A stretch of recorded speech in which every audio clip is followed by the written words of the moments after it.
back to the Instagram posts. I learned through Instagram stories that I'll stare at anything for 15 seconds as long as a hot girl told me to. I was in Las Vegas. I was hanging out with an Instagram thought, like I do from the requests, and she took forever to get ready. I was like, just because we're in the Mandalay Bay doesn't mean you have to be a Mandalay Bay. Oh shit. Okay. I'm an arena comic. Please relax. You know what really makes me sick is all these old unfuckable losers making laws about how young, sexy people like myself can fuck. Okay. I can't wait to be that old again, or old for the first time, so I can make it illegal to have sex better than me. Missionary only. Don't use your hips. That's illegal. All right, that's one time. Thank you. Hans Kim has arrived. What a way to get the show started. Some real good energy there at the top, and then a good finish there at the end. But I mean, I think we all remember that Mandalay Bay part, really, more than anything. It really stood out there. What were you trying to do there? A little Mandalay Bay pun. At least you gave it a shot. So you're saying like she's a bay? Like a bay? Mandalay? Like a bay that delays men. Like a Mandalay Bay. Oh, just like we all got it at the same time there. That's how you should do it. Start the joke over. Do it like that. Hey, like a man delayed. Come on, let's see if it works this time. I was hanging out. She took forever to get ready. I was like, just going to the Mandalay Bay doesn't mean you have to be a Mandalay Bay. Wow, look at that. Where's the fireworks? Give me some fireworks there. I need fireworks so badly. You can't find them? No. Because I think we're only clapping because if we heard that at a real show, no one would clap. No shit, Red. Welcome to another episode. I was trying to play the cricket song. You messed me up. Very good. Okay. Those are the best jokes when you get to explain them and then repeat them. Yeah. That's what I'm saying. He's the absolute best over here, dressed like an Asian John Wick tonight. I love it. Is this the way you normally dress like this? No, this is my second time. Second time, you just wear this is just a new thing. Like, I'm gonna wear a fucking dope suit. Yeah. Or is it the same suit that Joe Rogan bought you? Yes. Yeah. He literally wore it Friday night, Saturday night. Did you wear it last night? No. No, you took a night off. Yeah, I took a night off. Tony, I heard some rumors that he acted up a little this week. He had his ego has arrived, everyone. The young boy, he's done a few arenas now, and he's getting a little bit chippy choppy or something like that. Showing up late to the car. He forgot his suit at one point, so he had to run back. Literally, he's holding up an entire 2 SUVs of a high level. I mean, we have a police motorcade and everything, and everybody's like, we're just waiting for Hans. That's so weird that an Asian guy is horrible with laundry. That is wild. Too soon. Sorry. His cleaning is drier than his jokes. I love it, Hans. Very, very good. Wait, are we not allowed to be racist against Asians in this crowd? No, you are. Come on, also. Look, the Mexicans love it. Absolutely. Here, watch. I got one. Not only is he dressed like a reservoir dog, he'd also eat one.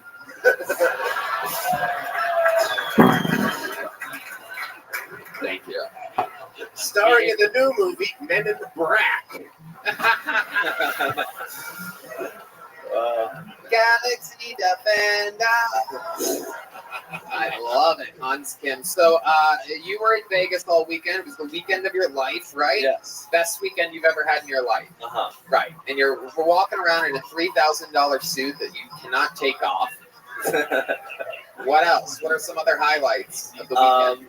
I bought my black roommate watermelons, and she refused them. Whoa. Wait. Why'd you say it like that? Because I forgot. It was an accident. I was like, she likes fruit. She was like, get me fruit. So I was like, who doesn't love watermelon? And then it turned into this whole plural. thing. You said watermelons the first time you said it. Yeah. Which, by the way, I don't think anybody has ever had multiple watermelons at the same time. How many watermelons did you give your roommate? It was all chopped up, so they were individual. Did you do it with your hands? Level 2. He did it with his bare hands. Dude. stupid. I have to do that joke every 3 weeks. Just it's automatic. So I love it. Watermelon. How much watermelon did you give your blackbird? Did you give her any other fruit at all whatsoever? No, it was just an HEB carton with watermelon. Wow. Did she return the favor by giving you a box of rice, perhaps, or something like that? Like some type of stereotype right back at you? She just refused it and didn't buy it. Speaking of stereotypes, we eat continuously, believe it or not, on these trips with Joe Rogan, who brings basically bags of meat along with him everywhere he goes. We eat His name is Brian Redband. Yeah, the old meat bag Redband over here. Right. Bag of meat Redband. I love it. And Hans, before we went to lunch one of the days, walked across the street in Las Vegas, about 110 degrees. This is the early afternoon. You remember what I'm getting at here? And he was wearing, what were you wearing? This suit. 110 degrees, Las Vegas, Nevada. He has to walk all the way across an actual street, which you know Vegas, you know that's pretty weird to like be out during the day, just crossing the street. And where were you going in that suit at about 12:30 on Saturday afternoon? the local Panda Express. It's not me, it's him. That's racist against you, dude. I know. Look at my ego going to Panda Express. Yeah, absolutely. Writing Mandalay Bay jokes. I love it. He's very charming, Tony. He is, right? He's got a great set of teeth. Like it looks like Matt Dillon's teeth from Something About Mary. He's got really big teeth and a big smile, even though his parents are probably so disappointed in him for not being a doctor. You know, looks really happy. They're happy that I was racist to my black roommate and stuff. That's pretty Asian. Hans was misbehaving all weekend. I had to stop him from his shadow boxing during the UFC fights. He got a little too excited and started shadow boxing in the corner. It was very, very awkward. Yeah, it was super weird. It was like caught me. It was all by himself. Like, oh, did you film it? No, I didn't film it. I literally go, Hans, what the fuck are you doing? And he's like, I'm shadow boxing. I'm excited. I'm like, stop immediately. It was actually shadow karate. Oh, okay. All right. There was a little delay. It was a man delay there. Not loud. So it wasn't funny. Hans, you are a legend. It is absolutely incredible to get to watch you live your dreams here. I remember the last time that Lewis was on the show was 1 year and 1 month ago. It was our return episode of the little couple-week delay we went on in May of last year, and you came back singing the national anthem to start the episode. Yeah. And 1 week later, I made you a full-time regular, and here we are a year later, and you have arenas, theaters, and everything under your belt.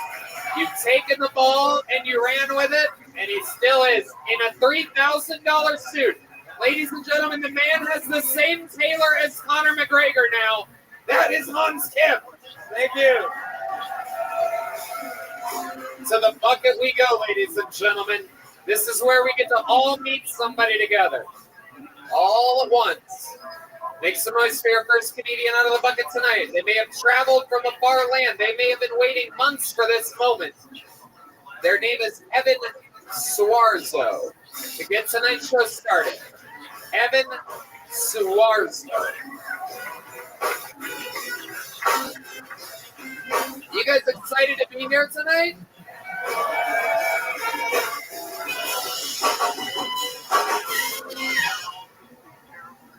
What's going on, guys? Holy shit. So, apparently, over the weekend, a guy in Cleveland, unfortunately, got shot upwards of 90 times by the cops. And it's terrible, but the more I thought about it, I was like, if you're going to shoot him 90 times, you might as well make it 100.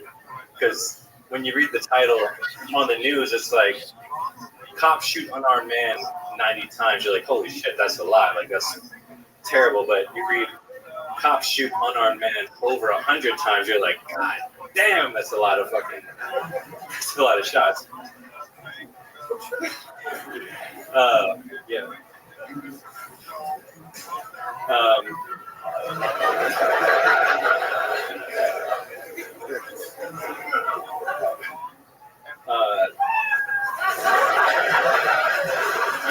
Evan Suarzo. I'll tell you, the guy that got shot 90 times by the cops died a faster death than you did up there tonight. There's no doubt about that. Oh my goodness. I wish somebody would shoot me 90 times right now. Please. Oh my goodness. Welcome. You, Tony. I know, we love you too. Welcome, Hack Heffron. How are you? I love it. Look at you. This is your first time to try and stand up? Yeah, absolutely. Okay. Where are you from? What are you doing? I'm from the Virgin Islands. I just moved here like a month and a half ago. Virgin Islands, that checks out. Pretty rough life growing up, white in the Virgin Islands. Right. You see how humor has gotten them through everything. My father's yacht dealership giggles at these jokes. 90 times? Oh, they should have shot him more. 10 more. Oh, where's $100 bill? Oh, You're going places, gay face. I think it's time for you, son. It's time for you to go sign up for Kill Toast. Go to Austin. Daddy's bought you a 2-bedroom condo. Have fun and live this dream. We shall not wait any longer. Our man delay has been long enough. Evan Suarzo. So let's talk about it. You're born and raised on the Virgin Islands your whole life? You've been there? Most of my life. I lived in New Orleans for a little while. Okay. What ethnicity are you? You look like if Hans Kim got plastic surgery or something like that. It's funny. I get like people think I'm. Don't tell me what's funny, you son of a bitch. No, I'm half white, half Spanish. Half Spanish. My dad's from Honduras. Okay. So Virgin Islands. How old are you? 25. What do you do for work? I do videography and I bartend. Oh, okay. The funniest bartender you know. Yeah. Serving up those shots like a police officer. And, Exactly. And see, he did one joke. The only joke was about some dude being shot to death 90 times. He was like, dude, this is going to be hilarious. Yeah. No punchline. It's really sad news. Why do you read the paper like this with your hand? Why did the chicken cross the road? Because the polar ice caps are melting. It's just sad jokes. Knock, knock. Who's there? Not an abortion. Sad topical jokes with no punchline. This could be your thing, dude. You could be the unfunny comedian. This is very exciting. This could be your fucking bread and butter, dude. I love it. What else? Did you have any other second ideas for something to talk about? I have another. Okay. How many How you want to hear a second joke, huh? I know I do. Let's hear it, dude. This could be the fucking one. Especially with all this hype behind it. D Madness has his ears plugged. I mean, this is just, you know, you can get redemption right now. Let's hear this second joke. Here he is, ladies and gentlemen. Sponsored by Lululemon. Here he is, Evan Suarzo. So, statistically, there are about 6,000 deaths. It's another joke about people dying. What the fuck? There's about 6,000 deaths every year from people slipping and falling in the shower, and 5,000 of those deaths are actually in prison because there's soap all over the floors. That's the joke. Holy shit. Hold on, repeat that punchline one more time. Just the punchline. Just the end one more time. There's soap all over the floor. Very good. That's fucking horrible. Like, did you hear about those 5,000 prisoners that died? Hilarious. Evan, you're such a good boy. Time to go to Texas for you. This Tony fellow knows nothing. You tell Antoine to call me direct with my weird digit number in the Virgin Islands. 340. Just dial +416659. And then the number. You tell him to tell the concierge to ring me directly. You're goddamn funny. That's why your mother and I never fought. Evan Suarzo. So what are your big life goals? Like, what's going on here? What's the plan? You're out there, you're bartending, you're 25. Do your parents have high expectations of you? What does your Honduran father do in the Virgin Islands? Oh, no. My dad died, actually, so. Do you have any good news at all? whatsoever? Actually, that's joke number 3. Yeah, I want the air horn. His dad died because he heard him do stand-up comedy once before. He killed himself. How did your dad die? Killed it. Heart attack. Heart attack. Was it out of nowhere? Was it shocking? Yes. Recently? In 2015. 2015. All right. So it wasn't because of the vaccination. That's good.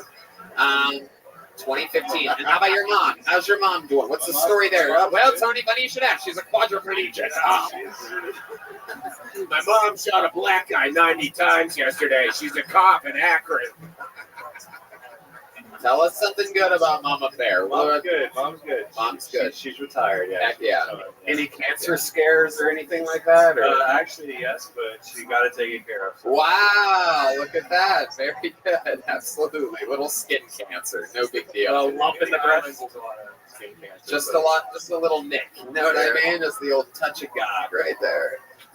Okay, Evan, do you have any special skills or talents of any kind? None. So, I don't know if this counts, but like I could throw like a piece of food really high up in the air.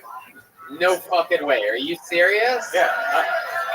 Hey! I don't know if I can do it now. No, you're definitely fucking doing it now, buddy. I got bad news for you. This is Kill Tony. Does anybody have a knife? Can I get a small food, please? It's gotta be like, Why is it food? Like what you because did I say? haven't tried it with anything else. Can you do it with a little bottle of Clear Eyes? Hey, what do we got over there? What is that? I'm not. Oh, it's a snack bag. Hello, lady. Okay, that's a security slimy. breach. I love It's it. slimy. Way to go, security. Super It's polite. so gross. What's that? Are those grapes? Yeah, bring them up here. Let's go. No, give me this. Give me There's this. a lot of lights. I don't know if Give I me can this. see That's it. just frightening. That's disturbing. This lady brought a bag of cheese and olives. That's disgusting. I love that we lock phones up, but this stays out somehow. Oh, come on in. Olives and cheese. Welcome. Anybody care for a charcuterie ziploc? Ah, yes. This is how they pack. Wait. Let me get a fucking. I know you hate jokes, but let me get one more in. This is how they pack a kid's lunch in the Virgin Islands. Everybody, this is. Here you go, pepperoni and Gouda. No bread for you, gay face. Ladies and gentlemen, this is a man who's indeed said that his talent is being able to throw food way up in the air and catch it in his mouth. Ladies and gentlemen, can I get something for Evan Suarzo, everybody? Here we go. Go,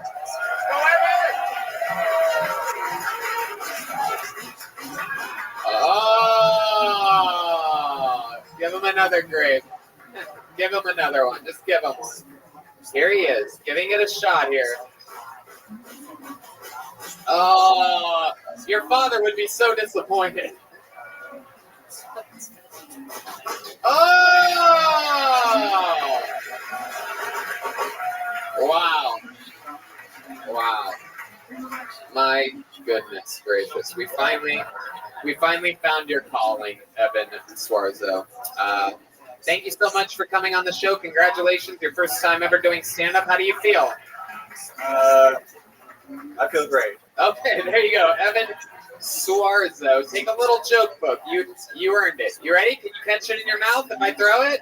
Ready? This will be historical if you nail this. I'm a good thrower, so don't fuck it up. Okay, a lot of arts. Ready? Here we go.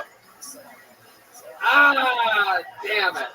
Maybe next time. Evan Suarzo, everybody. There he goes. All right. Back to the bucket we go. It's time for Jeff Taylor, everyone. It is the Kill Tony appearance of Jeff Taylor, straight out of the bucket.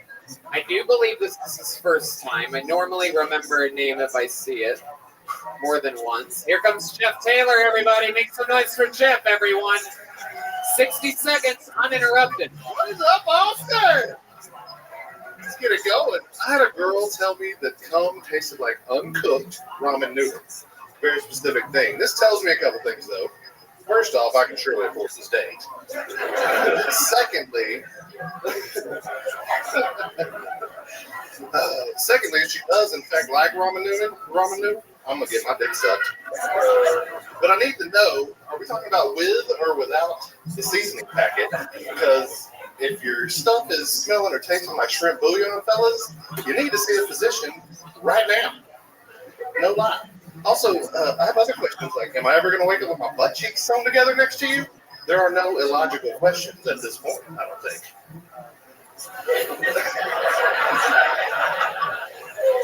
That, good?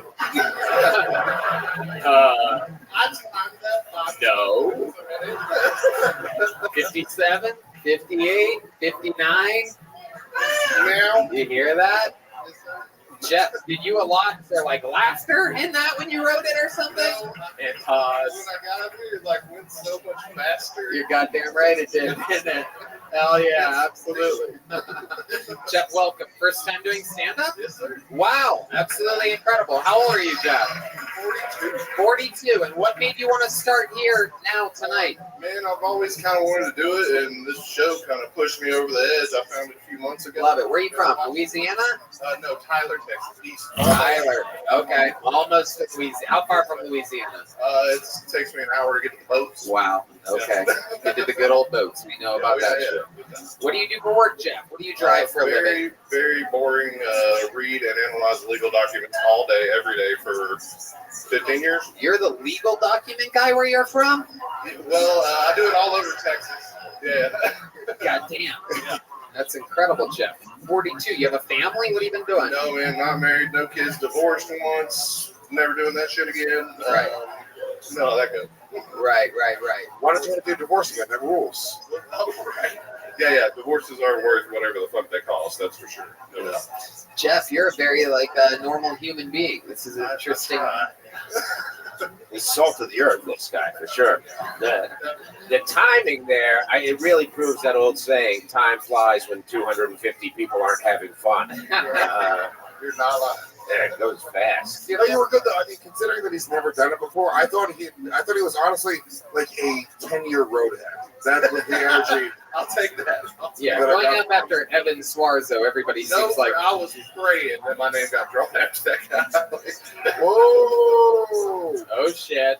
If you feel a grape hit the back of your head later, I'm telling you, you know who it is.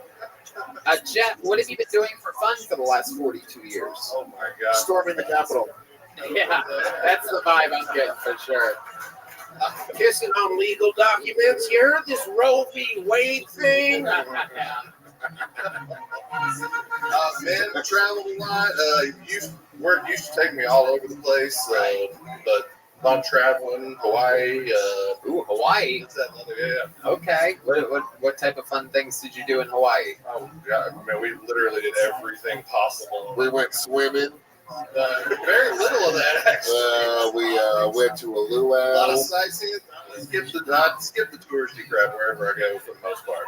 I threw my ex-wife into a volcano. I don't fucking wish. That was So you've been single for a while now, and you get out and date. Where do you find women at? How do you do this? You kind of rarely anymore. Like, man, quarantine fit me like an old sneaker, man. So I hang out a whole lot. You know? fit you like an What a old charming- sneaker. What a charming way to call yourself a loser. I think this guy I'm new. has a whole bunch of awesome sayings, probably. You know, like, I just masturbate like a goldfish swimming upstream in a toilet. Yeah, Once a night when I go to bed. That's it. that's it. When you live in Far East Texas, that's all they do. Oh yeah, dad masturbate and eat crawfish. That's it. That's what I always say. Goddamn, it fits. That's a bumper sticker. That shit's spicy. Fits like a glove of oil. You know what I mean? My old wife, her new boyfriend, the dick fits inside of her like a glove going on O.J. Simpson's hand at the end of a trial. Wait, that didn't fit. That shit was bloodier than a guy that got shot 90 times. You know what I'm saying? Do you have any bumper stickers on your car? Not a single. Damn. So you say that quarantine fit you like an old sneaker. What exactly do you mean by that? It was comfy, man. You enjoyed it. You were chilling at home. Yeah, like I said, I've been traveling and running around so much for like a decade doing work. Right. And I got to stay home. I'm away from family for a decade, and I was forced to stay home and hang out with them, and decided I didn't hate it. Has anyone ever told you that you look like if Tom Segura and Joe Rogan made a baby together? No, but I get that. Yeah, there it is. No doubt about it. Jeff, have you ever gotten arrested before? Once. Not once. Should have. I've gotten away from. You need to. He's not a very spicy guy. There's no like fucking depraved, weird shit about him. He's too straightforward, dude. Yeah. I don't know if you can do comedy. You gotta be a little fucked up to do comedy. What's a fucked up thing about you? Yeah, you seem like you would be a good neighbor. Yeah, I definitely am. No, I mean, fucked up. Like, I love the mushrooms. That's about it. Oh, okay. Yeah, I'll eat the shit out of some mushrooms. I did. Hell yeah, those mushrooms will kick in like a diamond rose. You know? I did 10 grams like 3 months ago. Whoa. See what the fuck? All right. What the fuck? My friend's Nether Hour just perked up in their seats over there. Friends with fucking Louisiana jam band over there. You just made them hard as a rock. Oh, yeah. It was fucking wild. 10 grams of mushrooms. So are you by yourself at your place? No, I would think it said to me. Oh, okay. And you guys ate mushrooms together? We do sometimes, but How about the time you did 10 grams? I'm asking specifically about that. You're solo. Yeah. Right. And so what happens? 20, 30 minutes goes by, you eat the mushrooms, where are you? What kicks in? My God. What was the I highlight? was traveling through the universe in some tube, laid down in bed, black out everything, close eyes. I was literally traveling through the universe, and the universe was dying. And it spit me out as the last thing to save it outside of it. Wow. It's mushrooms, guys. It's shit. My goodness. Jesus. All right. Yeah, I know. It's weird. They're so funny how uninteresting mushroom stories are. We always get uncomfortable. Oh, God, yeah, when you try to recant them, yeah. Wildest thing about your entire life, a fun fact about you or your family or your history, you once won a competition or a trophy or something, you did something, a radio contest or I was something. really good at soccer when I was younger. This is what Not so much. This is what- I know. Yeah, this is what soccer players look like in East Texas, everyone. I look like I ate the former soccer player I was. So, Yeah. For real. All right, Jeff. You are a real guy. You're like Larry the Wi-Fi guy or something like that. I'm not exactly sure, but congratulations again on your first time ever going to stand-up comedy. I love all you guys drink. You want to try to catch a little joke book in your mouth? I will. Let's try it. See, what's weird is I think Jeff will actually do this shit. Are you ready, Jeff? Open that thing up for me. Here we go. Oh! So close. Jeff Taylor, everybody. There we go. This might be the new thing. I might throw little joke books in people's mouths from now on. Somebody's gonna choke and die. All right, enough of these bucket pulls, enough of these first timers. Let's get a goddamn. We have a very special treat for you. The only golden ticket winner to ever win it here in Austin, Texas, from Toronto, Canada. Literally, the guy is mentally challenged and is about to decimate. Make some noise for Jared Nathan, everybody.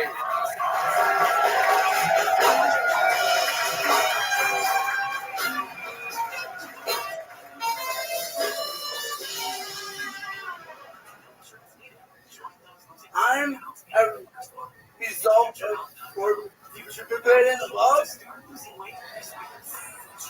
No, not incest. I'm a 52-year-old man. Meet a 25-year-old slut. Hooked on prescription drugs. You get me. I'm an abortion survivor. I'm so happy my mom found out too late. She was pregnant. She was strung out on drugs and missed her own abortion. Drugs can fuck you up, but drugs saved my life.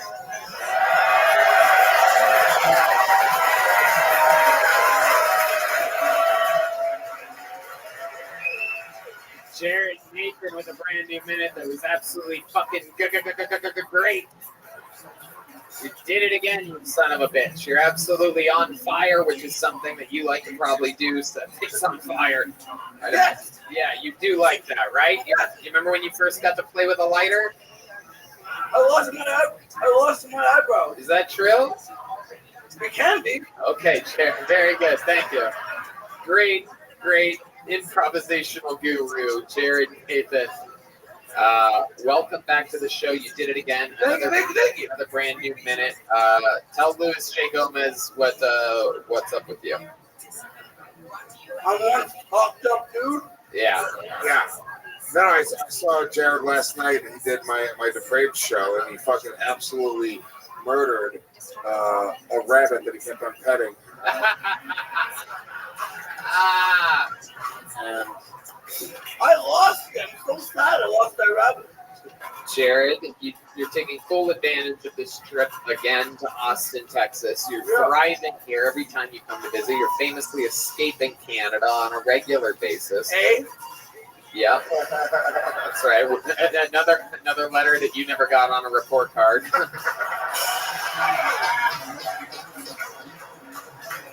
I love him, and I saw him last night too, and he's so Canadian. I mean, he's a spitting image of Mike Myers, and you can see the Canadian sense of humor. You know? Yeah. It's great. Yeah, it's like maple syrup, super slow. Yeah. And I love the way he says abortion. I think more people would get them if they were advertised like that. It actually took you so long to say the word abortion that in the time you wouldn't be allowed to get an abortion by the time that you got to the end of it. Jared Nathan, what have you been doing for fun? I heard a rumor that you went to the Red Rose last night. Is that true? There was a sighting of Jared Nathan at the Red Rose. Is there any truth to this? Might have been. Oh, you afraid mom's watching right now? Allegedly. Oh my goodness. So how long were you there? Tell us about your trip. I was there. You went off the mic for this one? I was there for the time. How long is the Red Rose a strip club, I'm assuming? Yeah, it's a very famous strip club here. What time did you get home last night? Around 12. Around 12? Really? How long were you there? Half an hour. Shut the fuck up. An hour. Liar. Thank you. I can't believe you're alone. What are you afraid of right now? How much money did you spend at the strip club? Not a lot. Oh, what is going on right now? I've never seen you. Tony, it takes 15 minutes to come. To say come. I feel bad for whatever. I feel bad for whatever your safe word is, Jared. Banana. I love it. Tony. Oh, okay.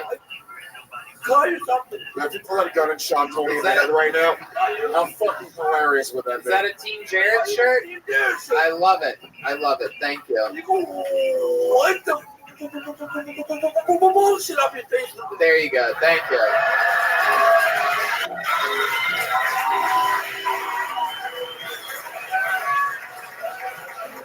Thank you so much. I have a question. Thank you. I needed something to clean my toilets with, so that's very exciting. He's so fucking funny. Yeah. He doesn't fit into anything. Where does his career go being that funny? I think that I think that the future is very, very bright for a guy like Jared Nathan. I think that all of these, I think that, you have to look at the perks of like Netflix going woke, right? Yeah. Because they have, They ran out of other woke comedians that were funny the second that it started. And literally, I think that eventually here they're going to have a board meeting and go, where do we go from here? What's next level? We need someone more retarded than Hannah Gadsby there. And they're going to be like, whoa, I got a guy more retarded than Hannah Gadsby and actually does jokes. Yeah. Funny. And more feminine. Yeah. Can you imagine? People are going to think that their streaming service is skipping. Yeah. God damn it. The Wi-Fi's going out. No, it's just another killer setup from Jared. Jared's constantly buffering in life. Yeah. Yeah, I had trouble doing therapy on Zoom for the same reason. My therapist doesn't know if I'm stuttering or my computer is Broken.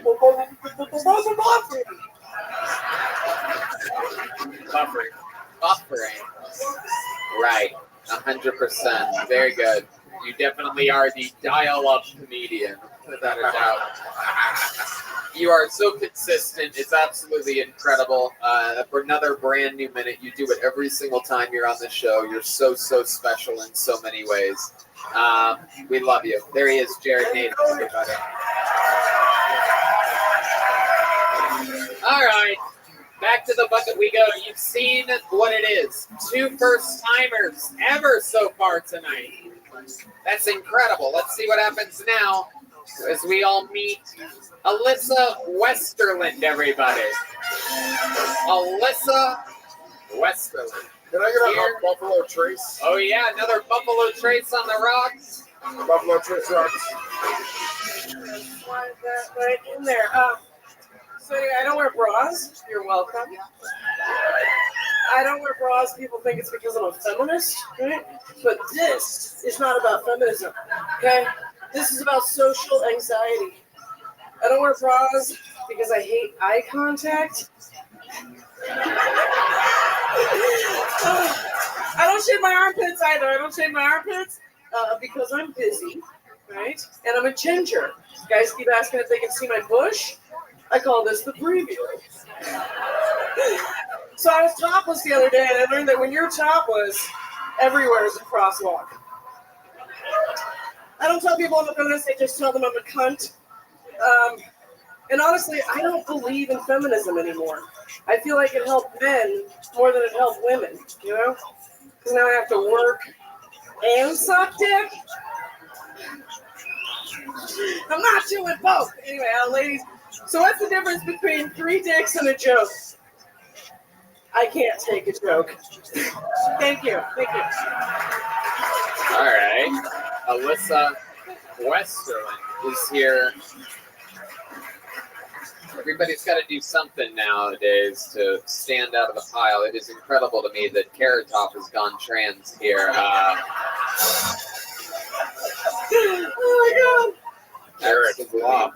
Very, very exciting. Welcome to the show, Alyssa. How are you? This is your first time meeting. First time, yeah. Where are you from? I am from Oregon House, California. Oregon, and now Northern California? Yeah, it's Northern California. Yep, no doubt. The armpits check out, everybody. It's real. Oregon to California. Oregon House is actually in California. There's 1,200 people there. Yeah. Okay. Mm-hmm.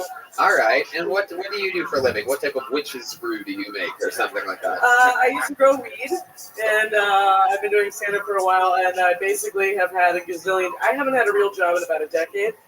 So how do you make money? I grew weed for a long time. That actually used to make money. But how do you make money now? Now, Stop avoiding the question, you obvious hooker. Right. That's one of the ways. Right. You're on the high council of the itty bitty titty No, I committee. make jokes. Yes, exactly. Right. I won 2017. Look at that! I love how you shake it up and down. You're all nipples. It's incredible. You walk around topless sometimes? I do. I drive that way. I walk around that way. It's legal in Austin. You guys pretty fucking I know. There's children, you fucking heathen. Yeah. What about the children have to look at your weird tits and hairy It's the first organs? thing I saw. It'll be fun. I know. Wow. Okay. So you seem like a very free spirit. What's your living situation like? Right now, What type of Subaru do you live in? I have a. I drive a Prius and I live in an Airbnb that I rented for 5 months to see if I like. More like a Airbnb, am I right, Mabel? That shit's freaky. More like hair A and A. Yeah. A cups. Okay, sorry. I'm slow. I call her boobs an AA meeting. See that? All right. They are very, for those of you just listening to the podcast, they are ridiculously, strangely small boobs that seems like if she had bigger boobs that they would just be hanging straight down, but they're not hanging. They're just small enough to not be hanging. Yeah. They're sort of hanging. It's like Robin Williams. You know what I mean? Like it's like an accidental. All right. Anyway, Alyssa, let's talk about it. Yeah. So what else? What do you like to do for fun? Let's find out about you. I like walking, but it's too fucking hot in Texas. Let's see. I like reading. I like cooking. Wow, you're just naming things that people like to do while you tell jokes. This is very exciting. No, I mean, what do I like to? That's what I like to do. I dance every day. I write every day. I used to walk every day. What type of dancing do you do? Like, just wild. I need music for it, just to get my body. Really?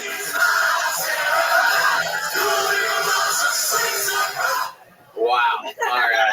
Good. This is what the waiting room to hell is like, everybody. God, I knew it. Welcome to the Dead Rose, everyone.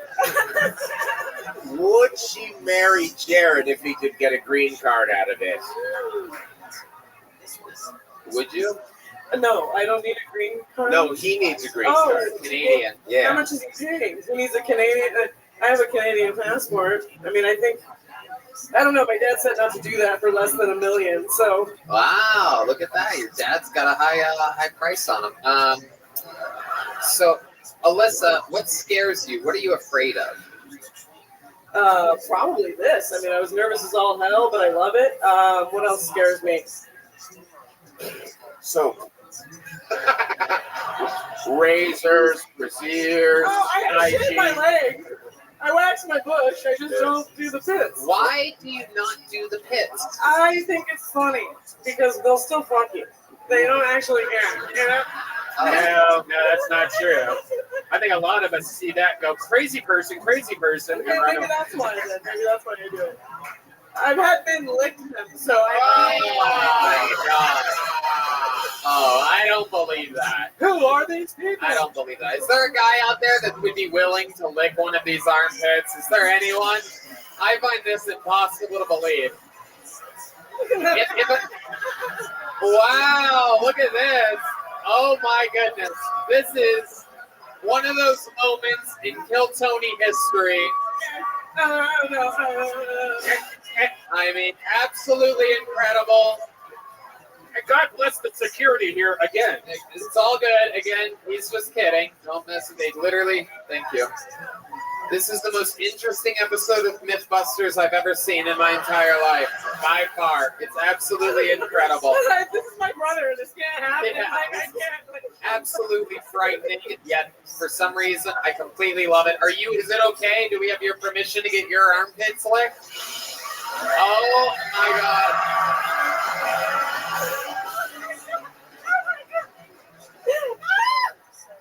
This show is fucking crazy, man. Oh my God. Oh. Why was his tongue already yellow? That is incredible. My friend, what's your name, sir? Ian? And where are you from? Charlotte. What are you? You're just a fan of the show? Yeah, I'm just a fan of the show. I love it. Did you sign up tonight? I was thinking about it, but Right, but you're like, they need someone to lick an armpit or something. that's me. Is that something you like? Is that like a fetish thing of yours? You're like, No. you're not into crazy shit? Our first time I actually lived. Wow, look at that. Well, Just starts throwing up all over the stage. yeah. What do you do for work, Ian? I'm a delivery driver. Wow, what kind of delivery driver exactly are you? I deliver the package, of course. Whoa, very, very good. I love it. You guys danced on the same beat there. That was weird. Dude, I hate you so much. I don't know why, but whatever's going on, your mustache, your fucking shirt, now your tongue. You really are. You really are. You look like a tourist. It's very interesting. I am a tourist. Are you excited to be here in Austin? Yes. Okay. What else do you have fun planned for your trip here? Just getting drunk as fuck and Wait, what? What'd you say? getting drunk as fuck. Having a good time. Okay. I like your energy, my friend. Thank you for coming up to Lick an Armpit. There goes the end, everybody. Thank you. Alyssa Westerland, you have a good sense of humor. You're a good sport for playing along and coming up here. Thank you so much. And here's a joke book. You want to try to catch it in your mouth? No? Okay, there you go. No bullshit there. That is a woman that does not want a joke book in her mouth. Rumor has it the joke books taste like uncooked ramen noodles. Okay. I have another special treat for us. You guys like special treats here tonight, right? It has been months since this man has been on the show. One of the most famous regulars in the history of the show. A man known for his incredible joke writing ability and his ridiculous roast skills. This is the return of the great, powerful David Lucas, everybody.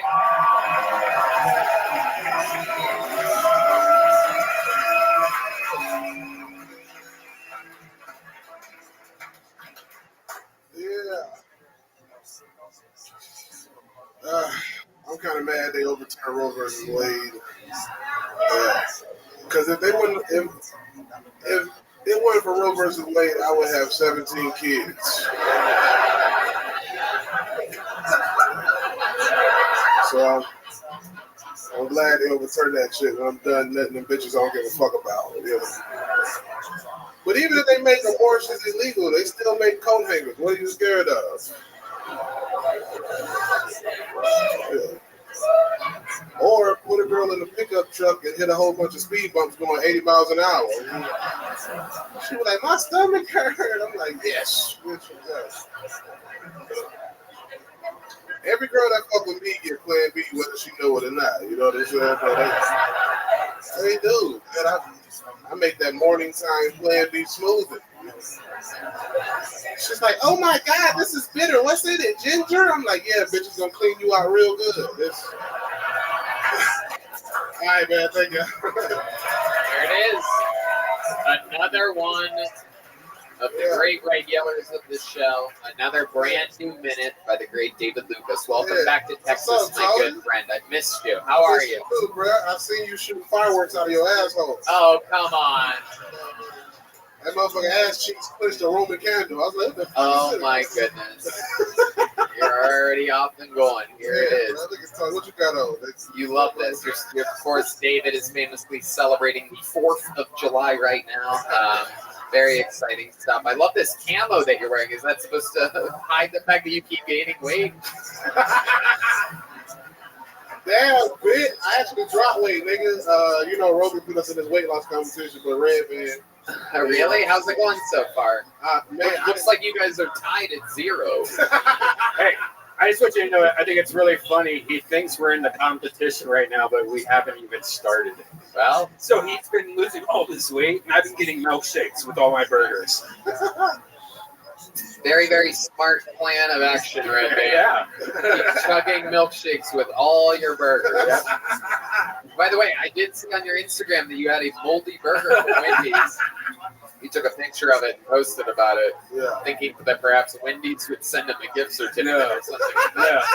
But the funniest thing of the picture, and sometimes when you make these posts in the middle of the night, I don't even know if you know 1 in the afternoon. what the hell you're doing. Oh, okay, it was an afternoon. It was breakfast. Very good, Red Band. It was a Dave's double.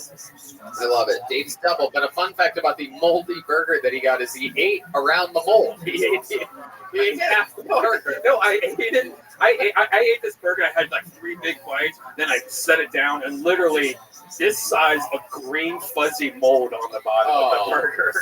Red Band.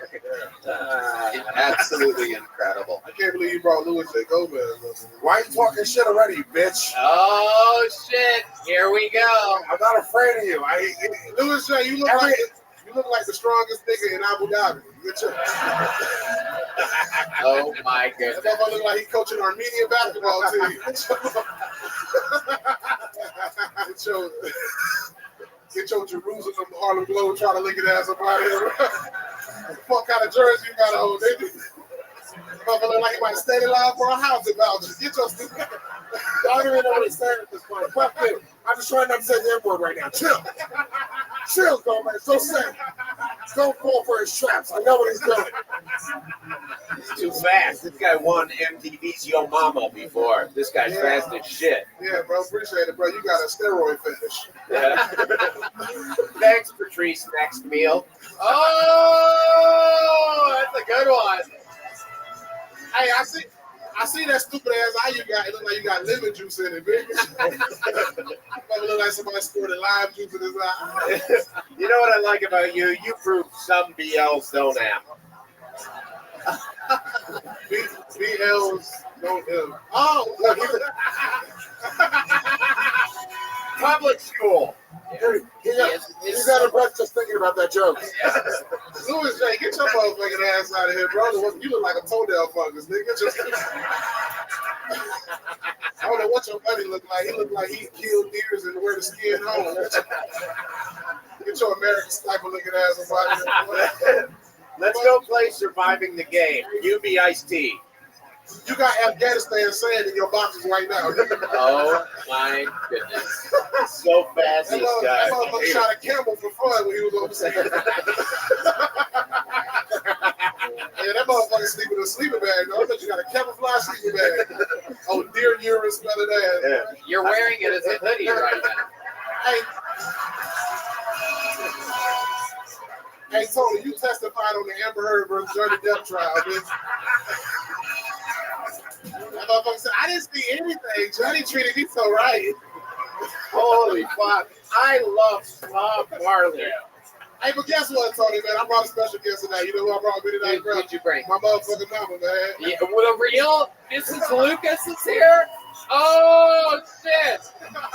It's about to go down, ladies and gentlemen. This is the first in the history of the show. Mrs. Lucas has arrived. Oh my goodness. This is one of the best goddamn Tyler Perry movies I've ever seen in my entire life. This is absolutely incredible. Mama, can you roast him? God damn. You got anything? You got anything for me, You Mrs. say Lucas? anything, say something. Oh, This is not the first time I've seen her on a pearl necklace. Oh my goodness. Oh, she does not like that, Hey. Lewis. Hey, Louis J, your mama gave up her pussy to rub on a genie lamp. Shut your... Oh my Yeah. goodness. Mrs. Lucas, how are you? Your son is literally bigger and better than ever. Ever since I took him under my wing, he's also wanted to go under my thigh and my breast. You took him under your wing, you try to eat it. Yeah. Yeah. Put barbecue. I took him under my wing. He put barbecue sauce on it. See, that's a good answer. You're from beautiful Atlanta, Georgia, correct? Macon. Absolutely. Oh, goddamn. I love your style. I've heard this saying, the apple falls far from the tree. What do you think about your son's weight? It's falling. Yeah, absolutely. His blood pressure is rising. Also, if his is rising, then mine's going. I like that. Get all 227 on his ass. Is that the Atlanta area code? I have no idea. It was an old black show. Oh. That's actually the whole black show. I'm surprised he knew it. Oh, okay. Absolutely. So, tell us something fun about David from when he was a child or something like that. What's something that we should know? Uh-oh. Go stab Tony in the face. Oh, the funniest thing is when he was going to daycare, Right. and because his complexion is bright complexion was growing up. He's going up right? Yeah, wait. That's... Younger. Holy shit. I put him on the phone because he saw he was white. Wow. He came home. He said, "Mom, I hate to tell you this, but you black." Me and Grandma, we work. But do me a favor, don't tell G-Dad. He's black too. That's hilarious. I like it more now.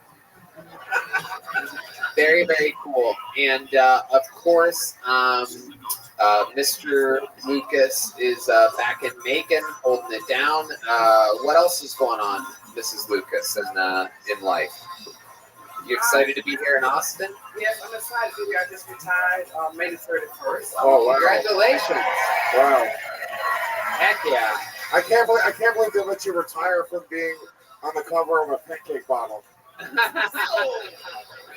What did you do for work? Tell us all. What did you do before you retired? I was a computer operator. July the 7th, I was with my company 45 years. Oh my goodness. That is incredible.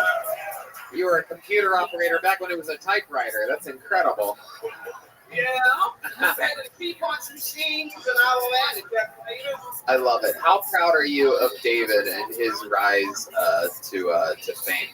I mean, he's out here, he's selling out. I tried to get him to feature for me in a couple weeks, join a couple other of our friends. Tampa can't do it. He's already booked headlining weekends in Chicago and big cities. He's literally living the dream. I'm very proud of him, with him going to college and everything. Oh gosh, Right. It was a struggle. It wasn't a struggle. It Right. was where I had to put his priorities before my priority, what I wanted in life. Right. To continue to work and with the computers and everything. And you put him through college, really hard to do with that lunch bill. You know what I'm saying?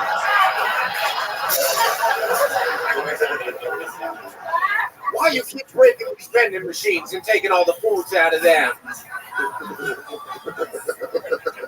You guys are absolutely adorable. I'm a huge, huge fan of moms. I'm convinced that moms are a big, big fan of me. I love that you had the courage to come up here and hang out with us. And we love your son very much. And you're a badass.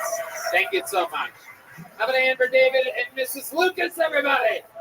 Hey, have fun.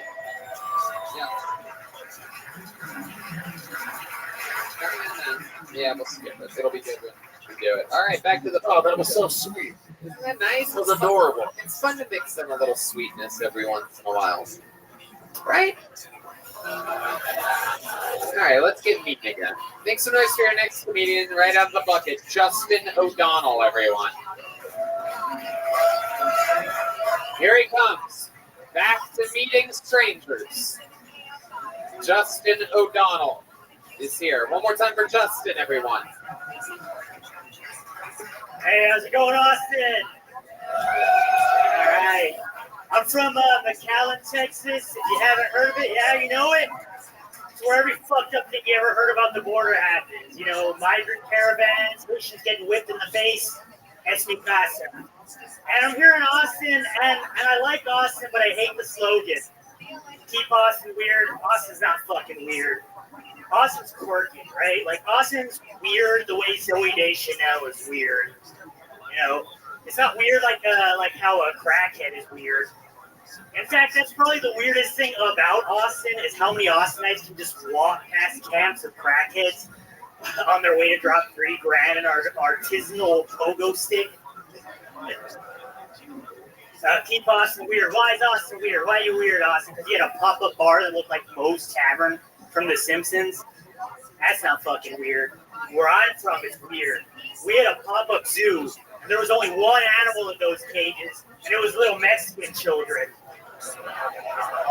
Thank you, that's my time. Justin O'Donnell, making fun of Mexican children while looking like a Mexican child. I am Mexican. You are Mexican. Last name's O'Donnell. Yeah, what happened? What happened? A leprechaun fucked its cleaning lady? What happened here? I feel like nobody asked Patrice O'Neal that question, why he's so dark. Right. You know? Okay. Okay. I'm not actually. You know what it was? Patrice O'Neal was busy being so funny that we ignored it. Yeah. Fair enough. Yeah, I never even thought about it that way. It's like saying Shaquille O'Neal. Yeah. That's different. O'Donnell's different. I don't know. Okay. Welcome. I'm actually not Irish. Justin, how long have you done stand-up comedy? It depends on how you count it. Either 6 months or 8 months. Okay, either one of those answers would have been fine. That's pretty wild. We'll just call it 7.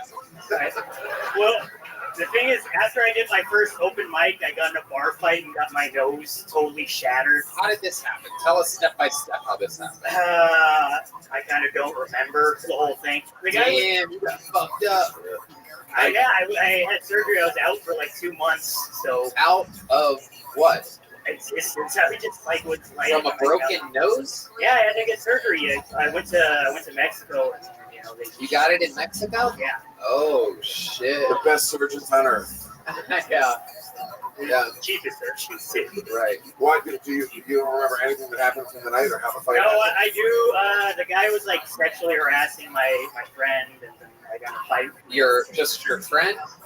Yeah. What do you mean your friend? Well, she was a lady friend, but the guy. He's a what friend? Dude, that's awesome. A lady friend. You tried to defend your friend's honor and then you got the shit kicked out of you? Yeah. Yeah. That rules. Yeah. To be fair, though, like I kept running at him, and every time I would run at him, the security would grab me, and that's when he would knock me in the.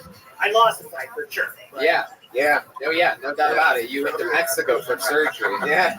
So that what did they do to fix your nose? What did you pick exactly? Flour or corn? All right. Look. We're gonna put a little bit of guacamole right near the septum, and then we're gonna put some salsa on the side, a little bit of queso, and some cream on. You're gonna be good. His nose is half churro now. Ay, oh mío, el noso. I love it. So, Justin McDonald, what do you do for work? I'm well, getting real magician energies out of you. magician energy. Yeah. Well, I came to Austin. I moved to Austin. I was supposed to start working at a bar, but they've kind of like ghosted me. Why do you think they ghosted you? I don't know. They told me I got the job, and then An entire bar ghosted you? Yeah. They can't move their location. Yeah. I haven't gone to see him yet. I just arrived yesterday, so I just moved in yesterday Okay. You moved in yesterday from McAllen. McAllen. How far away is that? It's about 300 miles. Okay. Roundabout. And you drove what, an F-150 or something to get here from there? It's a chopped up Challenger. A chopped up Challenger. No, it's just a radio. You talking about your nose or Anyway, stupid. Okay, what's interesting about you, Justin? What do you do for fun? What are you good at? So lately I've been watching a lot of YouTube documentaries on like history and science. Like what? I guess that was like the least interesting thing I could have said about myself. Yeah. Yeah. I don't know. I've just been watching a lot of stuff about history. And What do you do for fun? You must have a hobby or something like that. yeah, I read a lot. I write. None of these things are fun. Yeah. Well, I mean, I drink a lot. I go out and drink, but that's like the lamest answer I could have given, I think. No, reading and writing is the lamest answer. You're right. Absolutely. And arithmetic. What type of drinking do you do? I don't know. I like Jameson a lot. You know, Okay. I shoot Jameson. Very Irish of you. Yeah. Yeah. I weirdly enough, I don't like tequila all that much. You know. Interesting. Do you get fucked where you get fucked about tequila and you get stupid? I mean, Well, ever I since get ever since they gave it to him to put him out for his operation in Mexico, Yeah. They had me on a drip. you son of a bitch. So you defended a friend that you were in the friend zone with. What's your love life like now? Has that changed at all? I mean, I like kind of had to cut everybody off when I left. You know, any sort of like relationshipy things I had, I was, done. 3 hours away, you're like, you know what? I'm done with you forever. Yeah. Trying to start new. You know, How do you think that's going to go for you? What's your plan of action? none. Are you on any of the dating apps or anything like that? I'll probably get on them. I did it in McAllen. Didn't really work out all that well. Right. Yeah. You got a match 75 miles away. Exciting. All right. Trying to figure out what's going on with you here. If you look, what are you pointing your? Funnily enough, when I was on Tinder in McAllen, almost all my matches were from Mexico. Like 75% of them were from the other side. They were prostitutes. They were trying to get a green card or something. I know there's some angle that they were trying to work. So you just moved here yesterday. What's your living situation looking like? I'm rooming with a couple people. I'm rooming with a buddy, another comedian buddy. He's also from McAllen. His name is Andres. It's okay. You don't need to shout him out. He's not proud of this moment right now. He's like, oh my god, the most boring guy ever just said that we're besties. Another one that's gonna put you in the friend zone immediately. Very, very interesting. No special skills or talents on you or anything like that? Are you a good bartender? Depends on who you ask. Okay, no. Fuck, dude. It's a hot no. Have some self-confidence, dude. You're bumming me out. Special skills or talents? Okay, well, here's a skill that I do have is I have never fallen, like being completely vertical to being like completely horizontal. Like no matter how drunk I get, no matter how slippery the floor is, You've never fallen all the way. So yeah, like I've stumbled, I've fucking, like taken a knee, but I've never. Like a cat. Yeah, I guess so, yeah. Holy shit. This is an incredible fun fact. Please don't send someone to tackle me or something. No, we wouldn't do that. We let you run to them and then the security holds you and then we're gonna lay you down. Very, very interesting that you've never fallen before. You seem like you were dropped on your head all the time as a kid. And what happened when your nose was busted? Like, did you just stand there and go, ow? Well, I was being held by the security. They tried to throw me to the ground, but I kept getting out and kept running back at the guy. What a great skill. It is. Incredible. Was the guy a big guy? Because you're not very big. Yeah, he's a big fat guy, dude. The guy that was sexually harassing your friend. What did he do to her that was sexually harassing? Was it like a groping? Did he say something? Yeah, he was kind of caging her up against the bar. Wouldn't let her leave. She tried to duck underneath him. Wouldn't let her leave. Did you try to tell the security first before you started to be Rambo? No, that would have been a good idea. I didn't do that. Right. And yeah, I paid the price for that. Absolutely. Did the guy get away or did he get arrested for the fight?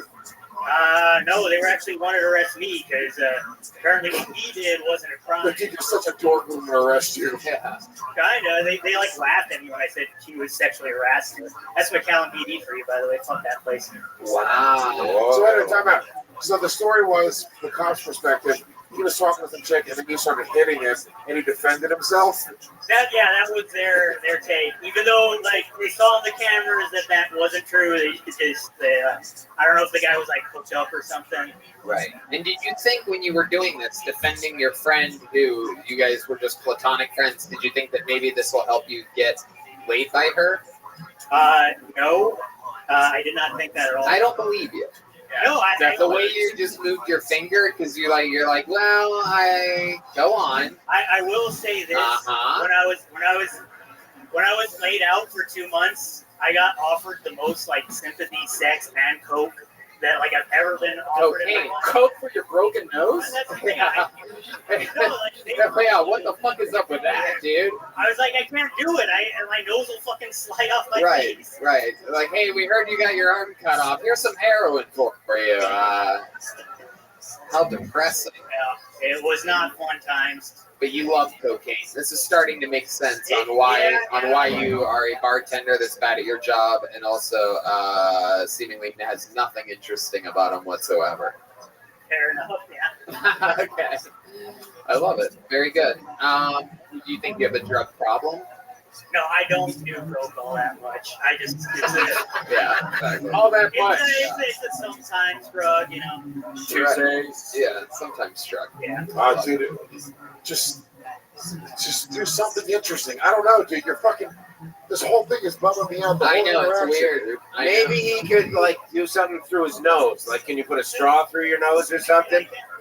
Through my nose anymore. Can you breathe through your nose? Yeah, actually, I can breathe better through my nose now than before. Does it always smell like fajitas or something like that? You got it in Mexico? Only when I'm not doing coke, I guess. Wow. All right, Justin O'Donnell. Well, congratulations on being the newest resident to Austin, Texas. Congratulations on getting pulled out of the bucket.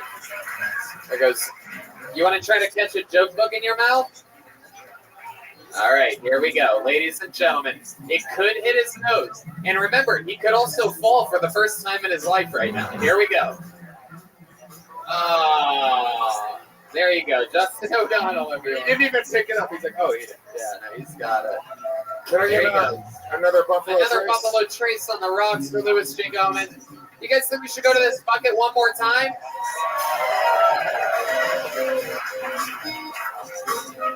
It's a tricky one here, but we're going to try it anyway. Make some noise for Ike Rafferty, everyone. Ike Rafferty.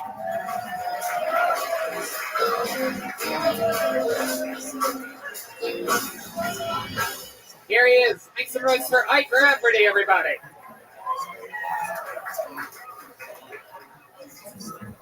You ever notice how black people be like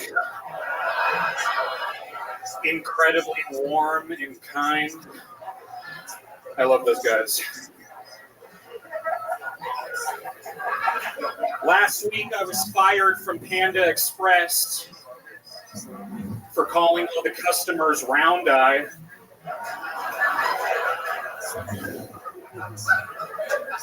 Has anyone here ever heard of the butterfly effect? Yeah, it's that thing where I give one of my homies butterfly kisses and it negatively affects our friendship.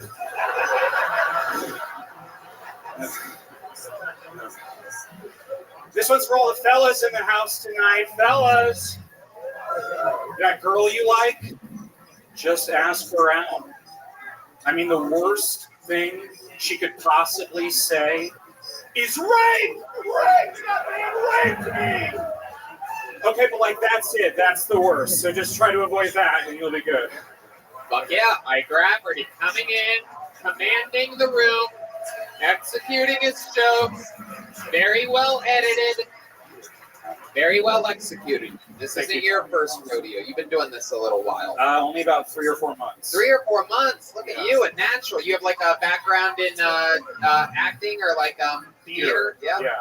Right. Yeah. All the way through. All the way through. I've Right. done nude theater, dramatic acting, I all love sorts it. of stuff. I love it. I Yeah. believe it. I believe it 100%. What do you do for work? I'm a freelancer, so I do like video editing, screenwriting, all sorts of stuff. Very cool. And you live here in Austin? Orlando. Oh, Orlando. Yeah. Look at that. What a magical, magical place. Yeah. And you do freelance work in Orlando, and you still live there. Yes. You love it. Why do you stay there? I have family there, Okay. so that's just where I am currently. Yeah. Right. Yeah. Right. And what do you do for fun in Orlando? I like a good electric scooter. I recently tried to make a foray into electric skateboarding, and I absolutely ate it on my first attempt. You ate the skateboard? I ate the skateboard. Jesus Christ, you're fat. Holy shit, dude. It's one of the Amiibo brand. I gained like 30 pounds, so it's The quite comedian before you has never fallen before in his entire life. Yeah. Until recently. Yeah. Yeah, exactly. Ike, what else about you? Tell us more. I find you very, very interesting. He's got a good confidence, too. Yeah. I thought of a couple fun facts before I came up here. Very I thought good. you might ask them. I love that. Thank you. And I could only think of a couple. I love it. I was once kicked in the head by a horse. Ooh. Yeah. Oh my goodness gracious. And then I was in the same hospital as Tupac when he died. He died. Right. And I think it's safe to say his soul went into me, Tony. Wow. Yeah. As you can tell, it's pretty clear. Oh. Yeah, dude, his thing, there's a thing, because you said it, Tony, at the beginning, you're like, dude, he's obviously got some chops. There's a confidence to the way that he speaks and performs that I'm a little bit wary of. I don't know what's going on here. It's almost a little too confident. I don't like it. Yeah. That Tupac energy. Your theater It's training. Tupac coming through, baby. That's all it is. That California love. Yeah, very, very, The Red Hot Chili Peppers. Okay. I know it was one of those guys. very Paul Giamatti type vibe to him. You know, the I was face. sideways. Yeah, Paul Giamatti, perhaps. yeah. Yeah. I gotta see if that's on I love Twitter. What's your love life like? Oh, I'm sorry. I'm married to my high school sweetheart. Ooh, look at that. Yeah. Nice guy. Yeah. He's a great fella. We love kayak. That's great. No kids or anything like that? Not yet, but maybe soon. Okay, and it's your high school sweetheart. So is it the only person you've ever been with? There was one other person in high school, but that's it. Okay. Yeah. All right. Yeah. And you were in high school at the same time? Yeah. Very It good. wasn't like last week or anything. Right, No, yeah. I promise. Yeah. I swear to God. Just one other I don't care what any relationship. witnesses say. Right. You have a pair of binoculars? I sure would like one day. So if anyone has an extra one they want to lend me, please. You have any fun hobbies or anything like that? Other than electric scootering, Right. We get it. Fat people love electric scooters. it's the only way to get around, Incredible, Tony. yeah. I get winded after 2 blocks. So I I can't know. go very far. It is incredible. It boggles my mind that I see You should it all see the me time. zip around 6th Street. It's impressive. Really? Yeah. Oh yeah. You can get a day pass for like $13. It's awesome. Yeah. I can actually see you zipping around 6th Street from my high-rise apartment here downtown. Yeah. I'm like, what is that? I thought this one's for you, Tony. Going Like, 8 did miles an hour. someone roll a cannonball down the street, or is that Ike Rafferty? I like your style, man. I hope you come back, sign up again, give us another I'd few love to. minutes sometime. Ike Rafferty, everybody. You get a big joke book, my friend. Catch it in my mouth. You want to I try? want to catch it in my Can mouth. we try? Here we go. Oh, it's the best attempt of the day. Man, if you would have caught it in his mouth, that would have been magical. You guys have had 2 regulars and 1 golden ticket winner. I have another amazing surprise for you.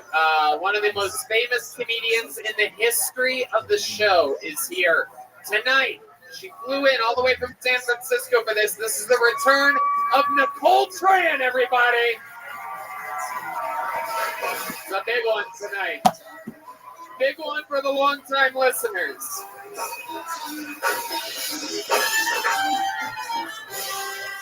Guys, you gotta make noise. This is a legend of Kill Tony, Nicole Tran.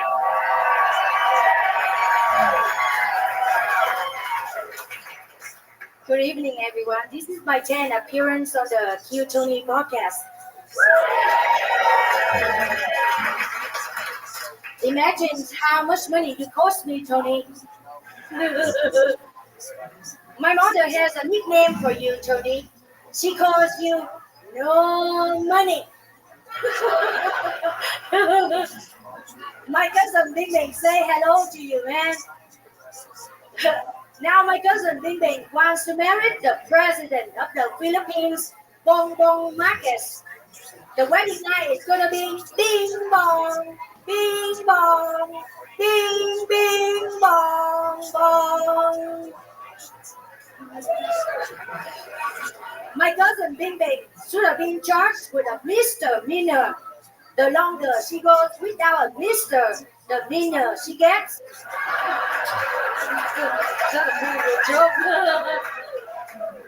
To beat inflation, I opened 5 checking accounts. If one bounce, I use another one. If that one bounce, I bounce again. Eventually, I'm bouncing more than Dolly Parton on the trampoline. In Japan, crooked teeth is a beauty standard. In Vietnam, they like buck teeth.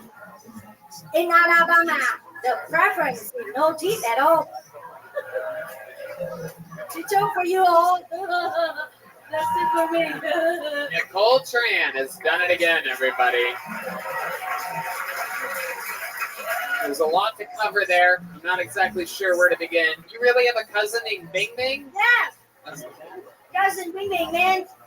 She lies about her age for discount, man. If she goes to the movies, she says she's 12 years old. If she go to the museum, she says she's 65. If she go on a date with a hot guy, she say I'm 36, 24, and 36. But when he shows up, he find out she really 32, 36, and 44. Holy shit, I think I just won the Chinese lottery or something like that. I'm not exactly sure what just happened. But I think we just hit. I love it. It's like Chinese street jokes. These are amazing. One man give a COVID to Peking duck. Everybody die. Next day, people wear masks. I love the shoulder swivel. This I chick, don't. this is the most Asian-looking black woman I've ever seen. It's incredible. She is a legend. She goes to her hairstylist and asks for the Darth Vader helmet. It's very good. I'm so confused. I feel like I'm everywhere, everything, all at once. Absolutely. You are a special treat, Nicole Tran. We love you here. That is a baller-ass necklace you have on tonight. It looks like some type of like a centerpiece for a dining room table or something like that. It's a $10 necklace, man, at a thrift store. Wow. It's like she stole it off the front door at Thanksgiving. I take donations, man, from Goodwill. Oh, shit. If you keep this up, I'm going to call Bing Bing on you right now. Nicole, what have you been up to since the last time we saw you? Tell me more about you. How's it going out there in San Francisco? Oh, in San Francisco? It's pretty cool here, man, comparing here. When I came here, it's so hot, man. And I went to visit the Austin Zoo. Yeah, I went to the zoo to get the leopard print bikini. But they only have my size in rhino. Oh, you snuck another one in there. Look at you. That was a joke. You snuck a zoo. She went to the zoo and the animals tried to start feeding her. I love it. Nicole, what else is going on in life? Do you have anything else special happening? We know that you've been doing stand-up now for how long? I've been doing it for 7 years. 7 years, absolutely. And it's your primary source of income? Is that right? Yeah, I'm trying to do it full time now. I also have a children entertaining job. A what? Children entertainer job. Jew run? The Jew run. They all are, Tony. I have an accent, man. What type of children's entertainment are you doing? I create shows for them. I create Bubble Solution. Bubble Solution show, like Bubble. Bubbles. Bubble Solutions. A butthole solution show. I like it. Sign me up. Butthole Solutions? Bubbles. Yeah, if you want bubbles, she solves the problem. Bubbles. Oh my goodness. Okay, so there's a bunch of bubble machines. Okay, very good. All right, I get it now. Man, it's like 98% sure she was saying Bumble Solutions. That's incredible. Bumble. Yeah, Bumble Solutions. That's what I heard. I have to create jokes for the children, to entertain the children, to make them laugh, man. It's like the last joke that I did for the children. We had a parrot. He's always talking. What? That means Polly wants a rice cracker. That's the joke I do all the time to make children laugh. Wow. You get money, man. Wow. Because you know money. So I need to get money from the children's parents. This is the. Dude, I would rather have a tranny read to my child than have her entertain him.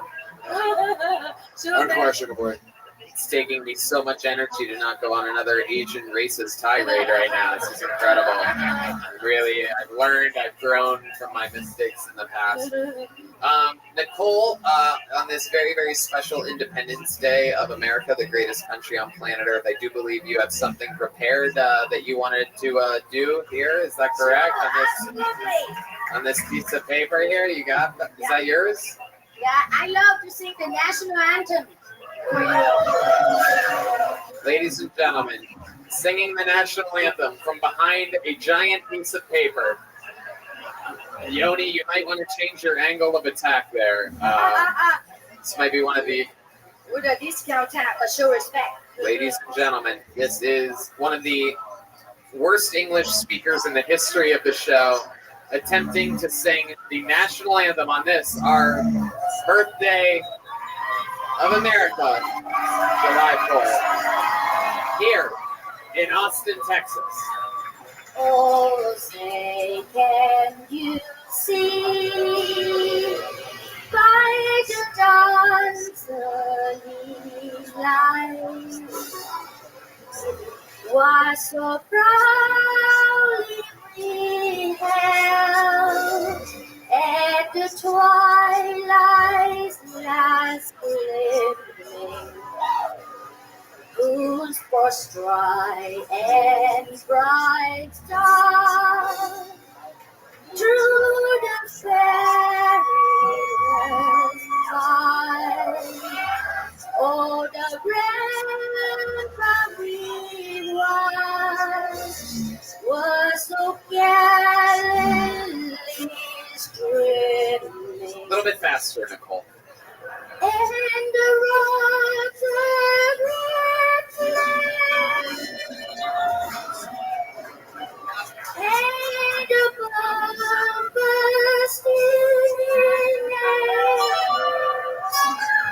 gave through to the night that our flag was still there. Everybody. Oh, say does the sparrow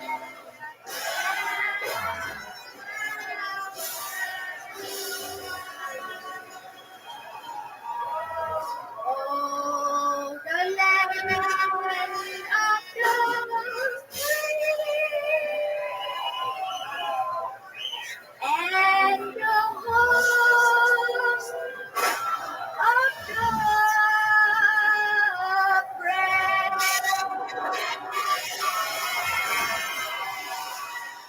Wow. Absolutely incredible. What a performance. Unbelievably executed. One of my favorite versions of the national anthem that I've ever heard in my entire life. She flew all the way from San Francisco for this. Make some noise for Nicole Tran, everybody. We love you, Nicole. Thank you so much, Austin, for welcoming me here, especially thanks to the Vulcan Gas Company. Please connect with me on Instagram, Nicole Tran Comedy, NICOLETIN Comedy. And by the way, I don't have a green card, so please do not tell anybody that you saw me here tonight. Okay, here she goes, Nicole Tran, everyone.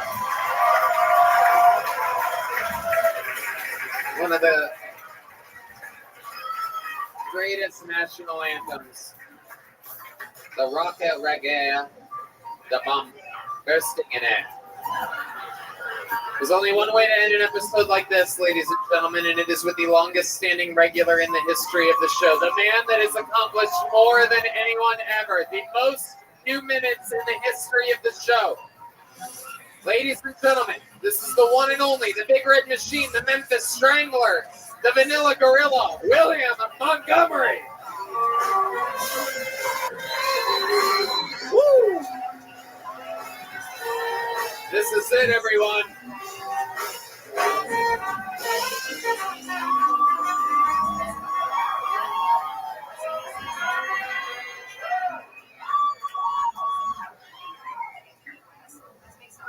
How's it going? My name is William Montgomery, and I'm running for county alderman. It's been a long time coming, but I can pinpoint the day I realized I wanted to be a politician. We had this mud pit in the backyard, and since I was the youngest, my parents would make me get in the mud pit before everyone else to scare away the snakes. One day I got into the mud pit to scare away the snakes, and a big water moccasin slithered right up to me, and I was terrified. It was right in front of my face. My dad yells, "Get the hell out of its way, it's going to bite you." But I just stood there, stone-faced, and I made a promise to the snake that day.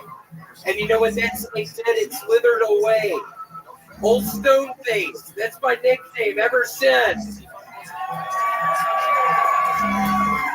Old Stone-Face, and if I'm elected to county alderman, I will stare down every snake, every frog, and every lizard in our great community. USA! USA! USA!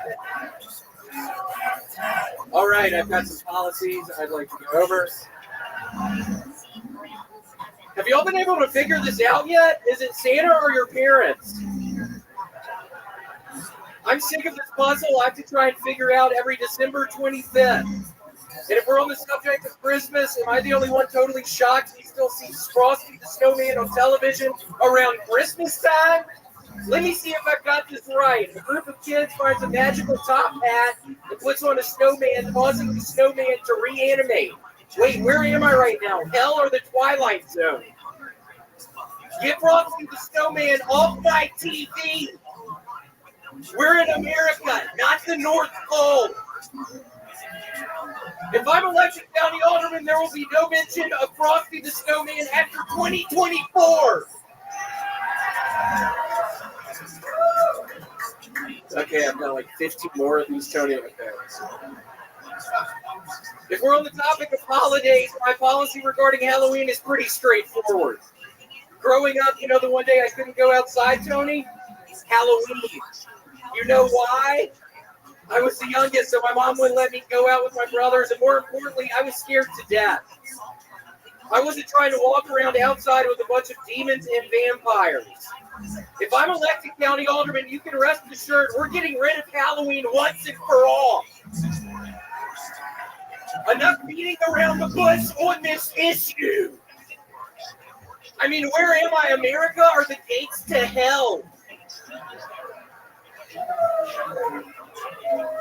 Speaking of giving our political prisoners back, in Germany, I'm looking at you.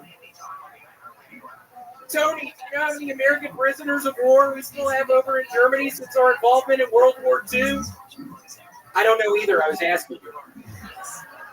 Okay, let's go to the next policy. Okay, ma'am, I'm going to ask you this. What do you think is currently the biggest issue facing our community?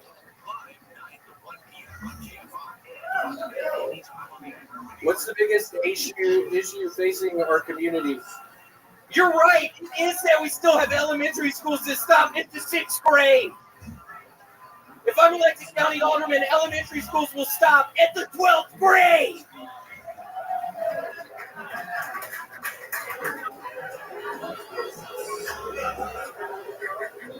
I have more, but it's hard.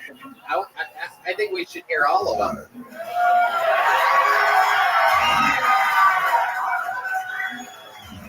I'm running for county fucking alderman. And Louis J., just for the record, I do like Puerto Ricans.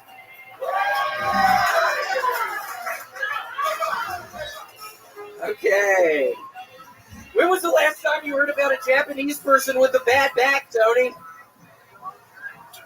Well, if I'm elected county alderman, every new home in our communities will be pre-installed with traditional Japanese short-leg tables. Studies have shown that by sitting down to eat in the Japanese manner, it strengthens our back.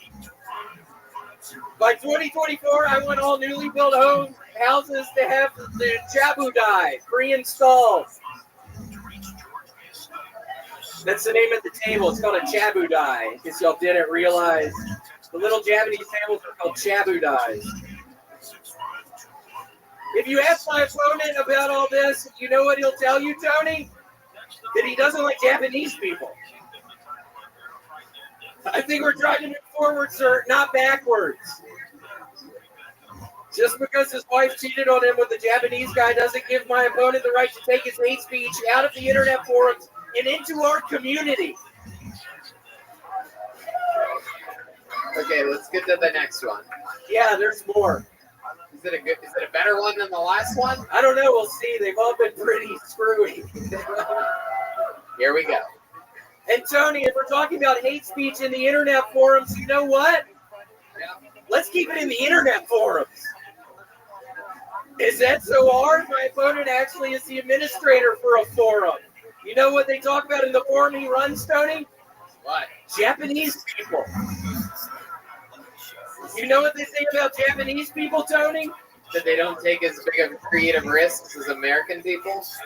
Note that a lot of Japanese people these days don't use the traditional short leg tables anymore, which is a patently false statement because I live with a Japanese person and we eat at the Chabudai every night.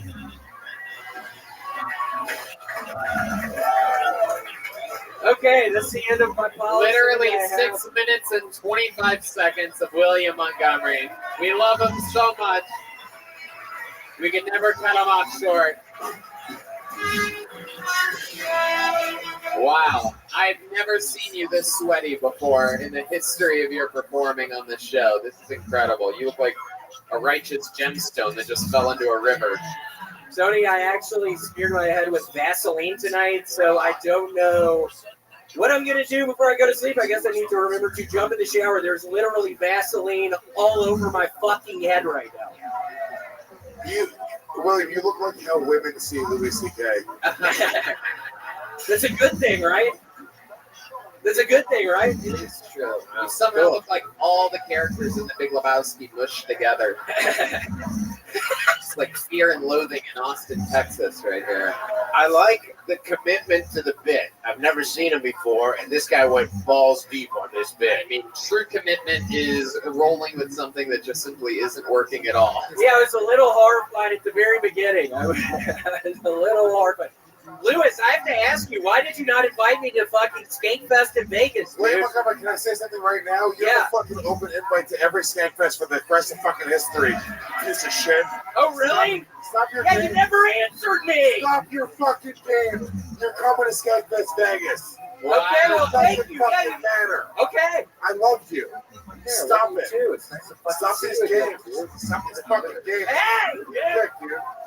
Let me see what you got under there, He's about bro. to pull out the little red machine. We'll see how much you can This commit. is a bad idea. My let's see how dame's much you gonna can pop commit. Now we saw the moment he stops committing. Come here, pussy. If you want to see his bush, you can just look at the lady's armpits from before. Okay, we're not doing that. Lewis, what's the game plan on this one? I'm gonna whip your freckly cock out right now in front of everybody in Austin, Texas. I'm fucking sweating so hard right now. It is absolutely incredible. He is dripping sweat everywhere. Tony, is that the same suit company that you guys and Hans and Joe Rogan? I don't think so. I don't think we got them from the I got this from Goodwill yesterday. What the fuck does that mean, Red Man, you dumbass? Why the fuck did you ask me that? Obviously, William, fresh off of a day at the funeral home, working hard. Where did you get that suit from, William? I got it from Goodwill yesterday. You really did? Yeah. Oh my goodness! And you found one that fits. How about that? This is a whole new look for you. Whole new look. It was $40. Wow, absolutely. Yup. $40 fucking dollars for this fucking nightmare of a set tonight. I paid 40 fucking bucks to make a fool of myself up here tonight. In front of Louis J, my man, who never responded to me. The sweat is Right, William. What else can I say? The sweat is overwhelming. Did you do something different with your diet this week, William? Yeah, I actually. Literally dripping off of his eyebrows, onto the glasses, onto the lower part of his face. We watch him every week. We've never seen anything like this before. He literally may be days away from a massive heart attack. I actually started doing cocaine again.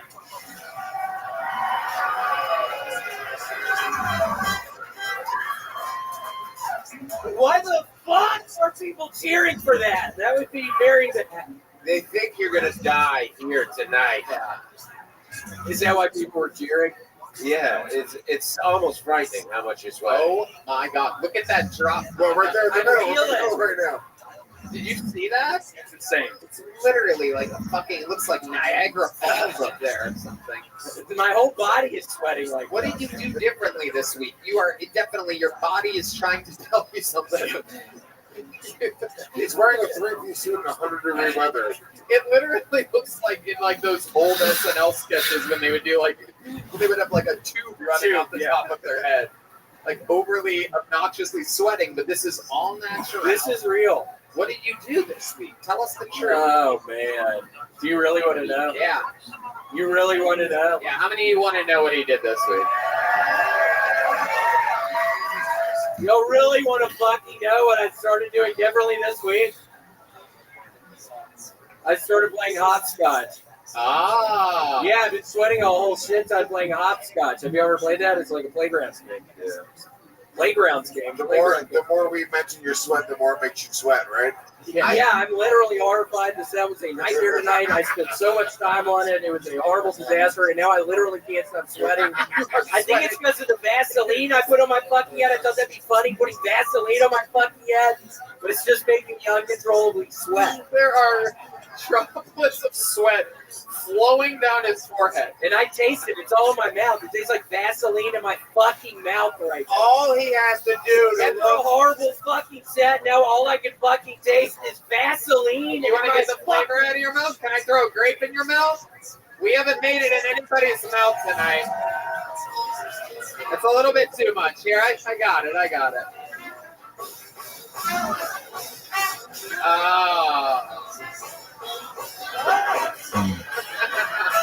William, open your mouth.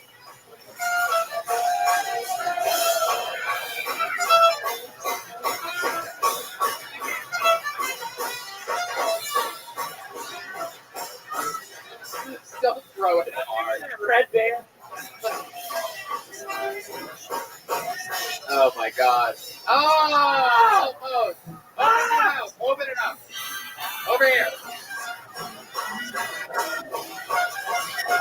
We have to be able to do this.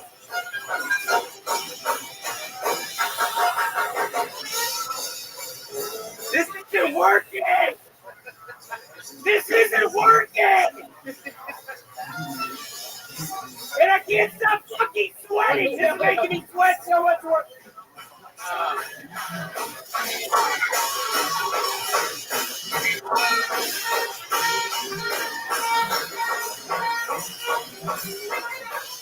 Stop doing it hard. Okay, just put it in my eyes now!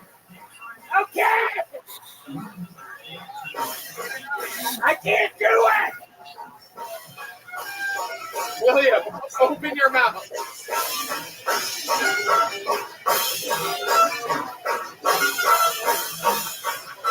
Okay!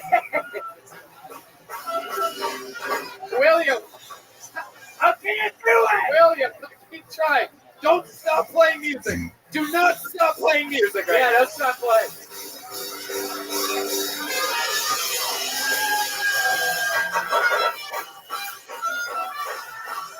William.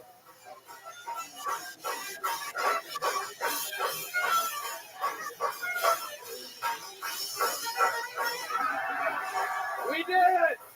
Oh my God! Go see next set! Wow, very good, sir. All right. We did it. We did it. The people love it. Did you guys have fun here tonight, huh?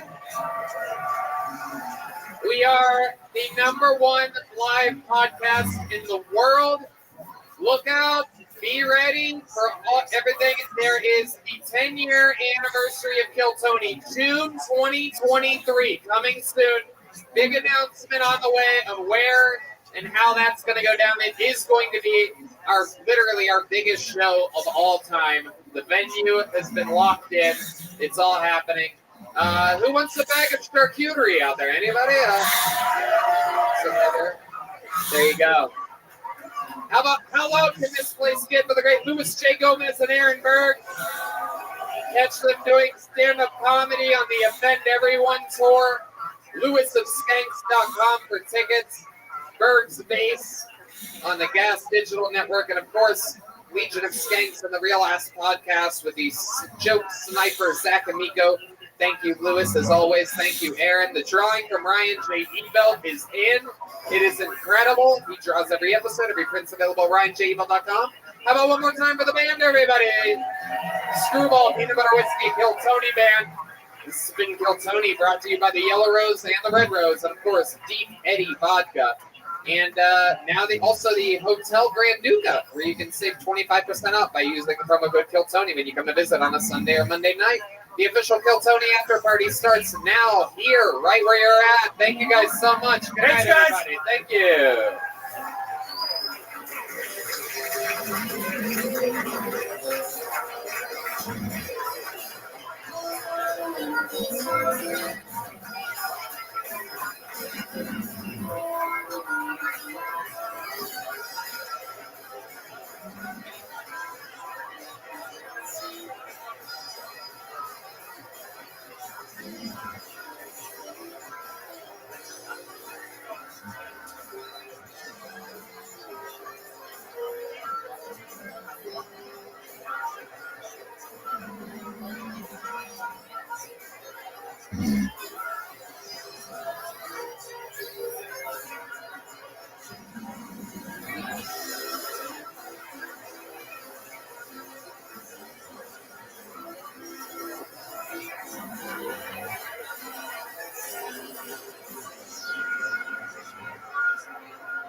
Hey, this is Rabbi to be live from Vulcan Gas Company here in Austin, Texas, for a brand new episode of Kill Tony. Get up first, Tony!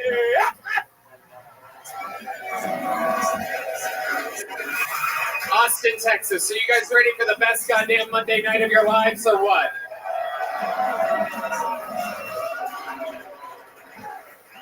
A little bit janky there. You guys ready for the best fucking Monday of your lives? There you go. That's better. Red Band's here, everybody. The guy that was on the first podcast ever with Peter and Paul and everybody. How about a hand for the fucking band, huh? This is Kill Tony, brought to you by the Red Rose, the Yellow Rose. Two of the best strip clubs in the world are here in Austin, Texas. Also, Deep Betty Vodka, the best vodka in the world. I implore you to order it from your seats where you're at here at some point during the night. This is the greatest band in the land. That's the Kill Tony band. That's Michael Gonzalez on the drums, everybody. Paul Deemer on the horns. Matt Muelling on guitar. And that's the great D Madness on the bass, everybody. The Kill Tony band brought to you by Screwball Peanut Butter Whiskey. The best whiskey and the best peanut butter product that I know of in the world. It's both of those things. It's all one bottle. Screwball Peanut Butter Whiskey. For those of you that like whiskey. If you like vodka, Deep Betty. And if you like hotels, stay at the Grand Duca Hotel here in Westlake, where you can get 25% off by using the simple code word Kill Tony on a Sunday or Monday night. One of the best hotels in the city, offering a discount for fans of Kill Tony traveling from around the world, which happens a lot. How many of you are visiting from a different city here tonight? You would make noise. You wouldn't raise your hand. You must be from a very polite place over there, this couple. Where are you guys from? New Hampshire. Very polite. Obnoxiously polite. All 85 people in New Hampshire are very, very polite. There's a lot of frogs there. Here's a little bit more about the amazing sponsors that made tonight's episode available for you here right now. Hey, y'all.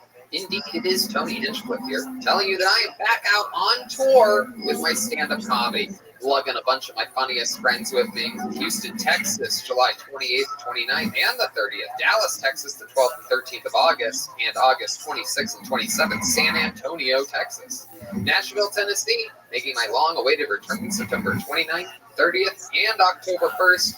Tickets available at TonyHinchcliffe.com, and we'll see you out there. Hey, y'all, take your summer adventures to the next level with Bespoke Post and their new seasonal lineup of must-have Box of Awesome collections. Bespoke Post partners with small businesses and emerging brands to bring you the most unique goods every month. I absolutely love this stuff. We've both been getting sent Box of Awesome items. I have an unbelievable bag that I use. It's like a canvas bag that I take everywhere with me. It's literally my favorite bag, and you know I travel all the time, so these things are important to me. Unbelievable knife sets and sound reducers when your friends literally who you trust the most make the most noise humanly possible during an ad read. Really all types of different things. No matter what you have going on this season, Box of Awesome has you covered. From camping gear essentials to beach day and travel must-haves, Box of Awesome has everything you need for the summer. Red Man? Yeah, it's amazing all the stuff they have. I love it. And to get started, it's really easy. Just take this quiz at boxofawesome.com. Your answers will help them pick the right Box of Awesome for you. They release new boxes every month across a ton of different categories. I got a bunch of knives for my kitchen. I got this cool little smoker so I can smoke my own whiskey. Each box is valued at around $70, but you only pay a fraction of that price. Plus, with each Box of Awesome, you're supporting small businesses. 90% of everything that comes in your Box of Awesome is from a small up-and-coming brand. It's free to sign up, and you can skip a month or cancel anytime. Yeah, so get 20% off your first monthly box when you sign up at boxofawesome.com and enter the code KILLTONY at checkout. That's boxofawesome.com, code KILLTONY for 20% off your first box. Boxofawesome.com, code KILLTONY.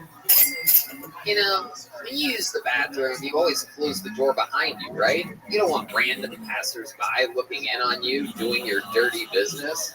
So why would you let people look in on you when you go online? Using the internet without ExpressVPN is like going to the bathroom and not closing the door. I mean, you guys know at this point, you have to, that your internet service provider knows every single website you visit. And what's worse is that they can sell this information to ad companies and tech giants who will use your data to target you. ExpressVPN puts a stop to this, creates a secure, encrypted tunnel between your device and the internet so that your online activity can't be seen by anyone. Red Man? I use ExpressVPN on all my devices. It works on everything, phones, laptops, and even routers. So everyone who shares your Wi-Fi can still be protected, even if they don't have ExpressVPN. I use it on all my stuff. I have it on my phone right now. When I'm at Starbucks, I turn that on. Airports, you need that.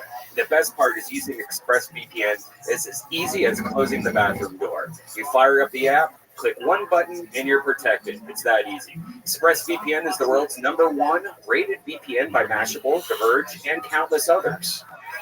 That's right. So, if you're like us and believe your online activity is your business, secure yourself by visiting expressvpn.com/KillTony today. Use our exclusive link, expressvpn.com/KillTony, and you can get an extra 3 months for free. That's expressvpn.com/KillTony. You know, I have once again begun my never-ending, continuous stand-up comedy tour, and all this traveling has me thinking about all the people that make traveling truly great, whether it be the hotel concierge who knows the best places to go, a waiter, a server, a chef who works at a great restaurant, a charismatic bartender, a gift shop clerk, all these different people, you know. Outstanding talent is crucial for a successful business, and if you're hiring, you can find talent for roles like these and more at ZipRecruiter when you try it for free at ZipRecruiter.com/KillTony. Red Man, you know all about this. Yes, ZipRecruiter is our favorite sponsor. We've had them, almost since day one. ZipRecruiter uses its powerful technology to find and match the right candidates up with your job. You can easily review these recommended candidates and invite your top choices to apply. Additionally, ZipRecruiter has a complete suite of tools that make it easy to filter, review, and rate your candidates. 4 out of 5 employers who post on ZipRecruiter get a quality candidate within the first day. No wonder ZipRecruiter is the #1 rated hiring site based on G2 satisfaction ratings as of January 1st, 2022. That's right. So travel to this easy-to-remember web destination, ZipRecruiter.com/KillTony. That's where you can try ZipRecruiter for free. Again, that's ZipRecruiter.com/KILLTONY. ZipRecruiter, the smartest way to hire. Are you guys ready to start tonight's show or what? Every single week, we have one of the best comedians in the world on this show. This week is no different. This week is special. This is a goddamn monster. This is one of my favorite comedians on planet Earth. One of my sisters in comedy at the Comedy Store. A true paid regular. You might know her from a great many things. It's Always Sunny in Philadelphia. 24, Mr. Show, Little Miss Sunshine, Two Broke Girls, Dirty Work, Brooklyn Nine-Nine, Dude, Where's My Car, Legally Blonde, Punch Drunk Love, Gilmore Girls. It's the one and only Marilyn Reister. Wow. Oh my God. One of the best in the world here in Austin, Texas, tonight with us. Her brand new book, Hamish, My Life at the Edge of Stardom, is for sale now absolutely everywhere. You can get a signed copy by going to marylyn.com. Marylyn, welcome back. Thank you for that intro. Wasn't that nice? That was so nice. You are truly. So many credits. It is incredible. I skipped over some. The Larry Sanders Show. I mean, nobody gives a fuck. It's unbelievable. Everyone's like, what is that? A show from the olden times when there was only TV? News radio. Two Broke Girls. Night School. It's crazy. It's crazy. I wrote them all down because I thought it was hilarious how many great credits you have. Thank you. While I'm in Austin, I'm also going to be touring some of those strip clubs. I'm doing the Older Sad Moms night. Older, single, unhinged sad moms. So I'm gonna hit that circuit. I love it. Check it out. I'll sign my book if you bring it. I'll sign it with what? I'll sign it with Catcher at the Red Rose and the Yellow Rose all week. Thank you for that. I had no reference point. Yeah, it's literally our biggest sponsor since day one of being in Austin. Okay, I'm the in. Strip Club was the one that's like, we will do anything. We'll give you any amount of money, whatever you guys want. We just want to be involved. We're like, oh, Jesus, relax, okay. A little bit pushy for people from a strip club, you know what I mean? Yeah. Yeah. I'm so excited to have you here. We're going to have so much fun. You've done this show before. You guys know how it works. A bunch of people signed up for the opportunity to do 60 seconds uninterrupted of stand-up comedy on this stage. They've been waiting, some of them days, months, years for this moment. It might not even happen because their name's just on a piece of paper in a fucking bucket. You see? It's a bunch of names on paper. And if I pull it out, they have to do 60 seconds. You know, their time's up and you hear the sound of a kitten.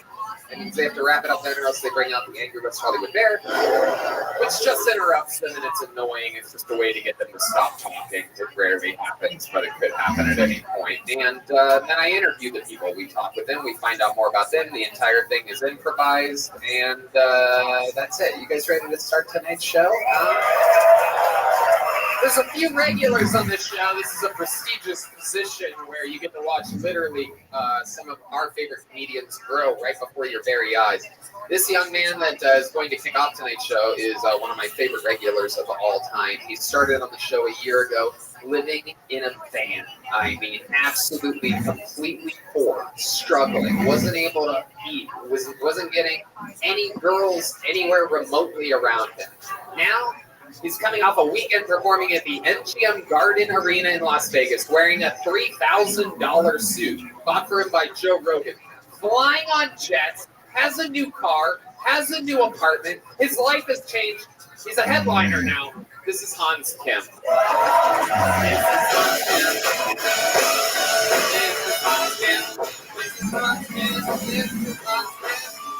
Hey. It's good to be here in Texas. I was just in Florida, and holy shit. Thought people in Texas were dumb. They're like done without any of the aggression. It's like a bunch of manatees over there. But gonna be here in Texas. Abortion is illegal. Sorry, ladies. You're gonna have to hold it in like a shit.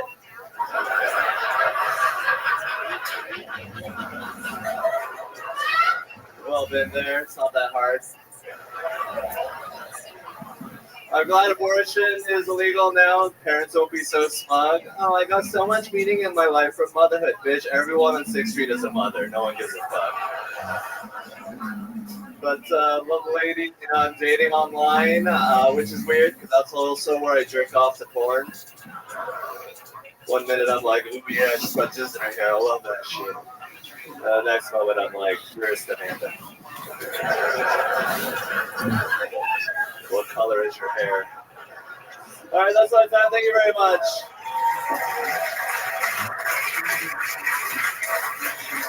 Hell yeah.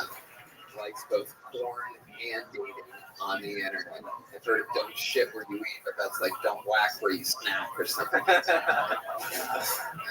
Hans Kim, welcome back. Another killer new minute. You make it look so easy every single week. You have a brand new D. Betty Vodka shirt. Extra plug, D. Betty Vodka.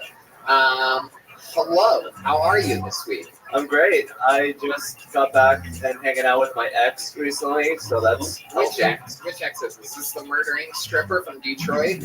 No, this is the non-murdering musical theater artist. Very good singing voice. She's the one that sang "My God is an Awesome God" while I massage gunned her pussy. Oh wow! Oh my goodness! Is she? We have heard of this woman before. Now, you're really plugging that she has a good singing voice this week. Did she tell you to say nice things about her or something like that? No, I just, want to keep hanging out with her. Is she here tonight? Probably. Why don't you find out? I call her name, ask her if she's here. Rachel, are you here right now? Ooh, there's a bunch of fake Rachels here. This is like that page on Waldo where everybody's dressed kind of like Waldo.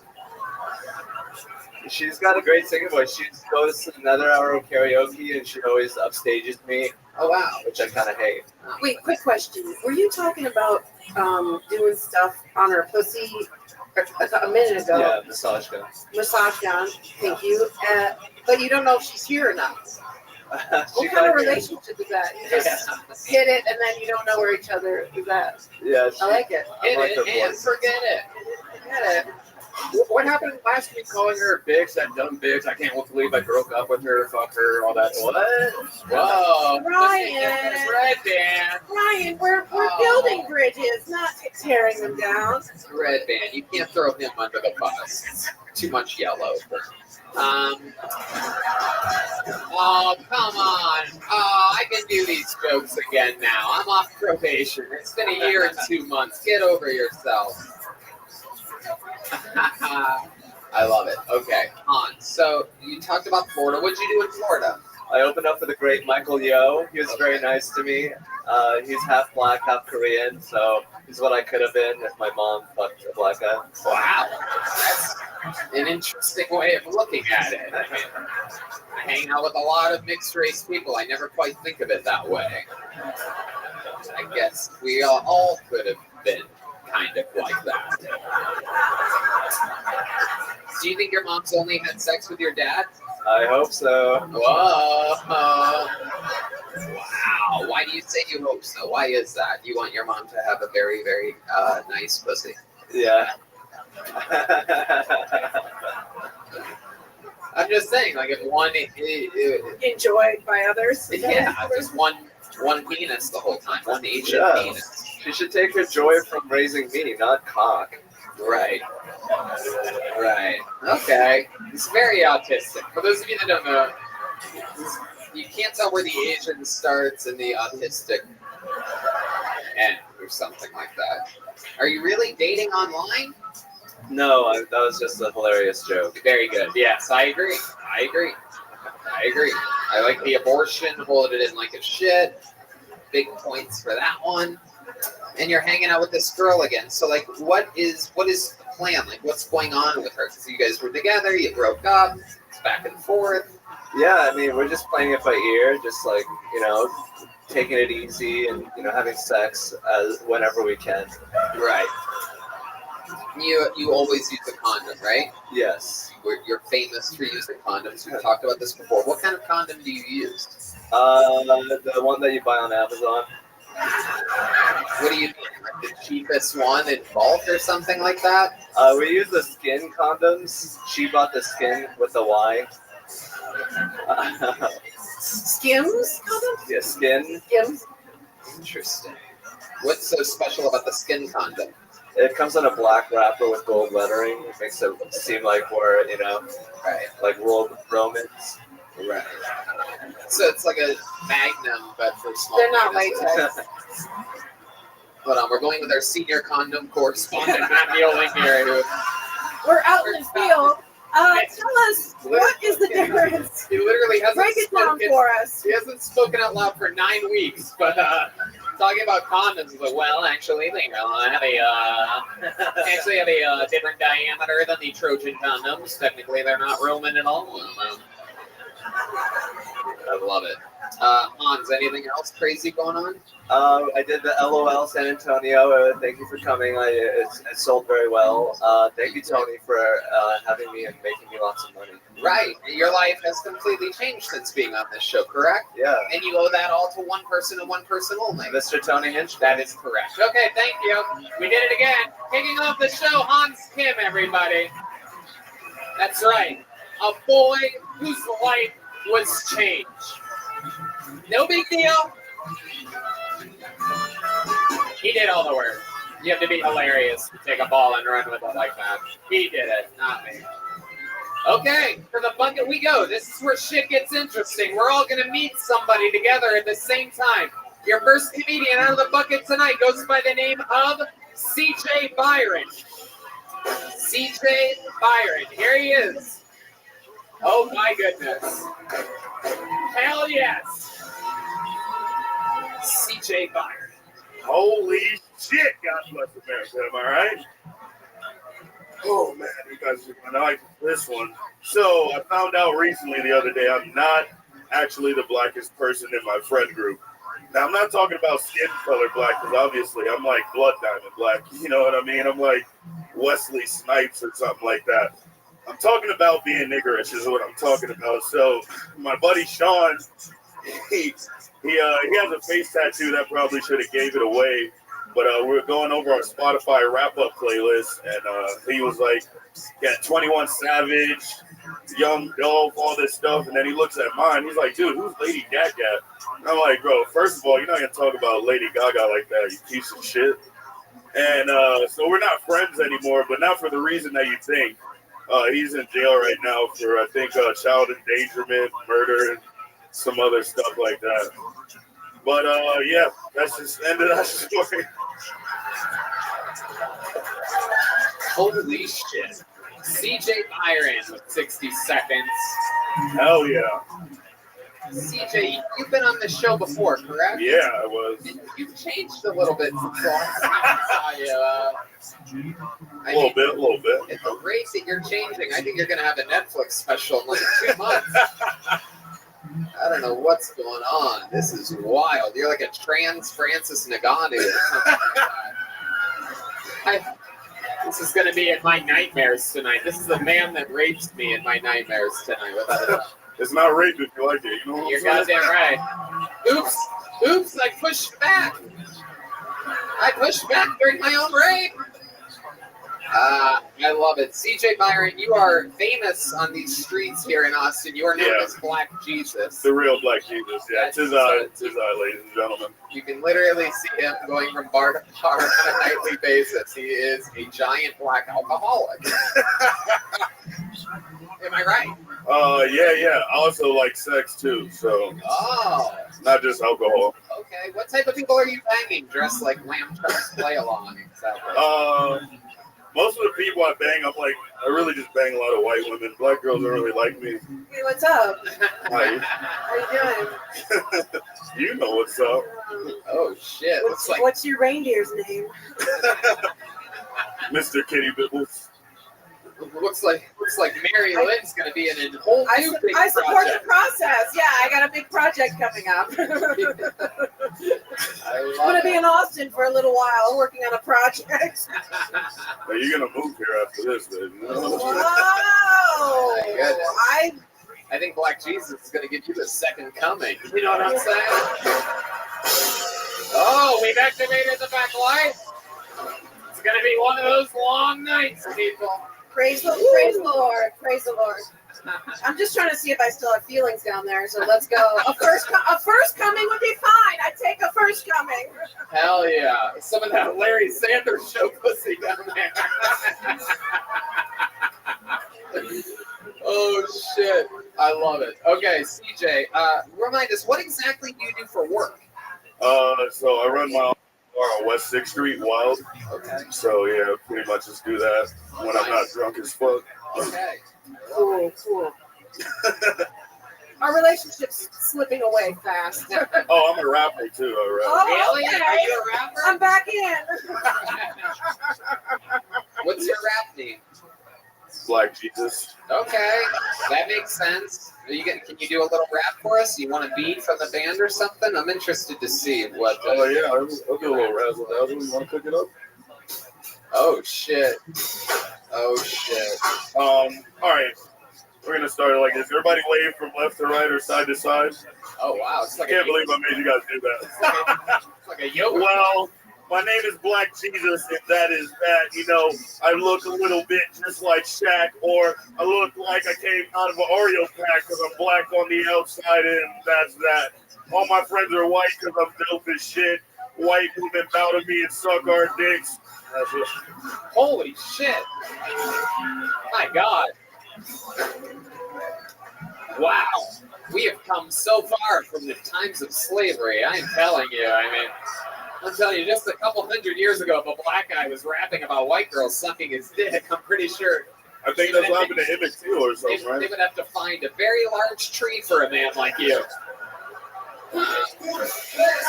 Let's go. DJ's laughing. You woke white people should be. Spoiler alert. Get with it, East Siders. I love it. Yeah, I'm figuring out the geography of Austin as of late. I'm doing the fucking math. I can tell when East Siders are here. They fucking bought their first house. You know what I mean? And fucking, I got a good deal.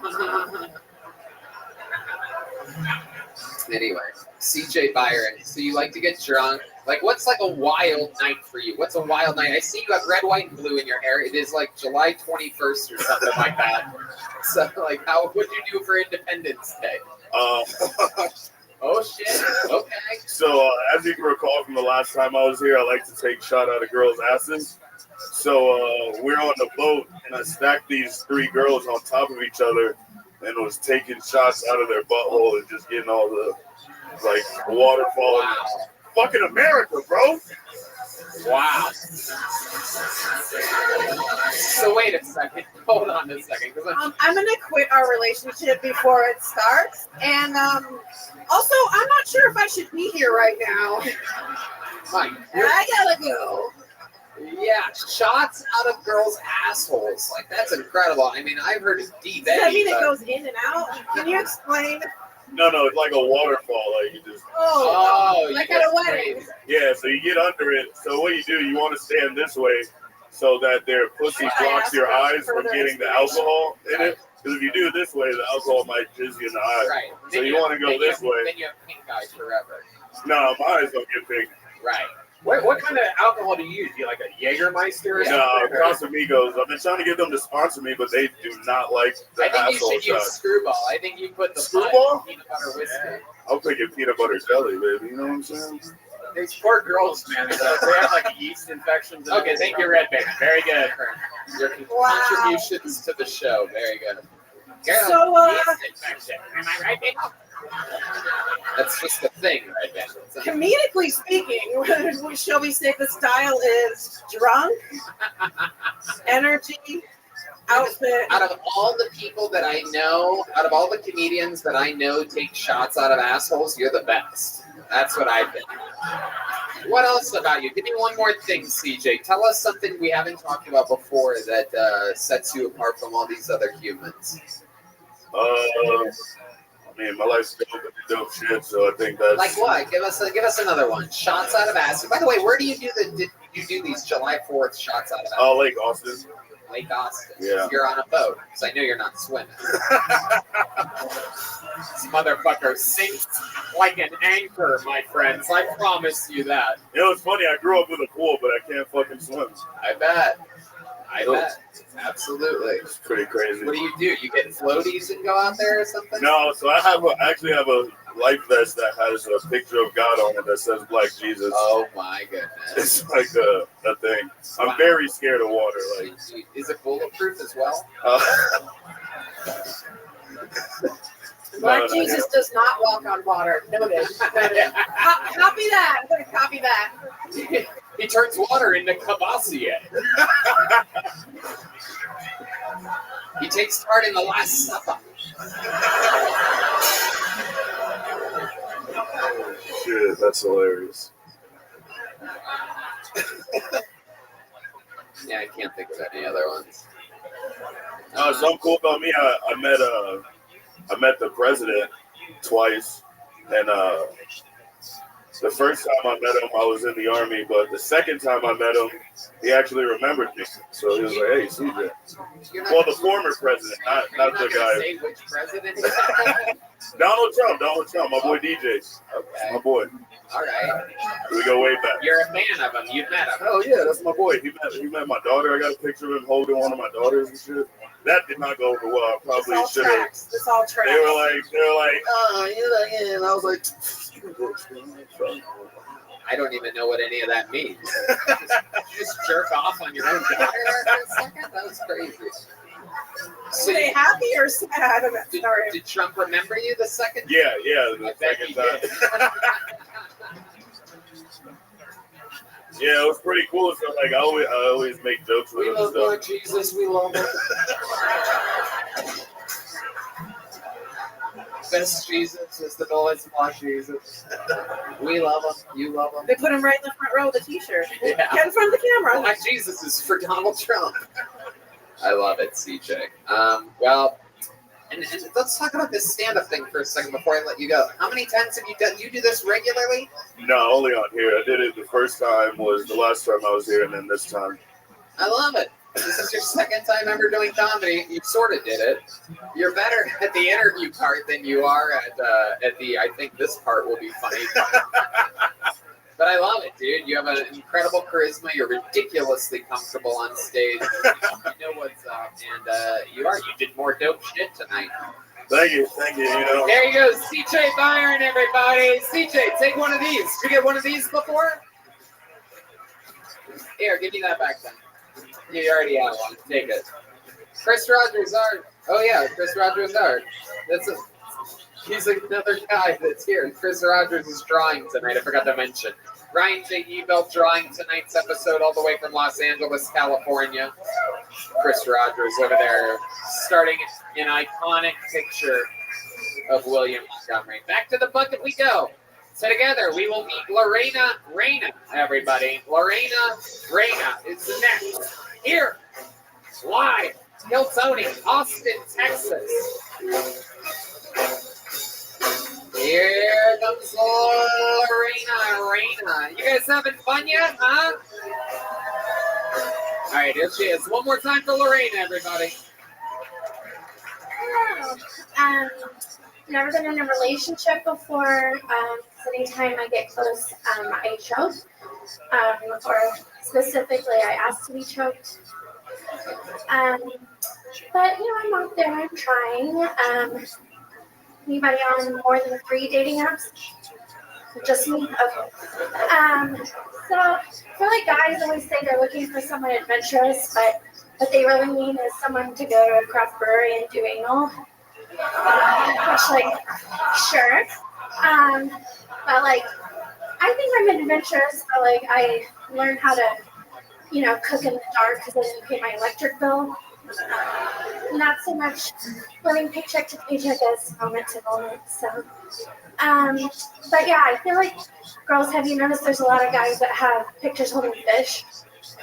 It's like the only time they ever take a picture. But I like it because it shows that they're looking for the big one. So it's not going to be a catch and release situation. All right, Lorena Raina, keep that microphone. We're going to talk for a second here. This is your first time on the show, correct? Awesome. Welcome. The crowd absolutely loves you. You're super likable. You are a very, very, very likable lady. You know what I mean? Thank you. Lorena, how long have you been doing stand-up comedy? May 1st. May 1st is when you started. Yeah. So, all right, I'll do the math for you. It's been 2.5 months. Very good. May 1st. What made you want to start on May 1st? I don't know. I just, when I did, my best friend just moved here to Austin. I'm from here. But I did an open mic in Florida, and that was kind of what kicked it off. Right. And this open mic in Florida, what were you doing in Florida at the time? She was moving here, so it's all. Oh, your best friend. You guys hook up? No, it's not like that. True best friend. Yeah. Right. Okay. So, I'm just trying to figure out what you would wait until she moved here to start here. Yeah, I don't know. Just like the way it lined up. Okay. All right. And okay. What do you do for work? How do you make money? I drive for Uber. Oh shit. Okay. All right. Just strictly driving for Uber.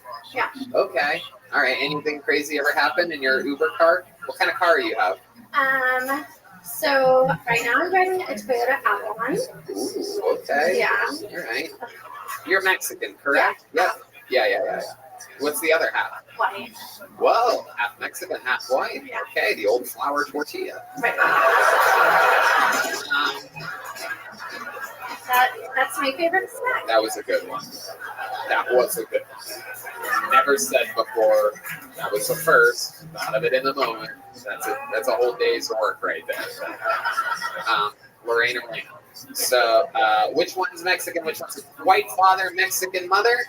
Yeah. Whoa, the rare Mexican father, white mother. Wow. So what was wrong with your mother? No, I'm kidding. I'm joking. Yeah, you got it. You have a lot of brothers and sisters? Only Mexican child? Whoa, I didn't realize we had a fucking leprechaun on stage, everybody. Oh, my goodness. An only child. Wow. Jeez, your father's still alive? No. You see that? That's the only way you can have an only child, is if the father dies very soon after having you. Am I correct? A few years? 16. All right. Okay, so he was... But divorced at 8. Oh, okay. How did he die? How did your father die? Throat cancer. Ooh, was he a heavy smoker? At a time in his life, yeah. Alcohol more so. Oh, okay. All right. Throw back to Black Jesus over there, finding out alcohol has some catches to it. Are you really on 3 dating apps? You said you're dating apps. Tinder, Hinge, and Bumble. How do these work out for you? You go on a lot of dates? No. Your last date, like, how does that go? I'm always so intrigued by people that meet each other on apps. It seems like It has been a while. Yeah. I had one scheduled and we got COVID, so. Right. That's right. Yeah. You got COVID. It's either you have to pick. Sometimes either you get COVID or you get catfished. You know what I mean? You have to make a hard decision. He chose COVID on this one. I love it. But what was the last date that you went on? Like, what'd you do? Did you go to a movie? Do you pick the guys up since you're an Uber driver? I'll pick you up. Exactly. I'm already on the road. Yeah. No, it really has been a while on the date front. Yeah. Okay. Very good. Lorena. So what do you do for fun? What are you into? You seem like the type of girl that I like to play golf. Really? You're a golfer? Wait, no? Yeah. You No, I know. I just like, I don't want to tell you I like all the things that you like to do, you know? Right. But I really do like to play golf. Really? How long have you been playing golf for? I mean, since my dad was alive. Oh, okay. Yeah, he was a scratch golfer. His dad was a groundskeeper at a public course, so he played night golf. Wow. And so he taught me. And then I played in like college, not like on a team, but like in class. Okay. Did he wake you up, get you out of bed, take you out at night to golf? Yeah. You had to go in the middle of the I night? mean, you know, or like throw golf balls and be like, don't be afraid, it's gonna hit you. I hit him with a golf cart. Oh my goodness gracious. Incredible. So other than golf, what else? I What do you- like to hike and swim. Right. Be outside. Right. Okay. How about at night? Like nightlife, Lorena. I drive to make money. You drive to make money Like, at night. yeah, so I like to drink and go out and party. Craziest thing that's ever happened in your Uber car? You seem like the type of person that's a veteran of the game. I'm guessing over 2,000 rides. Am I correct? Yeah, I'm a platinum driver. See that? Um, The gene. I I can look at an Uber driver and guess just from looking at them how many drives they I get. actually had never been hit on and asked out until this last week. Whoa, what And happened it was this? back to back. Oh my I God. was like, I don't know what energy I'm putting out. Right. Black guys? No. No? Mexican. Mexican. Oh, gee. Trailer park. Really? You dropped them off at trailer parks? One trailer park on the side. Oh, the lowest of the low. Free gentrification. Wow. Oh, wait, Tony. Yes. I saw you at the Cellar in LA. Uh-huh, the comedy store. Yeah. Right? And you did this incredible joke Uh-huh. about like Australian burgers. Yeah. $300 Yeah, burgers. chicken sandwich. Oh, Oh, thank you so much. Indeed. I stopped Yeah. doing it. It never ended up getting on anything. I know. Yeah. Because I Yeah, I love that joke. Yeah, everybody loves it. Everybody loves it. What are you going to do? I have other good new material. I told you It's I just the saw one time she saw me. I mean, there's other stuff. It was 2 nights in a row, and I talked to you at the bar, and you were like, "Why would you ever try to see me 2 nights in a row?" And I was like, Yeah, the comedy store tends to be more of like a workout place. Maybe you would tweak a few words here and there, but like, yeah. But it was good, both nights. Right. Yeah. Like comedians, every comedian and anyone who says different is lying. Every comedian's scared of someone seeing them 2 nights in a row. Because it's like you sort of like it's like going to see the same magician 2 nights in a row, and it's like, wait, are you keeping an eye on like you know where the pigeons are coming from and shit? You know what I mean? Like, you're trying to figure out the tricks. I've told it to so many Australians, though, and they always love it. I love it. Well, Lorena, anytime you want to come see my new material at one of these Rogan shows, I'll make sure that the door guys let you in. There you go, Lorena, everybody, come back. Lorena, sign up again. Here, take a little joke up. You're just getting started. The youthful career has begun of Lorena, one of the funniest Uber drivers on planet Earth. Oh, what a sweetheart. She is very likable. I didn't even want to make fun of her, even though she's shaped like a Mexican cannonball. I didn't say that, though. You just did. I said, oh, fuck. I just said it. You guys want a special treat, huh? Ladies and gentlemen, in the history of the show, as we traveled around the world doing theaters in Europe, Australia, and every American major city and Canadian major city, there's only been 7 golden ticket winners. There's only been 1 here in Austin, Texas. He's back. Very, very special boy from Toronto, Canada. Make some noise for Cherry Nathan, everybody. Oh, he's very serious tonight. He's a very serious man.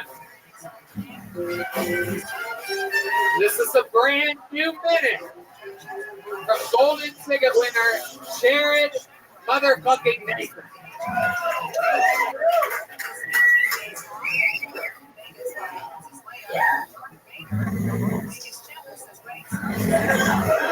Sweetheart, you never hear but the bad one. I was kicked out because I was staring at the other woman too much. Because I have a wandering eye. And a love for nurses. My ex was nicknamed a town pipe. Not because she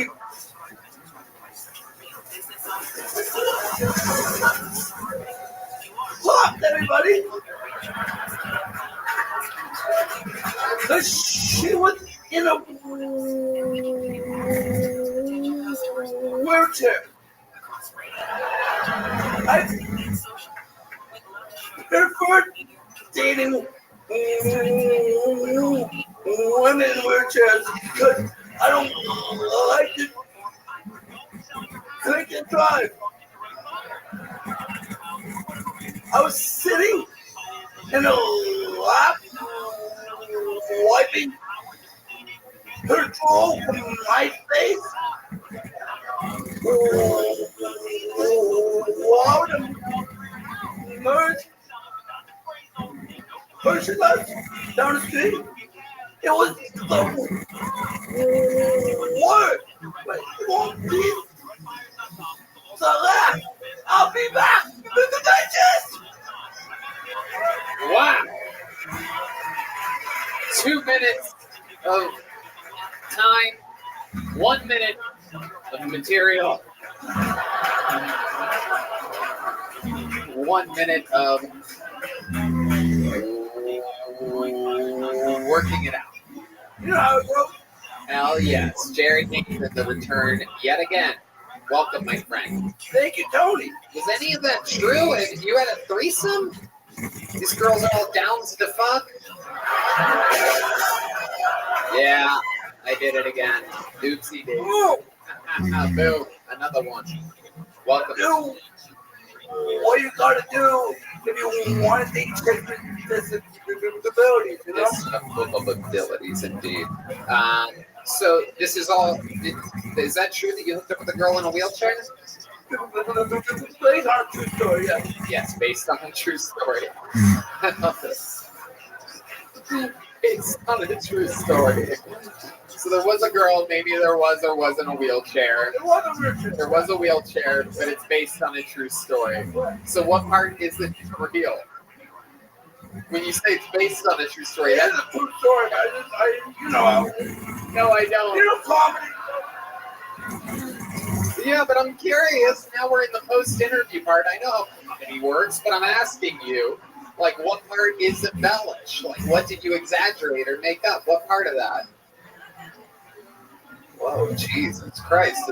Is that the horny bitch in the wheelchair over there? Let's go, baby. Let's go. Oh my goodness, is she over there? Who says such a thing? That is wild. Oh, she can walk.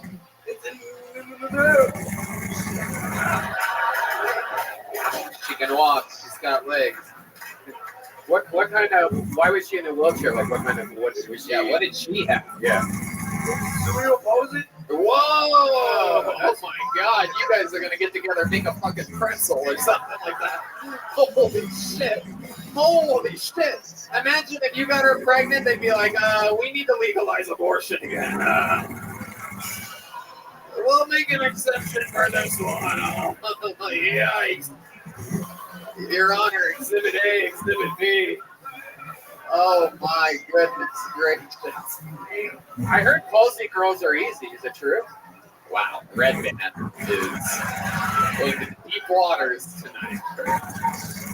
Life and save people with special needs are 20 times more than normal people. Is that true? 100%. Special needs people are hornier than normal people? 100%. That's why Red Band's so horny all the time. This makes sense. The horny boy. See the orgies Special Olympics. The orgies they have the orgies at the Special Olympics? Oh my God. Man, I've been trying to watch a video of that, but I imagine the camera's pretty shaky. Those things, you know what I mean? Wow. They have orgies at Special Olympics. Have you ever thought about being a Special Olympian, Jared? I've never asked. I was. You were a Special Olympian? What did you do? You did the egg on the spoon run or something like that? You played hockey, remember? You said to be a hockey. And I swam. Whoa! Oh my goodness! Yeah. Wow! Yeah. That is incredible. I cannot picture you out there swimming. Were you good? I want some razor. Yeah. He just goes in circles. It's not. Red band. Oh my goodness! What type of swimming would you do? Did you do the? I did a freestyle backstroke, the butterfly. All right. You've been in Austin now. You've been visiting now this time. You've been here for a couple weeks. What have you been doing for fun around town? You love Austin. I see you all the time at my favorite coffee shop, and my barbecue place, and all these barbecue. I'm just trying to stay out of this fucking heat. Right. Yeah. It's hotter than a fucking Special Olympics orgy out there. Shaped like a pony. I'm shaped. Sweating like a palsy girl in a wheelchair right now. You know what I mean? I have a ice cream body. My mouth in a fucking sun. You have an ice cream body. Yes. Okay. No, like you. Popsicle stick. Hey, you skinny bitch. I saw that coming. You son of a bitch. Oh, you son of a bitch. Oh, I swear to God. If you were a bit less special, I would. I love Austin. I love everything. What is more? Tell us what you've been doing for fun. I know you get out. You barely stay at home. We found out last week that you went to the Red Rose and spent $20 over 6 hours of time. This man stretched out a $20 bill. Can you imagine? Is that $1 a song every 3 or 4 songs? Yes. Yes, it is $20 over 6 hours. That is unheard of, showing that he's both Jewish and a little retarded. Literally. But I mean, what kind of bouncer is going to kick this guy out, right? What kind of soul would you have to not have with this little boy? $20, 6 hours, probably came 15 times in that time. Do you have a favorite stripper there? Yeah, you do. Ladies and gentlemen, here she comes hitting the stage. It's Brenda. I love it. Any highlights of your strip club visit or anything like that? Was there anything? You get a lap dance or anything like that? You got a couple lap dances for $20. I might spend a little more than 20, but you know. Oh, you just told people you only spent 20. I don't give away all my secrets. I love it. He didn't even stutter during that part. Did you hear that? He's fucking serious. I don't give away all my secrets, Tony. Jesus. Yeah. I love this show. Yeah. I want to keep coming back. Yes. But I need something from you. Oh boy, what do you need? I need a letter of appointment. Okay. I want to work here. Okay. And I will love to do shows with you when I come back in November. Okay. I love to do shows on my birthday. Baby mama? Oh, birthday. Okay. With you. Because I love Austin. I want to keep coming back. Okay. You want to see me come back? Everybody wants you back. And you know what I'm going to do? I'm going to have, because I don't even think I have the power. I mean, I don't even know how that stuff works. But if I can't do it, I'll have this place do it, this actual venue. I'll have Vulcan Gas Company write a letter for you. Whatever it takes. Whatever I can do, I'll do that for you. What else, Jared? Anything else? One more thing before I leave the stage. Okay. What is it? Hold on. Oh shit, what's happening? He's got a gun! Oh shit. Oh shit, he's got a water gun. Oh my goodness. Oh wow.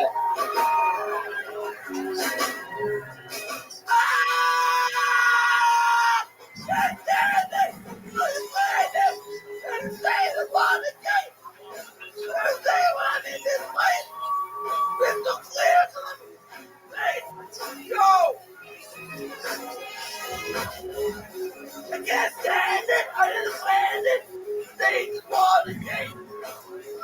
Fuck when I'm in here for the crystal ball is so clear! Yes! Wow.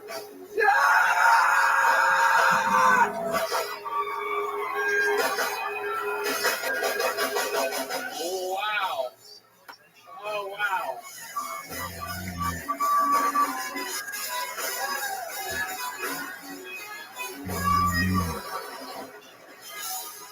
Wow. I mean, unbelievable. The guy just drops the microphone. Disrespect? No respect whatsoever. Jared Nathan paying homage to the Beastie Boys. Absolutely incredible. And you know, it's funny, think about it. He's been practicing that song for like a week. Are you serious? How do you know this? And because Jason Rouse told me, he's like, we worked together 7 hours on this song. He's going, and he better not fuck it up. And then he just stares right at Mary Lynn from 2 feet away from her with sunglasses on. Oh my god. That's one of the most special sets we've ever seen here. No copyright strike. You guys ready to go back to this bucket, huh? Here we go. We're going to meet another one. Who knows? This could be the next golden ticket winner next. It could be the worst set in the history of the show. Anything can happen. Your next comedian goes by the name of Kate Hermson, everyone. Make some noise for Kate, everybody.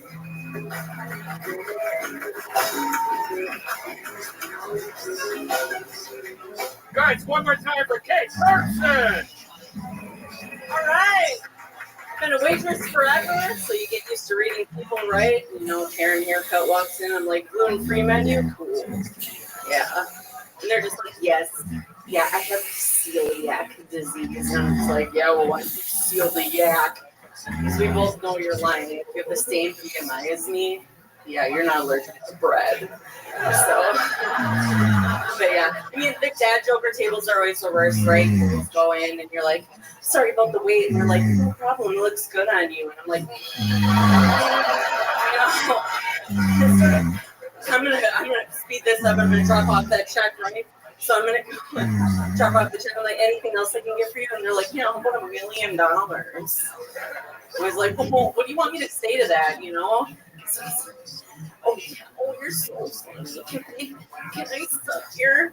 No, I'm not gonna do that. I'm gonna make it awkward. I want you out of here. So I'll be like, oh my god, $1 million. I want to suck your dick. No. All right, I gotta suck your dick. So. There you go, Kate Hermson. Welcome to the show, Kate. How are you? Heck yeah, and look, unbelievably great performance. That was fantastic. Thank you so much. Your first time on the show. Yes. And how long have you been doing stand-up? This is like my 9th mic. Wow. I'm from Appleton, Wisconsin, so we don't have a lot of mics. Right. I know Appleton. I performed in Appleton. There's a place there. What's that called? That wooded place. So I work at the Skyline Comedy Club That's where in Appleton, and I sit in this little tiny room that makes the food, and the only poster in there is the Kill Tony poster. Is that true? Wow. Absolutely true. I had no and idea. I look at it, and that's all I can look at. And I'm like, maybe one day. Yeah. No, that's how it works, man. I used to sit in the phones room at the Comedy Store, and all that they had in the room, I swear to God, was a VCR and in TV. And they didn't have the internet yet. And it's crazy. But 2007, they didn't have the internet. You would have to answer the phone, right? They would literally, you'd have to sell the tickets to the show on the phone. You had like one chance at it back then because there was no website for the Comedy Store. And you'd have to lie through your teeth. Like, yeah, tonight's show is going to be great. I mean, it's just unbelievable. Because even though there was only like 2 comedians that anybody would know at the time. And I anyway, still sell my tickets over the phone. That's not how you do it? No. Oh, okay. No.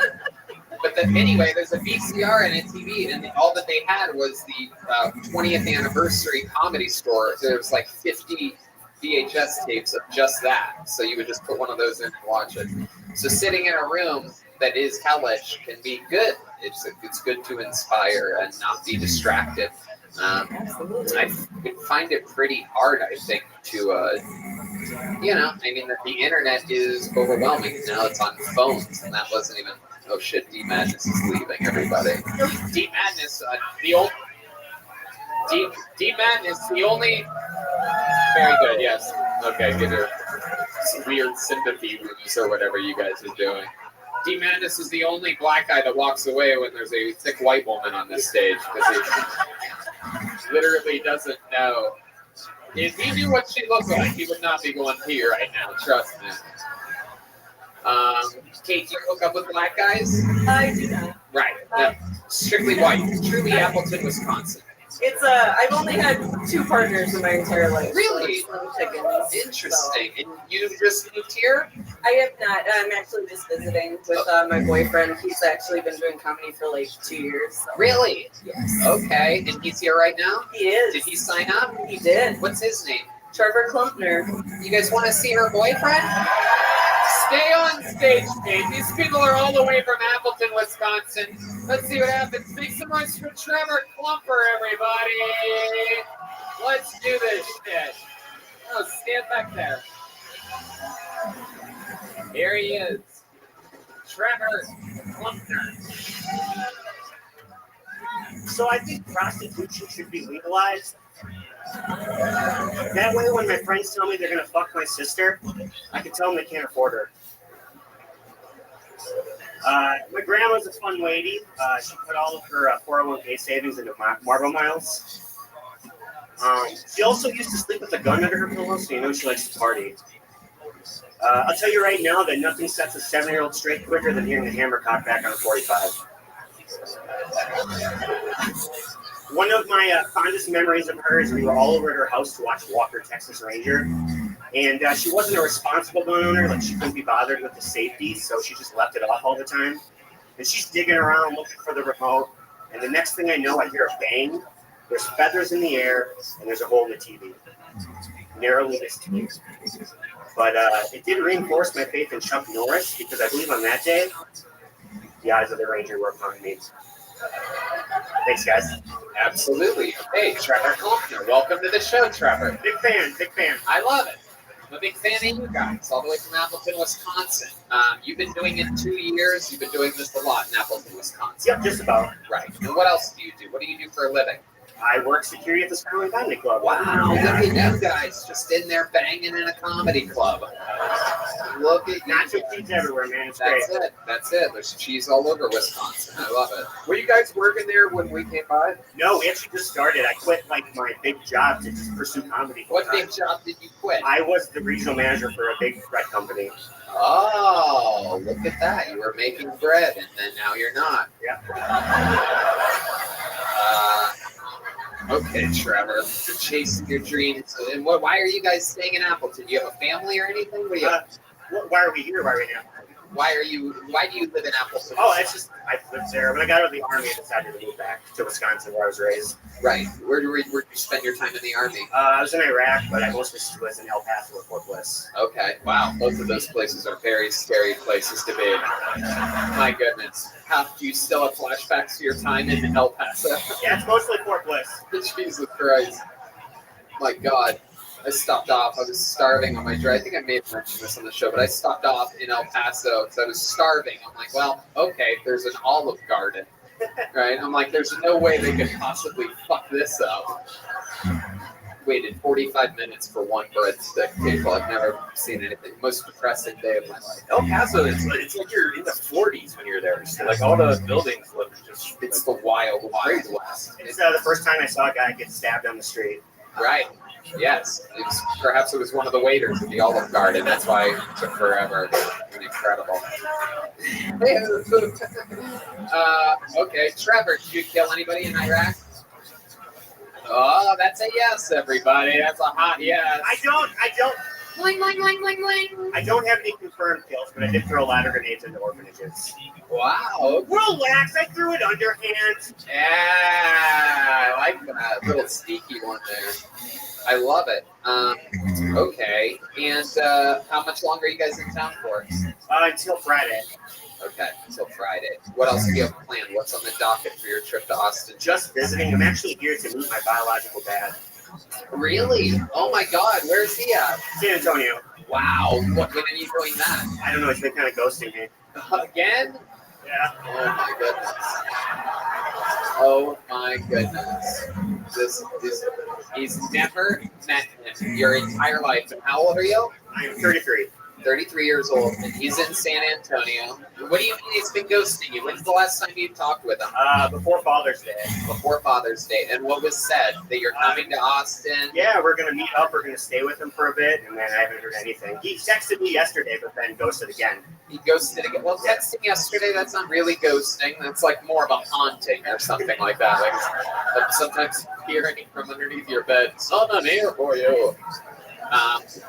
Tony could be your dad for a little while. You want me to adopt you? Yeah, Okay, I'm not going to. Come on. Hey, do we have the phone unlocker? Can somebody grab a phone unlocker for me real quick?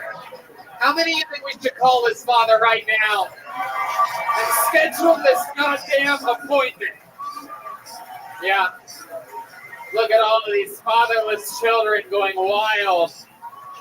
The crowd loves it. Here comes the phone unlocker taking the longest possible path to get it up here.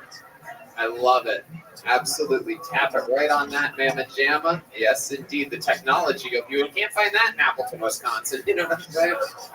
It is not. The only magnets they have there are, I don't know. I don't have anything for that.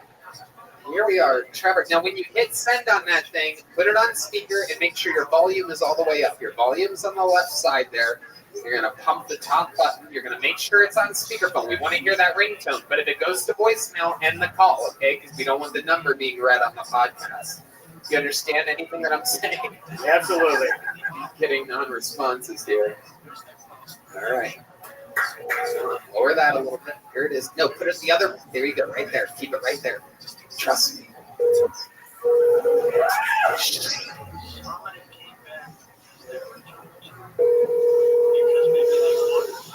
Pick up. Say hi. Hello? Hey, how's it going? Hey. You're on Kill Tony with me. Hello, Mr. Klumpner. How are you? I'm good. I believe he's having sex with another woman right now. Hey, I'm trying to, we're a little bit concerned because we want your son to meet you. We're getting a little bit nervous because he hasn't been getting the response he wants. Can we set a time right now for you guys to officially meet this week in San Antonio? Oh, he's coming to Austin? Well, I mean, geez, beggars can't be choosers at this point, you know what I mean? Jesus. Make the hour-long drive, kid. No, okay. What can we do to do this, Dad? I can do that whenever. Okay. How's tomorrow? Sounds good. Wait, can you start driving right now? You might be able to make it by the end of this episode. This could be the greatest moment in the show's history. Hey.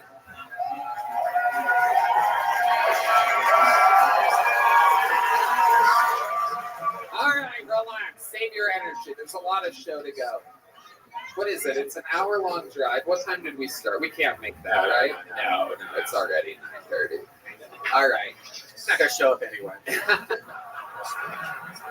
Okay, let me ask you this. Before I let you go, sir, are you excited to meet your son? I can tell he's very excited to meet you. Are you excited to meet him? Oh yeah, I am. You are. Is there any? I'll tell you right now. He is a good-looking boy. He is a war hero. He spent time in Iraq fighting for his country. His girl is an incredible server. You should be very proud.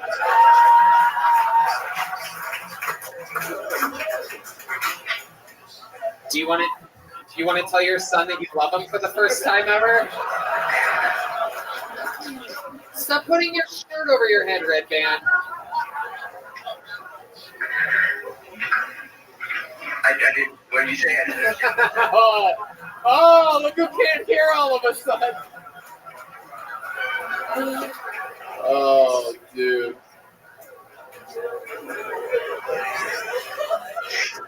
Trevor's dad, I love that you played along with us. Thank you for taking the call. Please answer his texts and calls this week and get it all figured out. There goes Mr. Plumpner, Trevor Plumpner, and Kate Hermson, everybody. Magical moments. All day, every Monday, for the rest of my life. Wow. That shit makes me so uncomfortable. We nailed it. Incredible. The people with bad parents their whole lives don't even know what the fuck is going on in here. This place is chaos. Where are you guys visiting from? They all got new Austin hats. You can always tell the people visiting from Florida or something, right? Florida? No? Georgia? South? Mexico? What? From Austin. Oh, you're from Austin. You still wear the Austin hats. You still got the Gary Clark Jr.'s on over there. Wow. Do you own a hat store or something? No? Just wear hats all the time? All right, back to the bucket we go. You guys having fun out there, huh? History's been made. We reunited a father and a son. We saw Black Jesus.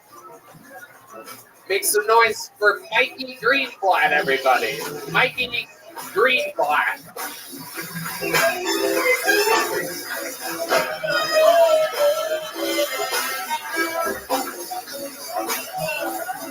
Here he is, everybody. It's been a wild night. Here's Mikey Greenblatt. Hey, my name is Mikey Greenblatt. Comedian gave me some friendly advice. Said to make my name less Jewish. The thing is, so many Jewish entertainers have already done this. John Leibovitz is now Jon Stewart. Jonah Feldstein is now Jonah Hill. Yankel Khan is now Jackie Chan. So many.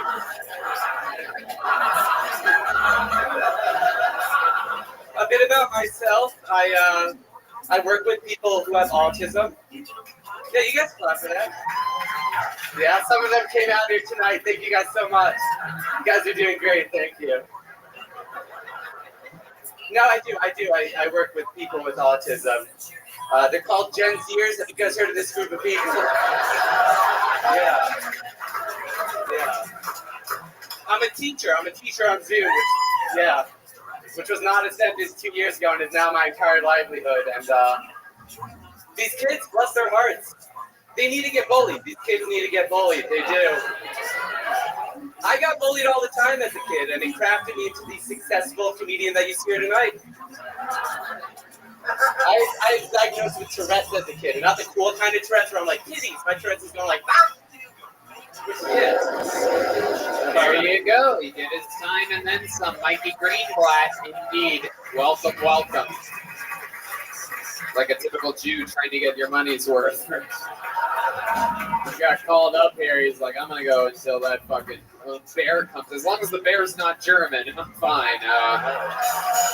You got it. Mikey Greenblatt. Welcome, welcome. Very funny stuff. You are a real Jew. You have comedic beats and timing. Where are you from?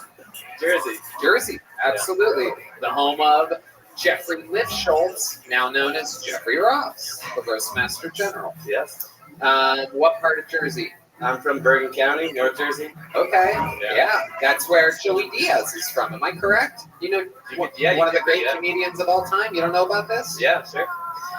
Okay. All right. What do you do for work, Mikey?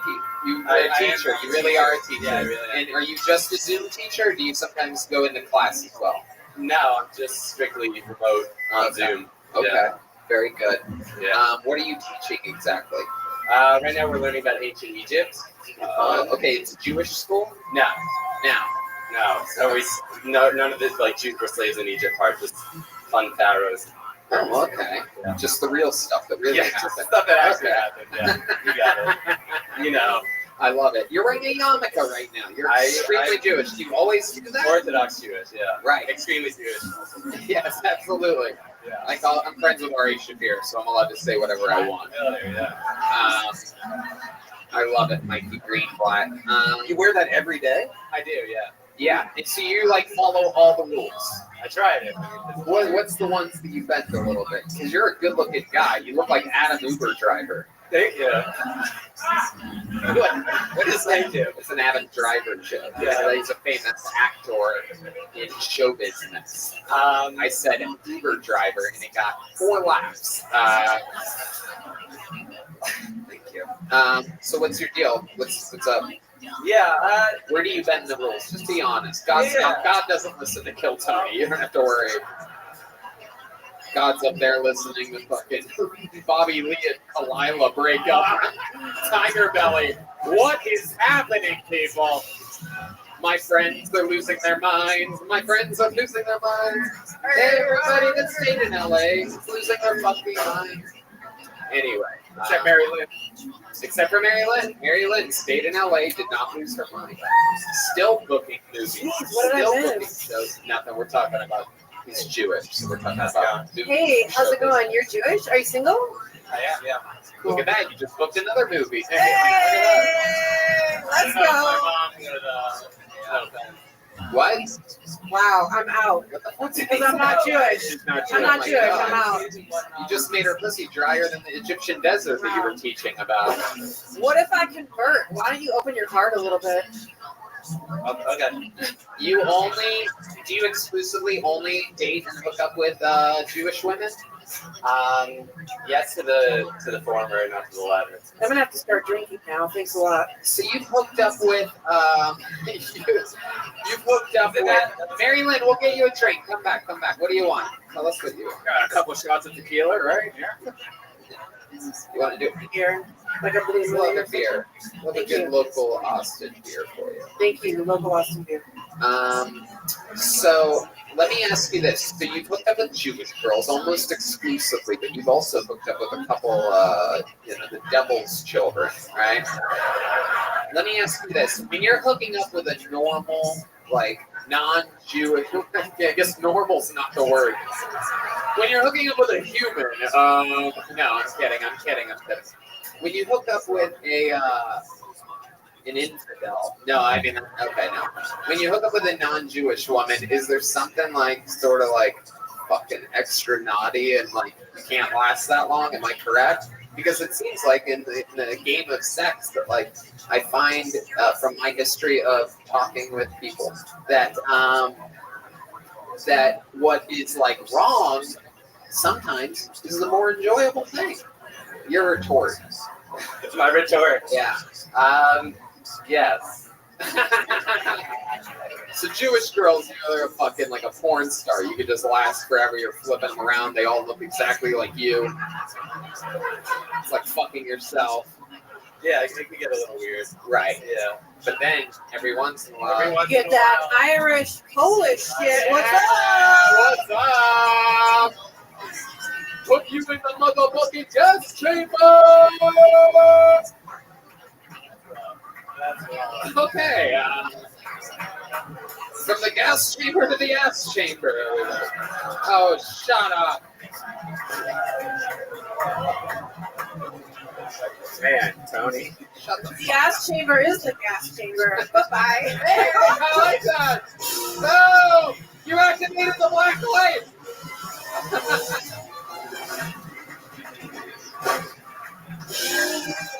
No, Red Band, don't do it. Don't hit the. No, Red Band. Okay. That was good. I like that. All right. Horrible. Mikey, I love it. What do you think is the least Jewish thing about you? Well, that puts me in a corner.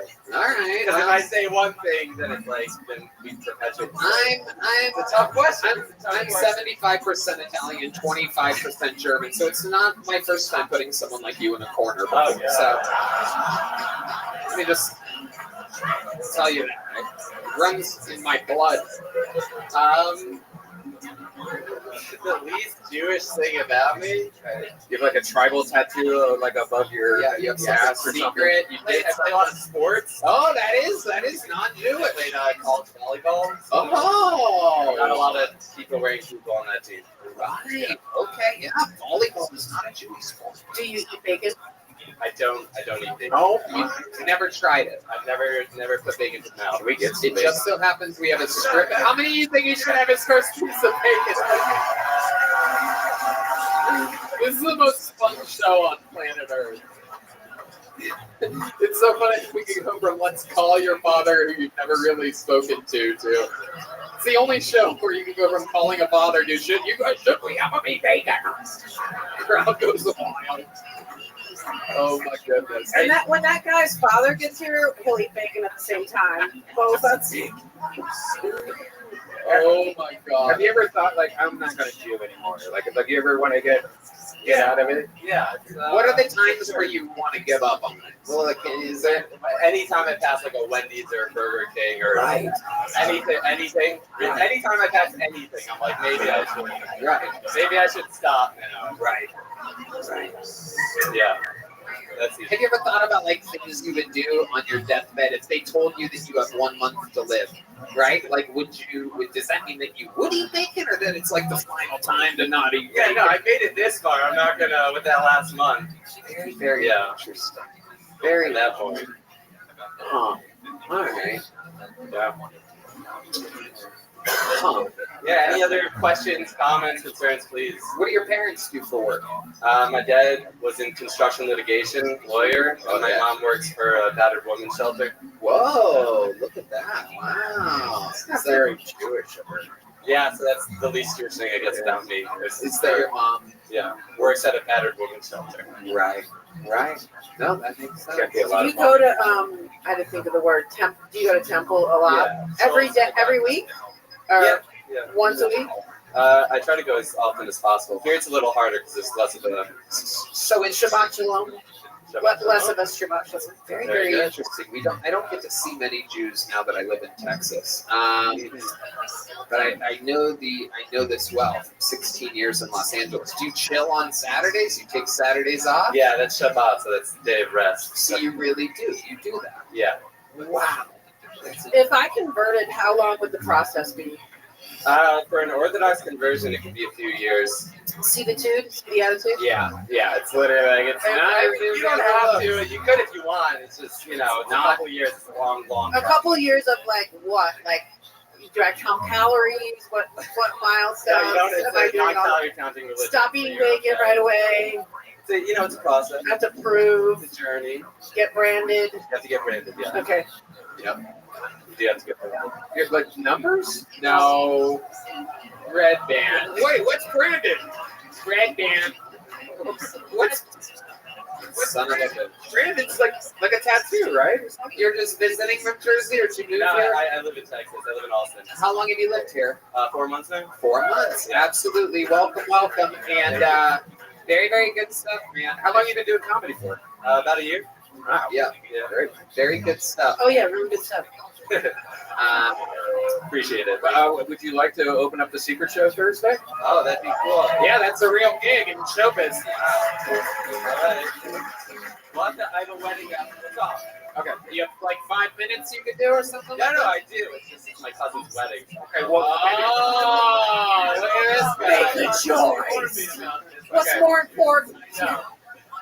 Wow. This is, again, you are a very religious man. You're going to choose your cousin's wedding over an opportunity to be a professional comedian.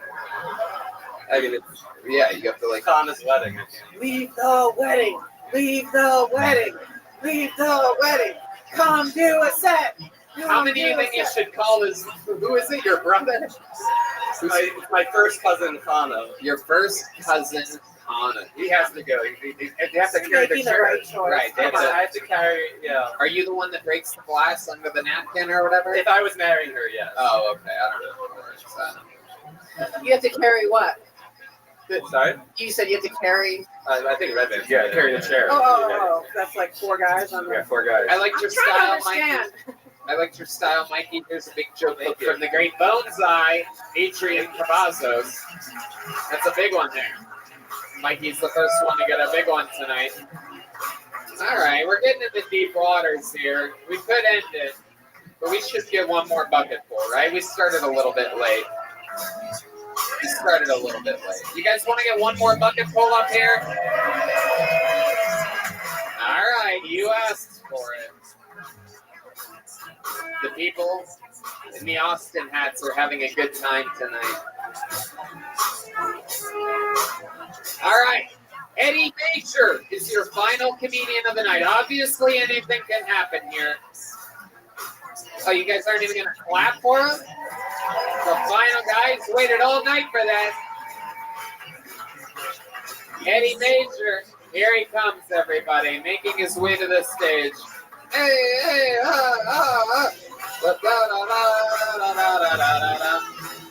here he is, Eddie Major. Thank you. Appreciate it. Oh, man. Thank you. 2022, huh? What a year it's been so far, right? Crazy. I can't believe it's already been 2 years since the tragic, terrible death of Kobe Bryant. Yeah. I'm serious. Can we get a moment of silence for Kobe, please? All right, that's good enough. Thank you. Only got 40 more seconds up here. No, it was a bummer though when that happened. When Kobe died, I was a big fan of Kobe. I was also a big fan of helicopter rides, so that was kind of a double whammy for me.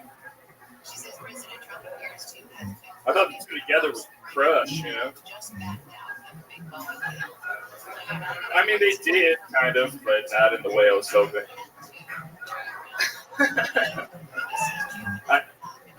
Yeah. That's it? Yeah. All right. No doubt about it. That was a way quicker minute than I thought it was going to be. It was actually 3 seconds longer because I forgot I was in charge. Red Band. Oh, shit. Red Band went pee and didn't wash his hands, obviously. Damn. I mean, absolutely god-awful, Eddie. As bad as it gets. Really just... Somebody in the bathroom, I was taking a piss, somebody's like, God damn it. Yeah. I mean, it's a lot of Kobe fans. No. Yeah. No, not even. No. We are all, this is an audience that would love to laugh at a Kobe joke, but you gave no one an opportunity at that. You crashed and burned up here. I appreciate it.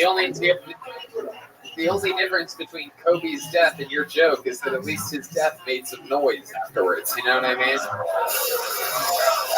Very true. Very true. The stutters in between Jared speaking said more than he said in his entire minute.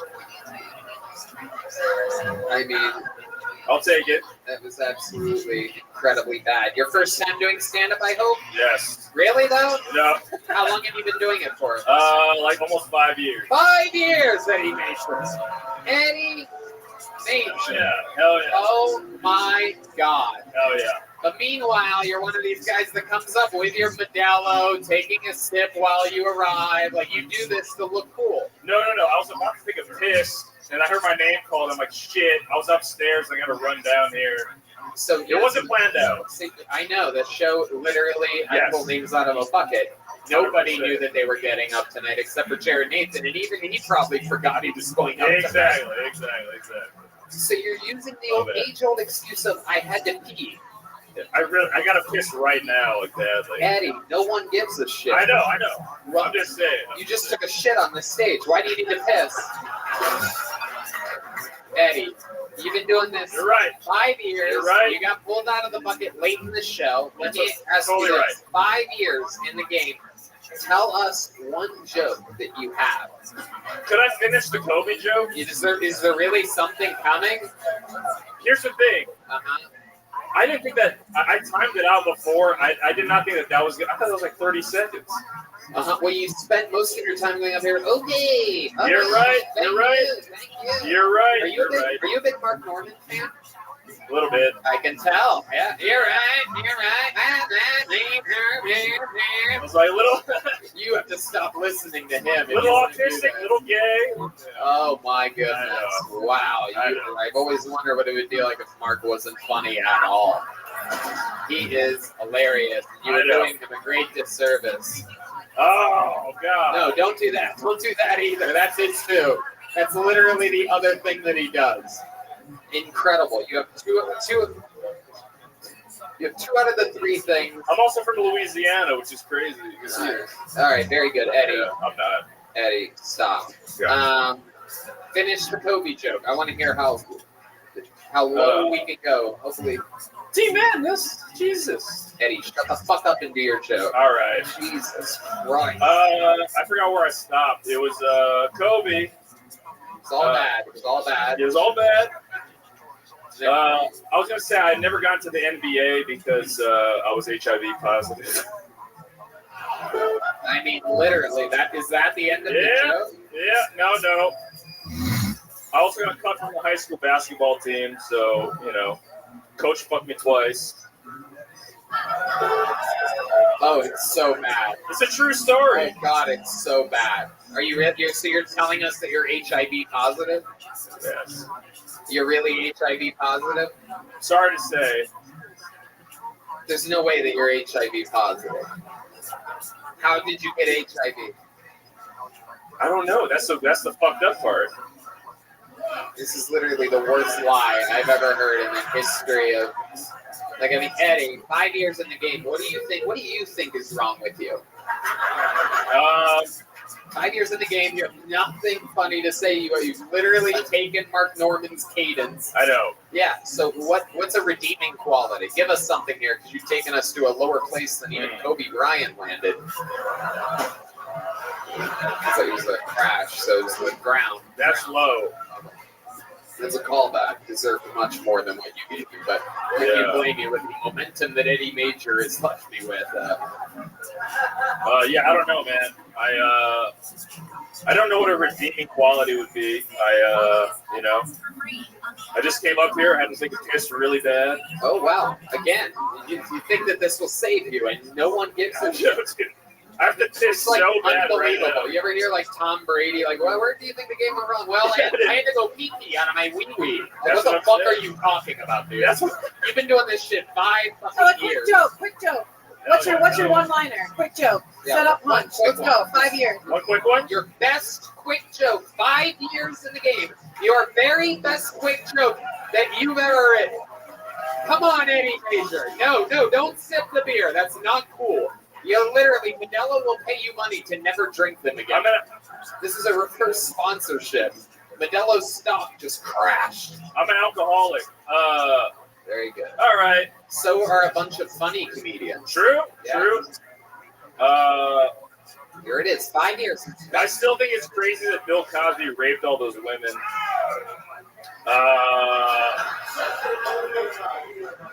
Deep Madness hates you. He can't even see what you look like, and he hates you. If you knew what he looked like, you'd hate him even more. Did he not? I swear to Did he God. not laugh at that?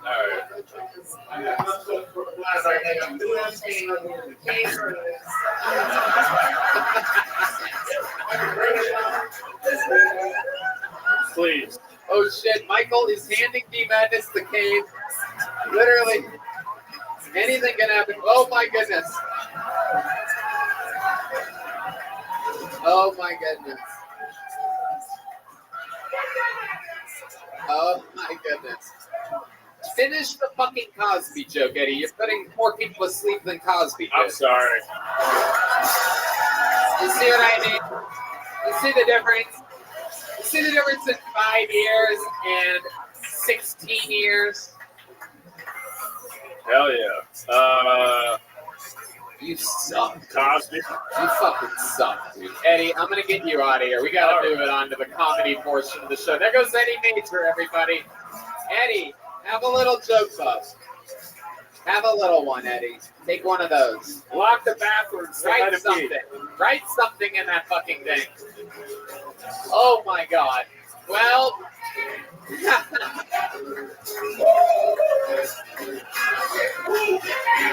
Steve Madden hated him.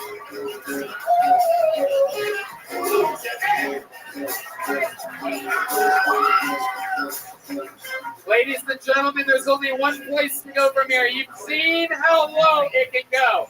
Now we're going to the mountaintop. Right now, I present to you one of the all-time greatest comedians in the history of the show, the longest-standing regular in the history of the show, more new minutes than anybody ever. He is currently featuring for me all around the country during my current tour. Ladies and gentlemen, he is the Memphis Strangler, the Big Red Machine, William Lights Out Montgomery.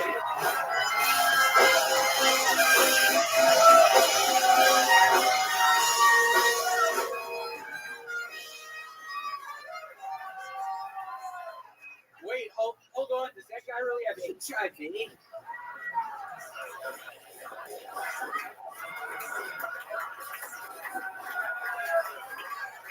Holy shit! Oh my god!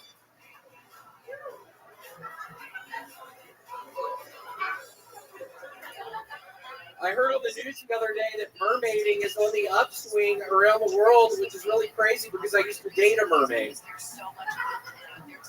We wouldn't really have sex. She'd just lay eggs in the bathtub, and then I'd come by later on and pee on everything.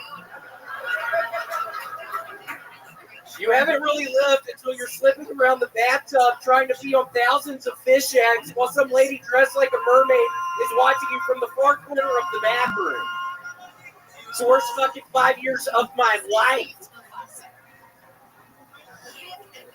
What do Ariel from The Little Mermaid and Red Band's mom have in common? They were both getting railed by a guy named Prince Eric in 1989.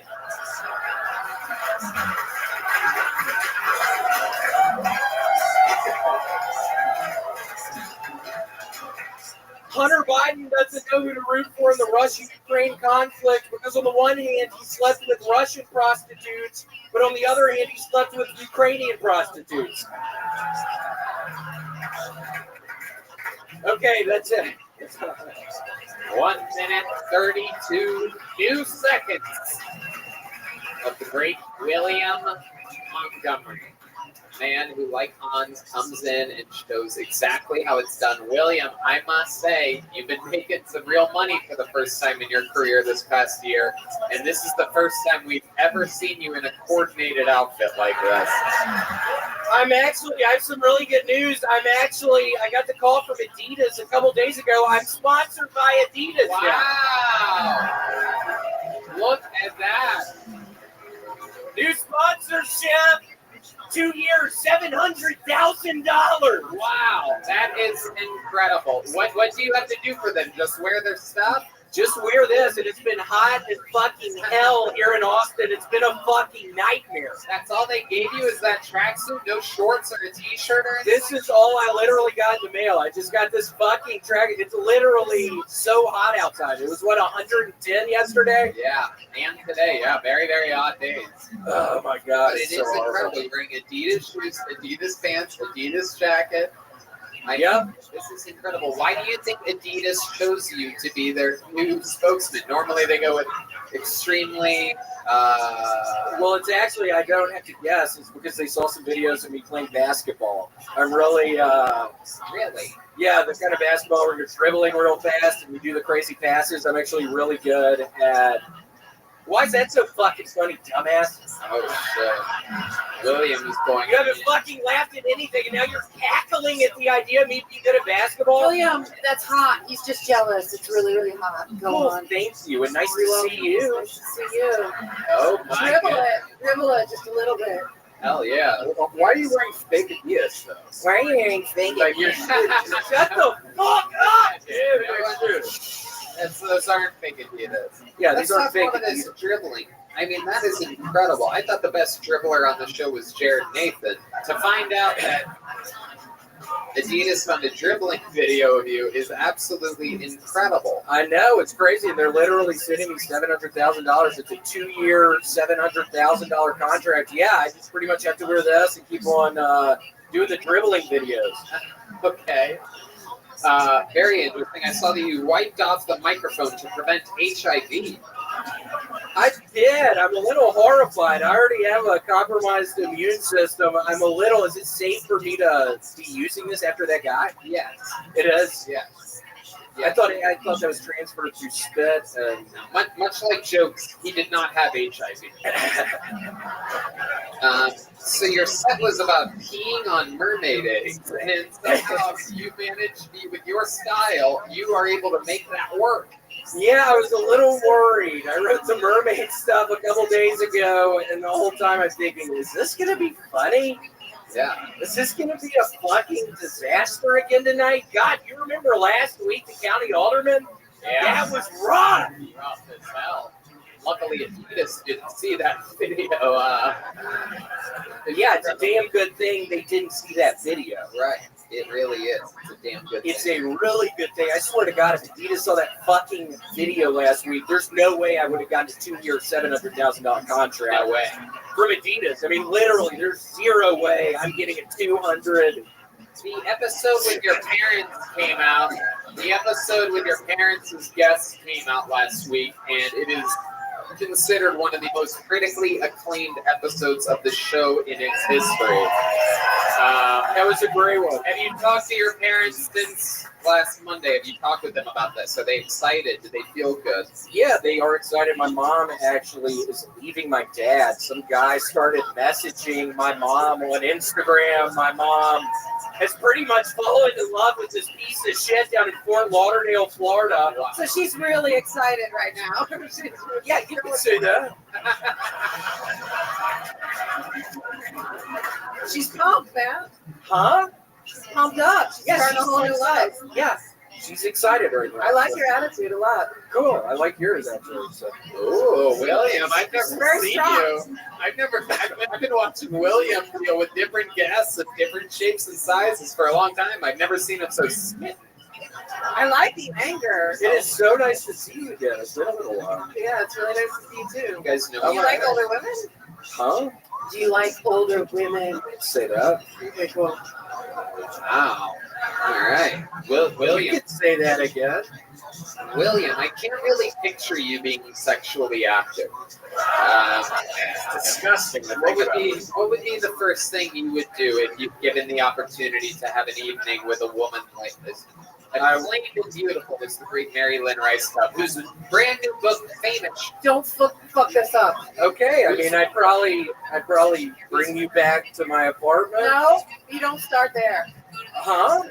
Bring me back to your apartment. Bring you back to my What are we fucking doing before apartment. that? I'd bring you back to my apartment. From where? After we ate at Pluckers, the wing place.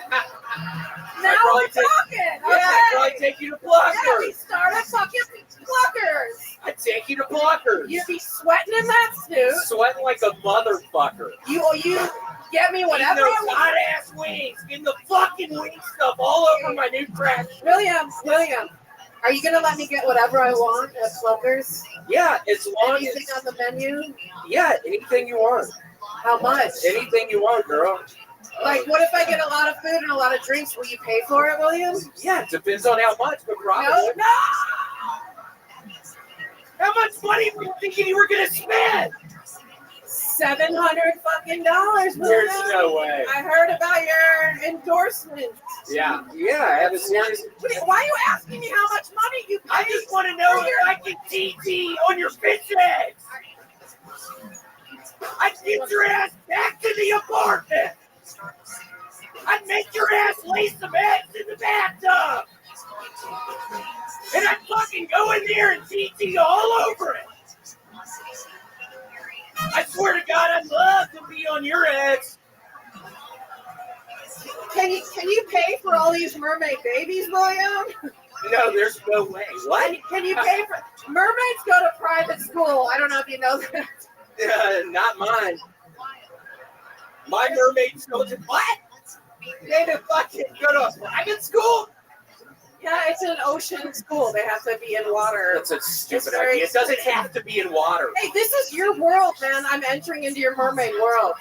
I know, you'd be really sweet if you did. I swear to God, if you came to my apartment and you ended up laying some eggs in the fucking bathtub, I swear I would be all over those eggs. You know what, William? Let me see if I have any eggs left. What does that mean? I might have one or two for you, baby. Oh, shit. Some of those Kirkland signatures. You know? Some of those, the best brand out there. Yep, pretty good. Not as good as Adidas. I don't think Kirkland signature and Adidas are in competition with it. They actually are. I looked at the report yesterday. They're sending me reports. It's actually. Oh my goodness. Don't put that mic on your face, baby. Shut up! I don't want you to get AIDS. I don't want you to get AIDS. I'm kidding. I shouldn't have yelled at you. You know what? As long as you apologize afterwards, you can be violent. Yeah, you can do whatever you want. You can beat her up a little bit. Just say the magic word afterwards. What? After I pee on the eggs, or what are y'all talking about? After what? I don't know. I lost the plot. Where did this pee on the fucking eggs thing? That's how it works in the mermaid world. What type of weed are you smoking when you're writing your material? No, literally, that's how it works. The lady mermaid goes into the bathtub, lays the eggs, and the guy comes in there and TTs all over the eggs. I swear to God, that's how it works, Tony. There's a guy that's been doing this for 5 fucking years that, like, tried his hardest. William comes up destroying, talking about peeing on mermaid eggs. Just destroying the room. You know, that guy's at the urinal still, just like, fuck! William, another unbelievable job. Nobody does it like him. Make some noise for the big red machine. William Montgomery. Guys, how loud can this place get for Comedy Store regular and superstar Marilyn Rice Cup? Huh? Her new book, Famous, available now. Get a signed copy at MarylynMarylyn.com. That's also where you can find her tour dates. You're going to see her in all your favorite shows and movies from now on. You're going to be like, I'm pretty sure she was on Kill Tony the night I was there. I mean, it always blows my mind. I see you like once a week on something that I had no idea you were even on. That's right. I love your style. You are above all of these amazing credits, I've always considered you a true, real comedian. You're always at the store working it out. That's doing the right. damn thing. Truly fucking funny, and I love that you stuck around in Austin to do this show. Thank you so much. Thanks for having me. Marilyn Rice Cup. Here's the drawing from Ryan Zahibel. He draws every episode. How cool is that? How about one more time for the band, everybody? The Screwball Peanut Butter Whiskey Kill Tony Band. Dee Madness on the bass. Paul Deemer on the horns. Matt Muelling on guitar. And that's the great Michael Gonzalez on the drums. He's going to stick around and play with Nether Hour, who takes over now. Chris Rogers, why don't you bring that amazing piece of art up here? He drew this while you all were sitting there doing absolutely nothing. I do believe that is the great William Montgomery right there. Absolutely incredible. Local artist Chris Rogers art. I do believe that's for sale. If you buy it, some of the money goes to the great William Montgomery, who doesn't really need it now that he's sponsored by Adidas. But we did it again. I love that we are doing this every Monday. I have this show booked, just like guests like Mary Lynn. I have it booked solid for the next 5 or 6 weeks with unfucking believable guests. We're going to have so much fun. The momentum we have is unprecedented and crazy. No show from LA has ever traveled to a random ass different city and been welcomed like this. Every single show is sold out until oblivion. I thank you guys so much for your support. We love being here in Austin. Thank you guys. Good night. Thank you.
Hey,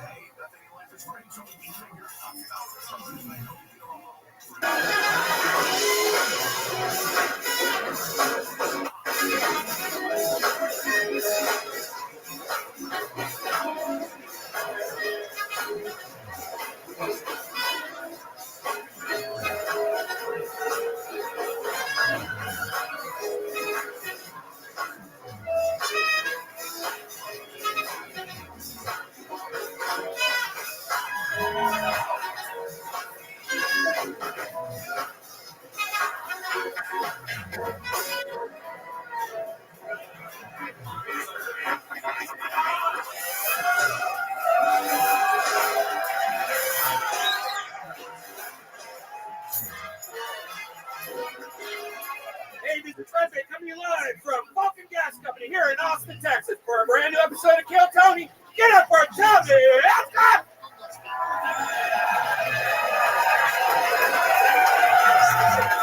Are we ready to have the best night of our fucking lives or what, huh? Yeah, the best place to be on a Monday. You're here in Austin, Texas with us. Red Band is here, ladies and gentlemen. Hey, how about a hand for the best band you guys have seen all goddamn day, the Kill Tony Band. Brought to you by Screwball Peanut Butter Whiskey. The return of the great John Dees on the keyboards here tonight. Matt Muelling on the electric guitar, Paul Deemer on the horns, Michael Gonzalez on the drums, and the great D Madness on bass guitar right here. This shit is going down. I have way too big of a coffee here with me. I'm going to get rid of that. This is Kill Tony, brought to you by the Red Rose and the Yellow Rose, the two best strip clubs in the world, happen to be here in your hometown of Austin, Texas. Also, Deep Eddy Vodka, the best vodka in the world, available for sale here now, tonight. And of course, Screwball Peanut Butter Whiskey, the official sponsor of the Kill Tony Band. Here's a little bit more from the amazing sponsors that made tonight's episode available for you here on the internet, live right now. Hey, y'all. Indeed, it is Tony Hinchcliffe here, telling you that I am back out on tour with my stand-up comedy, lugging a bunch of my funniest friends with me all around the country. Dallas, Texas, the 12th and 13th of August, and August 26th and 27th, San Antonio, Texas. Nashville, Tennessee, making my long-awaited return September 29th, 30th, and October 1st, all very soon. That's tickets available at TonyHinchcliffe.com, and we'll see you out there. I gotta tell you, it smells great up here today because we are supported by Dr. Squatch. You've probably seen their insane limited edition soaps and collabs before, but Dr. Squatch is taking it to a whole new level with their latest release, Crypto Cleanse. Prepare to ape in on non-fungible freshness with this freshly minted limited edition soap. This new brick, it's truly next level, verified clean, and it combines everything you love about NFTs, memes, and the craziness of crypto culture in one amazing combo pack of superior suds. The destructive drop features a fresh, invigorating, minted banana scent, and a rich lather is fortified with top-tier natural ingredients. They didn't just stop at the soap itself either. The drop features specially designed custom packaging inspired by memes and crypto culture. Red Band? Did we mention there's a chance to win a sweepstakes too? Ka-ching! In tandem with the drop, Dr. Squatch just launched their first ever NFT sweepstakes. 3 winners will be chosen, and each winner will receive one of 3 custom-designed Squatch-inspired NFTs from artists like Nichos and Crypto Dads, plus a $500 Dr. Squatch gift card. No purchase necessary. Sweepstakes ends August 5th. They just sent us a bunch of it. Oh my gosh, next level soap, man. I love it. I love Dr. Squatch. I really like the natural scents and ingredients. You just feel better using them compared to the other synthetic and chemical-based products out there.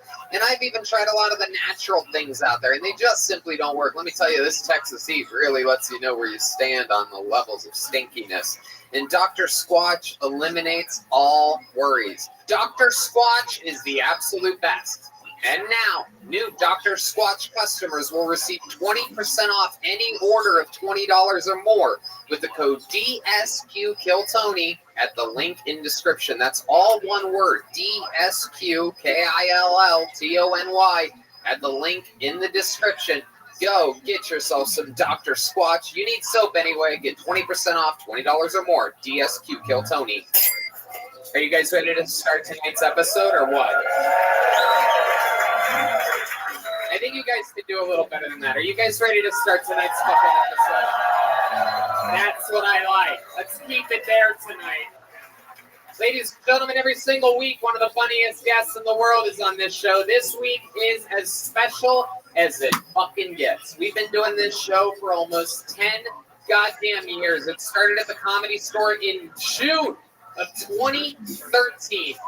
And along the way, obviously, so many of the great LA Comedy Store comics have been guests on it. Everybody has a different flavor, a different vibe. This is literally, I can say with no hesitation, one of the top 5 guests to ever be on the show. He's done it a great many times. You know him from Workaholics. I know him as one of my favorite comedians and best friends. It's the great Eric Griffin, everybody.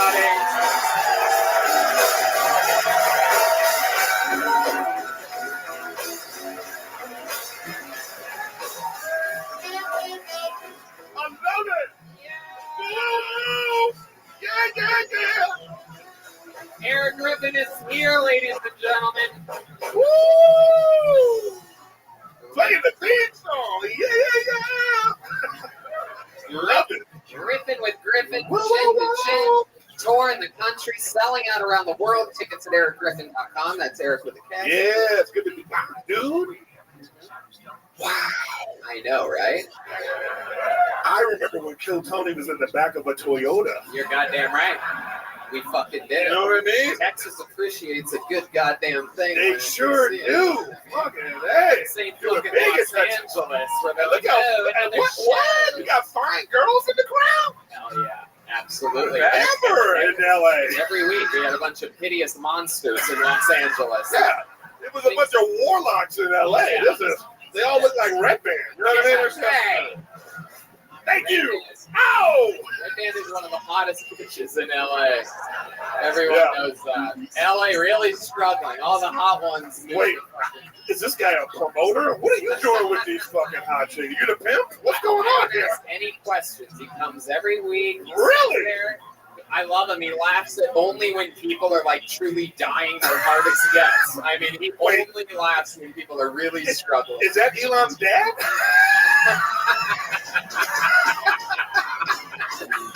Elon's dad got his stepdaughter pregnant. Whoa, whoa, whoa. Eric is a goofy motherfucker. For some reason, I like to think we bring out the best of each other. A little like good cop, bad cop. Yeah, baby. And we're going to watch a bunch of comedians tonight. This bucket is absolutely filled with people that signed up for the opportunity to do 60 seconds on this stage. You know their time is up and you hear the sound of a kitten. That means they have to wrap it up then, or else they bring out the angry West Hollywood Bear. He is here tonight. As always, it's just a loud noise that cuts them off if they're going too long. And then I interview them and we talk to them about their lives. The whole thing's completely improvised. Are you guys ready to start tonight's show or what? Everything is in order. I'm going to get one of the regulars up here. Of course, we, since the inception of this show, have always had 2 or 3 comedians who you get to watch grow over time every single week. They have a tough job of writing and performing a new 60 seconds every week. This is one of the best of all time to ever do it. Ladies and gentlemen, this is Hans Kent.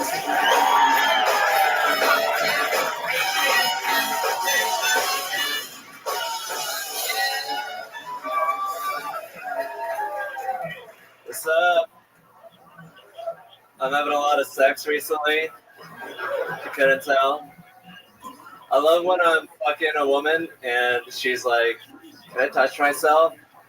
Like, yeah, I love coming with 2 knuckles in my bladder.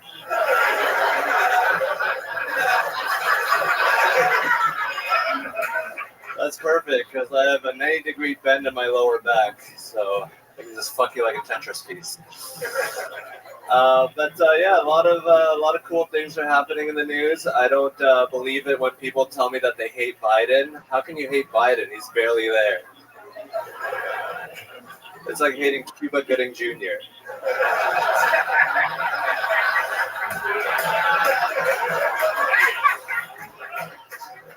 before Biden, people were like, no one should have the job of president. No one does have that job right now. It's totally vacant. But I think that's about it for me. So thank you. Wow, what a professional. Yeah. The undeniable, automatic Hans Kim. Thank you, Tommy. With a brand new minute of material. You know what I love about this? Yeah. You're back in with the Asians. You're goddamn right. I've created a monster. I went and made my own super Asian. This is like remember when Cersei's security guard dies in Game of Thrones and they bring him back and he's a fucking monster? That's true? Yeah. This is what I did. This is your Voltron right here? You're goddamn right. This is what I call a defense mechanism right there. Funny, man. Thank you. Thank you. I used to see you at the Parlor Live in Seattle before they got shut down. Wow, Oh, is that what happened? Wow, way to really throw your home club under the bus. Wow. Jesus. Wow. See, now it comes out. Look at that. You're one of my favorites. I appreciate it. What did Cuba Gooding Jr. do to you? That's what I want to know. Fuck Cuba Gooding Jr. That's the energy you get. It's like it wasn't even a Biden joke. It was like, fuck Cuba Gooding. You went full retard, I went full Asian. Now let's This talk guy's about funny. it. I mean, my mind is blown. I have never in my life imagined that you would wear a chain like that. This is a brand new thing, by the way. I just spent the entire weekend with them. This was his first weekend featuring for me in Tampa. 4 unbelievably fucking diabolical 20-minute sets the guy did, putting the pressure on his sweet papa. Tummy hitch clip. That's what I call myself, his sweet papa. No, never have, never will. Wait, what? Maybe regret it. Sweet papa? Like a Woody Allen. You changed, man. I know. I'm a good guy now. Okay, so let's talk about it. Hans, what the fuck is that? This is the... That's the part of Hotline Bling that you play? Sound effect genius. Thank you, Red Band. Perfect. Where did that come from? Where did you get This is my sponsor, Gold. This is the Thanos, the little thing that he wears. It's like a boxing glove with the jewels on it. Look at you. Fucking, first you were riced up, now you're iced up. Look at this. This is incredible. Can't help myself. I thought it was like a little urn and his grandmother was in it. You know what I mean? Asians are tiny. Their urns are much smaller than ours. So what is it? It's Thanos' Gauntlet of Infinity. Okay. Oh, you don't say that to girls, do you? Oh, because that's like, that just kills the girls. Like, oh my God, nice chain. You're like, what's Thanos? You know, I'm sure everybody. You're like, it's gold. It's my new sponsor. Let me dry that pussy up for you real quick. It's Thanos' hand from Infinity War and Beyond. The second edition. Minutes in, you will notice this exact replica. Yeah, they probably would rather use that on their pussy. You know what I mean? Man, I'm on fire right now. Kill Tony is back, people. Whoa, whoa, whoa! On a scale from 1 to 10, I give that joke a Thor. Alright, stupid.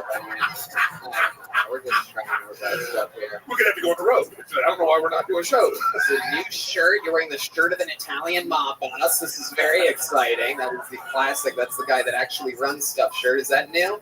This is relatively new. It's an Amazon purchase. Oh, yeah. So we've heard about this. And how much shit do you have in your pockets, man? What the fuck is going on? What, you have candy? Or what the fuck's in your front pocket right here? Grills. You have more? No, you do not have grills. Oh, my God. Oh, my God. No way. Ladies and gentlemen. It's Little Wayne. It's literally Korean grills.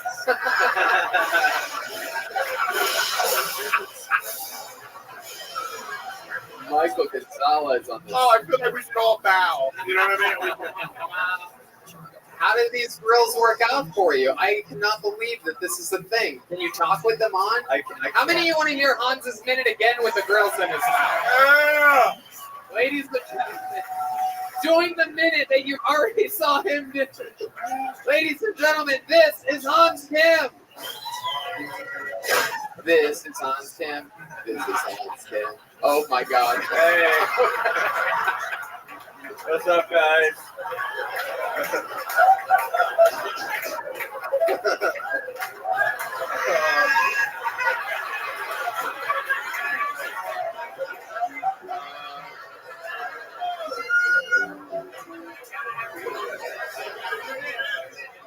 I gag if I keep it.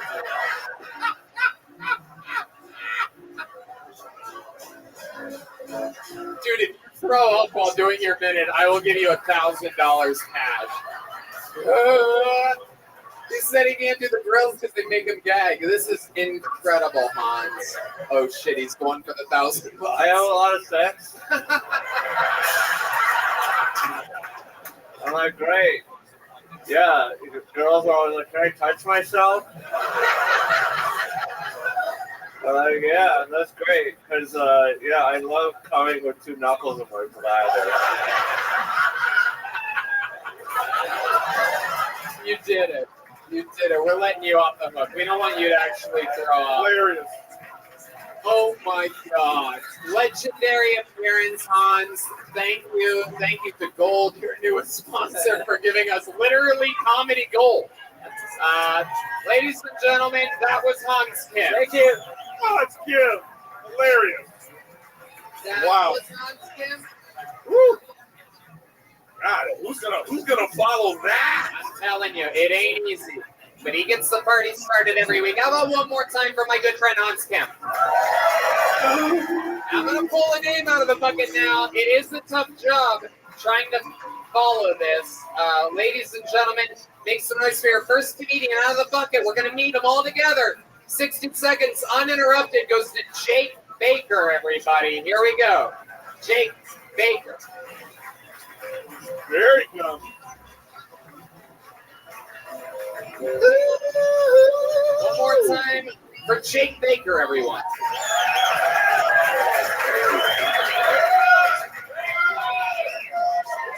So I went on a date the other day, and the date went very good. We go back to her place and start fooling around. She stops me and says, Jake, what are you into? I'm like, vaginas, preferably. And she's like, do you want to know what I'm into? I'm like, sure. She goes, I'm into men who punch me in the face during sex. And I say, no, thank you. And she goes, are you sure I can't convince you? I'm like, sure. If you get me a text consent, video consent, written consent, and a boxing commission to sanction the bout, I'll let the thought enter my ear holes. And she takes her top off. And I want every woman in here to know that I consider myself a true ally to the feminist cause. Because it would have been sexist to me to not sexually liberate this woman with my mighty fist. Some would say I am the Mike Tyson of feminists. Because that bitch only lasted 5 seconds of the first round.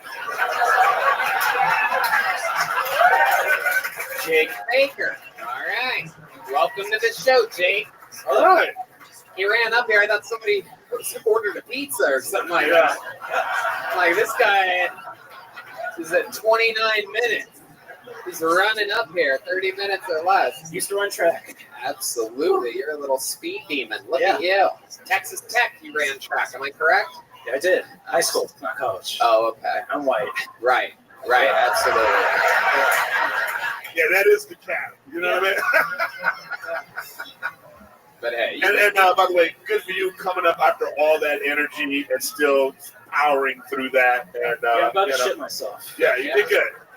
You did good. You finished it strong. When you do shit yourself, when the poop is in your pants, I'm gonna have you redo your minute that you did.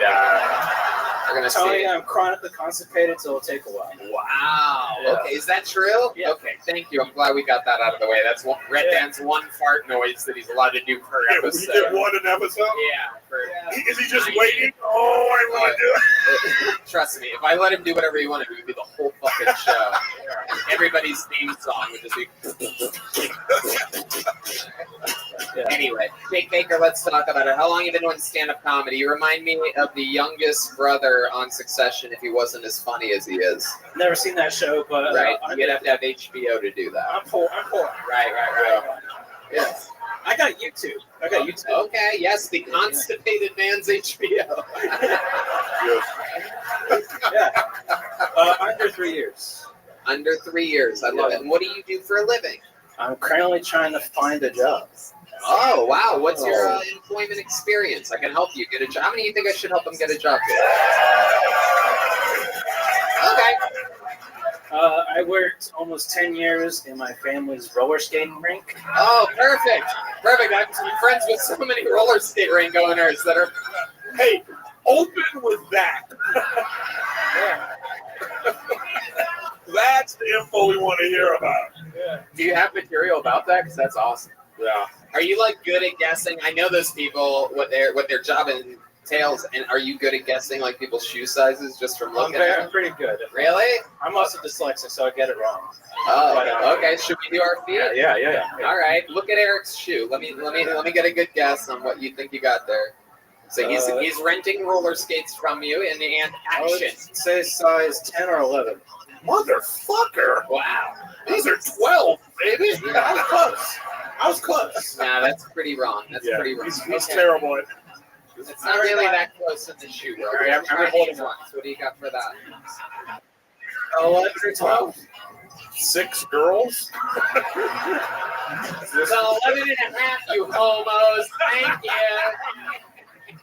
Thank you. Oh, what is that? The smelliest of all three. I'm going to go with the 12 or a 13. Wow, thank you. Hey, right there, say 9 and a half. You were Wait. I want to know that guy's shoes. Yeah. He pulls it up. It's just a clown shoe that looks like this table. He just puts his wallet out there. Just goes, I know I don't have material about it yet. So you worked at a roller skating rink. You were giving people skates because that's all there is to do. Going out there with a little long dust brush, right? Skating around a little bit yourself, correct? Yeah. What else? What else did you do? Did you perhaps well, it was a skating rink / swimming pool business, so it's also a lifeguard. Was there a swimming pool in the middle or something? It was outside. So people would go there and sometimes they would skate and then get all sweaty and then go swimming? Separate, we had parties, swimming parties, skating parties. Also, the pool wasn't in the middle of the skate rink. No.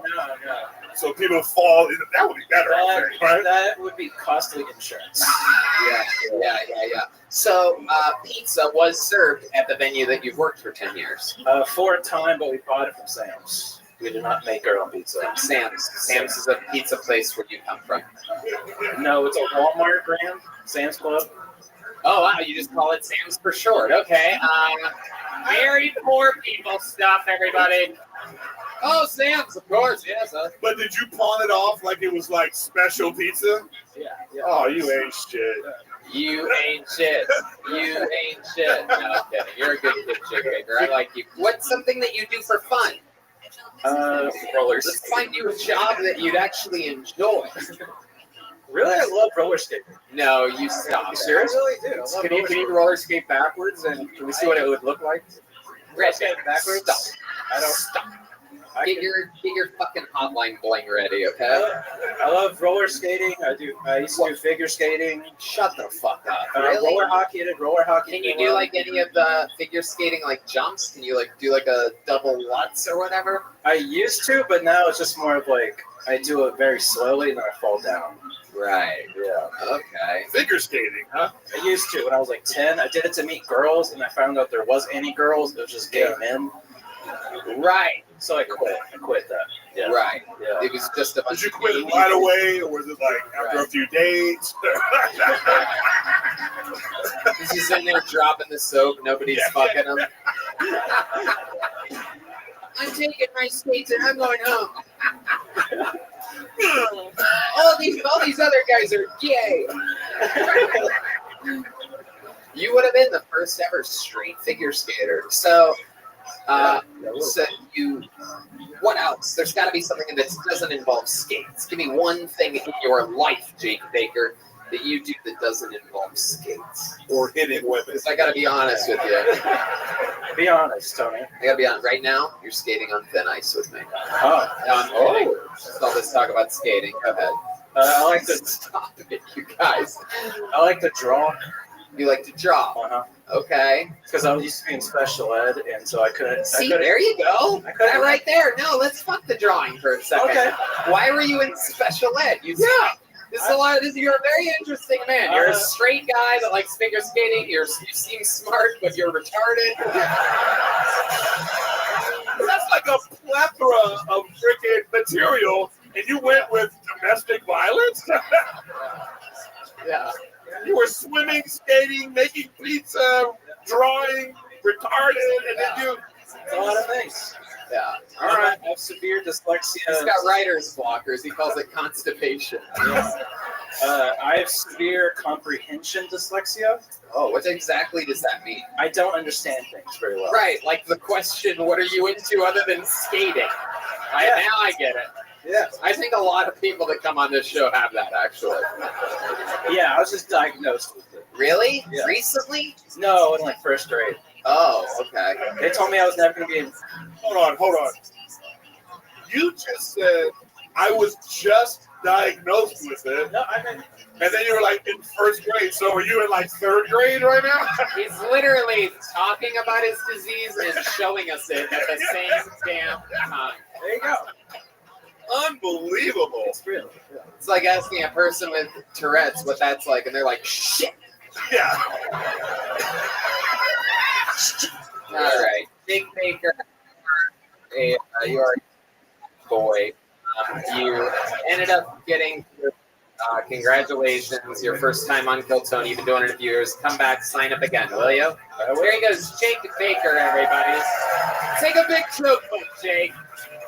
You barely earned it, but I'm going to give it to you. Good job. All right, back to the bucket we go. You guys get it? Are we here tonight, huh? Ladies and gentlemen, your next comedian goes by the name of Lex Scow, perhaps Shaw, Sco. One might say if your name is Lex, you are next. Here he is, ladies and gentlemen. Make some noise for Lex, everybody.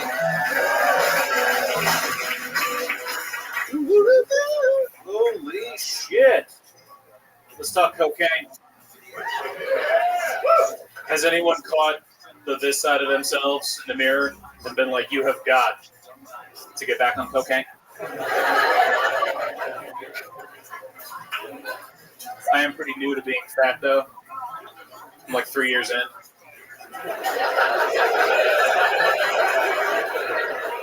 In all fairness, I wrote that joke 2 years ago.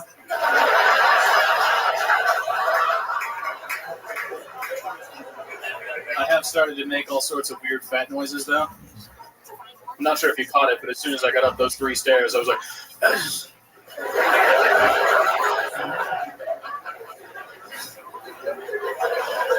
let's talk dicks. Does anybody feel like their dick confidence varies wildly? Like when my dick's hard, I'm like, what is up? I'll show everybody here. But when it's soft, I wear like a t-shirt in the pool.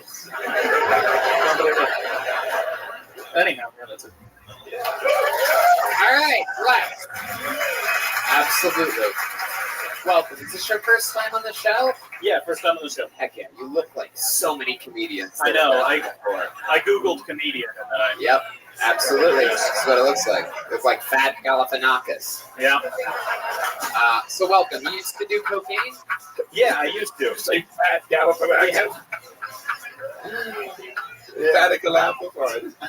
I was fat when I did coke, though, so it's not really that. Okay. How long you been doing stand-up? About 4 years. 4 years. Where at? Tucson. Tucson, Arizona. Yeah. Okay. And why there? How'd you end up there? It's where you're. It's where my family moved. Yeah. Okay. I just grew up there. How old were you when you moved there? Okay. What do you do for work there? Well, so I work for a pest control company, but like in the office. Oh. How'd you get that job? LinkedIn. Wow. LinkedIn. I think this is the first person I've ever met that uses LinkedIn. Right. Everyone uses Successful. ZipRecruiter. Yeah, exactly. Sorry. The only one to use is ZipRecruiter. ZipRecruiter. It's the smartest way to hire. If anybody's hiring out there, you use ZipRecruiter to hire Jake Baker, who has 10 years of roller skating experience. You forgot to give him a job. It is mentally ill. Don't forget about that when you're thinking about whether or not it's very important. That goes under special skills. It's a disease nobody's ever heard of. It sounds like the kind that you shouldn't sell a gun to the guy. You know what I mean? Anyway, back to you, Lex. Let's talk about it. Yeah. So what's your life like? What do you do for fun? What do I do for this? What else? Oh, shit. Not a ton. I can't afford much else. Okay. How poor are you? Like, what are we talking about? Like, I've been really, really, really Oh, poor. yeah, probably not that poor, I suppose. Okay. Like, you still live with your parents? No, I actually just stopped living with my wife's parents when we moved out here. You're married? Yeah. Okay, how long have you been married for? A little less than a year. It'll be a year in August. Okay, that's awesome. What does she do? She's a math tutor.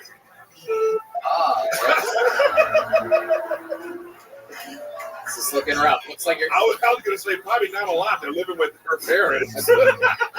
I did some math here on my notes, and it looks like you're going to be poor forever. Yeah, probably. That's really so. A lot of people are wondering what I'm writing down. It's a special equation. Was it difficult to live with her parents? Did they like you, or were they just always looking at you like, you ain't shit?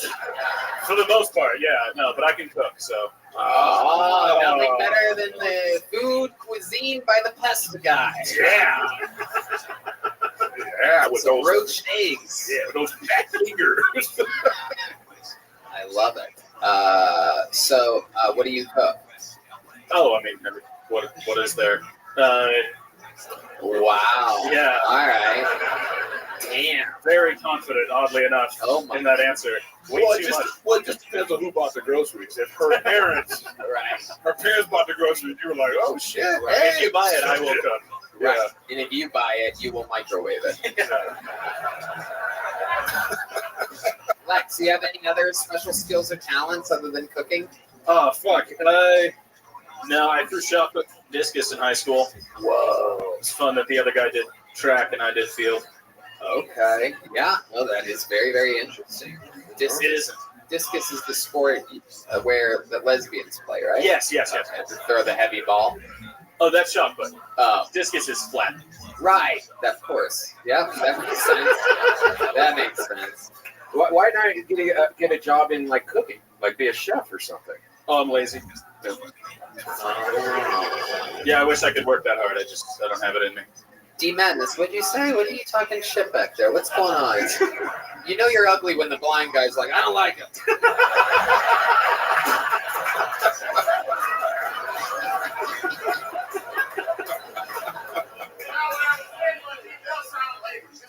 He sounds lazy, is what he said. Fuck.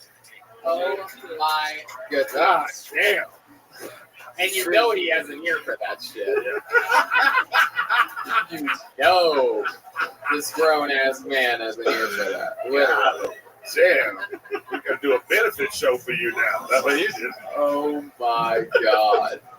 I love it. Well, Lex, what else? Is there something else we should talk about with you? Anything else about the history of your life? How serious of a cocaine addict were you? Oh, not that bad, I suppose. I just did it at parties. Oh, okay. Because after like 9 drinks, you're like, I mean, I could be more sober. And obviously, you went to a lot of, I'm guessing, pizza parties. Oh, yeah. He wasn't buying the coke. Right? You know what I mean? He's like, this place is great. There's a little skating rink and a swimming pool. What the fuck? What the fuck? All right. Lex, we gotta get you. Actually, how long have you been, like, what's the longest set you've ever 4 done? years. Like 15. I'd love to have you at the Secret Show Thursday if you can. Whoa! Look at that, Lex. What is your last letter? Is it a W? Yes, Lex Scow. Scow. All right, Lex Scow, everybody. One more time for Lex, everyone. There he goes. Here you go, Lex. Lex! Lazy! God damn it, Lex. You Don't do it. He doesn't get anything now. Yeah, you're trying to... Jesus Christ. We're having fun here tonight. Very exciting stuff. Where's we're gonna know your shit if you don't come back soon. Hold another name out of the bucket. Your next comedian goes by the name of Mike Dexter, everybody.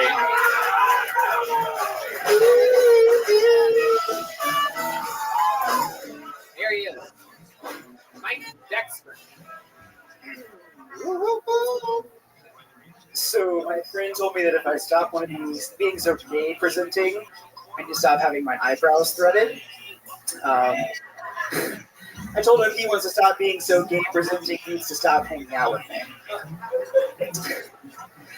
So I recently got in trouble and talked to for inappropriate behavior in the Equinox steam room.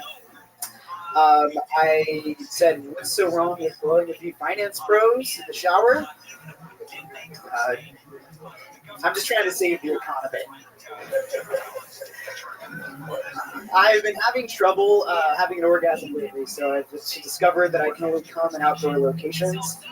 It's put me in some really strange situations. Like yesterday, I found myself on the side of a jet ski, masturbating in a lake.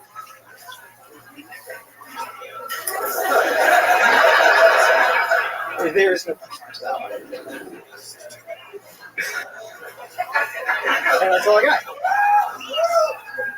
Wow. There you go. 1 minute of stand-up by Mike Dexter. I'm very excited. This is our second figure skater of the night that we have. Wow. I wish we had numbers we could hold up. You are so fucking nervous right now, huh?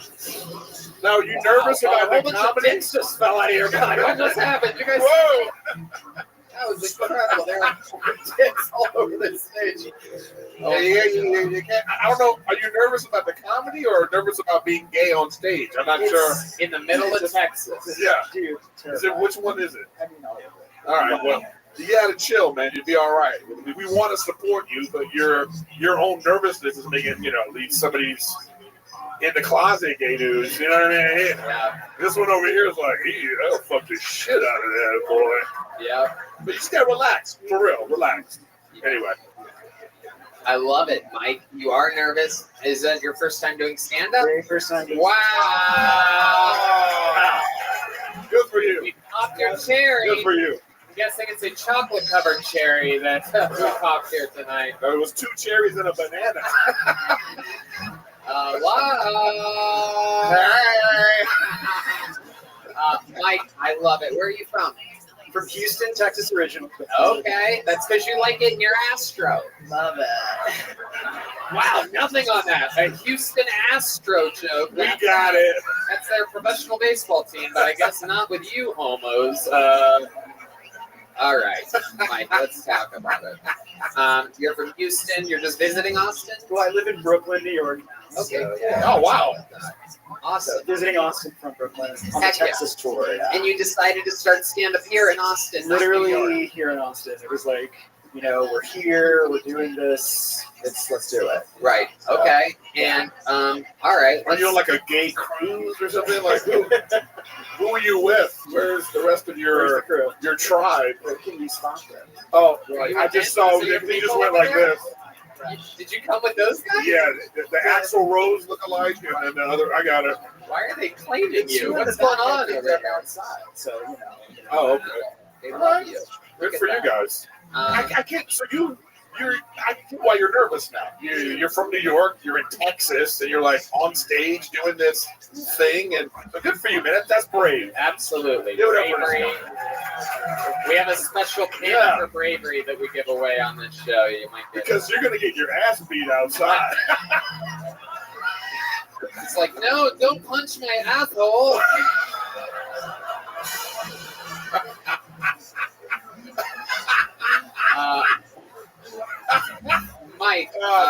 Are you cool with your parents? What's going on with that? I always like to interview gay people and find out. Right. Well, my parents, Christian, super Christian. Right. Like don't have sex till you're married. Don't get a girl pregnant. Right. You're like, you don't have to worry Check. about that. Yeah. Do your parents know? This would be a great way to come out. I love This that. happened right here. So Yeah. You want to look at right in the camera and say, "Mom and Dad, I'm gay." Right. Full gay. Yoni, where are you? Yoni. Yeah, you gotta do it. Right in that Great. light. Mom and Dad. Oh, yeah.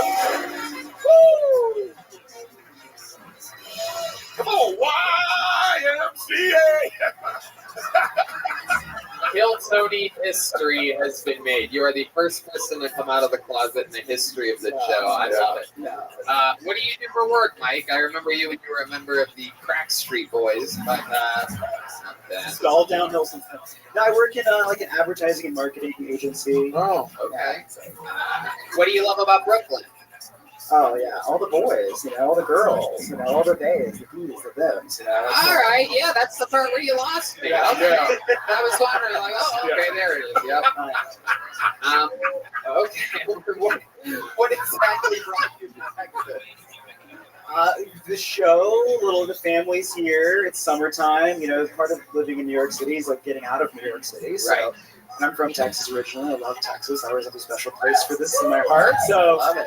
Texas fans. I love it. Yeah. What's it like? What's it like being a gay guy in Austin? Is there a lot of? I've noticed there's a lot of like secret gay guys in Texas. That's the thing. And kind of the type of guys that fucking spit tobacco and swallow cum. You know what I'm talking about? A bunch of fucking secret tough guy gays. They don't. And they act like this guy here with the flat brim. Like, yeah, dude, what's your problem, bro? I'll fuck you in the butt, dude.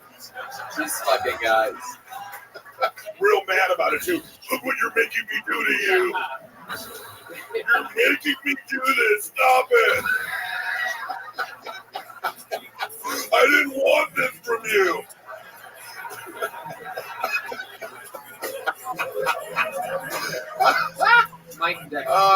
Can you please record your parents watching this video? We should FaceTime. You should record it and then send it to them so they can, because that's just, oh man, it's gonna be good. Anybody else want to come out? Brian? I'm good. You're good? All right. You can't even get Brian to come out of the kitchen, not to mention the closet.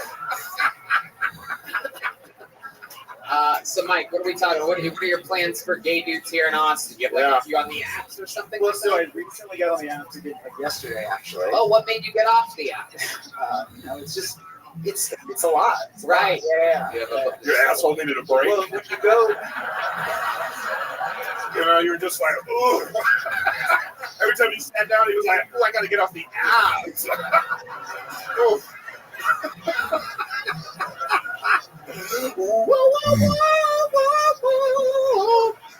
Wow, Eric Griffin is back. I'm so happy about that. Moving to Austin. Goddamn right. We're gonna get you. Not yet. We're gonna get you. Maybe. When you find out they shoot TV shows and movies here, you're gonna fucking fall. That's good. I love it. I'll be at a table with 3 hotties and my wife. Hell yeah. Hell yeah. Mike Dexter might be at your table. Good night. I love it. And I'll be like, stop it, you fucking stupid. Why are you fucking it so fucking good? And I'll be watching from the kitchen going, yeah. Unbelievable. This is the greatest show. While Baker's skating around it. Oh man! So of your group, who's the is that really who you came here with? That group of people? You know what I mean? Like fuck, marry, kill. Your 3 friends are fuck, marry, kill. You're fucking the guy in the sunglasses? Oh my god, that's incredible. I love that. He's ready for it. I mean, sunglasses. The only guy allowed to wear sunglasses here is Steve Madness. And he already ran away from the stage for some reason. I see him glowing through the audience. Yeah, I see his glasses back there. Making it back. Other than being gay, what else do you do for fun? Like, What other hobbies or anything like You know, that? it's all the game. I would like to travel. You know. Right. Yeah. I was a certified yoga teacher, like doing yoga, fitness, taking care of my body. Right. Yeah.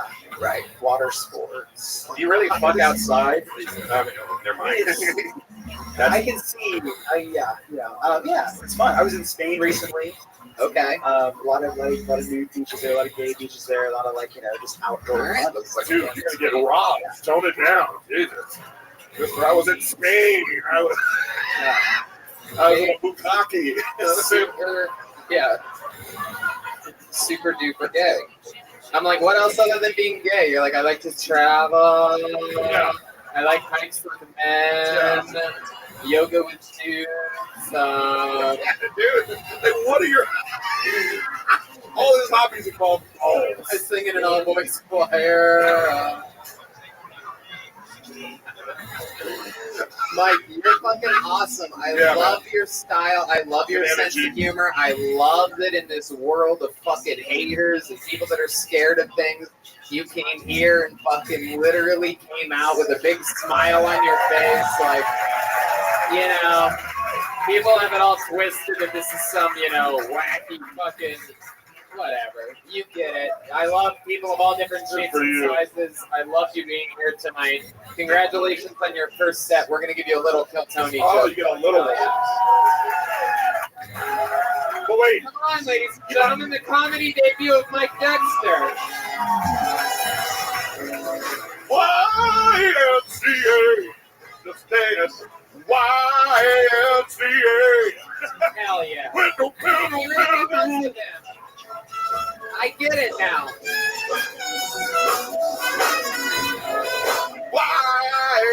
YMCA. I've got another name out of this bucket. Everybody's gay. The name of your next comedian.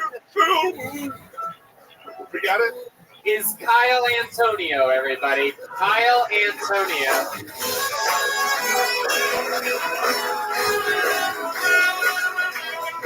No way. From the same table.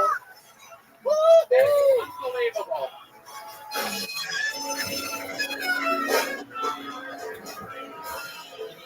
Whoa. I am not gay. I'll let you know. Not a good start. So as a kid, growing up, one of the biggest challenges for me growing up was my transition from 4th grade Catholic school into 5th grade public school. But my problem wasn't transitioning to Catholic school into public school. My problem was that the big difference between me in 4th grade and me in 5th grade was that I still had my foreskin. Growing up in the Philippines, my dad was a big rite of passage to get circumcised without anesthetics. But he decided last minute that I'd do it here in the U.S. And I don't know who or what force told him it was time for the procedure. It certainly wasn't me. But I just assumed that he thought that I got too attached at that point. But, so the procedure date gets closer. And, at that point, it's sort of like begging your parents to let you keep a cute stray on the street, but instead of a stray animal, it's your foreskin. And you're begging your parents between tears, and you're like, I'll take care of it. I'll clean him. It won't hurt anybody. Just let me keep it. There you go. 1 minute, 17 seconds from Kyle Antonio. I love it. It's so good to have Ricky Martin's nephew here this week. I know that.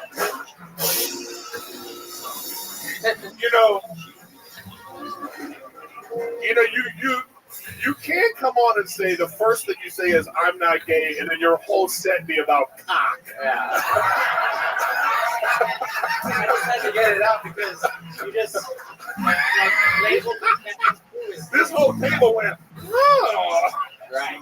You were literally, by the way, for those of you that didn't notice or, watching the podcast, he literally got up from the table that the last comedian, Mike Dexter, sat down at. He was the kill on the fuck, marry, kill of Mike Dexter. Unprecedented. The odds of that are insane that two people out of the bucket would be put next side by side, back to back, which is almost how Mike Dexter likes it. He He likes the front to back. Because that's how gay sex happens. Anyway. I met Mike today. Wow, how'd you meet Mike? What wrong bar did you walk into? The Vulcan. Oh, you met him here. So they sat you guys together. No, we met right at the line, and we just like Did it all?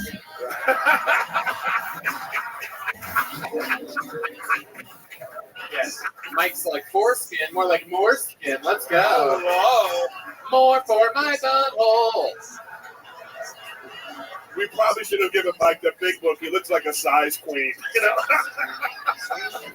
So Kyle, let's talk about it. Yeah, how long you been doing stand-up? First time? First time. Wow, look at that. Absolutely incredible. What made you want to sign up here today? How old are you? I'm 23. 23 years old, a young buck. I came down. I'm from Arkansas. I came down with my friend. He's going across country to live with his girlfriend. So I was like, "Fuck it, I'll come down to Austin. Like, we'll sign up for the show." Wait, where is he going to live with his girlfriend across the country from you? That you ended up in the bottom of the country. So we're both big fans of the show, and so Nice. we're like, "Fuck it, we'll sign up." Wow. So you drove He drove a long way. 8 hours. 8 hours, absolutely. 8 hours in the car with you seems like forever. No, I'm kidding. You're a good guy. What do you do for work, Kyle? I recently quit my job. I worked in mental health. I worked at a mental health facility in Arkansas. Right. And I'm moving to Massachusetts for grad school. Okay. What did you do at the mental health place? So my position was I help kids with behavioral issues. So if they have anger problems, anxiety, stuff like that, I help them find coping skills. Right. Okay. Look at you. Maybe you should stay in Texas. Yeah. We might need you here. Very, very good. What else? How long are you staying in Austin for? I'm leaving tomorrow at 4 a.m. Wow. Why 4 a.m. if you're driving? He is going to California. I am going back to Arkansas and taking a flight. Oh, a 5 a.m. flight to Arkansas? 5:30? He says that he wants to get up early and drive. So okay. I accommodated. I get that. What a good friend. And so how long have you been in Austin? We got in Friday. Okay. What did you do fun this weekend? Did you go to an HEB? We did go to an HEB. You did? What did you get at the HEB? Did you get any HEB products? Because I don't know if you noticed this because you're from Arkansas. I'm not proud of it. Right. But did you try any of their amazing things? Perhaps their brand new stuffed pepper, stuffed chicken breast? Why are things stuffed? What? Why are you assuming I'm buying stuffed things? Oh, look at this. No, I was just waiting for my friend to take a shit at the HEB. Oh, okay. So we went there just to use the restroom. Just for support. Wow. Yeah. Very, very, very interesting. Using HEB just for the bathroom. All right. What do you do for fun, Kyle Antonio? I'm big into sports. What kind of sports? I fence. Whoa. What a fancy fucking table that is. Yeah, Jesus Christ. Get it twisted. I'm not the gay one. I'm the fencer. Yeah. And I'm freshly circumcised. I'm nothing like these homo friends of mine that I just met in line. I have my foreskin. Oh, right. Right. Oh, but you don't. Yeah, I got removed there at the very, very end. That's right. Most of those said it. You have it. Very traumatizing. In that 60 seconds. So, Kyle, what's your dream girl look like? Let's find out if he's really not gay. She's got a dick, Tony. No, I'm kidding. I'm talking. I have a coworker, but we're not coworkers anymore since I quit. But we're talking, and we're like an on and off thing. But I'm moving. Right. When you say it's your coworker, does that mean she's one of the patients at the mental health facility? I work with junior high kids. Oh, that's disgusting, dude. Wow. So yeah, start describing the girls that you like because 25, 9, pedophile and what are some signs of mental illness that we should look out for? Like, I'm a little concerned there's 2 people in the audience wearing masks here in this sold-out show. Is that one of the things that you notice a lot of mentally ill people are doing nowadays in July? You guys better have fucking symptoms or something like that. You guys better have gotten these tickets months ago. Like, I'm not missing this fucking show. Very good. I saw a cop there. Thank you. Usually I like to build rapport with my clients first, so like we'll play some Uno, we'll like get to know each other. That's the game. That's the game you have to play with mentally ill people. Uno. They fucking love that game. They love Uno so much. What? Yeah. That's how I met Red Band. Whatever. You better take that back. You better drop 4. All right. Kyle. Unbelievable. I'm so glad that we got to see the debut of 2 people's sets, especially sitting at the same table. Yeah, it's weird. Congratulations. Wait, who did you guys have to blow? Yeah. Anyway, that was tonight's show. Thank you. Roll the credits. Roll the credits.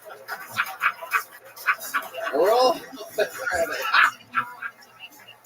Kyle, thank you so much. There he goes. Kyle Antonio. Kyle, take one of these. Congratulations, my friend. Take that back to Arkansas with you. So, Razorback, Kyle Antonio.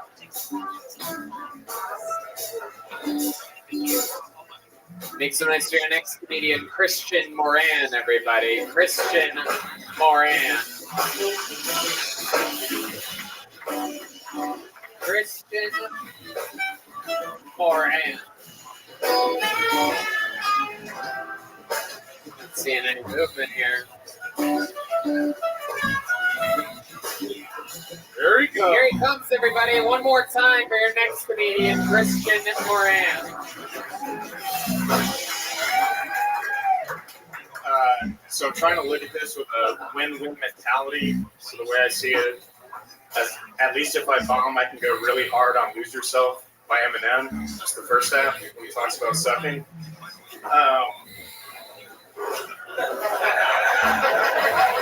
I think sometimes when we look at the news coming out of Ukraine, especially from the Ukraine, that it's important to read between the lines and see some of the propaganda coming from Ukraine as well. Like when we see things like they killed 9 Russian generals with 1 sniper bullet. I don't really think that happened unless it's, I don't know, they were lined up for a single potato ration or something like that.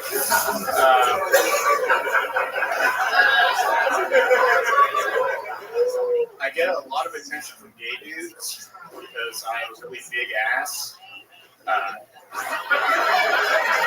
So I just tell them that I got it from my mama.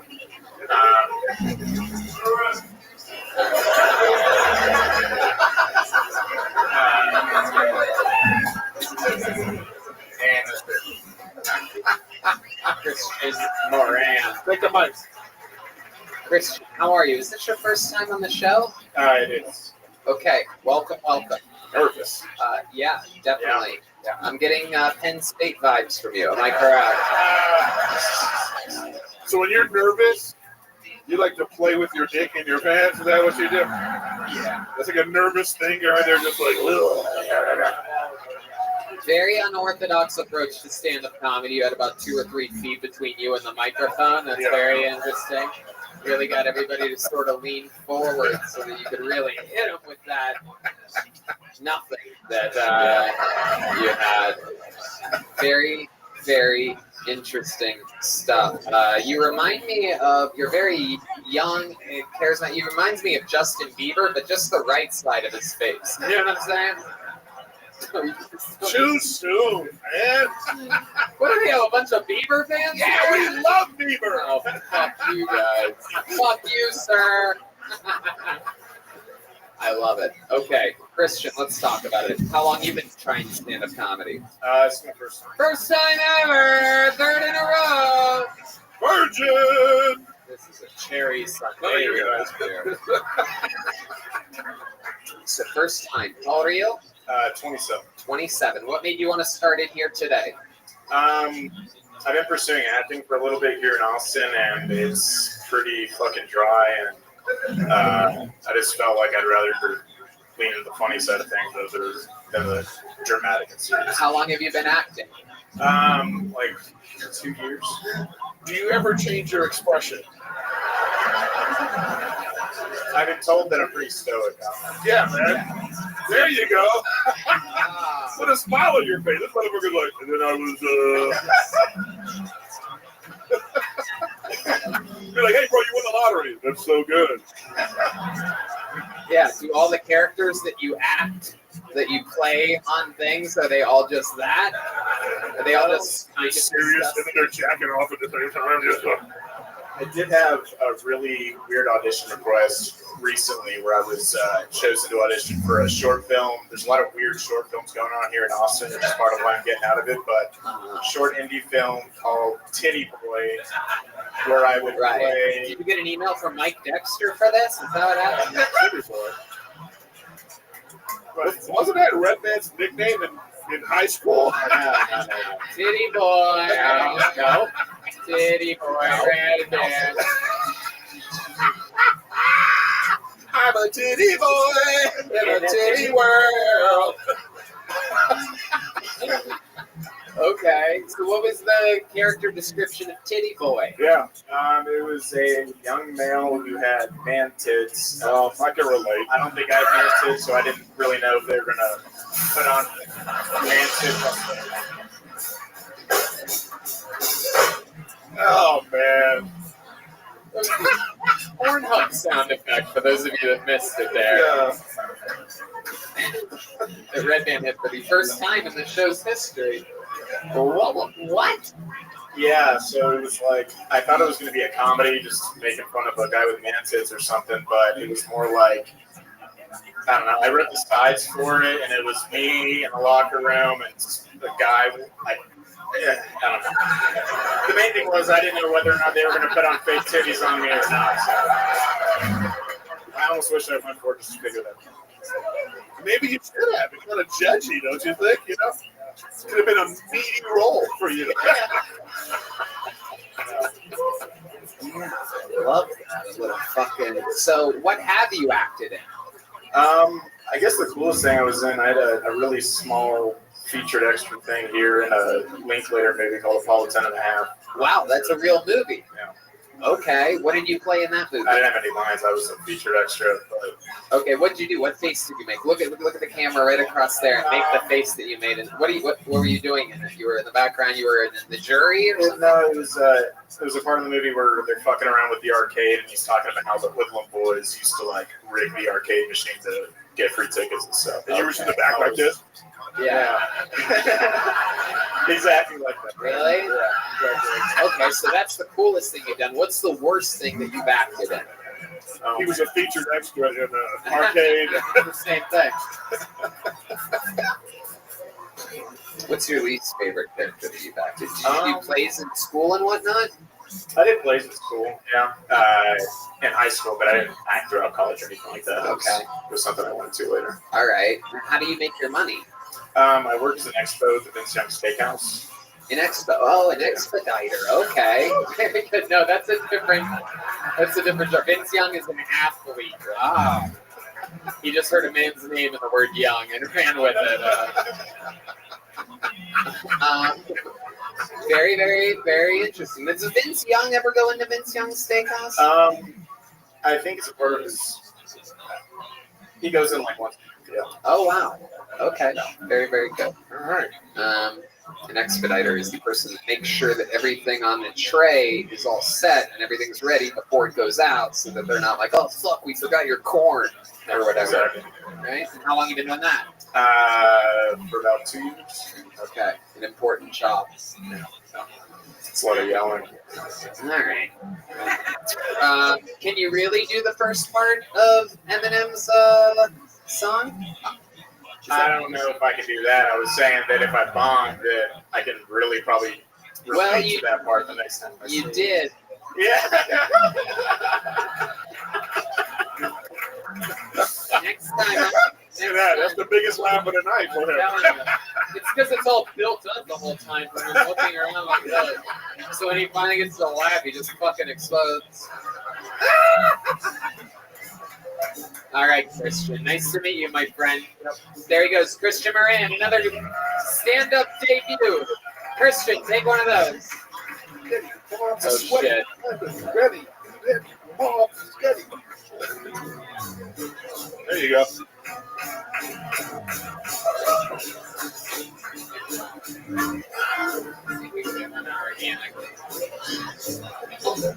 You guys still having fun out there, huh? All right, next one is for your next comedian, Uncle Laser, everybody. Oh.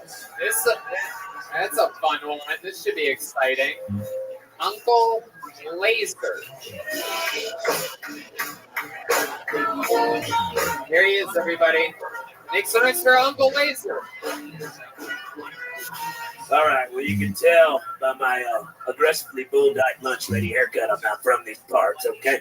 So I'm from a small village about 2 hours south of here where we burn trash for fun. We have sex with relatives because it's cost-effective. Daddy said he's only paying for one fucking wedding. So you can imagine when I moved here, there's a lot of different things. The skyscrapers, the goddamn traffic, running water. I never knew what white privilege was, but I figure it's an indoor bathroom. So, but the main difference is the women. See, where I'm from, the women, they chew Copenhagen and they got calluses on their hands. They're farm girls. I don't know if you've ever been jacked off by a farm girl with calluses on your hands. It's kind of like sandpaper, you know what I'm saying? But every once in a while on Hanukkah and your birthday, they go in there, they milk that old dairy cow, and they get it all nice and buttery. You know, like old unpasteurized milk type shit. It is an absolute fucking treat, I tell you. But anyways, I went out to the White Horse Saloon the other night, and I met a nice young lady. She had a haircut just like mine. And I knew we was fixing to get nasty with one another about licking each other's buttholes and shit. And I like that kind of stuff. And I looked at her, and she got hair on her underarms. And I got to think, if she got hair on her underarms, she got hair on her pussy. And I do as well. You know what I'm saying? So we would get stuck like glue. We look like Siamese twins going to get a cum rag together. You know what I'm saying? Her mama got to come in there, hit us with a water hose like dogs in fucking heat. You know the type of chicks I'm talking about. Holy shit. Uncle Laser. A wild man. Wow, a tornado of energy. Yeah, I feel like I should be like, get the new Intercontinental Champion.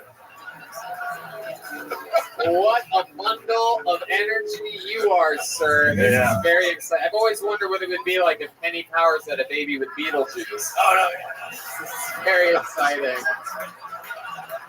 Look at him. Good pull. Here comes. Sing it in 3 times. Look out. Uncle Laser. Yeah. Oh my God. Shitty nickname. How did you get that nickname? So I just used to come quick in college, like all the time, right? And the girls would call me Laser. But that's when I'm 19. But when you're 30 and you introduce yourself as fucking Laser, who's this douchebag with American Gladiator nickname? So I was like, oh, let me put Uncle in front of it, like the wise uncle that got out of prison on parole. You know what I'm saying? It's like, I can't be 500 yards from the playground, but I can still watch them through the chain link fence. You know what I'm talking about? Shit. I love it. You see what I'm talking about? Sometimes I ask these people questions, they don't have any fucking answers. Tony, I roller skate, I figure skate too sometimes. I travel to Italy. You know what I mean? Uncle Laser comes up here, he's answering other people's questions. One more thing to do about there. I got a little bit more to talk about there. God diggity damn. Is that all true? Are you from 2 hours south of here? Yeah, it's like 2.5 hours. A little town called Beasley, Texas. There's like more cows than there are people. I thought 2.5 hours south of here was Mexico. It pretty much. Yeah, no, it pretty much is. You know what I'm saying? Wow. Wild. So, like, what was your childhood like? Shitty, Tony. Yeah. I mean, look how I talk, Tony. 2 Marlboro packs a day, and I swallowed a frog when I was little. You know what I'm saying? Shitty, Tony. I mean, duh. Look at me, dude. My mama did this permit in the garage before the show. You know what I'm saying? I feel like you're the type of guy that like made like your own go-kart when you were a kid or something. Yeah, lawnmowers, but it's still win. Still win. It was a twofer. It's still win. It's still win. Woo! How you get there is how you arrive. You know what I'm saying? Right. We're putting that on your tombstone for sure. You're filled with those things. You're filled with like amazing quotes. It's not how you get there, it's how you arrive. You know what I mean? Wow. Uncle Laser. I don't know where the chaos begins and a real human starts. This is incredible. Say perhaps to drugs. Is that your official merch? That's my official merch. Wow. I mean, if they're free, then yes. You know what I'm saying? Right. So I would ask what kind of drugs you do, but cocaine is the answer. There's no doubt about it. I like how you throw the cops off. Like, there could be other things, too. You might want to look at other things. Not blow. Right. So, how often do you do drugs? Are you serious? Are you? I mean, I'm hungover. My nose been bleeding since I got here. You know what I'm saying? I told Bobby, I was like, dude, I'm in a bind. I don't have a septum anymore. You know what I'm saying? It's completely fucking gone at this point. There's no deviations. Oh, no. I got one fucking nostril, dude. I can do a hell of a line, though, like a Santa Fe Railroad line. You know what I'm talking about? Uncle with like a boba straw. Oh, yes. That is correct. Red Band said he could do cocaine with a boba straw. That's fucking good. Oh my god, Uncle fucking Laser. So, how do you make a living? So I work in the oil field. I drill holes in the ground for a living in New Mexico. It's basically where dreams go to die. Right. I work for Shell. Yeah, so we drill the fucking holes in the ground. Our motto is, your hole is our goal. If we can't make it squirt, we'll find someone that will. Corporate didn't like it, but I made t-shirts, so fuck them. Wow. Wow. This is incredible. He's incredible. D-Madness, how did you know he was talking to you? D-Madness is literally beyond human. It is incredible. For those of you just listening to the podcast, Uncle Laser randomly turned around and goes, this fucking guy knows what I'm talking about. There's 6 guys behind him, and D-Madness is like, you goddamn right. It's unbelievable. I swear to God, the guy knows more about what's going on in the room than all the non-blind people here. It is incredible. So, Uncle Laser, I don't even know where to go from here. Tell us more. What else do you do for fun? Like, I mean, Jesus Christ. I'm like almost a grand champion master at chess. What? Yeah, I have autism. If you couldn't tell I wasn't on the spectrum, you will know now. You mean you're the grandmaster of chess in your hometown? Yeah. All 6 of us. Yeah. All 6 of us at the elementary school. Oh, yeah. It's the only place where farm animals are also in the competition. Yeah. He doesn't quite have the rules right. Hey, I jumped your queen. King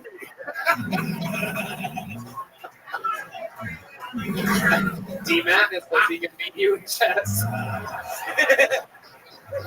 Well, this is a great way to hide autism. I'll tell you that right now. It is the spectrum. On the spectrum. That's right. Absolutely. You're on the spectrum and the Time Warner. Look at you. You got it all. I mean, we still got illegal cable where I'm from. Black box. You got real fucking cable. You have to get up and push the button. Yeah, like we got the fucking the goddamn aluminum tinfoil on the fucking rabbit ears. You know what I'm saying? Wow. You play Nintendo 64 on channel 3. Let me ask you this. Oh shit! Old school. That's old school. You know what I'm talking about? Hell yeah! God. All you fancy fucks in here with your HDMI cable.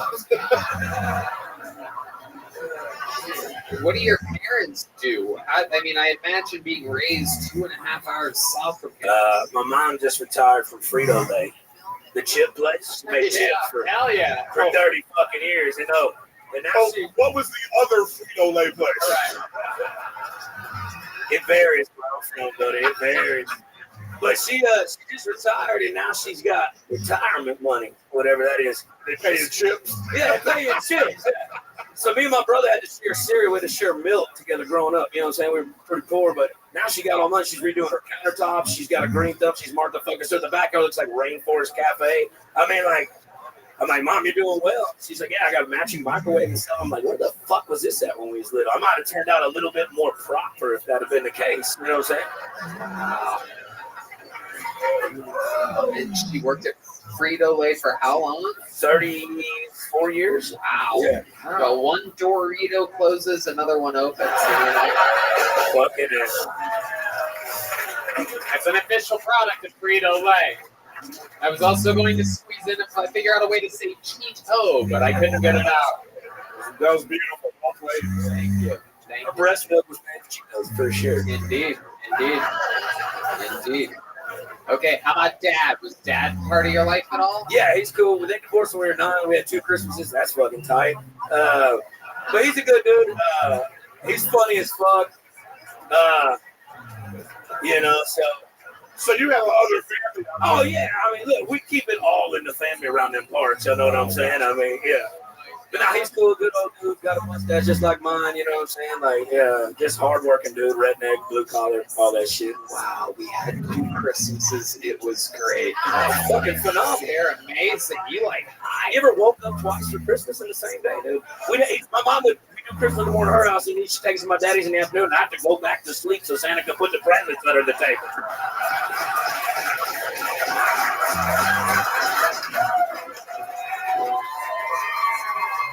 Oh my God. Uncle Laser has arrived. Yeah, in the Kiltony universe. He's giving a master class on how to be a guest on You are a Kiltony. goddamn fucking gem. What a treat. What a fucking treat. Indeed. Please sign up again. Please come back. We need more Uncle Laser in our lives. Hey man, I'd love to have you on the Secret Show Thursday. If you're in town Thursday, you can do a real stand-up show. The only thing is, I work 2 weeks on, 2 weeks off. You know what I'm saying? But I mean, is anything Thursday? Yes, sir. Sure will. Wow, look at that. Back to the oil fields he goes. Uncle Laser has made his Kiltony debut. Eric Griffin. What a magical lead. Go! All right, we got to get one more name out of this bucket. We didn't get a lady up tonight. Should I pull a female, huh? Yeah. It's 6 gay guys, no women. Unbelievable. The odds. Sorry to jab. Okay, here we go. Ladies and gentlemen, make some noise for your first female of the night, your last comedian out of the bucket. Make some noise for Sarah Klein, everyone. Here we go.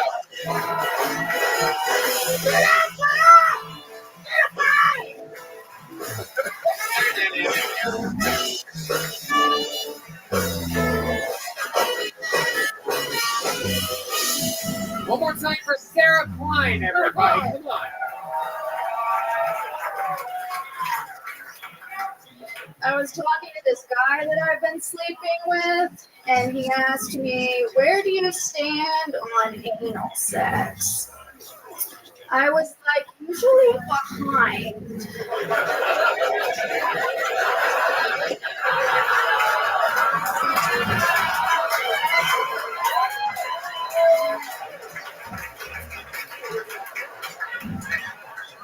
I was fucking that same guy the other day, and he had major whiskey dick, so I felt like I was in front of one of those motion-activated paper towel dispensers. It's like,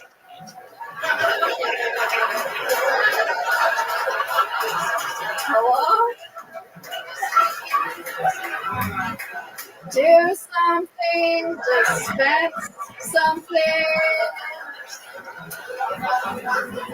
Finally, I wiped my hands on my pants and I said, fuck it.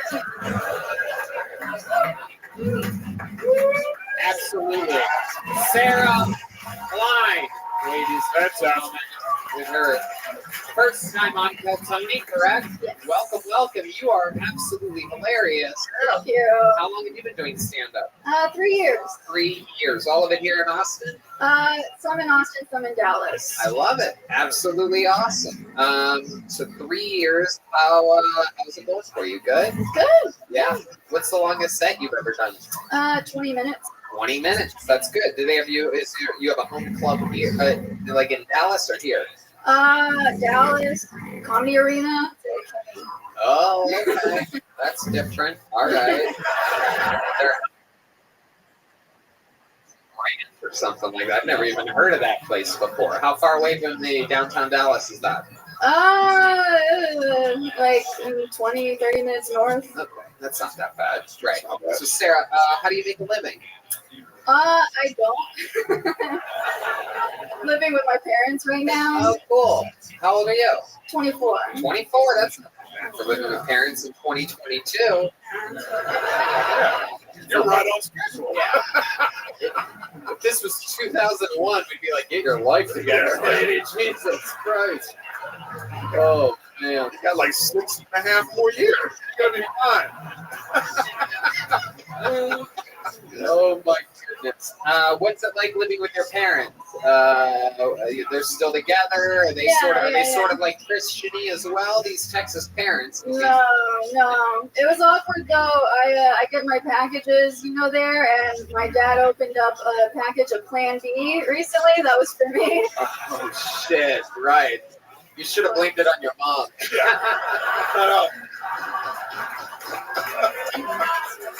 Oh, man. Then you blame it on him. Stop busting inside, Dad. Incredible. A package of Plan B in the mail. I didn't even know that was a thing. Is that like in bulk or something like that? No, I just got scared living in Texas, Right. Someone was on earlier. They had Sam's best Walmart, whatever products. Do you get the actual Plan B or do you get like Plan C? Yeah, I guess it was Plan C. It wasn't called Plan B. Oh, wow. What was it called? Oopsie Daisy?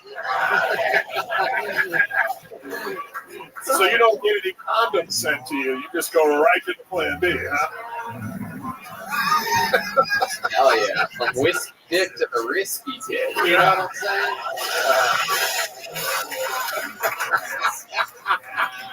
That's going to be Tom Cruise's next remake. I love it. So, Sarah, very cool. Do you ever hear your parents have sex? No, I did find my dad's Viagra though. Whoa. Hell yeah, give it to whiskey dick boy. You know what I'm saying? Yeah. Solve all your problems. All of a sudden, the paper towels will start coming everywhere. You know what I mean? Okay, do you ever try to get boys back to your parents' house? Yes. And you like have to sneak them in? No, I actually don't live in the same building as my parents. There's like a separate building in our backyard. Damn, your dad's just walking around opening everybody's mail, huh?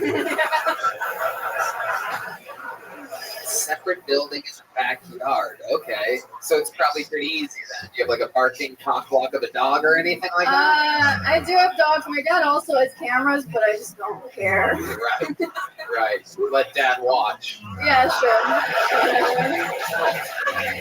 I mean, that's got to be sad. Dad's looking at the thing like, oh, my daughter's a whore. Oh, this is horrible. I know what the fuck's going on. Dad's stripping. He's counting the Plan B's. Like, what else? I'll take one of these. Oh. Sarah, what do you do for fun when you're not doing stand-up comedy? I pole dance. Really? Yeah. Is that true? You don't seem like a pole dancer. 6 years. I didn't realize they had poles at the library. Yeah. Wow, pole dance, 6 years, and not stripping. That's No. just like sort of like you put your clothes on. You just sort of love strippers though. You love I strippers. do, for sure. Okay, absolutely. Red Rose, our official sponsors, the Red Rose and the Yellow Rose. Very excited that somebody's talking about a pole. Very, very. So you say you like strippers. So you like probably you have girls come over too, probably. Not as much as I'd like. Wow. Some ladies out there. Well, I mean, very, very interesting. Do you have an OnlyFans? I do not.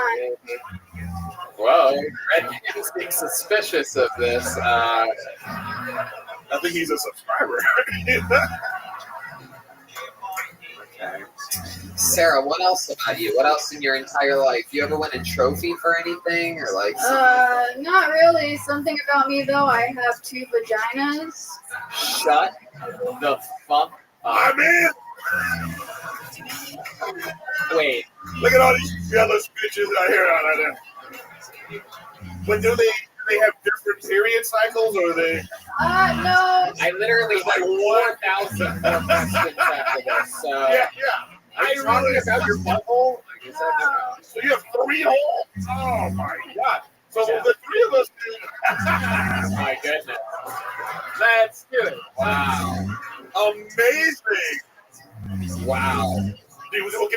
Okay, what's been the freakiest response you've ever gotten? Like, have you ever had someone be like, what the fuck? Or somebody just short circuit, some guy go down to eat your pussy, he's just like, No, it's not quite as exciting as it sounds. Like, okay, from the outside, it looks normal. It's not until you like go in that there's like a step to it. Whoa. So it's sort of like a screen door you have. Yeah, and the big doors. Right no, it's like a purse with an extra pocket. You know what I mean? You have like a little change purse. Exactly. Okay, I like that. But it's not.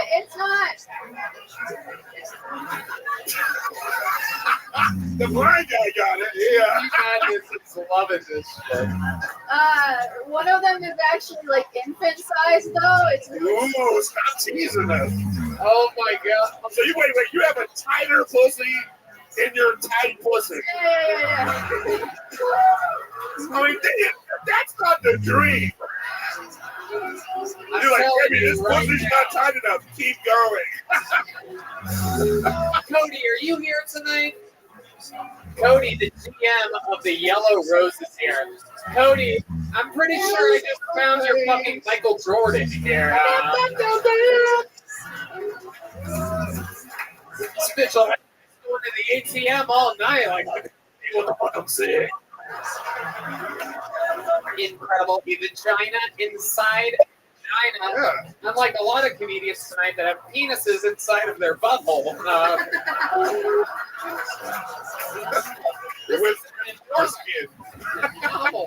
So you can break it as hard as a rock. Let's check everything right now. See, I can like pick you up like a 6-pack or something, right? Like, no, you like one of those little China dolls that you take the pussy out, then there's another pussy. Right. And then there's another pussy. Right. If you ever go to the ocean, you have to cut the slit so the ducks don't choke on it.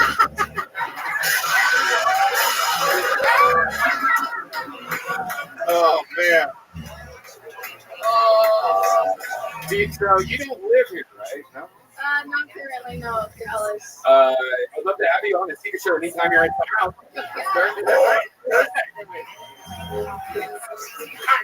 Randy. Red Band made that cupcake, and the second he heard 2 vaginas, he's like, I don't even care how big you are. You can open and close it. You want. Name's already down. I feel like we all really wanted it to be like 2 separate pussies. You know what I mean? Yeah, but you can shave one and not the other. Like dealer's choice. You know what I mean? Right. We wanted it to look like a toaster oven, you know? Yeah! A fucking toaster! Yeah. You can put like an air tag in it, though, just in case we get lost. Red Man, she's not putting an air tag in her second pussy. Unbelievable to use. Have you ever thought about that before? Well, you might lose it, you know what I mean? So you want to make sure 2 pussies. All right. Sarah. And this guy's got 3.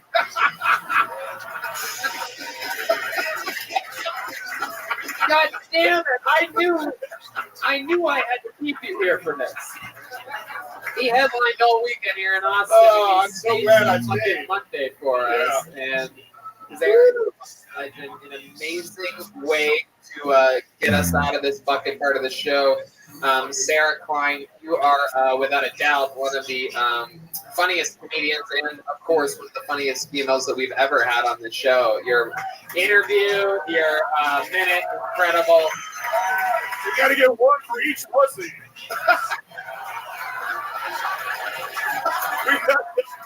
The big pussy. Aaron Griffin just gave her a big choke book and a little choke book.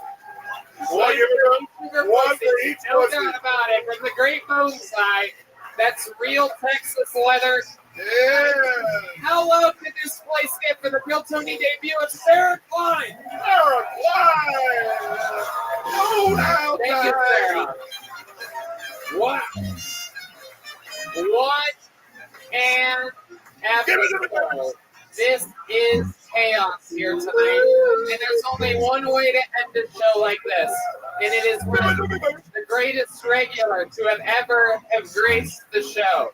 Ladies and gentlemen, this man has done more Brandon minutes than anyone ever in the history of the show.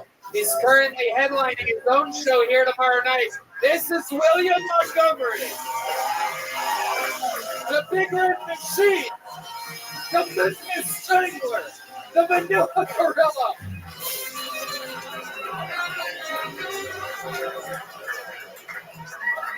So I can actually vouch my sister does have two pussies.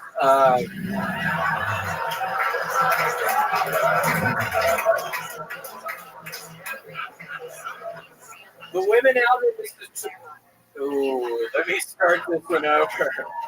Ooh. The women out in the streets protesting the Supreme Court's abortion ruling said they're going to refuse to have sex with men. In other news, I'm going to refuse to be a member of Hootie and the Blowfish. Ain't nobody trying to have sex with you bitches.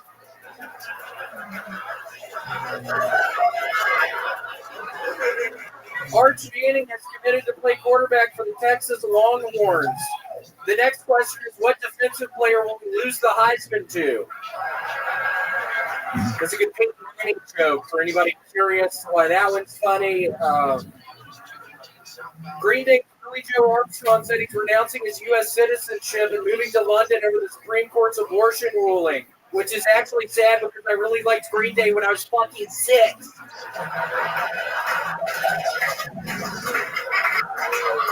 Gatorade recently began phasing out 32-ounce bottles in favor of 28-ounce ones, but charging the same amount. Also charging the same amount for an inferior product, Red Man's Mom. She's an 18 prostitute. That's why now she's an 18 whore. Y'all should see how fucking old she is. I can't believe she's still selling her pussy to people. It's nasty. It's sickening. She is so old. What is she, like 70? She's older than 70. 82. Oh, I'm sorry. I didn't know that. Oh.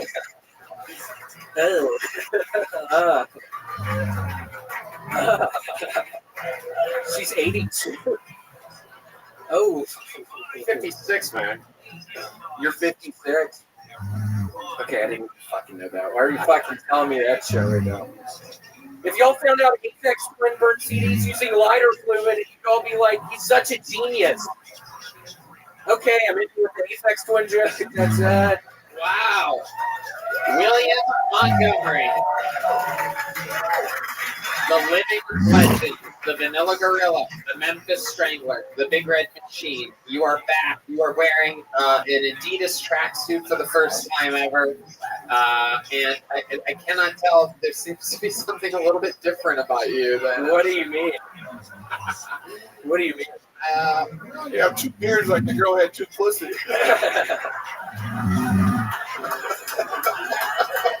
I'm actually very excited to announce to everybody I am Bosley Hair Club's new spokesperson.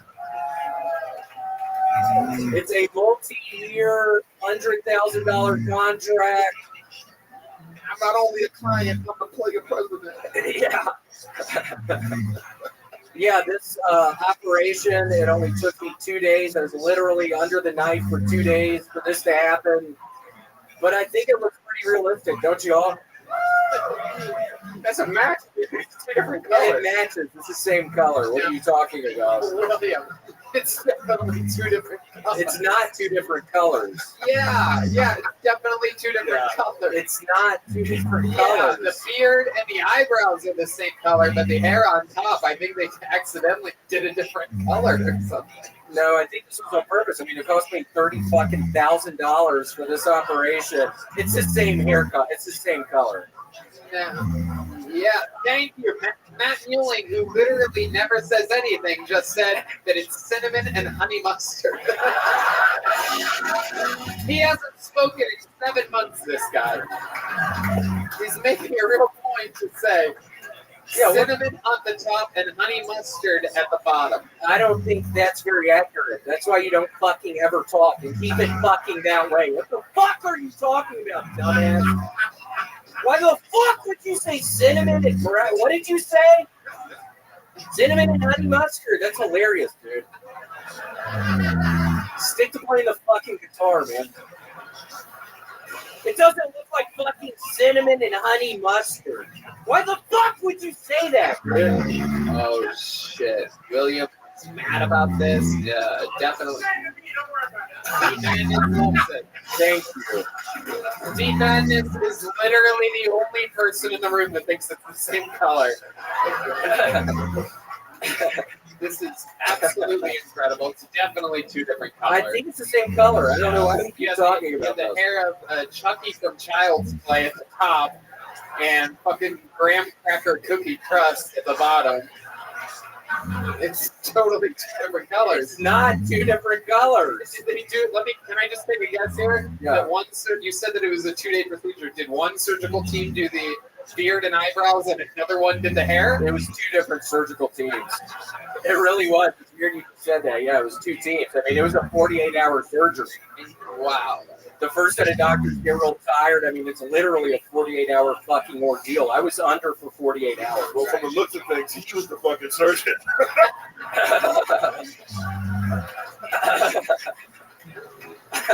Did you at any point wake up during the operation and see a man with glowing glasses over here on a scalpel? Oh, goodness. William Montgomery. So what else has been going on in life? This Adidas tracksuit is legit. Yeah. Yeah, I'm still here. If you don't know this, but I'm actually Adidas' new sponsor as well. It's a multi-year, $700,000 contract I signed with Adidas. They saw some of my old basketball videos. They liked what they saw. So now I'm pretty much a new person. I'm just wearing this. I'm wearing this fucking new Bosley job, and it's hot as shit. It was a horrible mistake. My face fucking sweats 24/7 now. My face is sweating right now. I sort of see it. Yeah, you look wet. And they did mess up around the fucking mouth. The hair should be closer to my mouth. It's a nightmare. I can't eat pizza anymore. I can't eat fucking... Yeah, wait, let me see your mouth. Why is that so fucking funny, dumbasses? William. What the fuck? Because your lip looks like a nipple. Look like an idiot. Oh my god. You have an itty now. Yeah. Your mouth doesn't move at all. Say stuff. Hey, so it's very exciting to be here tonight. I'm Bosley's new spokesperson. Wow. This is absolutely... I can't eat spaghetti anymore. It's so weird. I can't eat fucking spaghetti anymore. That's my favorite food. I can't eat macaroni and cheese. What are you going to do? Are you happy with this? Are you going to ask for a little touch-up? What's the plan here exactly? I don't really know, other than I have found out the executive's office, building, the number. I've started making some pipe bombs. I'm thinking I'm going to start sending some stuff in the mail to Mr. Bosley. Wow. I can't fucking live like this anymore. Somebody's about to get some explosive mail. I'm going to fill them up with nails. Wow. Can you imagine the FBI when they fucking analyze that crime scene and they're like, well, there's a little honey mustard here. There's a little... Cinnamon can only be described as cinnamon hair. Yeah, it was a horrible mistake. I mean, literally, now that I'm up here, seeing everybody, hearing everybody laugh, it's something I regret. I shouldn't have done it. I mean, I was literally under the knife for 2 fucking days. I almost didn't make it. Wow. Yeah, I almost died, Tony. I didn't tell anybody that. I literally almost died under the fucking thing. What were the complications? I fell out of the table. I fell off the table. I was moving around a bunch in my sleep, and during a beard and hair operation. I'm just trying to figure out what they're fucking talking about that's so fucking important right now. I'm having the set of my fucking life. What are y'all talking about? Seriously, what are y'all talking about? What's going on, bitch? Looks like some old ass back there. What are you talking about, bitch? Raise your hand so people can see who you are. Raise your hand, bitch. Oh, shit. Ooh, look at that guy. A little bit tougher than you thought he was. I know, I was kidding, sir. Wow, I didn't see you back there. I was totally kidding. Yeah.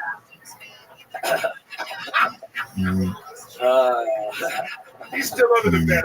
You know what I mean? This has gone so good tonight. When you got the Bosley operation, did you imagine that your career was going to change for the better? No, this is actually not how I imagined this was going to go.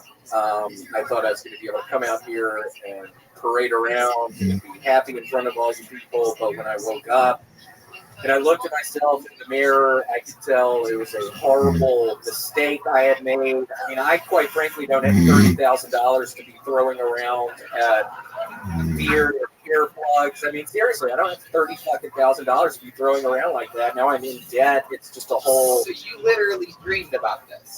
I literally dreamed about this. Yeah, I'm sorry for disappointing all of y'all. I mean, it really. I thought I was going to come up here and.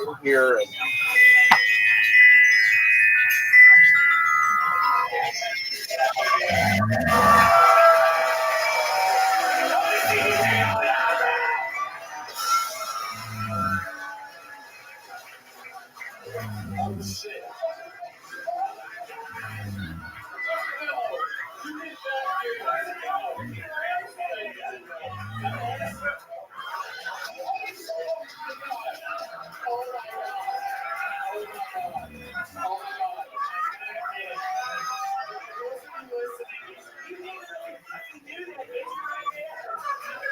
What the fuck is wrong with you? Oh my god, he's pulling so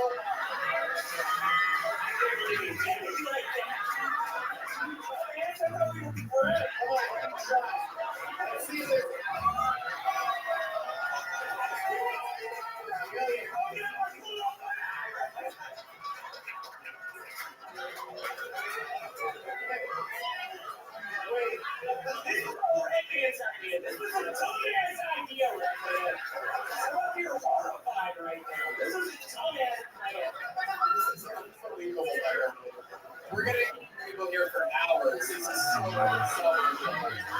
literally, he has no actual eyebrows anymore. How do you get your full of beer?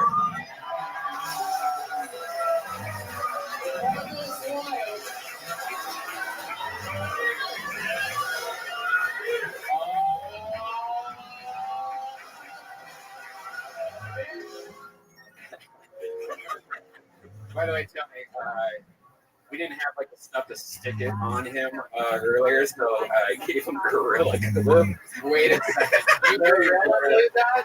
No, you didn't. I did. Oh my god, no. No. Dude, you fucking told me that. No.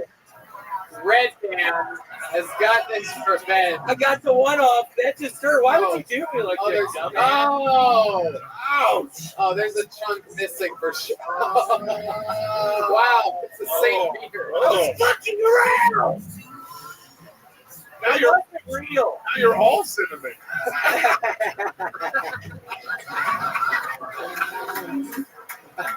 What about the top? Is that real too? Oh! It was fake, dude. His are curious, that was also Yeah. My goodness. William Montgomery is on Cameo. He is headlining a show here tomorrow night. He's headlining his own shows now. Check him out on Cameo. Get your birthday wishes. Have him yell at your significant other for their whatever celebration or anything at all. What else, Cool. William? Yeah. I mean, come to the fucking show tomorrow. I'm bringing 200 Xanax bars that I'm going to sell out front before the show. That's William doing a very, very long set tomorrow night here at Vulcan. There he goes. One of the best to ever do the damn thing, William Montgomery. Can I say something? I was just going to say, how loud can this place get for the great, powerful Eric Griffin, everybody? Come on! Love y'all.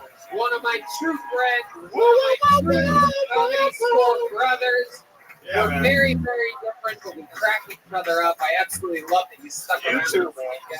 This is great. I'm so glad I did. This is like it actually exceeded the expectations. God damn it, I love to hear it. He's ripping with Griffin. We're everywhere where podcasts are available. Also, his new podcast, Gen to Gen, talking with younger people about different things and shit like that. Tickets are available at ericgriffin.com, ERIK Griffin.com, all one word. Thank you to the Red Rose, the Yellow Rose, and Deep Eddy Vodka. How loud can this place get for the Kill Tony band, everybody? Fantastic! Paul Deaver on the horns, Michael Gonzalez on drums, John Dees on the keys, T Madness on bass guitar, and the great Matt Mueling on the electric guitar. We did it again. A lot of fun shows coming up in the very near future. Everything's sold out for as far as the eye can see for right now. But more tickets going on sale soon. That announcement will be here into the Kill Tony people first. Red Band. Thanks, guys. Thank you, everybody. Good night, everyone. Good night.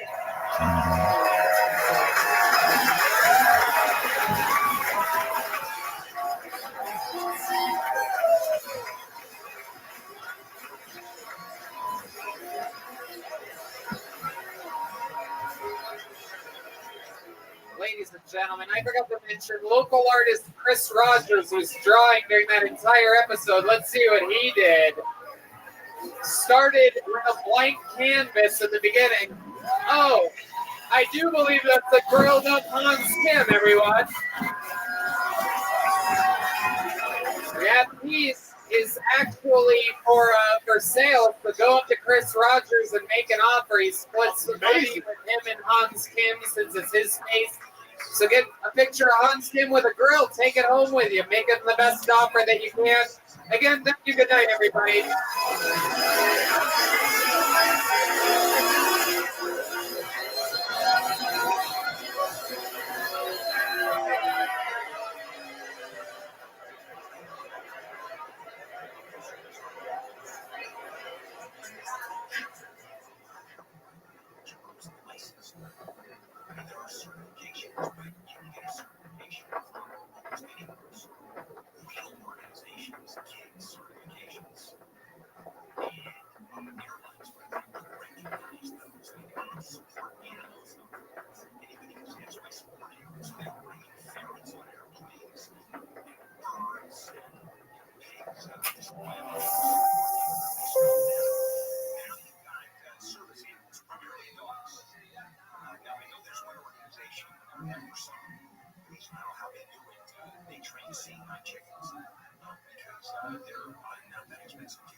Just sits at the feet of its owner and does not doesn't cry, doesn't move around, just sit. And they're totally socialized. That's what they're trained to do. And these fake ones are ruining it for the real ones. So now the story with Dottie as a service dog. My daughter wanted a dog for years and years. And my ex kept on saying, nope, so my daughter didn't have it. Now, she is on anti-anxiety drugs because this is my genes. So my two daughters are on anti-anxiety drugs. And Kaiser, you need a psychiatrist to get those drugs. And I go once a year, for example, for 15 minutes. And a psychiatrist, we had to give me a prescription and ask questions. Any changes? Are you okay? Anything going on? No, I had this incredible desire to run over kidneys. That was last time. And the shrinks brought and started tightening. Curiously, I said, I'm joking. Stop it. So anyway, Pamela got her shrink to prescribe a service dog. Okay, for anxiety, she also has a medical condition with her heart that beats fast and can go back and read it immediately and goes over there and calms her down. Kendall's an amazing dog. So let me tell you how much it costs to get a service dog. Now, in many cases, the dogs are free because these are charities that run up and train dogs, and there's a waiting list. People that have the money just pay for the dog to train it. And are you ready for this? That dog cost me $28,000. That's how expensive it is to train a dog. And this is a non-profit that trains the dogs. And it can take years. Matter of fact, Pamela waited 18 months to get Kemper. Because not only is the training extraordinary, but they actually match the personality. When Pamela went to get Kendall a group of dogs, a group of people that were there, Kendall literally ran out into the room. Pamela was sitting, she was cross-legged, and Kendall jumped in there. Boom, done.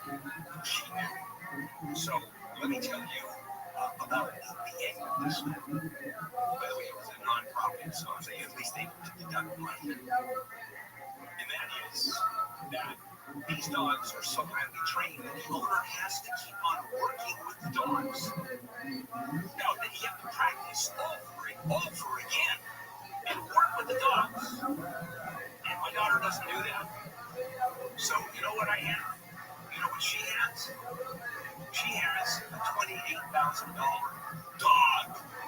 It's a dog, the same kind of dog you go to a shelter and you pay $200 for the shots. It's a great dog. It is a great dog. But it's a real service dog. It really is. Well, the other thing about service dogs, and Kendall too, and Ray saying does, is obviously exaggerating a bit, but not much. And that is service dogs, when they have their vests on, they go to work. I mean, they do what they're supposed to do.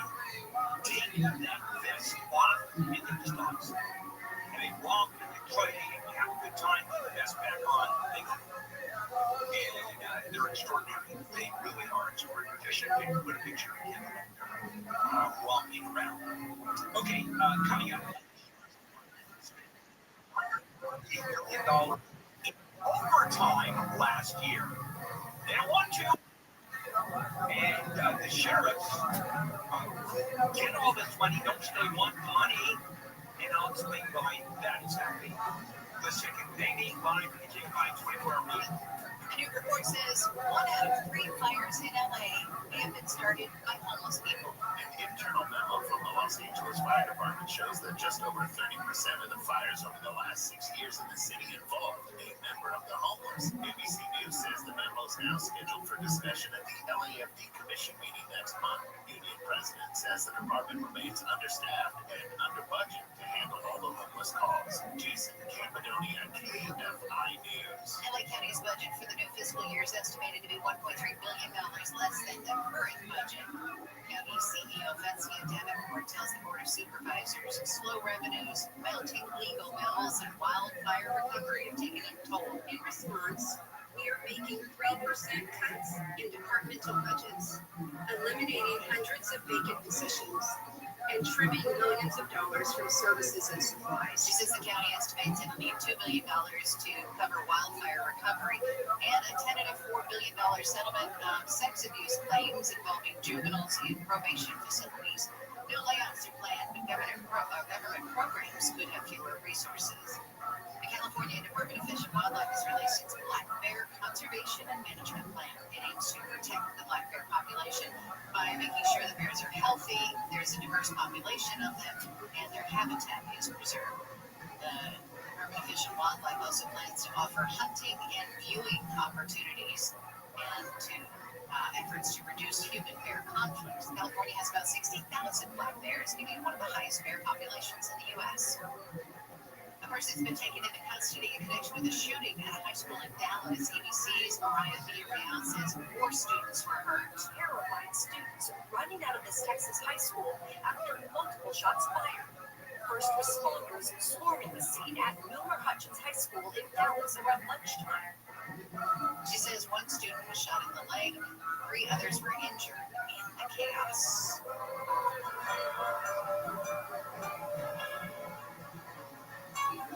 To London, 13% more people have viewed the season 2 premiere of The Last of Us and watched the show's first episode.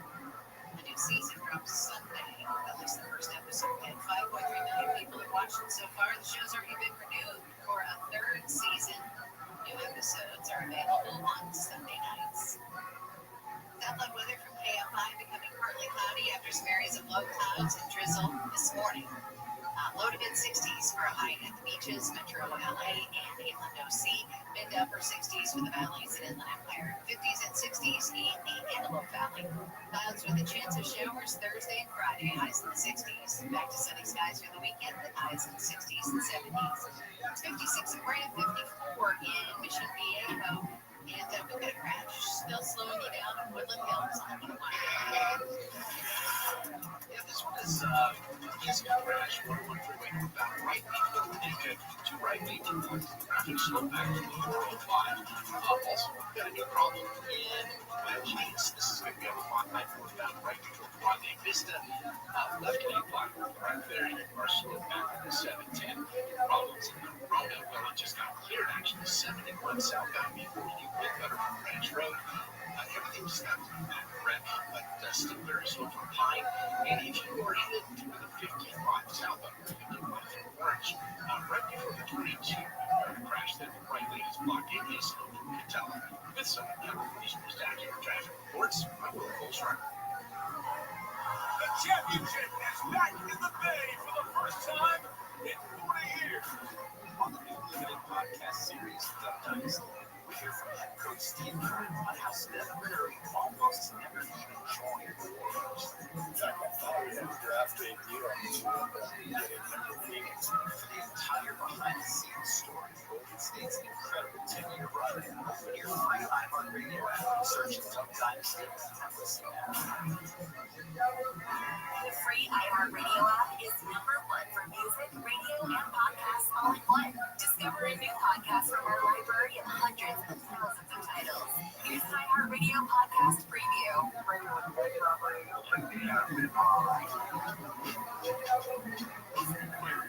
I'm not saying it's okay to walk away, but if I were I found a way to justify that pretty quickly. This is Tony. And yeah, he's a back. Turns out he was really, really good at it. He robbed 30 banks in about a year. We just can't seem to catch the guy. We're always just behind him, you know? What really hooked me about Tony's story was why he started robbing banks in the first place. Because Tony was a family man, doing great. Clearest guy for miles. Then, when Tony was playing roller hockey with his work buddies, he took a nasty fall and hurt his back. I literally couldn't even get out of it. So his family doctor wrote him a prescription. There's look here. We're in Pharma's powerful painkillers seemed to work like magic until it took over his life. Rothschild destroyed my life. I accept full responsibility for the crimes I ended up committing and stuff. But the real boiling point was my addiction to Oxycontin. You need to figure out a way to stop. Like, this is going to kill you. Introducing Hooked, a story about a man, a pill, and a bank robbery spree for the Yankees. Hosted by me, Josh Dan. How does our system even allow for something like this to happen? For these people to walk away billionaires, like so many lives have been destroyed. Listen and follow this podcast for free on the iHeartRadio app. #1 for music, radio, and podcasts, all in one app. Paying for electricity. Your electric company is making record profits. On you. Go solar with Silver Solaris, the #1 residential solar plus battery installer in America. It's never been easier to stop paying for electricity. Dream of a complete solar plus battery system under 4G charger recharge system. Silver Solaris will give you a free upgrade to your choice of energy efficient products. Free flat cool whole house fan. Free plumbing attic insulation. Free radiant barrier. Free quiet cool solar attic fan. Free ring guard. Free neighbor guard. Free indoor air conditioner. Silver Solaris is local and federal and has thousands of 5-star reviews. Now's the time. Hire your electric company. Go solar plus battery with Silver Solaris. Call 877-201-5591 or visit silversolaris.com today.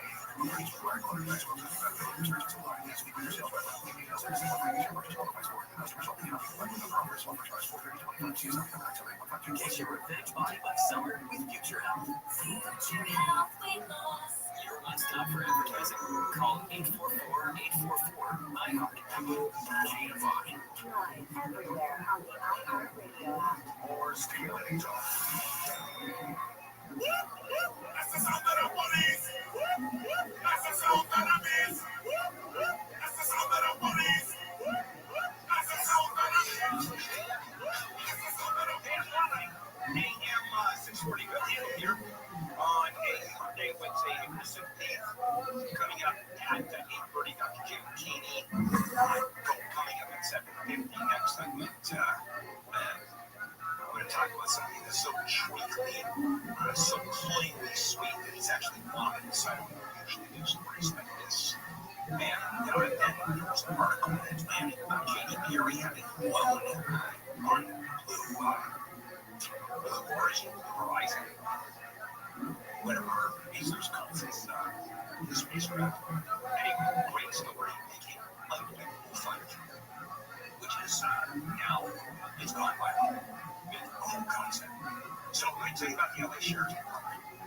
You hear of sheriffs and police officers getting astronomical money in the hundreds of thousands of dollars. That's not their base pay. They just work insane number of overtime. The LA County Sheriff's Department spent $458 million on overtime last year.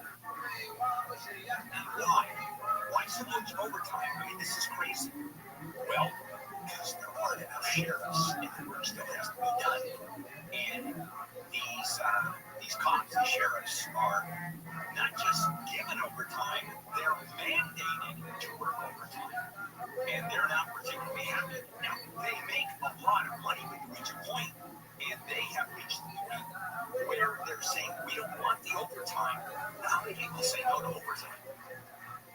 I don't know anybody who does, but if you're a sheriff, you're mandated to work all of this overtime. And at some point, the money is just, it's nice, but it's not worth what it costs in lifestyle to earn that money. More people leaving the department than joining it.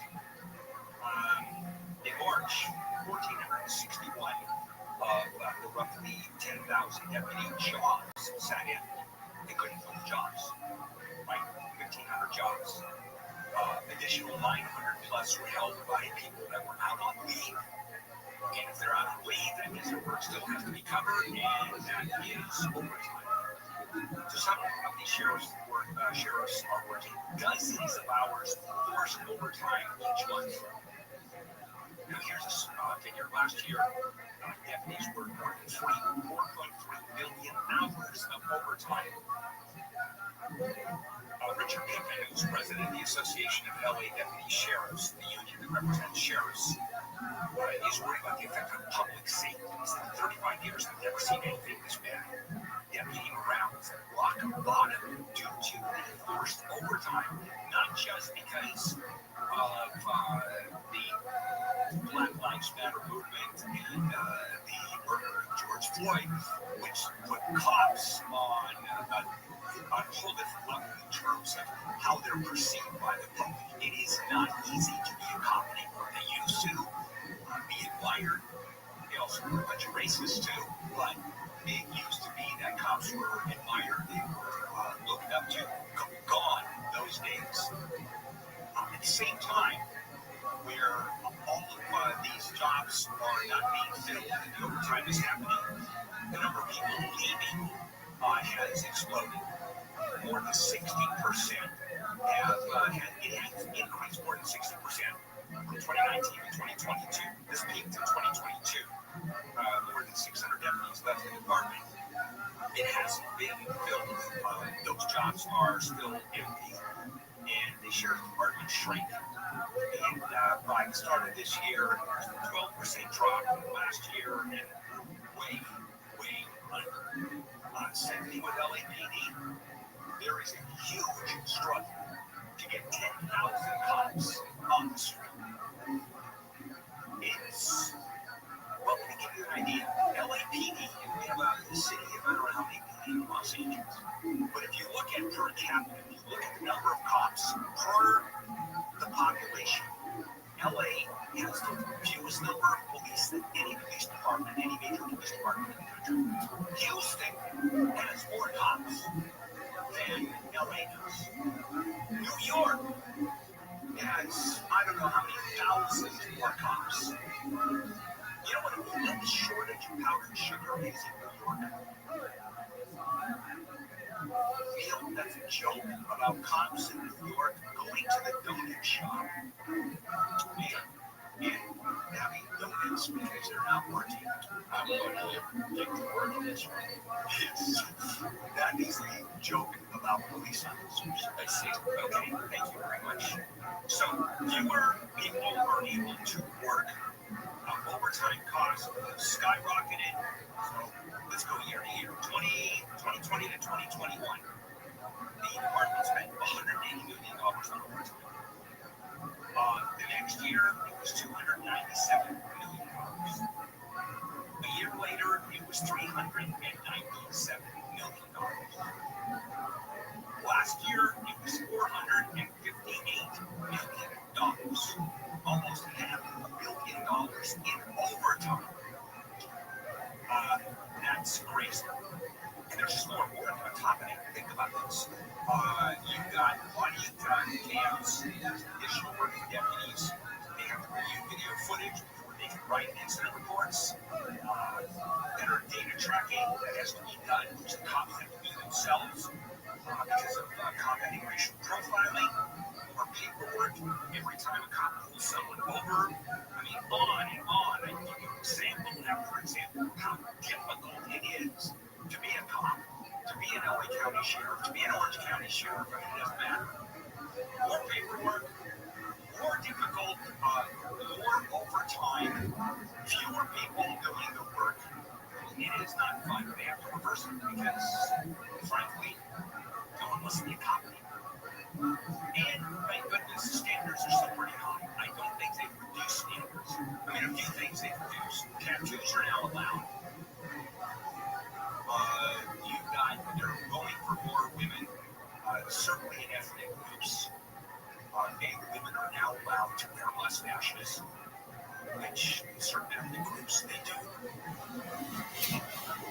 And it's not automatic non-hiring if it's smoking marijuana. Smoke you can't go down, but yeah. And the tattoos, you can't have nipple tattoos, you can't have tattoos on your neck, although that's the big spider tattoos on your neck, that's not allowed, so they have to be covered up. I can't want to be cops, I do it. It's a good job, it's a very good career. You know, there is is a story that I look back and I go, come on, seriously, this is Anne's fault. So sweet. Oh, it's lovely. It really is. This is Robin's, but I want to share it with you. Yeah, there's a lot going on today. This is KFI. Let's check in with Amy live in KFI 24-hour district. Governor Newsom has signed a law that will provide more than $170 million to help California prepare for peak wildfire season. The U.S. Navy has warned people in Ventura County to watch out for Navy boats cruising around the harbor without drivers. And a new study out of UCLA says more people in Los Angeles are dissatisfied than ever before thanks to the high cost of living and the high number of homeless people. We'll check some comments on the 55. In just a second, we've got low clouds and drizzle in areas that are partly cloudy with highs in the upper 50s and 60s. This report brought to you by Whole Foods Market. Let's check that crash in orange on the 55. Yes, that's 55 is where this is at 55 silver. 22 great park after stopping the factory Ranch Road. In Laredo County, the problems there for the 60 westbound right next to 8th Street. It that 7th crash there stopped them all the way back from Harris Boulevard. It's also very slow in Mid-City LA because on Route 19 freeway westbound right before Fairfax Venice, it's on the right shoulder. Things are pretty slow back from the west. That's Southern California's most accurate traffic. First time roll goes right.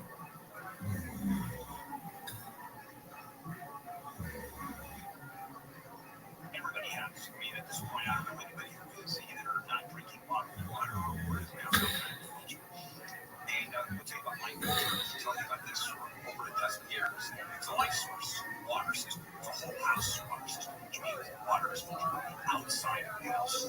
Not those little filters under the sink. I mean, we have them all. So as the water comes in a filter, it is not only insanely safe, but it is absolutely delicious. From every tap, every faucet you have. This is a good bottled water. So if I were to suggest that you cook clean your clothes, dishes, drink bottled water, you tell me I'm nuts. Well, Life Source System, that's basically what you're getting. The water is that good. Visit LifeSourceWater.com or you call 800-WATER-99, 800-WATER-99. That's LifeSourceWater.com. Warranty conditions apply. That is the best new feature to car radio right here. There's a list of what's trending, there's all the podcasts. I love it. You know what everyone's talking about. You get the new and improved free iHeartRadio app today. iHeartRadio Earth is here with little tips for a healthier planet. This spring, you can share your own observations about nature with scientists and play a critical role in scientific discovery by adding to their data collection. Discover more about citizen science programs such as monitoring weather, observing plants and animals, and more. Brought to you by iHeartRadio Earth and the National Environmental Education Foundation. To find more tips for smarter, sustainable living, or to take action in your own community, go to iHeartRadio.com/earth. Find your iHeartRadio everywhere. There are hundreds of ways to experience iHeartRadio at home and on the go, beyond the iPhone and Android app and at iHeartRadio.com. Here's another way to connect to iHeartRadio. On the road again? Can't drive 55? Try to catch me riding dirty? No car ride is complete without the perfect soundtrack. That's why iHeartRadio wants to complete your commuting and road tripping experience by integrating with the world's largest navigation app, Waze. Now, while you navigate turn by turn in Waze, you can also stay connected to your favorite stations, playlists, and podcasts on iHeartRadio. Just tap on the music icon from the Waze navigation screen and select iHeartRadio to listen to all your favorite content. iHeartRadio, everywhere you want to listen, including in the car through Waze on iPhone and Android. Check it out for free now. iHeartRadio, anywhere you want to listen. iHeartRadio is there. Radio ads about the IRS. They tell you to be afraid, to be scared, and they try to frighten you into calling. I'm not here to do that. Tax relief advocates is different. TRA is here to tell you that if you owe money to the IRS, whether it's $5,000, $50,000, or $500,000, you have a solution. It doesn't matter if you're sitting in your car, at work, or with your kids. No matter where you are, call now. 800-506-9295. Don't lose hope. TRA can eliminate or reduce what Our passion is taxes and helping individuals fix their IRS problems. We have over 1,500 reviews on Google and A+ with the Better Business Bureau. You don't need to be afraid of the IRS any longer. End your tax nightmare today by visiting us online at TRA.com or call 800-506-9295. That's 800-506-9295. Tax relief advocates, real solutions for real people. Something else, but it needs a lot of work. Do you need to sell and don't have time to wait for an offer?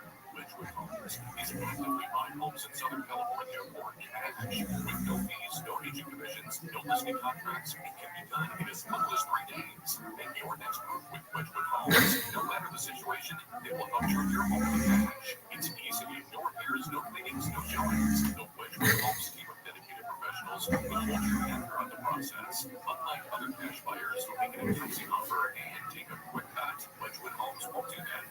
Their offers are firm. No going back with an adjusted offer after design. They've been revitalizing communities for nearly 40 years. Call now for a no obligation all-cash offer from Ridgewood Homes. 800-307-2010. Ridgewood Homes, Southern California's trusted home buyer. 800-307-2010. 800-307-2010 or ridgewoodhomes.com. Does food being keeping you from living the life you love? Hi, it's Mike with the Good Feet Store, and life is too short to be living with food in your backpack. When all 4 arches of your feet are supporting, the results can be amazing. TheGoodFeet.com, we'll be here in 1 to 10. Justin Will knows that we'll all eventually need a will. How about right now? Justin Will makes creating your will easy. Light while you're lounging on the couch easy. Justin Will is designed by attorneys but customized by you, and all documents are state-specific and secure. Find your plan at justinwill.com and use offer code RADIO now for 20% off. That's justinwill.com. Offer code RADIO. Justin Will is an online estate planning service. Visit justinwill.com for details. All about the presents. That is the best new feature. It's like a call radio. Yeah, there's a list of what's trending. There's all the podcasts. I love it. Get in on what everyone's talking about. And get to do it for free. iHeartRadio app today. KFID AM 640 for stimulating talk. Darkness. Oh, good stuff. Well done. Oh, no. I love Sunday. I was devastated when they broke up. Still take it with the Beatles. Actually devastated. Now, I'm going to go to a story that is so sweet and cheekly and played that it calls for a bucket to throw up. And it has to do with an art project called Goodbye Project. And this was created by woman Alexis Wood and her partner Adam Trudell. And they were in the tech industry. And they came up with an art project. But it's far more than an art project. It's far more than an art project. But it's great. I can't even put it into words as to how it is. All right, we start with paintballs. There used to be tens of thousands of people around certainly Los Angeles. This is LA Times Square, so they talk about Los Angeles mostly, but any city in Southern California. In LA proper now, in the city limits, there are 149 paintballs left. Real paintballs. Didn't even know they existed anymore. But there are. But I don't even know how much it costs. I haven't actually seen them working. What's a quarter they put in? 50 cents, a Visa card, I don't even know. So anyway, here is the premise of Goodbye Line. 149 active payphones in LA. You find a payphone, you dial a free number, which is free, and you say goodbye to someone. Goodbye. That's the premise. Anyone can listen to these messages of grief and loneliness and introspection that are after their contact, after it's put on the phone, as they put onto social media, and most of the time say goodbye is the question of mourning. My husband just died. I want to say goodbye. I didn't have a chance. I lost a loved one. I didn't have a chance to say goodbye. I got to say goodbye to a career that I loved. So what happens is you go to the phone calls, there's a sticker on them and invites passerbys to make a free call to a recorded line to say goodbye. And the founders know what to expect. And they're called to remember to pay respects, turn the page to themselves sometime. One voice said, I'd like to apologize. I hope you all make it to heaven. I'm sorry I didn't make it. Can't even imagine what that person did. The goodbye line is new. And it's found that it's starting to explode. Yes, this payphone works. The stickers read, and the instruction to continue. Some days, these will be gone like you, me, and everyone else. Inviting readers to leave a message before it's too late. Then I'm getting to the point where what they want to do is have people actually commit suicide in those moments. That's the next step. That's what I would do. It's time. I know it's not for you. Life is not worth living. And you're right. Life isn't. So, why don't you go ahead and end it right here? Problem is, who cleans up the phone when the suicide is going the wrong way? There was one caller singing a song, urging people to say goodbye to anyone, anything, because you never know when it's your time. Somebody says it's not the same without you. The messages are edited, they're posted on social media for everyone to hear and share. I am assuming that they are anonymous. Because if they're not, can you imagine what would happen on social media? Wow. They're snapshots of grief, our desire to connect, audio logs of loneliness in LA. And the big deal here is, as far as the founders, is that they're finding that grief is communal. Sharing grief is something that actually helps people. I don't know enough about grief because my life is nothing but grief. And I share it, nobody cares. So I guess it's a little bit different for me. The messages have gone through light candy. They're almost all the founders that are going to quote any desire to tap into a broader community. One founder says we learned that loss is a process, and mourning isn't something that's purely private. You know, when you think about it, that's true. Because when you look at weeks in the Irish community, right, in the bodies of the living, in casket, everybody gets drunk and sings Danny Boy. They're dripping off of their lips. In the Jewish religion, you have everybody goes to the house of a family member who died and eats more than you could ever imagine. Because the Jewish mantra has never changed since the time of Abraham. They came, they killed us, let's eat. So that hasn't changed. People just get together and they mourn. So I guess this is just the next step. And people are now doing this on cell phones. It is also geographical. Hollywood, Westlake, Skid Row, people get deeper into their trauma. Other places, it's lighter. Not just goes on. It's did that impress anybody as to how sweet that was? Because I normally don't do a sweet talk. Treat me very much.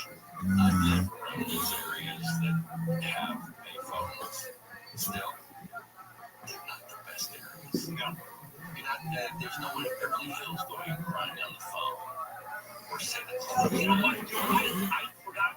There's one. Yes, there's one right around the house. I don't know for your house. It says for a good time, and there's your phone number. Well, that's Tracy's. Oh, feel better. All right, guys. We're done with that. Coming up, Katy Perry is getting so much grief for going into space. There's an update piece that I have to share with you that is hilarious and whips into her. Boy, is she getting action on social media. KFI AM 640. More stupidity. KFI.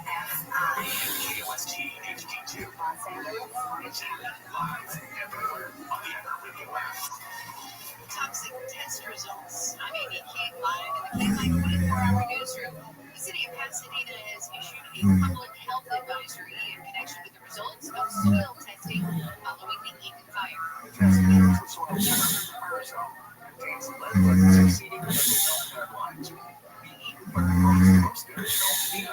Also caused significant damage in neighboring Pasadena. The Los Angeles County Department of Public Health says the findings from preliminary soil testing are consistent with the air monitoring results during and immediately after the wildfire in January. Governor Newsom has signed a law that'll provide more than $170 million to help Californians prepare for peak wildfire season. The money will go toward improving forest management and wildfire response. The San Gabriel, Lower Los Angeles, and coastal regions will get a chunk of the funds, along with the Sierra Nevada and Lake Tahoe. News brought to you by Sweet James Accident Attorneys. LA County's budget challenges could affect some government programs. The proposed budget for the new fiscal year is $1.3 billion less than the current one.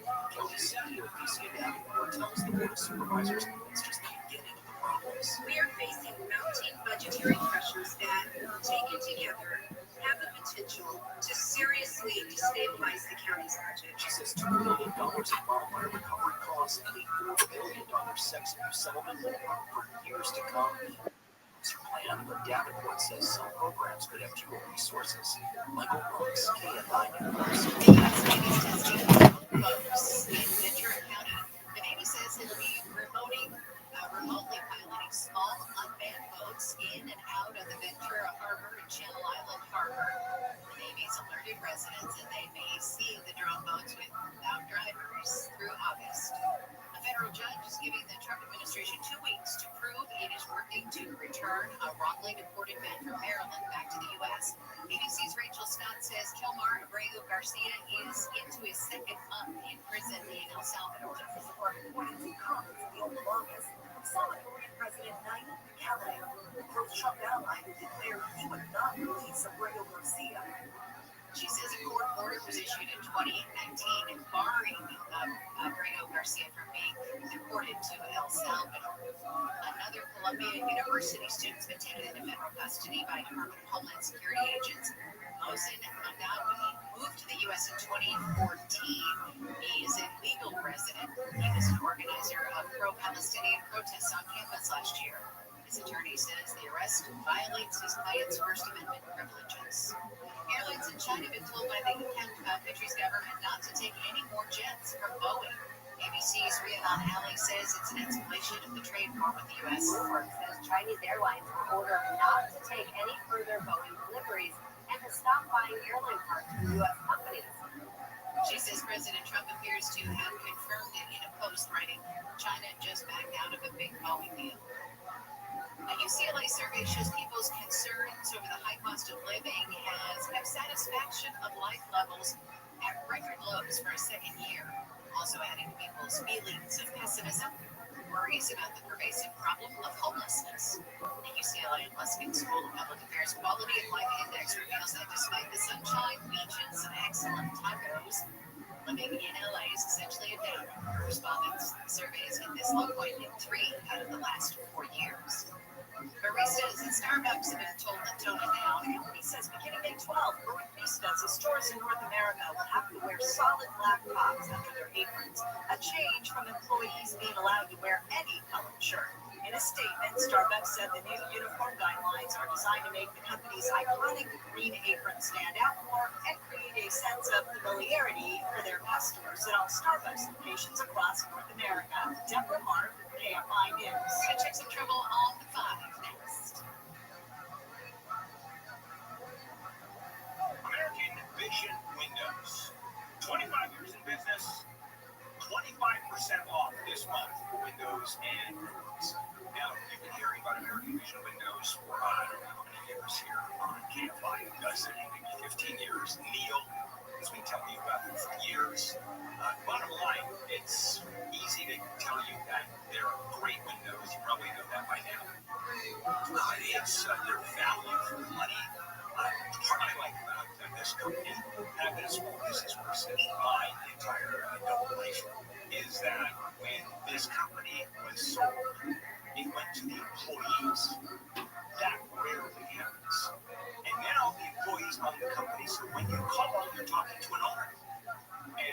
motivated do you think an owner is to give you great service, give you great product at the best cost?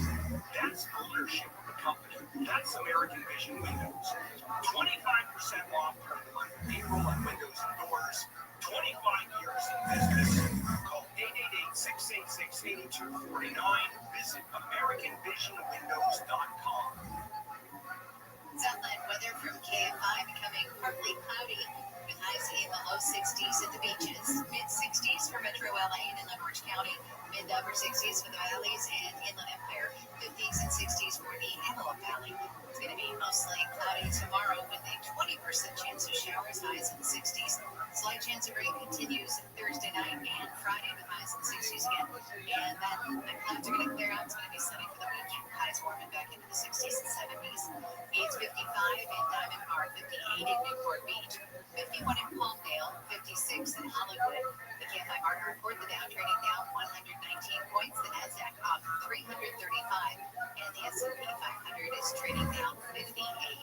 Will's checking out a crash for us in Buena Park. They're slowing on the 5. Crash on the 5 southbound 91 in the right lane, and you're slow as you approach that scene about a half a mile. And right around the corner of the 91 freeway, eastbound as you approach North Avenue. Disabled vehicle playing constant problems stop and go back from Orange Thorpe Avenue as a result of that. Willowbrook crash right shoulder 105 eastbound past Central. That is at a lanes right there. And in Orange, still slowing from an earlier crash. It was the 55 from southbound right before the 22. The collision cleared, but still it's slow back from Old Ranch Road with Southern California's most accurate traffic. So I'm with the full track. The free iHeartRadio app just made spring break and Easter holiday travel better for the whole family. Sing along with playlists like Disney hits. Dance to today's pop hits on Hit Nation Junior. Learn something new with podcasts like Wow in the World. Scientists were working on self-driving cars in 1939. iHeartRadio, because every family road trip deserves a great soundtrack. Open the iHeartRadio app, search family, and listen now. Hi, it's Joy Davina. Have you had a conversation with your children about avoiding alcohol and other drugs? Small conversations can have a big impact. For tips on having a conversation, visit talkthehearing@underagedrinking.samsung.gov. Number 1 on your car radio preset and the new and improved iHeartRadio app. Free, never sounded so good. KFR AM 640. You are listening to The Bill Handle Show.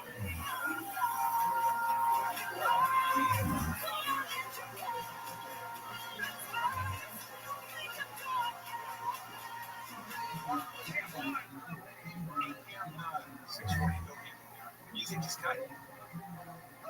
What's happening? No, computer glitch. Yeah, I'm good. Wasn't my fault. You want to do it all over again? No, we'll just keep on going on this. Glitch on Katy Perry. Yeah, I'm going to glitch on Katy Perry. There is an article in The Atlantic by Ellen Cushing. And I'll pin this. They have to share with you. Usually I don't know what this is, but usually they're factual pieces like that. But this one I thought was so hilarious. Katy Perry, in and of herself, is hilarious. And, well, if you look at any social media, 6 women astronauts going up in Blue Origin, Bezos' rocket ship, she was one of them. And everybody brings something that floats around the cabin, some medallion or something. She brought up a daisy because her daughter is the daisy. She wore a skin-tight spacesuit custom made by designer Once. Now, this crew, all-female crew, there was an aerospace engineer, a one-time nominee for a Nobel Peace Prize. Now, let me tell you about the Nobel Peace Prize business. Anybody can be nominated for a Nobel Peace Prize. I was nominated for a Nobel Peace Prize. You were not. I certainly was. I certainly was. For what? It was the work that I did in the world of third-party reproduction. Oh, okay. You tell me not to do with the radio. No. Okay. It wasn't on radio then. But here is the story. You know what, I need to story this with this commission, the story tomorrow, because I want to get into Katy Perry and what happened. But I want to spend a minute talking about the Nobel Peace Prize and what it is. The Nobel Peace Prize rules for nominee is that any elected official, state government or federal government or local government, can nominate someone, and that becomes a nominee. Any professor from an accredited university can nominate someone for the Nobel Peace Prize. And the story of how I got nominated, I don't know if you remember the story of Tukey Williams, the guy who was executed. And he had killed a police officer, and there was some doubt as to his conviction, and there was an uproar about him being put to death. There were demonstrations, and he had written a bunch of children's books while he was in prison. And he was nominated for the Nobel Peace Prize for doing his work in prison when he was awaiting his death. And people made a very big deal about his nomination for the Nobel Peace Prize. His girlfriend went on video all the time screaming, Nobel Peace Prize nominee, Nobel Peace Prize nominee. So I said, okay, so how do you get yourself nominated for the Nobel Peace Prize? We contacted a congressman to nominate me. Now, it was a letter from Congress nominating me. Let me tell you, the congressman himself redacted his name when we issued the press release. Name gone. It was covered up with a black marking dead drugs. Yes. And local news did a story of how I became a Nobel Peace Prize nominee. They get thousands and thousands of these a year. I'll tell you, the hard part is not figuring out who the last dozen are. The hard part is going through the 200,000 that are people are nominated. I'm assuming that I didn't make it very high in what high is it? As what? Is it Moniker? Nobel Peace Prize nominee? Yeah, Nobel Peace Prize nominee. You know what? I just might. No one would take me seriously. You think I'd be kidding? And I'm not.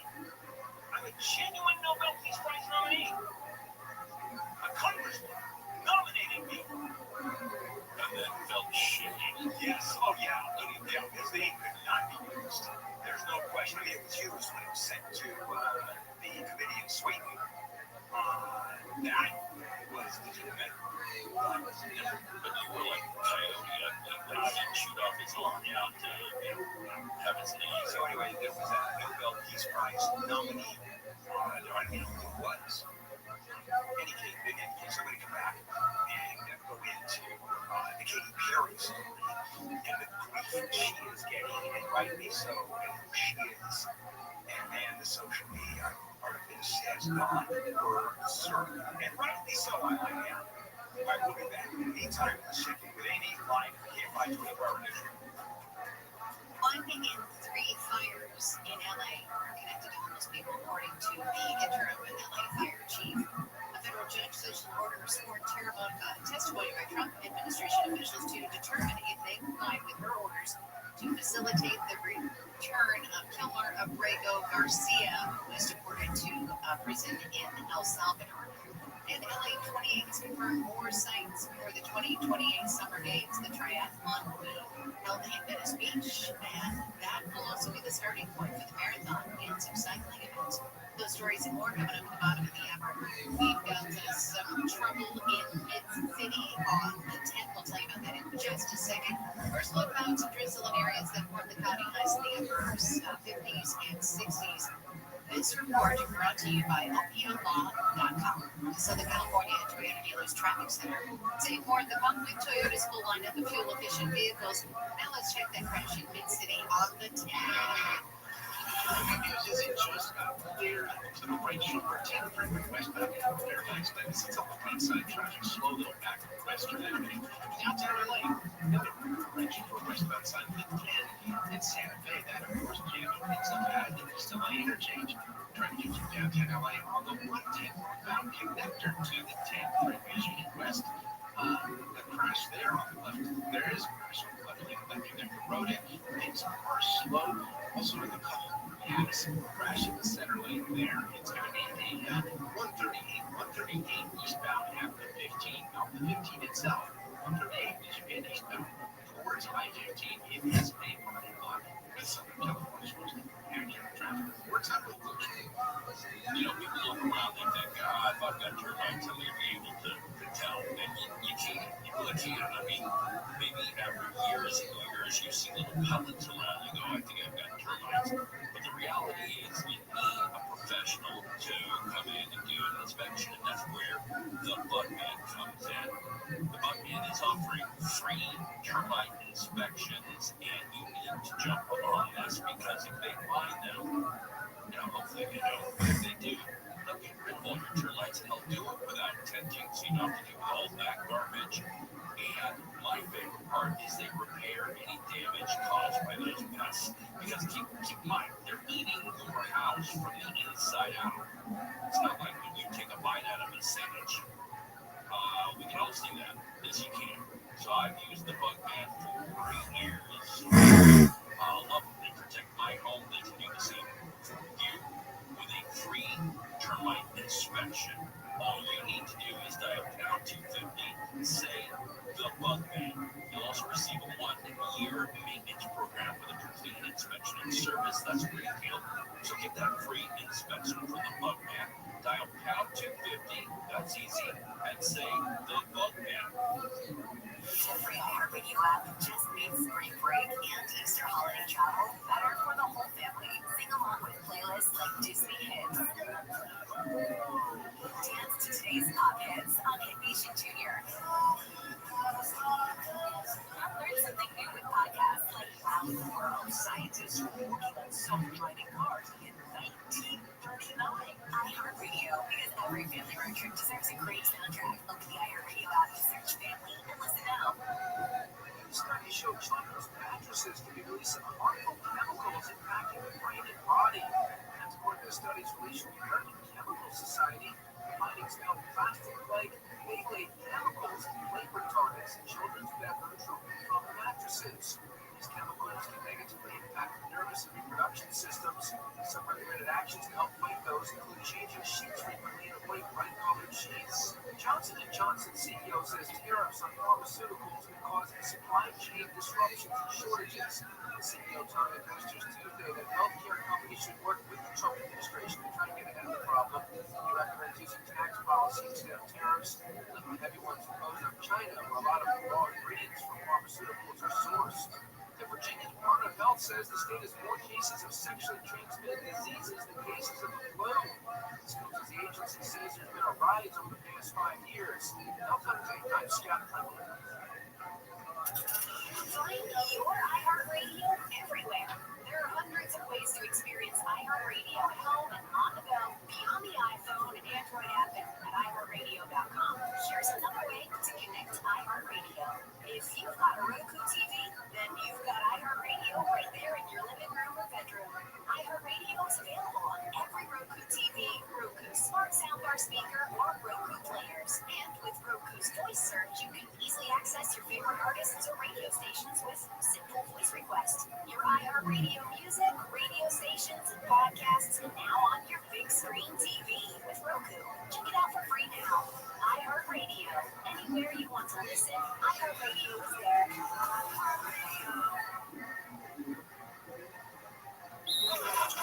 This is the iHeartRadio Sports Report. The NBA's play-in tournament started last night. In the East, the Orlando Magic beat the Atlanta Hawks 120-95. Cole Anthony led the Magic with 26 points off the bench. The Magic, earning the Eastern Conference's 7th seed, will now face the Celtics in the first round of the playoffs. The Hawks will now compete for the A seed against the winner of the Bulls Heat game tonight at 7:30 Eastern. In the West, Steph Curry hit a baseline three with 1:50 to go and one from the left wing with about a minute on the clock, and converted 4 free throws in the closing 5 seconds, and the Golden State Warriors defeated the Memphis Grizzlies 121-116. Jimmy Butler led the way with 38, Steph at 36, 87, the Warriors secured the 7th seed and will now face the Houston Rockets in the first round. The Grizzlies will now compete for the 8th seed against the winner of the Mavericks-Kings game tonight at 10 p.m. Eastern.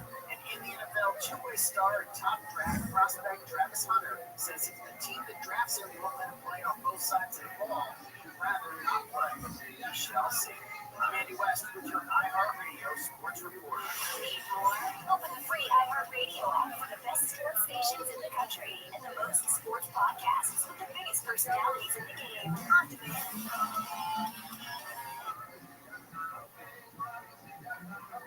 When you're hiring, have you ever felt like you're missing out on meeting truly great candidates for your roles?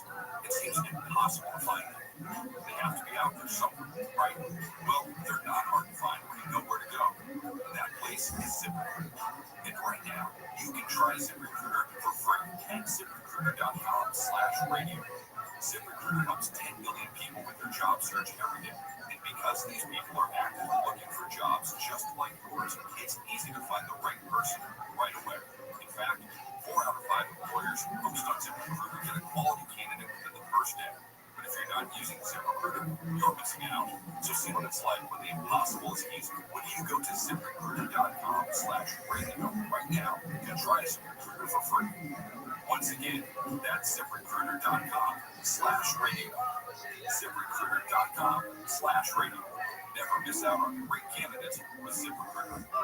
Get Easter favorites at Whole Foods Market. Save 30% on no antibiotics ever. Bone spiral cut pork cans with kind through April 22nd. Carve into this juicy sweet centerpiece for your celebratory spread. While supplies last, shop in-store or online. Terms apply.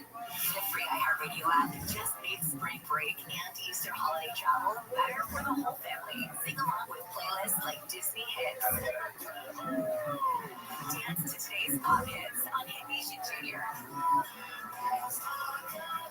Learn something new with podcasts like Wow in the World. Scientists are working on self-driving cars in 1939. iHeartRadio, because every family road trip deserves a great soundtrack. Open the iHeartRadio app, search family, and listen now. KFR AM 640. More stable.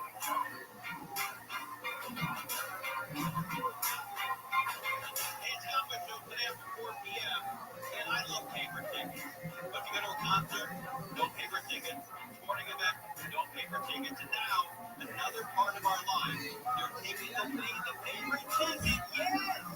Say when and where and how that's going to inconvenience you. All day after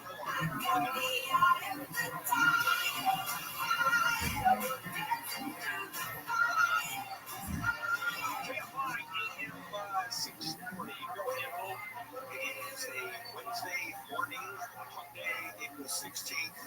And some of the stories we're looking at in another chapter in the China-U.S. tariff wars. Hong Kong's postal service will stop handling packages coming from or going to the United States. Oh, man. And the government of Hong Kong said it's eliminating the de minimis exception for items posted in the city of the U.S. The exception where if you sent things in small packages, that was not part of the tariff program. Yeah, there was a certain number that it was capped at. Well, they're not doing that anymore. And then Governor Newsom is filing a lawsuit in California is challenging Trump's authority to impose the tariffs that set up the global trade war. Okay.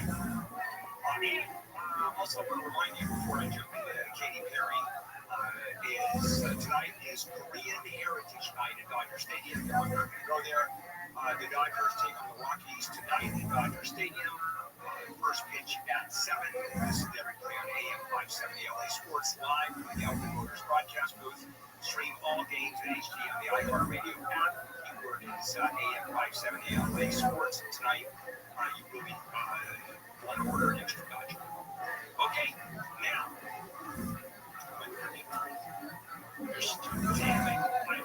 Okay, starting, we're talking about kind of stupid.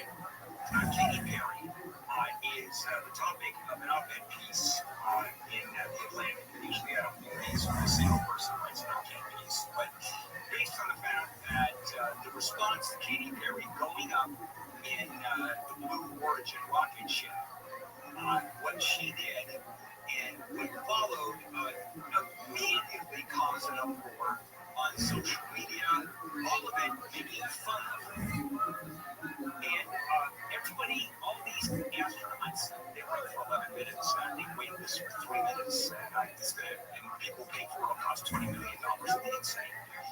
Now, she brought, instead of a metal token, she brought Daisy, because her daughter is named Daisy, and she was looking down on the earth, and she started singing. Well, she's been singing since she was a kid at a Pentecostal church that her parents belonged to.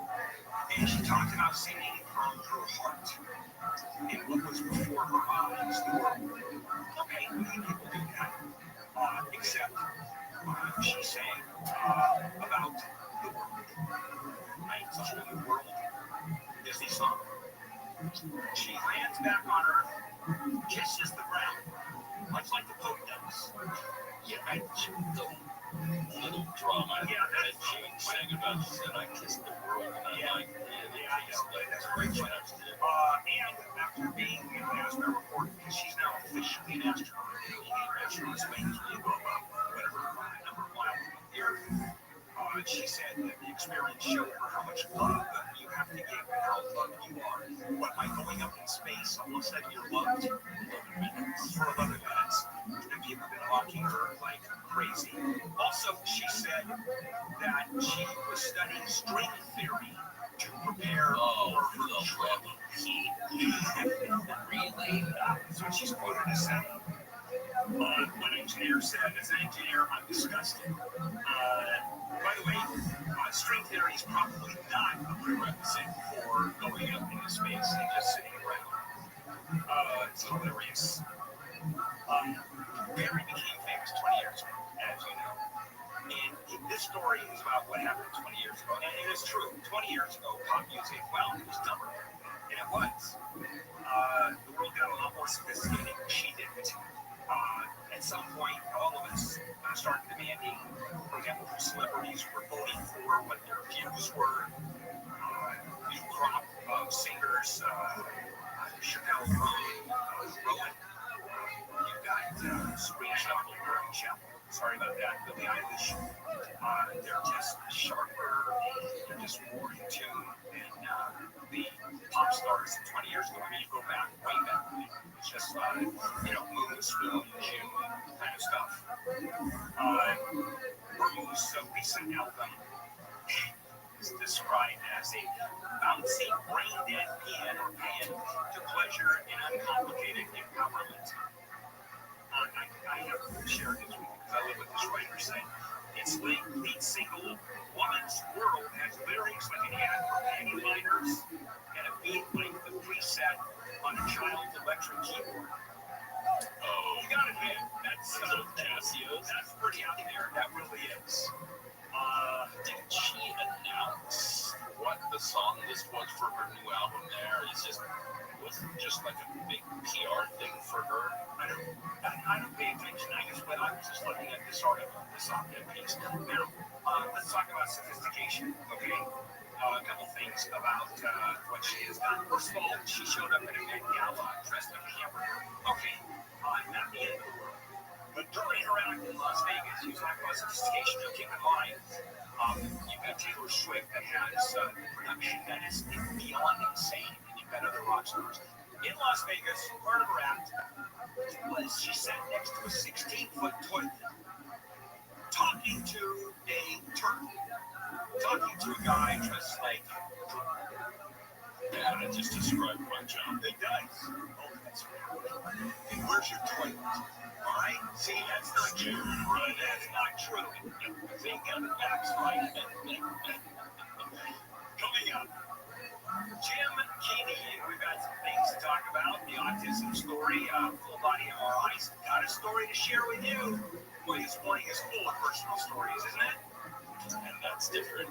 No, this morning we had the dog story and all kinds of stories. Nobel Prize nominees. All right, coming up, Jim Keeney, and we'll talk about a story and we need to comment on it. We'll be back to finish the show with Jim. Let's check in with Amy, live from the KFI 24-hour newsroom.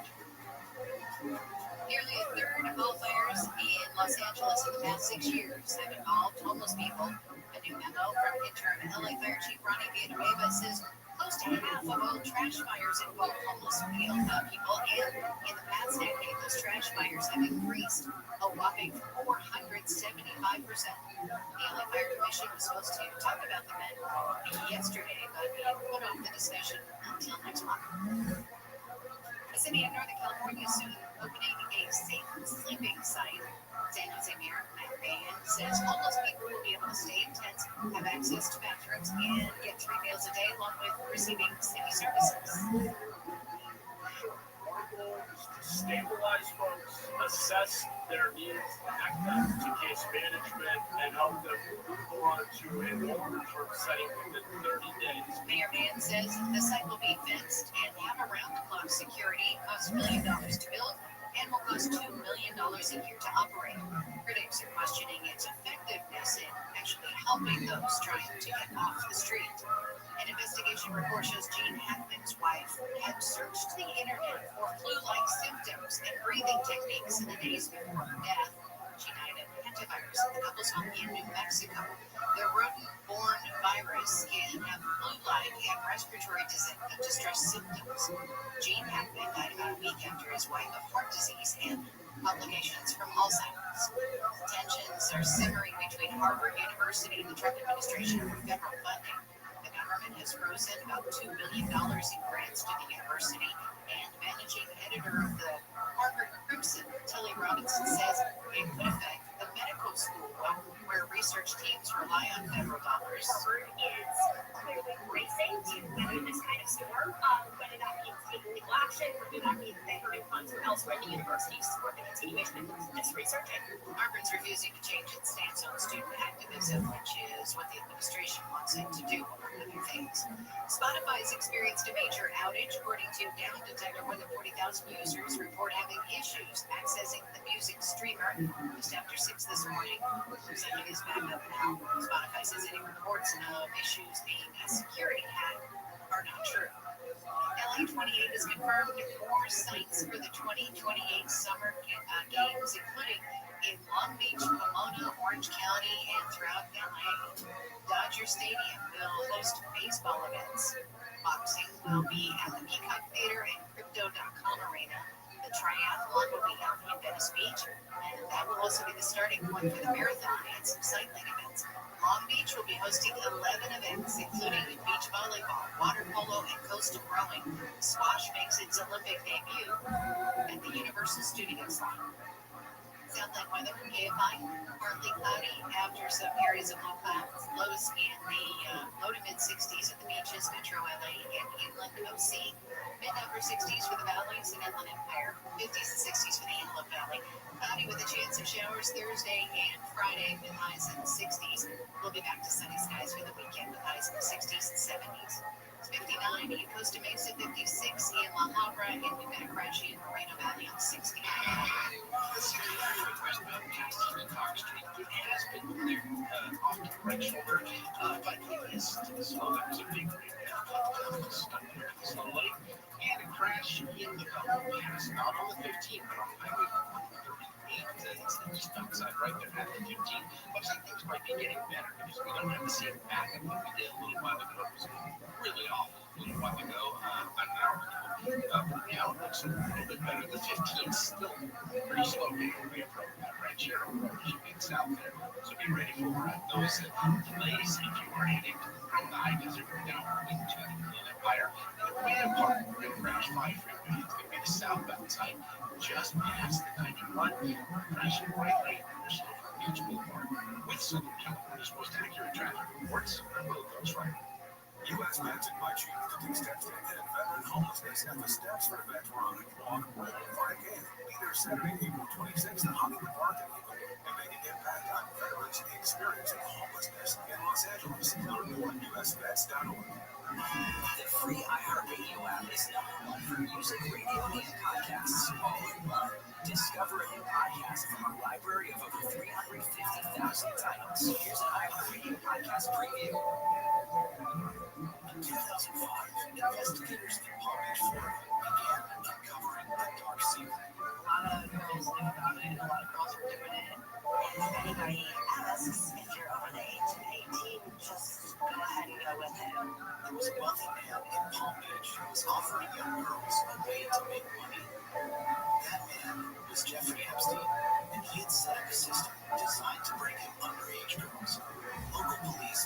federal government would investigate and by their count find dozens of victims. Epstein would become one of the world's most infamous predators, a man who could have faced decades in prison, but served just 13 months in his own wing of a county jail. I was cut this deal with Jeffrey Epstein.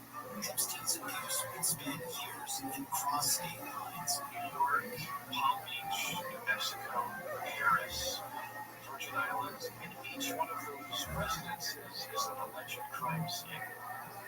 I'm ABC's Bob Brown, with a team of journalists from the ABC News Investigative Unit. We've traveled around the country to look at Jeffrey Epstein and the allegations of his horrifying abuse, to hear from the girls who suffered it, who are now women fighting to recover from it.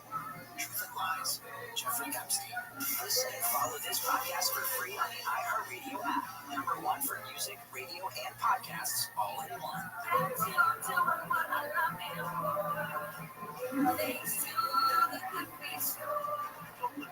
Stop. Visit the Good Feet store today for a free vinegar test walk and experience the good feet feeling for yourself. Hey, it's Dean Sharp.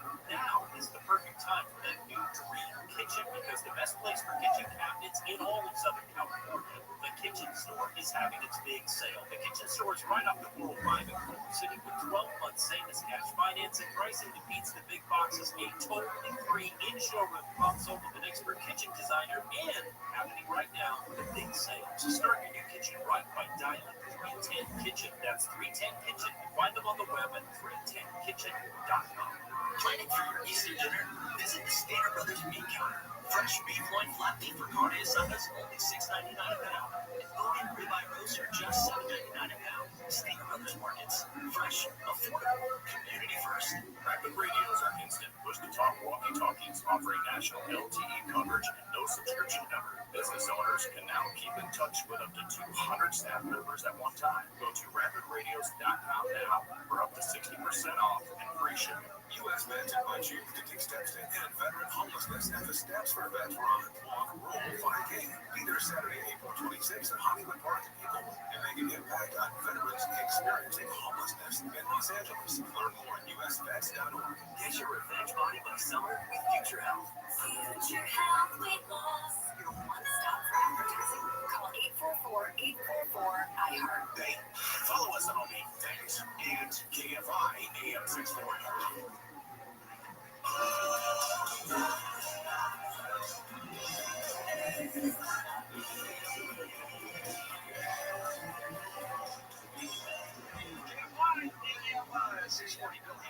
It is a hump day, Wednesday, April 16.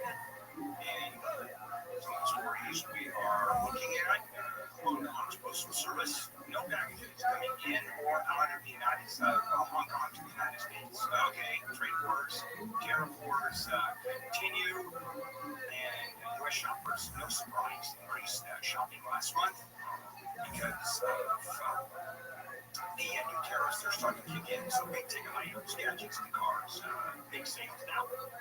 That's going to catch up really quickly once the tariffs actually do kick in. It's time for Medical News. Dr. Jim Keeney, every Wednesday. Jim is Chief Medical Officer for Dignity St. Mary Medical Center, Long Beach. Jim is also an ER doctor, and so his news is fingerprint. Jim, morning. Good morning, Bill. Okay, now this story, and I've been following this story for many, many years. Full body MRIs. And I don't know if I told you the story about Marjorie and having a full body MRI. It was a company that did these, and we both ended up with the full body scan. And they found with her carcinoids, these little lesions that would have absolutely turned into lung cancer. And in lung cancer, you don't know the symptoms until it's almost too late. And it was, if you talk to her, even though she's lost part of the lung, and you ask her, she'll be moved. That was an adventure joke.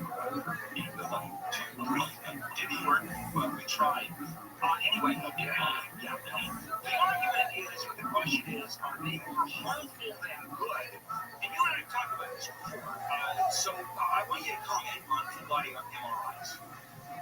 sure. I mean, I also have access. Probably can get one for a very reasonable price. I've never done it because you gotta understand screening tests, right? They're so. First of all, you can get people like Marjorie, and she kind of won the lottery, right? It was one of those people that rarely found something significant that was correct, that was actually there, and you were able to change something, I assume, based on what she found. But for an overwhelming majority of people, either going to not find anything, or you're going to find something that's not real, or it's not there. You know, like you find a little clump of tissue that looks like a tumor, but it's not cancerous, it's not a problem. And now you're going to get biopsies and do all this other stuff for no reason at all. You're going to go through the emotional anxiety. So, you know, people say, well, that's ridiculous. Would you rather know? Yeah, right. Would you rather know? Because what's the worst case scenario? You find out that your biopsy pain in the ass as well as painful, and whatever going to cost, but then you go, at least it went the right way as opposed to not having done it, and it would have been a real problem. Yeah, so I mean, there's probably some people that would take that approach. You know, if you have the time, money, and effort, go to town.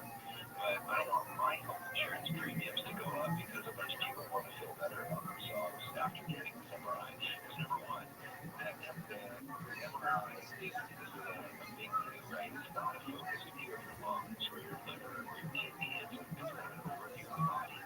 So it's not the detailed MRI that you get when you get an MRI of your lungs or an MRI just looking at your kidneys.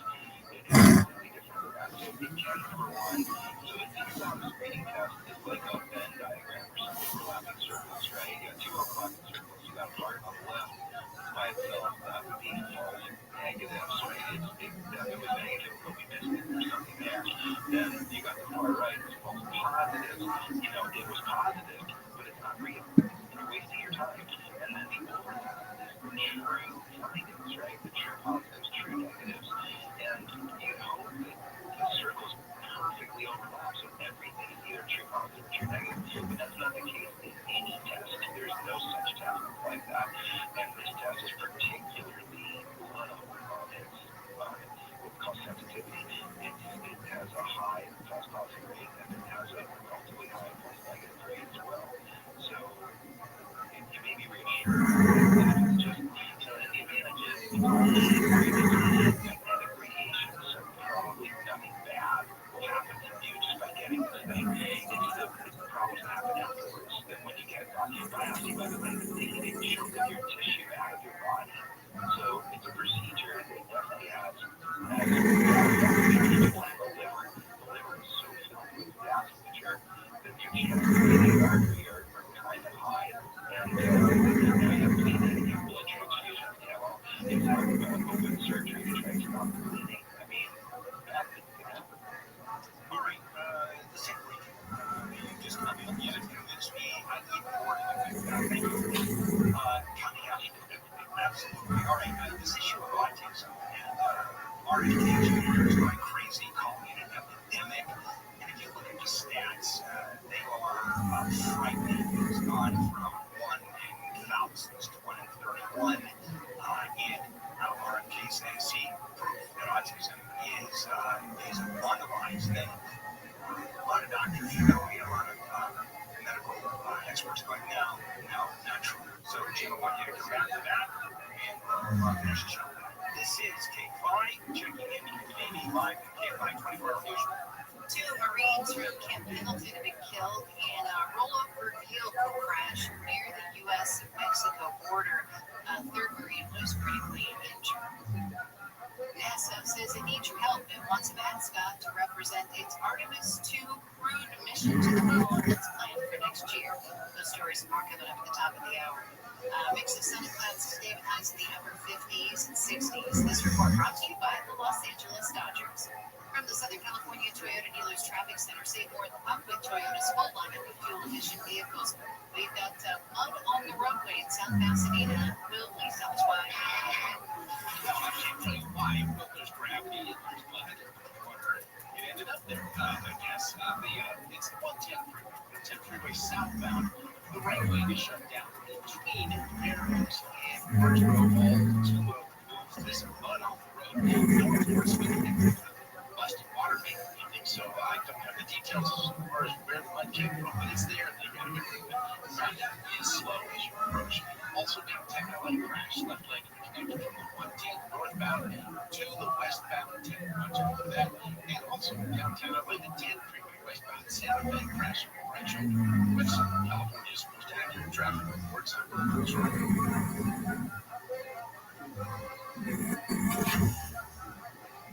New iHeart app just looks better. The best feature of a car radio on the app. It's presets. Super easy. And thank you for keeping it free. Yeah, on what everyone's talking about. You get the new and free iHeartRadio app today. iHeartRadio Earth is here with a new way to enjoy our beautiful planet. Energy consumption is a primary contributor to a changing climate, producing around 27% of greenhouse gases in the United States. Save money and energy at home by turning off your computer completely before you go to bed. Brought to you by iHeartRadio Earth and the National Environmental Education Foundation. To find more tips for smarter, sustainable living, or to take action in your own community, go to iHeartRadio.com/earth. The free iHeartRadio app is #1 for music, radio, and podcasts all in one. Discover a new podcast from our library of over 350,000 titles. Here's an iHeartRadio podcast preview.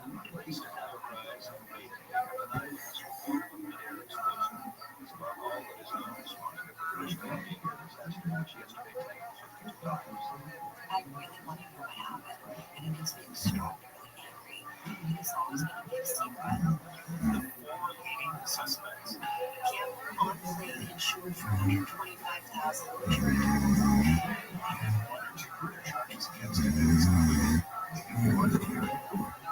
Appeared to be a fairly normal boy from New York City. We were told nothing, and I wasn't sure even if he had.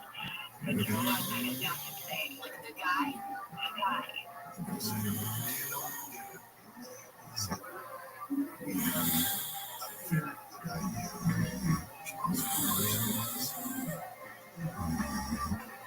CBC podcasts and CBC's The National. Rabbi and evidence and journalists. Investigating the largest unsolved mass murder in Hollywood. Canadian Pacific Flight 21.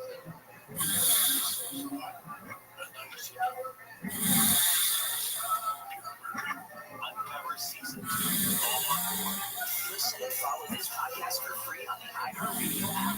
#1 for music, radio, and podcasts all in one. Find your iHeartRadio everywhere. There are hundreds of ways to experience iHeartRadio at home and on the go, on the iPhone and Android app at iHeartRadio.com. There's another way to connect to iHeartRadio. Xfinity customers. iHeartRadio is available free on Xfinity X1 or on Xfinity Plus. The easiest way to access iHeartRadio is just press the little microphone button on your Xfinity remote and say iHeartRadio. Then you'll be taken directly to the iHeartRadio app to listen to all your favorite music, radio stations, and podcasts right on your TV. Plus, check out Xfinity Ambient News to set your screen to beautiful photos and videos paired with hand-curated playlists from iHeartRadio to set the right mood. If you stream and watch the most in your home and you never knew it was one of the most popular ways to listen to iHeartRadio, check it out right now. iHeartRadio. Anywhere you want to listen, iHeartRadio is there. Two teams have locked up NBA playoff spots after the first round play-in tournament. Matching down the loss of the East tonight, Cole Anthony, 26 points. This was the loss of the Out west, it's Jimmy Butler's 38 at the Warriors past the Grizzlies.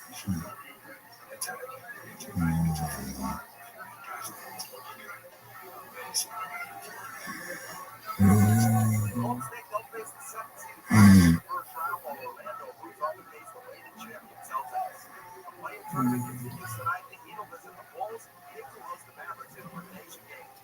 A New Jersey man is headed to trial for the alleged drug driving death of Blue Jackets star Johnny Gaudreau and his brother. Judge on Tuesday did not Sean Higgins request to drop the charges.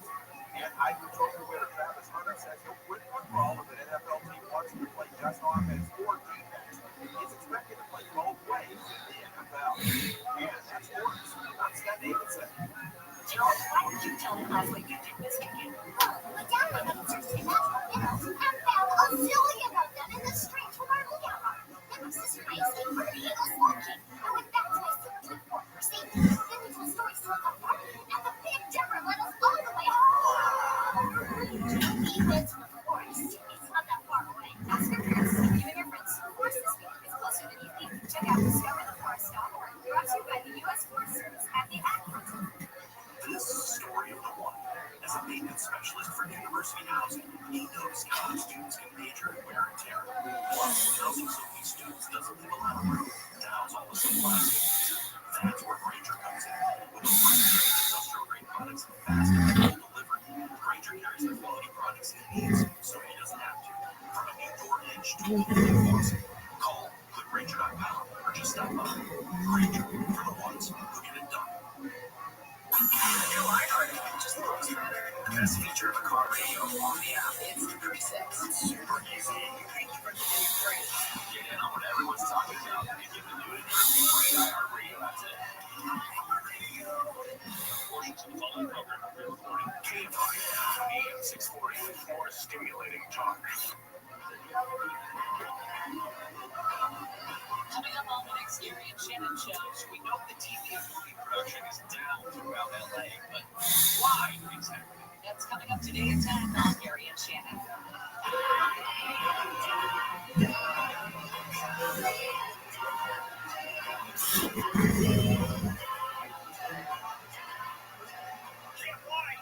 AM 640 Bill Hill here. It is the last segment of our show for Gary and Shannon show up. It's Hump Day, Wednesday, April 16th. And back we go. Finish up with Dr. Jim Keeney, our medical guy. Our medical guy, Chief Medical Officer for Dignity St. Medical Center in Long Beach. Jim, we got a good week yesterday. Actually, I had RFK Jr., who is my favorite Health and Human Services Secretary, because, man, we really got that position, don't we? For your show. Yeah. Just a quick aside, I was just in Italy, we were there, and I got married again. As we went around, I don't know if you talk to people, but in reference to what's going on in this country, it wasn't good, bad, it was, we don't understand. We just don't get it. What the hell is going on? And one of the, we don't get it, is RFK Jr. and his comments yesterday about autism. Starting with it used to be 1 in how many thousands of kids were diagnosed, and now it's down to 1 in 31 children, and he's brought this epidemic. Your comments, please. Yeah, I don't understand how someone has hardly a complete lack of understanding of certain things into some type of special understanding that no one else, his understanding is above and beyond everyone else. I mean, it is true, in diagnosis over time, right? So in 2000, it was 1 in 150, like you said, before the break. Now it's about 1 in 30. That's a 5-fold increase. That's not necessarily because there's more cases. There's clearly better awareness, right? I mean, we used to just call people like this quirky. Now we realize they're neurodiverse. There's something different there. Their brain operates on a different operating system. We have more access to screening services now. I mean, there was nothing about that fell under psychiatric care before, and psychiatric care still hasn't come up to what we need it to be to really serve the public as well as it should. And so now it's actually, it's not just a psychiatric disorder. This is a medical disorder with a neurodiverse brain that's different.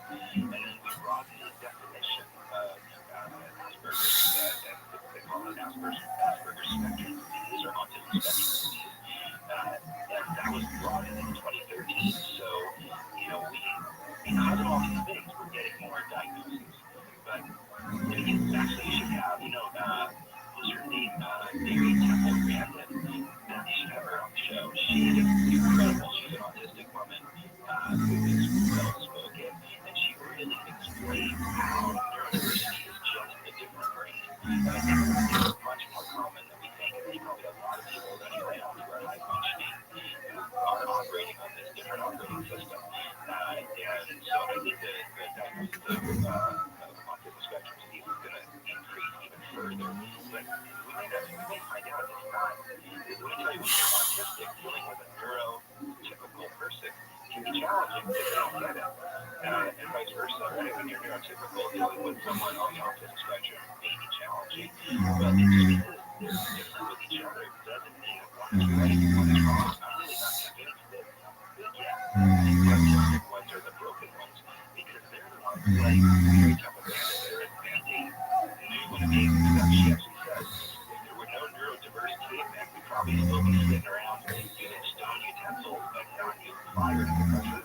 If I interview her, would she look me in the eye? I don't know. No, I don't either. In large audiences, she doesn't have to look. And actually, she mentioned that when we were talking. I don't have to look at the guy. It's great. Hey, I've shared this story with my dad.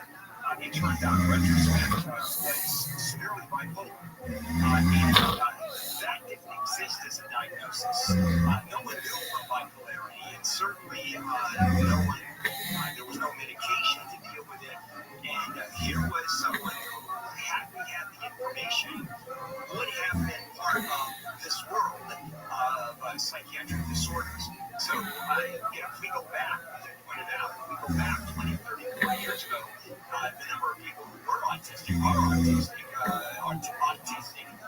to be astronomical relative to today, or relative to what we thought. What was relative to what we thought, and it may not be as big as we think we're just doing a better job of identifying and helping, especially the more severe autism where they're having difficulty functioning in society or functioning in school, learning problems, speech problems where they can't actually talk, we're getting better at helping those people. And, we know now that if you intervene early with a child who's having communication difficulties, you can really change the outcome. So bottom line is that our pictures is that fair to say? Well, I mean, you just barking up the wrong tree, but it's not an epidemic. An epidemic is when something is an outbreak, right? It's suddenly happening. It may appear from the outside as an epidemic, and I'm not sure epidemic implies it's a bad thing. Again, I think humans were possibly made to have some level of autism spectrum disorder, and it's the people who are more severe that are having trouble functioning in society. They need help. But the other ones, like Mary Temple Granted, I don't think she needs any help. Okay, Jim, we'll talk again next Wednesday. Thank you as usual. You have a good day. And as always, get somebody close. Okay, we're going. It doesn't matter. You're like, seriously, he's in the ER. How bipolar was your dad? Yeah, well, not as bipolar as I am. Jim is in the ER. What do you think we talk about when we hang out? How many people have died in the ER? What he does is not do him. He's actually trying to save lives. Yeah, but sometimes it doesn't work. And I talk about those a lot. All right, we're done, guys. PD, tomorrow morning, start all over again. Maybe 5 o'clock wake-up call with Will, and then Neil and I jump in until right now, starting at 6, and then first and are here, and that's our show, and Gary and Shannon at 10 o'clock, movie and TV production way down here in particularly Southern California. They'll talk about love. This is KFI AM 640. KFI is literally the KFI of talk radio. KFI. KOST HD2. Los Angeles, Orange County. Live everywhere on the iHeartRadio app. Marines lost on BB King. Live in the KFI 24-hour newsroom, 2 Marines from Camp Pendleton have been killed in a vehicle crash near the U.S.-Mexico border. A third is in critical condition following the accident yesterday. They are among more than 10,000 active duty troops deployed to the border as part of President Trump's border protection mission.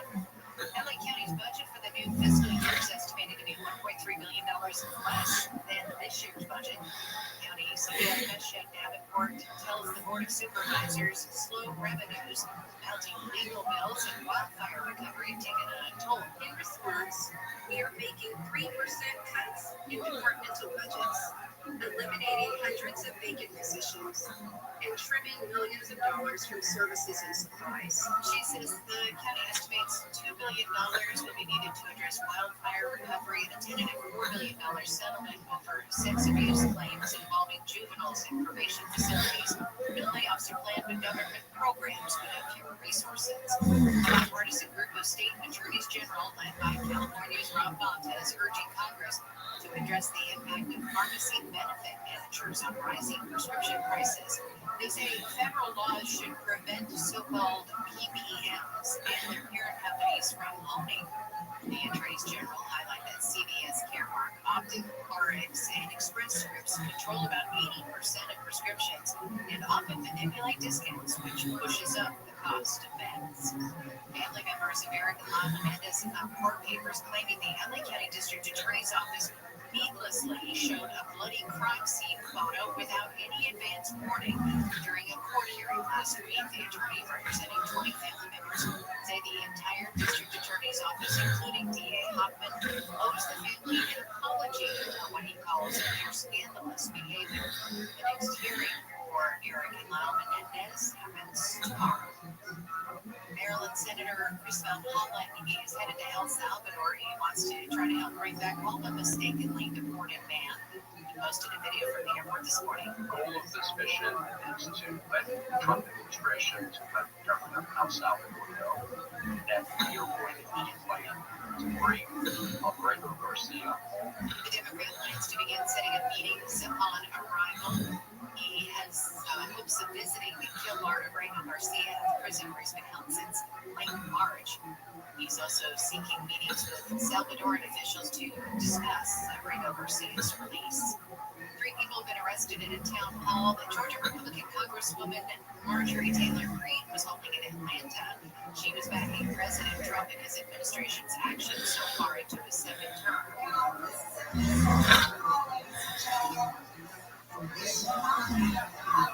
One person was tased by police. Most of the crowd supported Greene. The United Airlines flight from Denver to Edmonton had to turn around. ABC's Gio Benitez says it's because a rabbit got inside an engine during takeoff on Sunday.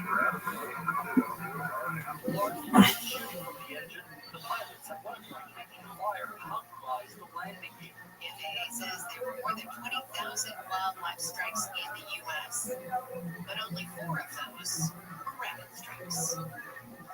NASA's looking for a mascot to represent a crewed mission to the moon. Artemis 2 will travel to the moon next year with human beings on board for the first time since the 1970s. The uncrewed Artemis 1 mission in 2022. While the plush Snoopy is the zero-gravity indicator inside the Orion capsule, NASA wants to do something similar for next year's mission. It wants the public to design its mascot. The winning design has a chance to win a cash prize of over $1,200. Mark Roner, KFI News. Sunlight weather from KFI. Look for partly cloudy skies. Hopefully it's going to be a lot like tomorrow by this afternoon, but a little bit cooler. Highs in the low 60s and beaches mid-60s for Metro LA and Inland OC. Mid-upper 60s in the valleys and Inland Empire. 50s and 60s in the Antelope Valley. Mostly cloudy with a 20% chance of showers tomorrow. Highs will be in the 60s again. Slight chance for rain continues Thursday night and on Friday with highs in the 60s. And then the clouds will clear out. We're going to have sunny skies by the weekend. Highs warming back into the 60s to low 70s. It's 60 in Orange, 60 in Manhattan Beach, 60 in Cerritos, and 60 in Laguna Hills. The KFI market report, the Dow trading down 192 points. The Nasdaq's off 343, and the S&P 500 is trading down 64. We've got a stall in Westminster on the 405. Westminster and you just there it is. 5 southbound right before Westminster Boulevard. It's a disabled vehicle in the center divider. Right next to the fast track. Traffic is slowed back from Wolfson Chica. CHP has trying to get rid of that for you. In Porter Ranch, you've got crash on right shoulder from 118 eastbound right before Balboa Boulevard. Crashing on right shoulder, 3 vehicles involved in that one. Also in McCoy, problems from the 5 northbound before the 118 backs over on the right side. 2 vehicles involved there. And of course, we still have this issue in South Pasadena. It's the 110 freeway southbound, right from Fairhawks down to Orange Grove. The right lane is shut down, all because of some mudslide activity there. Right there. Managing like you with Southern California's standing track. Yes, I will. Packing bags, grabbing snacks, and making sure you didn't forget that one stuffed animal they can't sleep without. Getting ready for a holiday road trip is a lot, but one thing that's easy, the music. Thanks to the free iHeartRadio app, listen to family group stations with today's pop music, like Hit Nation Junior.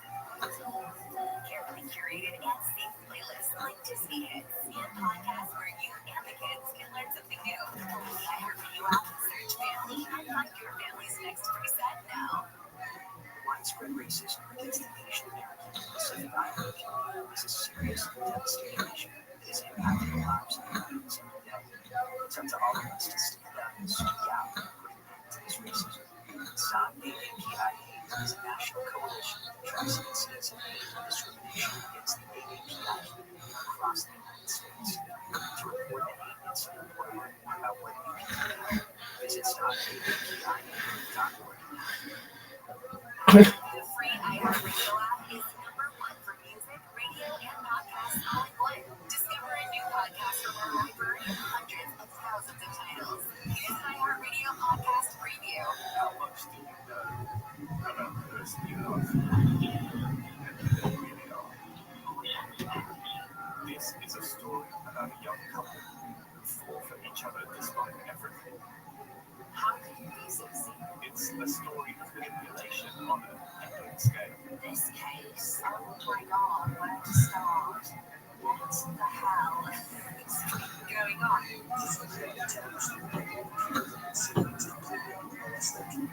It's about who we are online, how little we know, and uncovering 10 years now. The only thing I have is truth from my side. I'm an ex-ostrich journalist in social media, and this is Sweet Bobby.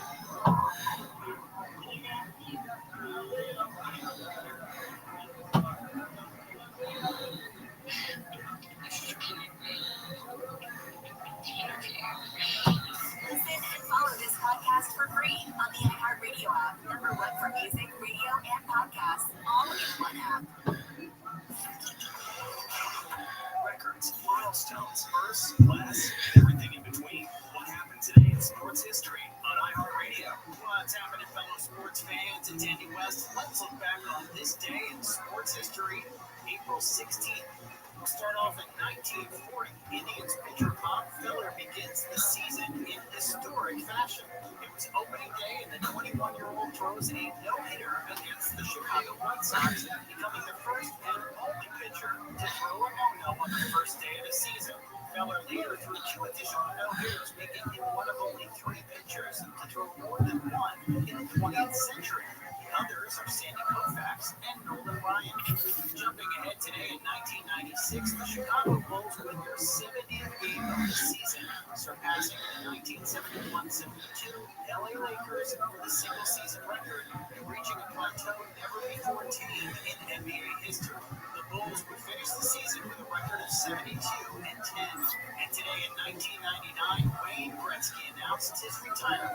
Considered by most the greatest player to ever touch the ice, Gretzky told the world he was hanging up his skates. 2 days later, he would play his last career NHL game. Now you know, today in sports history on iHeartRadio. Bring their own experience. I mean, what a great bachelorette party. That's exactly what it is. I mean, their wedding, whatever that is expected to be like the most expensive wedding ever. The craziest preparations are underway.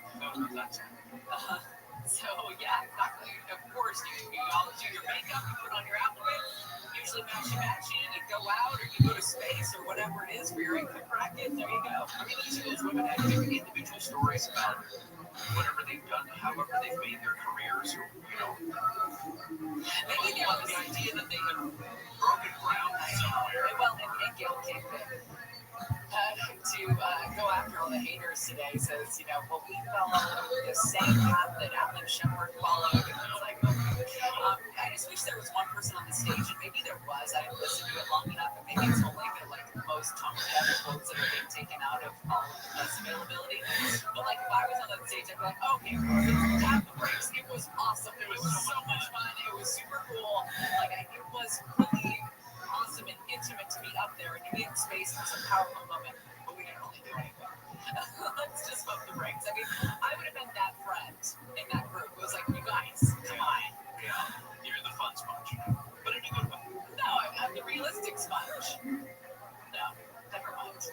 sponge. Do you know what the world's most painful insect is? The most painful insect. There is it's called the Schmidt Sting Pain Index, and it was put together by an entomologist by the name of Justin Schmidt. This sting is pure, intense, brilliant pain. It's compared to walking on flaming charcoal with a 3-inch nail in your heel. To which I say, at that point, do you even feel the flames or do you even feel the 3-inch nail? Because both are just pass out. The pain can last up to 24 hours. It is the sting of the bullet ant. The South American bullet ant. Now I'm terrified of bullet ants. Don't be. I don't think you're going to South America anytime soon. Although it can come for you. You don't know me. This is Gavin Newsom. This is Gavin Newsom at his best/worst. Gavin Newsom is filing a lawsuit along with Attorney General Rothschild against the Trump administration. Here was his very slickly produced Twitter post from earlier today. Today, I announced a lawsuit on behalf of the state of California suing the Trump administration. California is the largest manufacturing state in our union, one of the largest trading partners around the globe. No state will be impacted more than the state of California as it relates to the unilateral authority that's being asserted by the Trump administration to impose the largest tax increase in modern American history. Do we still have is it Ricola still in business? Ricola? You know, Ricola. Are they still in business? Sure. Can we get them a robot solution? Expensive. Is that sexy? Is that right? Does that make women want to lie in a carpet with him? Well, we can really get a foil picture that's lying on that carpet together.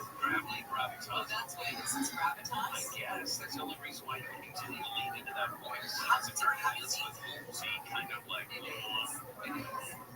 Can you make your voice like that? Can you lean into gravel? I feel like I can. Oh, wow. And then I feel like I'm trying to do a bad thing. Yeah. And then everybody, I kind of like this guy. I like listening to his show. I think you like that guy. I kind of do. In this case, they said that they're suing using the International Emergency Economic Powers Act of 1977 because they say the president cannot impose tariffs or direct customs and border protection. The Department of Homeland Security would force those tariffs without the consent of Congress. This has been an issue for 120 plus years. The amount of non-check power Congress has given the president over 120 years is pretty astounding. Now, you want to change the law? You got to get Congress to do that. Is a Republican-controlled House and Senate going to strip away the power of this president to impose tariffs? Probably not. It's all symbolism. And Gavin Newsom is so pissed off right now. He's so pissed off that it took his lawyers this long to come up with the paperwork for this. Because this is so now passe, isn't it? It's like it just came out a week ago, 2 weeks ago. Whoa, Gavin Newsom was taking on President Trump, and it would have more gravitas to use your word. Now it's kind of like, what took you so long? This is kind of out of the news. He's dealing with it, he's pivoting, what have you. Yes, it's still not great news in the present time, but I don't know. I think Gavin's pissed. I think he's pissed it took this long to come out with this announcement. And maybe to your point, yesterday, but on Monday, a lawsuit was filed by a group of businesses that have said that Trump doesn't have the authority to levy tariffs under current law, which, for all intents and purposes, I haven't found anybody proving that he can't because of the way, like I said, Congress has turned over a lot of that tariff imposing power to the president. Starting in 1932, they started that ball down the hill. And listen, tariffs are not necessarily an awful thing. I mean, we'll see how this pans out. History has shown that they're not great. Well, but there used to be a time we were starting in 1932, starting with after the Great Depression. They don't do well, which is why they are not politically favorable. Also, you're looking at, like we pointed out before, at a much longer agenda. A presidential term, maybe 4 years. You really get 2 years to make a dent, and then you start running again. I mean, it's just, you you can't put in long-term strategy when you're, especially a second-term president. Unless you're betting on it. And I think a second-term president would do this. They would bet on whoever's going to take the mantle for your party, for the Republican Party, whether it's J.D. Vance or Don Jr. Will they have the stomach, though, that you have for this? Right. No. So this is, again... Don Jr., you think he's going to be the next president? Well, there are a lot of people who have said that he would run, which is... There's no way he would win. He does not have the likability. He would win. He would run. He seems like he would definitely run. Talk about gravitas lacking. One of the other things that's going on is, if you haven't seen these, there's a huge flood of Chinese-created TikToks, Twitter videos, etc., that explain all those very high-profile, big-name brands and how they make what they make in China. And now there's a new backdoor called DH, a new app where you can buy everything that you love at the absolute rock bottom prices that it costs Chinese wholesalers to make. Is that why you're covered in labels? I see Fendi and I see Chanel, I see Louis Vuitton. Like, you're just a hodgepodge of designer. My red bottom shoes today. Oh my gosh, those look really good. Do those protect your arches well enough? I don't know what that means. Well, they're strappy sandals. Sometimes I worry that they're not going to protect your arches. Strings. Tiger. These aren't strings. Lisa. ABKB's live in the KFI 24-hour newsroom. Here's the latest. The port of Long Beach has been busier than ever for 2025. Officials cite the fear of tariffs for a surge in product moving through the port. LA County says it's going to crack down on street racing by doubling fines for offenders. And you think a lot of people are obsessed with our eagles and red bear? Millions of people have been hooked on a moose migration in Sweden. And more coming up at the bottom of the hour. Amidst the sun and clouds this afternoon, highs in the upper 50s and 60s. This report brought to you by Discover. We're going to crash in North Hollywood on the 170. It's going to be on the 170 southbound right there, Oxnard Street. Everything's off on the right shoulder, and there's no slowing. I think starting at that point, the slowing has difficult pick up. Staying slow all the way down to Halloween's without Sunset Boulevard. Southbound side of the 405 is a parking lot as well. Starting out Picture Boulevard now, even better than before, all the way down to Getty Center. Some problems as well if you are trying to get to Royal Heights by Freeway North before Grande Vista crash. There's on the right shoulder. You're slow for a little bit with Southern California's most accurate traffic reports. I'm Will Kirschner. Grabbing snacks, and making sure you didn't forget that one stuffed animal they can't sleep without. Getting ready for a holiday road trip is a lot, but one thing that's easy, the music. Thanks to the free iHeartRadio app, listen to family-approved stations with today's pop music, like Hit Nation Jr. Carefully curated and safe playlists like Disney hits and podcasts where you and the kids can learn something new. The iHeartRadio app, search family and find your family's next preset now. Here with my friend Sherry Harris, owner of One-Source Water Systems. Did you know our cities have chlorine and chloramines to your water? And that's what you're bathing in, breathing in, and drinking every day. These chemicals are harsh on your health, your skin, and your hair. With a Life Source whole house system, you get clean, healthy water from every tap without salt or monthly filter changes. Don't wait. Call our factory for a quote at 1-800-WATER-99 or visit lifesourcewater.com. Warranty limitations apply. Join us for the La Jolla Concours Elegance, presented by Events.com, April 25th through 27th. Along La Jolla's stunning coastline, discover over 200 legendary automobiles, including never-before-seen classics from the artistry of Bugatti and Ferrari to the timeless elegance of Rolls-Royce and Duesenberg. These rare motor cars represent the finest in design and craftsmanship. Indulge in exclusive VIP experiences, fine hospitality, and live entertainment during this unforgettable weekend. Reserve your place at LaJollaConcours.com. Decisions determine results. So which path do I want to take? Help people in need, or stand on the sidelines and watch? Worry about how to pay for school, or have my education paid for? Push myself and learn new skills, stay the same. My decision is to serve part-time with the Army National Guard, and my results will be life-changing. What will you decide? Go to NationalGuard.com to learn more about part-time service. Sponsored by the California Army National Guard. Aired by the California Broadcasters. Doja Cat, Gwen Stefani, Megan Trainor, David Guetta, Cat's-Eye, and more. Wango Tango, May 10th, Huntington City Beach. Tickets start at $90, including all fees. That's right, no additional cost. Go to AXS.com.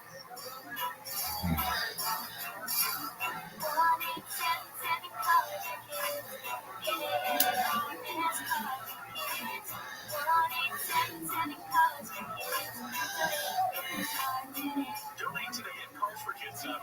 That's cars with a K. Your car can be picked up as soon as the next day. Receive a tax deduction and a vacation voucher. Now accepting donations of land, homes, buildings, or any kind of real estate. Americans pay about $5 million to control termites and repair their damage every year. Many people underestimate exactly how much damage they do.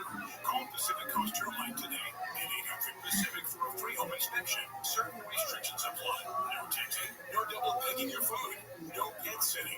Mention KFI and get 10% off termite treatments and a 2-year guarantee on their work. Call 800 Pacific, 800 Pacific, or go to PacificCoastTermite.com today. Anthem Lacrosse and TV Spanish teamed up with the Sparks to help students in Los Angeles learn to grow and prepare their own healthy food. We'll provide nutrition education to students and parents. Learn more at anthem.com/ch/sparks. Anthem Lacrosse is the team from La Paz, California. KFI 640, stimulating talk. Coming up today after 3 o'clock on the John Cobell Show, you probably heard that the insurance commissioner, Ricardo flies all over the place and spends thousands of dollars in taxpayer money to enjoy himself, and he doesn't show up for hearings in Sacramento. Carl Lamb, the Republican Assemblyman, has a bill to stop it. That's after 3 o'clock today on the John Cobell Show.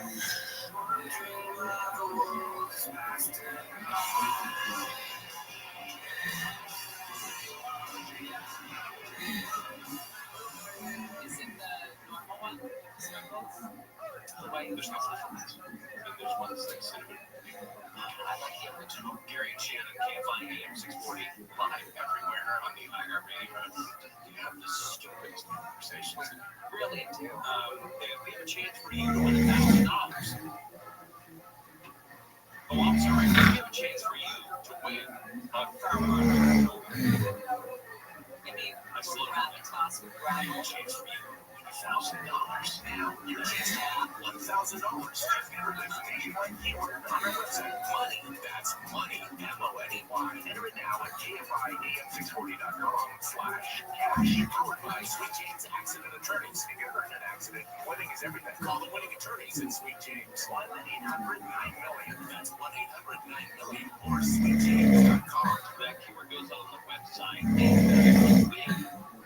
if you win, well, you don't win. So now we'll give you another chance to win $1,000. We're talking about tariffs. Big day for Trump today in Washington. He's going to be joining his economic team for negotiations with a trade official from Japan. He says in a social media post he'll attend the meeting today alongside Treasury Secretary Scott Bessent and Commerce Secretary Howard Lutnick. Trump recently announced these global tariffs, pausing for 90 days. We're just catching up after the markets tanked. Japan's 24% across-the-board tariff is on hold. There is a 10% baseline tariff and a 25% tariff on cars, auto parts, steel, and aluminum exports to U.S. that remain in place, obviously strongly affecting Japan.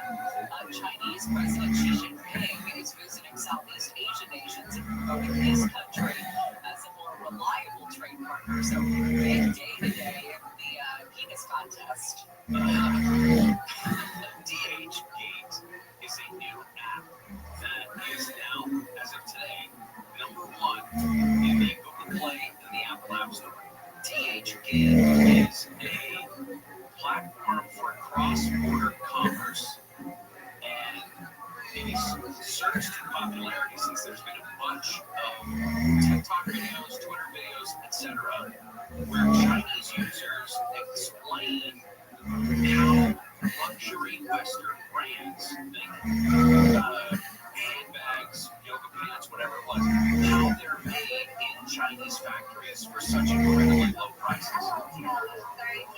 luxury brand. Some of their products are made in China. Ralph Lauren, Armani, Nike, Dior, Lululemon, Apple, Michael Kors, Plain, Prada, Lane, How do you know it's not knockoffs? You don't, but here's the thing. Is there any sort of guarantee? What are we doing here? What they're saying is that the factories that make, for example, Lululemon yoga pants. Lululemon yoga pants run what? $110, something like that, or pair of yoga pants. They're saying that they can make them for dollars. I mean, single digits dollars, and you can slap the Lululemon label on it, ship it across into the United States. We sell it for $110. They're saying now you can get that same basic product. And again, it's I don't know if you can say it's a knockoff. It's just they're arguing it's the same product. This is what China's been doing for generations. Now, the thing is, people are falling for it. Now, if you're going to pay $15 for Lululemon, like pants, even with 145% tariff on it, you're still paying well below the cost of the Lululemon.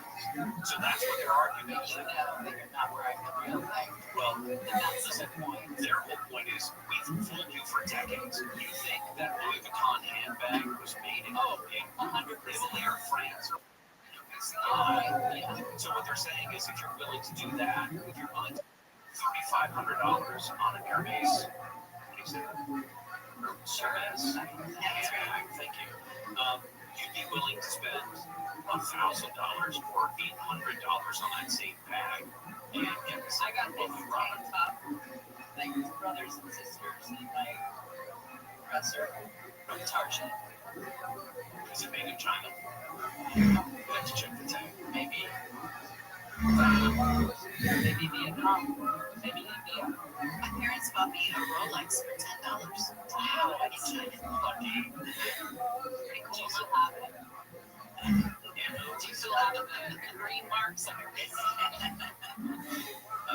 So these videos have been popping up left and right. Like I said, this other app is now one of the most popular apps in the App Store, followed by ChatGPT. They're doing what they can to kind of drive consumers to be wholesalers themselves and avoid the, you wouldn't avoid the tariff. You'd still be hit with that 145% tariff or whatever it is. It's just that you would not be paying the Western luxury brands. I don't know if this is an attempt by the Chinese government to put pressure on the brands and then put pressure on our government. This is not that. This is Chinese manufacturers wanting to make money off of the tariffs. Capitalism. Ironically, exactly.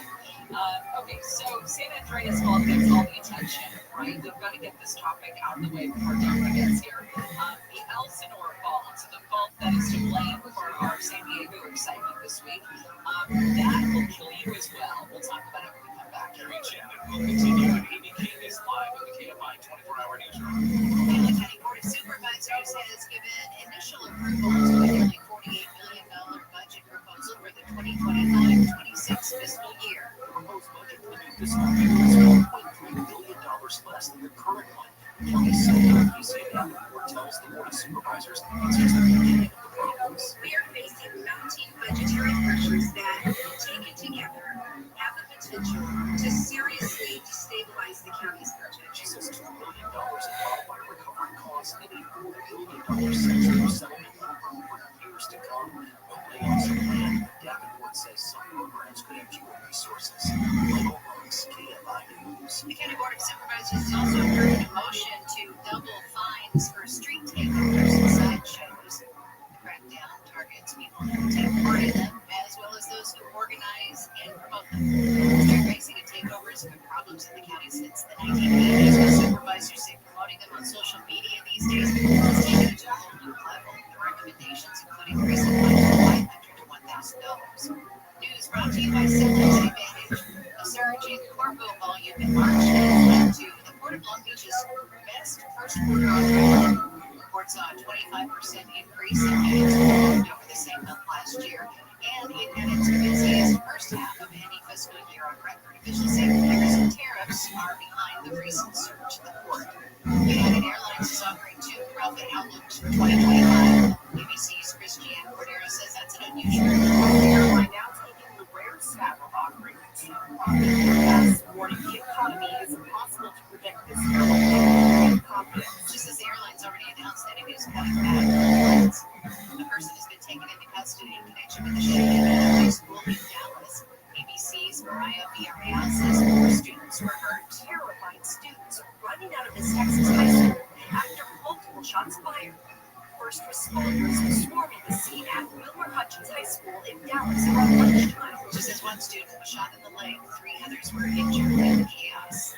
Millions have tuned in for 24-hour live coverage of Sweden's epic forced migration. Sweden's Great Forced Migration has become a TV phenomenon. Live streaming and airing Tuesday, a week ahead of schedule. National broadcaster SVT shows the annual migration 24 hours a day for 20 days. Not much happens for hours at a time. Fans say that's the beauty of it. It had 9 million viewers last year. Remote cameras captured dozens of boats as they swim across a river towards summer grazing pastures. An expert fan calls that ripping because nothing catastrophic is happening. And the production crew says it eases their stress. Mark Robert and Find News. You may be stressed. Keep up on the 16. We'll tell you why next. Thorson Motor Center is right on the 210 in Pasadena. Always friendly faces when they walk in Thorson. Because they are good people and they don't screw you over at Thorson. That is where our local and Thorson Motor Center treats the KFI family the best because they are part of the KFI family. Ted and Tom run the place. Great guys.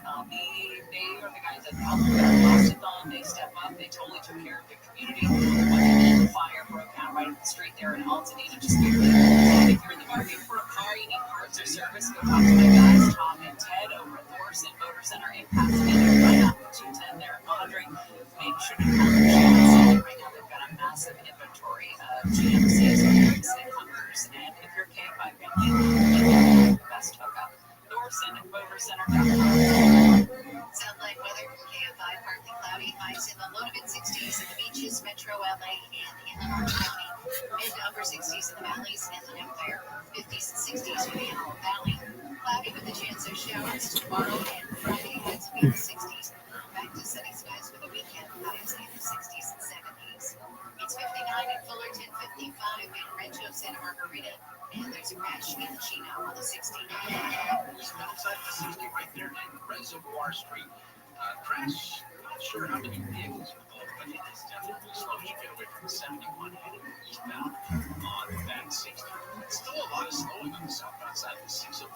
The 605 we had some earlier problems right around 70 Springs. Looks like everything's there, just it's time to empty out. 605 southbound 5 is we did have an earlier crash. It is slow. Looking back on the 60 freeway on that southbound 605. Also, if you are headed south on the 405, very slow there. Victory Boulevard, all the way down into the Silver Pass. With Southern California's most accurate traffic reports. I'm Will Culture. Packing bags, grabbing snacks, and making sure you didn't forget that one stuffed animal they can't sleep without. Getting ready for a holiday road trip is a lot, but one thing that's easy, the music. Thanks to the free iHeartRadio app. Listen to family-approved stations with today's hot music, like Hit Nation Junior. Carefully curated and safe playlists like Disney hits and podcasts where you and the kids can learn something new. Open the iHeartRadio app and search family and find your family's next preset now. Everyone said I wouldn't find quality teaching degree online. Everyone except WGU. Their respected school of education offers over 30 respected education degree programs and has CAEP and AAQEP accreditation. The same accreditations as schools try to look for.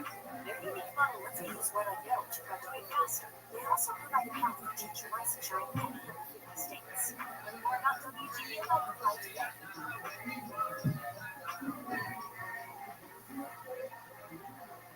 Every morning brings a fresh new energy. This is Today. And no matter what the day holds, come to the Today Show for all of it. When things are tough, we talk about it. When there's something to figure out, we dig into it. And when there's joy, we celebrate it. Because today is where it's all happening. We get the best start to every morning because we started together. Watch the Today Show with Savannah Guthrie and Craig Logan, Mondays at 7 a.m.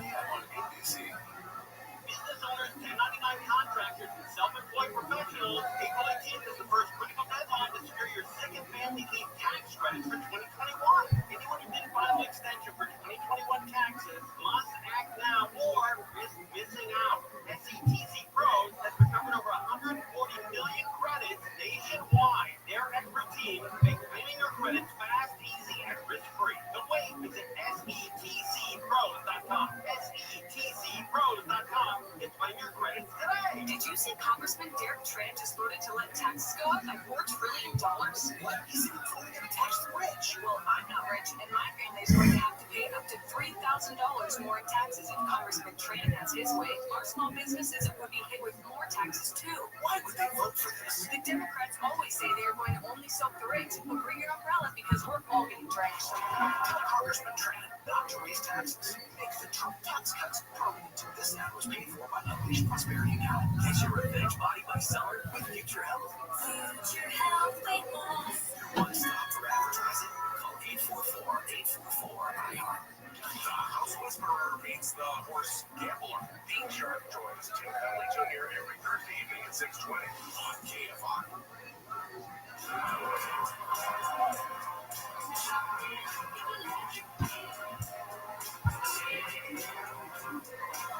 Gary Chan and KFI AM 640 live everywhere on the iHeartRadio app. Hey, Gary and Shannon, 12 on the East Coast. I'm listening to you eating lunch, and all of a sudden you were a woman laying on a carpet, gagging something, and that's eating lunch. Thanks a lot for nothing. Appreciate it. Take care, bye. Yeah, we'll kick in your diet plans into high gear on this show.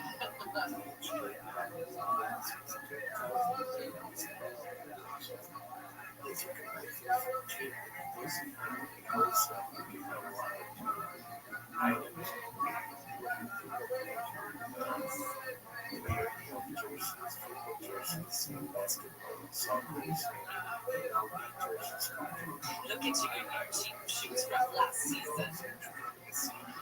Yeah, DHK, if I misspoke, I didn't mean to say that it was brand new. I'm Gary, some fashion explaining to us.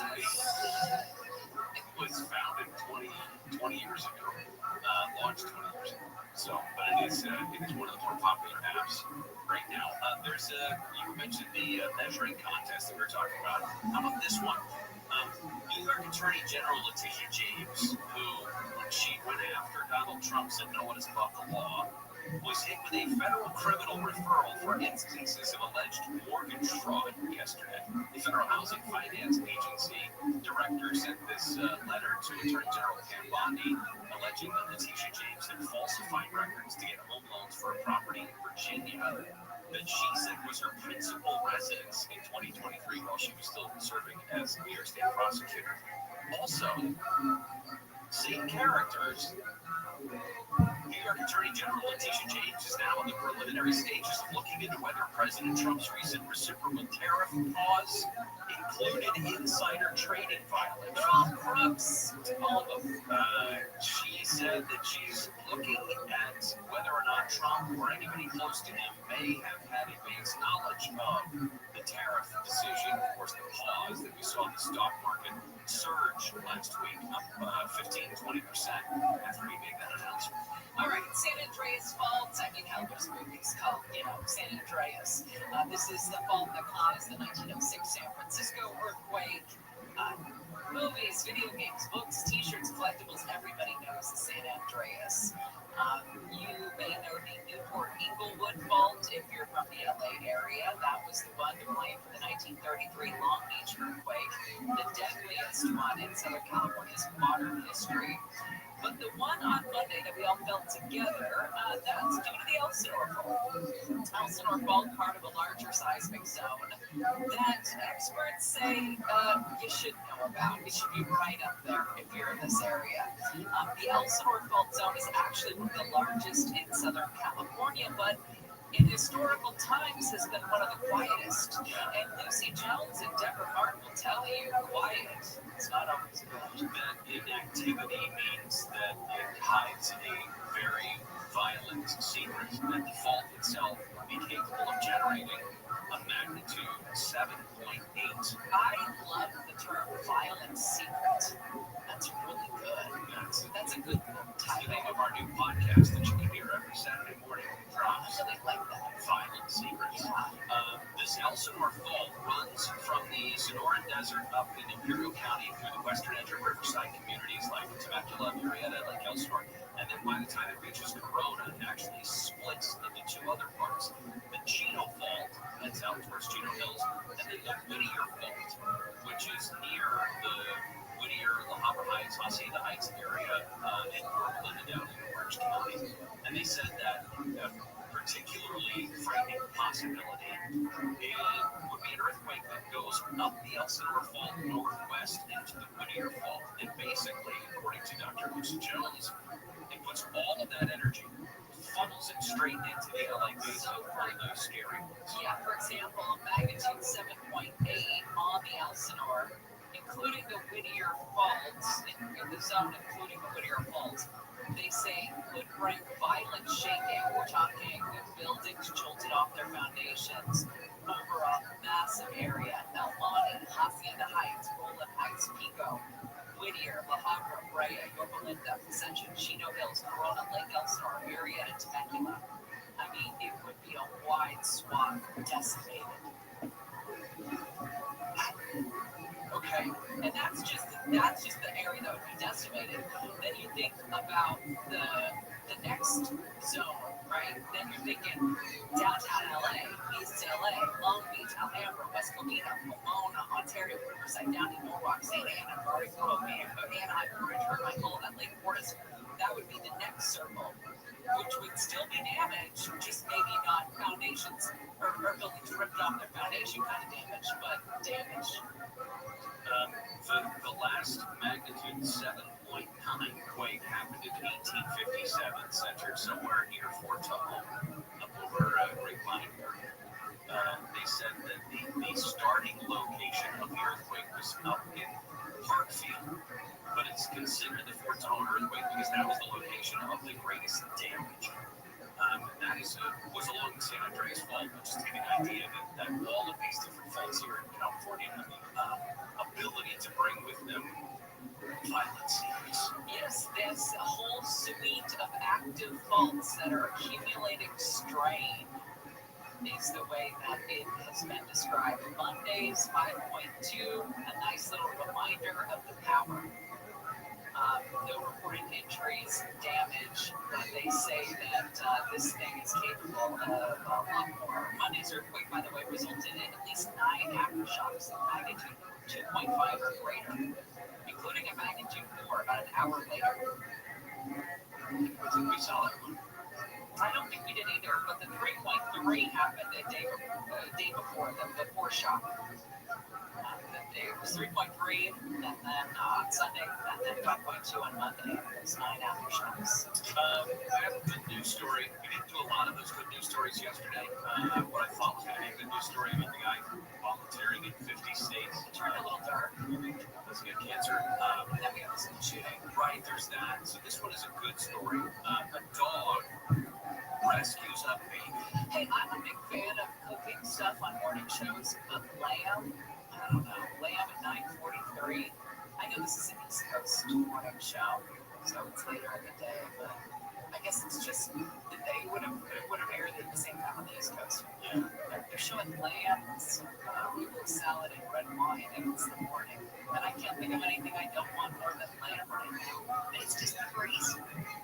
That was lamb and Easter egg. I like a ham. Yeah, man. A ham person. What about yams? I don't like yams. Lamb and yams. Amy. I like jam. Amy? Bad Amy. You've been up too long, Amy. All right, come back. We'll talk about this good boy. Who's a good boy? Who's a good boy? Good talk. Gary and Shannon will continue. Amy K. has the news. A lawyer for 20 members of the Menendez family is demanding an apology from the entire LA County DA's office. It's for showing graphic crime scene photos in court without warning last week. A memo from the interim LA fire chief says 1 in 3 fires in LA in the last 6 years were tied to homeless people. A new study out of UCLA says more people in Los Angeles are dissatisfied than ever before thanks to the high cost of living and the high number of homeless people. We will tell you why you're probably dissatisfied if you're on the 110 next. Yeah, we are always talking about Sweet James accident attorneys. We got a whole list of reasons why. Here's one story that proves why you should never face an insurance company alone if you're hurt in an accident. One of our listeners was hurt while in a trucking accident. You know the insurance company offered for his injuries? Absolutely nothing. Well, he called Sweet James. Not only did they get him the medical care he needed, but they secured a whopping $10 million win. That's a life-changing amount. Listen, in the legal system, having the right attorney is going to make all the difference. And that's why you call a firm known for consistently delivering the top results in the state. Call 800-9-million. That's 800-9-million. You won't pay a dime until they win your case. Every case is going to be unique, and they cannot promise an outcome, but you're going to need to have an experienced team on your side. And don't wait to call, because waiting could hurt your case. Call Sweet James, 800-9-million, 800-9-million. 800-900-0000, or go to sweetjames.com. A mix of sun and clouds, cooler with highs in the upper 50s to mid-60s. This report brought to you by YRefi.com. From the Southern California Toyota Dealers Traffic Center, save more at the pump with Toyota's full lineup of fuel-efficient vehicles. There's mud on the roadway and some pass on the 110. Yeah, it's not supposed to be there, obviously. This is going to be the 110 freeway as you think southbound there. There's still mud to the right lane, 110 southbound from Fair Oaks down to Orange Grove. You expect that to continue. Well, we don't really have a definite cutoff time for that, so keep an eye on that for you. Also, just slow traffic if you're trying to head through Arleta, Pacoima, by freeway southbound between Van Nuys Boulevard and Osborne. So you might stop and do traffic there. Also, Lincoln Heights, pretty slow to 5 there. Northbound side from Main to Glendale Boulevard. Corona crash there on the left lane. 91 freeway westbound right before Green River. You'll find traffic stop and go back from Motor Center Drive. This Southern California's most accurate traffic report sign for Culture. All about the presets. It's the best new feature. It's a call review. Yeah, there's a list of what's trending. There's all the podcasts. I love it. You know what everyone's talking about. You get to do it for a free iHeartRadio app today. iHeartRadio. Morning, Mama. How you feeling? Great. And I'm ready for you today. I'm checking in on you. Morning meditation. Check. Dressed and ready to work out. Check. Checking blood pressure yet? And check. Boom. Great job, Mom. And now let's go. No, ma'am. Now more than ever, it's important that we protect our hearts and the hearts of those we love. Monitor your blood pressure daily and help each other stay motivated. Rally your squad to take the online pledge at releasethepressure.org. Brought to you by the Release the Pressure Coalition and the Ad Council. The free iHeartRadio app is #1 for music, radio, and podcasts all in one. Discover a new podcast from our library of hundreds of thousands of titles. Here's an iHeartRadio podcast preview. Creator of the Brain Sessions. Right now, Maxie, I know you like to do your own little mystery solving, but this is a serious investigation. They want you to get much. Sorry, you lost your curiosity privileges, but you lied to me and went running headfirst into danger. Join Maxie Miles as she tries to solve a big case in a small town. About an hour ago, we discovered that Riley Stevens has gone missing. You think you're going to find Riley before the sheriff and community watch does? He's right. I mean, you're acting like this is entirely your problem to fix. It's not even a problem you can fix. I don't want to say something much worse than happened. Why does it have to be? Because as we've established, we don't know who we can trust. Pay close attention to the clues, because when it's time to solve the case, it's up to you. I think I know what happened. Listen to Maxie Miles on the iHeartRadio app, wherever you get your favorite shows. The iHeartRadio app, #1 for music, radio, and podcasts, all in one app. Republicans say millions of Americans will be shocked with a larger tax bill next year. President Trump's 2017 tax cuts are new. A new report from the Council of Economic Advisors says a married couple earning $165,000 will see a $4,200 tax increase next year. That's Daniel Bond with the Tax Foundation. A student person who now pays $75,000 to $1,700 tax increase. Hollywood film and television production is down by more than 22% in the first quarter of 2025 compared to last year. Daniel Martin has That is according to a new report from Film LA released on Monday. TV and film production is measured in the number of on-location shoot days. There were about 5,300 shoot days in the first quarter of this year, compared with more than 6,800 during the same period last year. Express blame for the pandemic. The actors and writers' strike sent wildfires back in January. To stop the decline, Governor Gavin Newsom and federal Democratic lawmakers have introduced legislation designed to increase financial incentives for filming in California. The federal government announced this week it is freezing more than $2 million in grants to Harvard University. Details from Mark McNeil. Bill Collins after the school said it would not accept the Trump administration's proposed conditions to TV federal funding. Those demands include auditing the viewpoints of students and faculty and punishing students who took part in pro-Palestinian protests on campus last year. The administration's Joint Task Force to combat anti-Semitism says the harassment of Jewish students is intolerable, and that it's time for universities to take the problem seriously and commit to meaningful change if they want to continue receiving taxpayer support. The list of the 10 busiest airports in the world is out, and Atlanta pulled on the top spot yet again. American Airlines planning to offer free in-flight Wi-Fi in 2026. The Dallas-based carrier announced the complimentary service will be offered on about 90% of its fleet starting in January. Monica Nelson with the OpenC. TFIG 640, more stimulating talk. It's got my show today at 4 p.m. And I love paper tickets. But you go to a concert, no paper tickets. Sporting event, no paper tickets. And now, another part of our life, they're taking away the paper ticket. Yes! I'll tell you when, and where, and how that's going to inconvenience you all day at 4 on the Cowboy. Gary Shannon, KMI News, 640 live everywhere on the iHeartRadio app. So every morning I look at Apple News, and one of the features is the 5 most read stories. And the number 1 most read story this morning was a feel-good story, and it made me happy because the story is great, but it also made me happy that it was the number 1 read story. That it wasn't about tariffs or Supreme Court rulings or anything that is so divisive. It was something nice, something that we can all delight in. It was a story of a rancher's dog that rescued a toddler who had wandered 7 miles and spent the night alone in the desert in Arizona.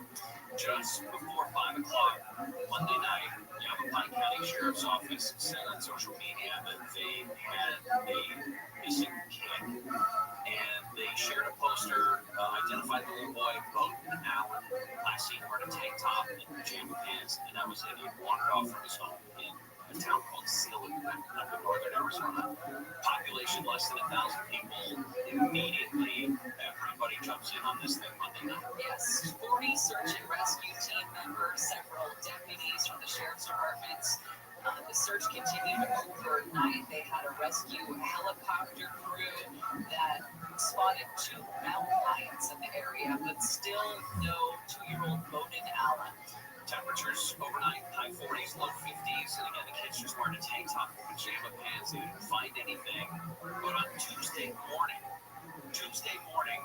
a rancher he's heard this whole story because it's nearby, and he gets up and he's going to go into town, and he sees his dog at the end of the driveway. Four-legged little ranch dog, Buford, he found one the next morning, 7 miles from home. Going down the driveway, my dog was sitting out there with the little kid. Brought him up, I was got to brought him to the game, just hanging out with him. His owner, Scotty Dunn, says the only explanation he can think of is Bowden followed the power line all the way to his property. Walk all night?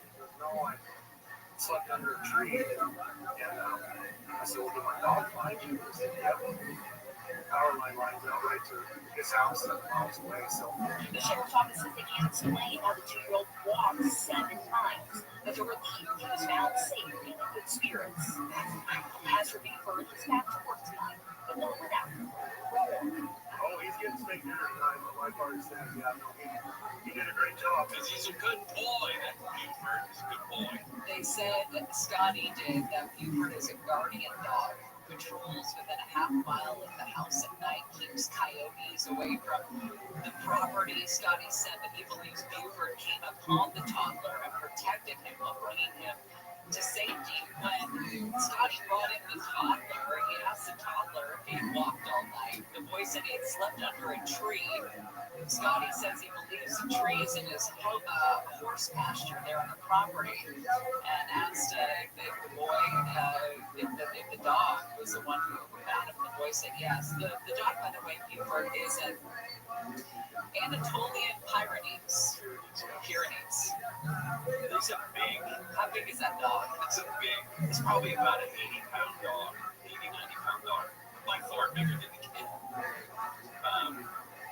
Again, the farmer was able to say that Buford loves kids. He says, so I can imagine he wouldn't leave him when he found him. It was a relief that he was alive. I was ecstatic. It was okay. The dog found him. So he calls the sheriff's department and says, I got the boys on my property. They confirmed that it was him. They didn't say anything if he was taken for medical care, but this kid walking at night, I don't know if he's got shoes on. I mean, Where are his parents? Where are Bonan's parents? Well, that's relieved. How?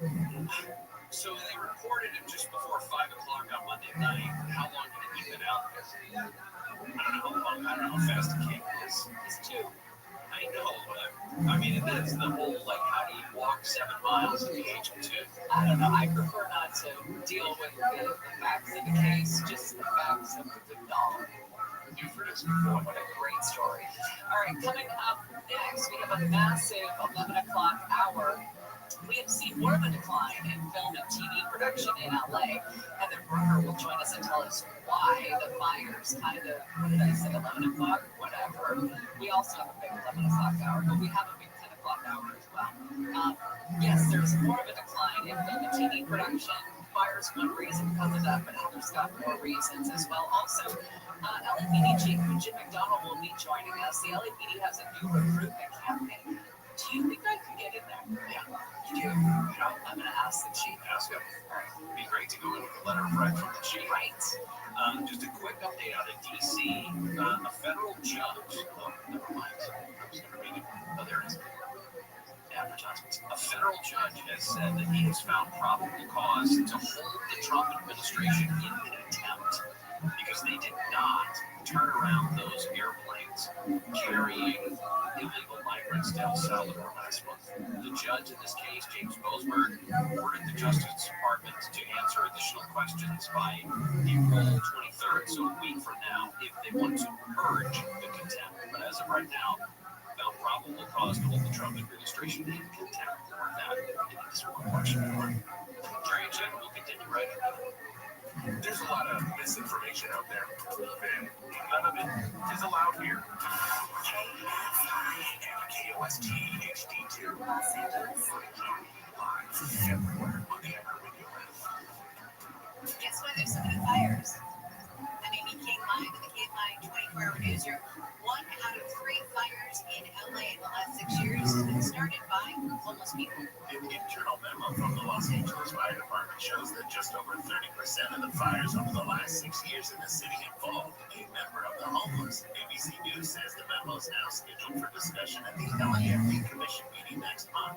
Union president says the department remains understaffed and under budget to handle all the homeless calls. Jason Campadoni at KFI News. 2 people are in the hospital with minor injuries from a crash between an ambulance and a car in Glendale.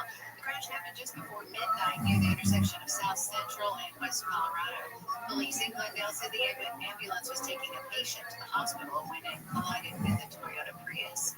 City of Pasadena is issuing a public health advisory in connection with results of a soil test following the Eaton fire. The test shows the soil surrounding the fire zone contains lead levels exceeding federal health guidelines. The Eaton fire caused the most damage in Altadena, but also caused significant damage in neighboring Pasadena. The Los Angeles County Department of Public Health says the findings from preliminary soil testing are consistent with the air monitor results during and immediately after the wildfire in January. A man's been arrested in connection with a deadly shooting in Lemon Grove. Sheriff's deputies responded last night to reports of an assault with a deadly weapon. They found a man with gunshot wounds. He was taken to the hospital where he died. The shooter, or suspected shooter, was arrested at the scene. A transient from Camarillo has been sentenced to prison for a crime spree that ended with the death of a high school student. On Tuesday, 26-year-old Austin Allen Bass was sentenced to 85 years to life in state prison. In 2023, he crashed into a group of students near Westlake High School in Thousand Oaks, injuring several of them and killing a 15-year-old boy. Isaiah Marquez says the guy had also stabbed and pepper sprayed a greeter at a Walmart in Simi Valley.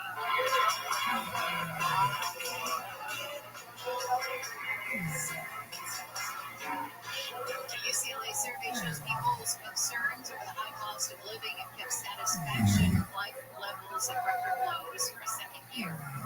Also adding to people's feelings of pessimism in Los Angeles. Worries about the pervasive problem of homelessness. The UCLA Luskin School of Public Affairs Quality of Life Index reveals that despite the sunshine, beaches, and excellent tacos, living in LA is essentially a downer for respondents. Surveys hit a low point in 3 of the last 4 years. The state of Maine is being sued by the Trump administration for not banning transgender athletes from girls' sports. Activist Riley Gaines, a former NCAA swimmer, says Maine's policies are disappointing. I'm frustrated that we have to be here, that we as women have to stand before you all on national television demanding equal opportunities. Maine's Governor Jenna Mills has previously called the administration's attacks against transgender athletes executive overreach. TV memorabilia lovers are in for a treat next month. Things from some of TV's most iconic moments, including the bodysuit worn by Lee Carter as Wonder Woman, the original bar stools and Rod's front door from Cheers, and the living room sofas from Roseanne and Frasier. Julian's Auctions is the event.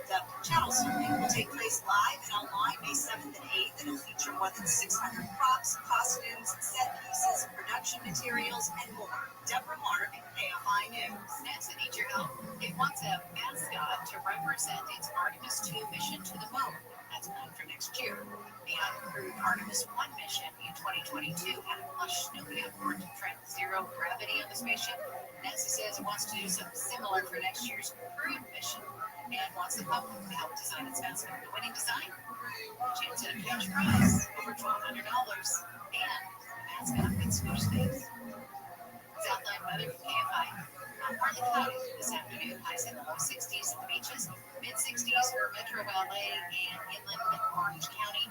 Mid to upper 60s for the valleys and IE. 50s and 60s for the Antelope Valley. Mostly cloudy with a 20% chance of showers tomorrow. Highs will be in the 60s. And then we have a slight chance of shower continuing Thursday night and then also on Friday. Highs will be in the 60s for Friday, and then it's going to clear off. We'll be back to sunny skies, a little bit warmer. Highs in the 60s and 70s. It's 60 in Anaheim, 61 Redondo Beach, 57 in Woodland Hills, 54 in Rancho Cucamonga. The KFI market report, the Dow now down 258 points. The NASDAQ is on 364. S&P 500 is down to 69. It's slow in Paramount on the 710. Center 710 northbound between 105 and Independence Highway. Just a slow go after the lanes. 210 freeway also slowing Romandale westbound side between 605 and Huntington Drive.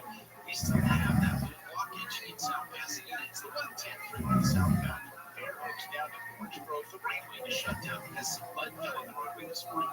It's been with us all day and hanging with us for a while. We'll let you know when that clears, and it's stopped on the 405 right now and off or northbound between the 105 and La Tierra. With Southern California's most accurate traffic reports, I'm Willis Ryder. The championship is back in the Bay for the first time in 3 years. On the newly added podcast series, Duck Dynasty, we hear from head coach Steve Kerr on how Steph Curry almost never even joined the organization. In fact, I thought we had a draft day deal to end up getting him to Phoenix. For the entire behind-the-scenes story, Golden State's incredible 10-year run, open your free iHeartRadio app, search Duck Dynasty, and listen now. Saturday workouts. Hey, girl. Hey, son. You almost done? 2 minutes or so. Meet you outside? Then brunch. Getting back to the moments we miss starts with getting informed. Get the latest info about COVID-19 vaccines at getvaccineanswers.org. It's up to you. Brought to you by iHeartRadio and the Ad Council. The free iHeartRadio app is #1 for music, radio, and podcasts all in one. Discover a new podcast from our library of hundreds of thousands of titles. Here's an iHeartRadio podcast preview. They were sweet little ladies. One of them was soft, the other with a hungry accent. Helen and Hope. They looked like very nice grandmothers, you know. In a city named for angels, Helen and Hope made a mission to help homeless men in Boston Street. Then one day, tragedy. One of their homeless men was killed by a drunk driver.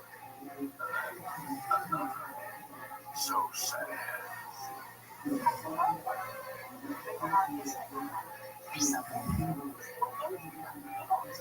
Two sweet little ladies. And why are we telling you this? Because this is Dateline's latest podcast, and as you might expect, this is a story about murder. Well, we've never seen anything quite like this. And we're not alone. It's about as cold-blooded as it gets. I've been doing this a long time, but I've never seen anything as evil as this one planet. It's the greed, it's evil. This is a story about pride and greed, envy, and other deadly sins. It's a story about blood money. And, yes, murder. Follow the thing about Helen and Olga wherever you're listening right now. Listen and follow this podcast for free on the iHeartRadio app. Number one for music, radio, and podcasts, all in one app.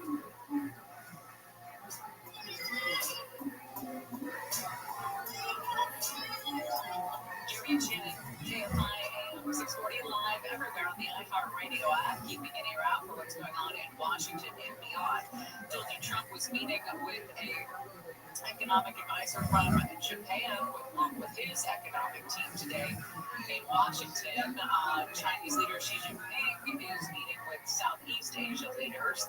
He has told Malaysia's leader that China will be a collaborative partner and stand with its neighbors in the wake of the global economic shocks. He is on a state visit there to Malaysia as part of the Southeast Asia tour.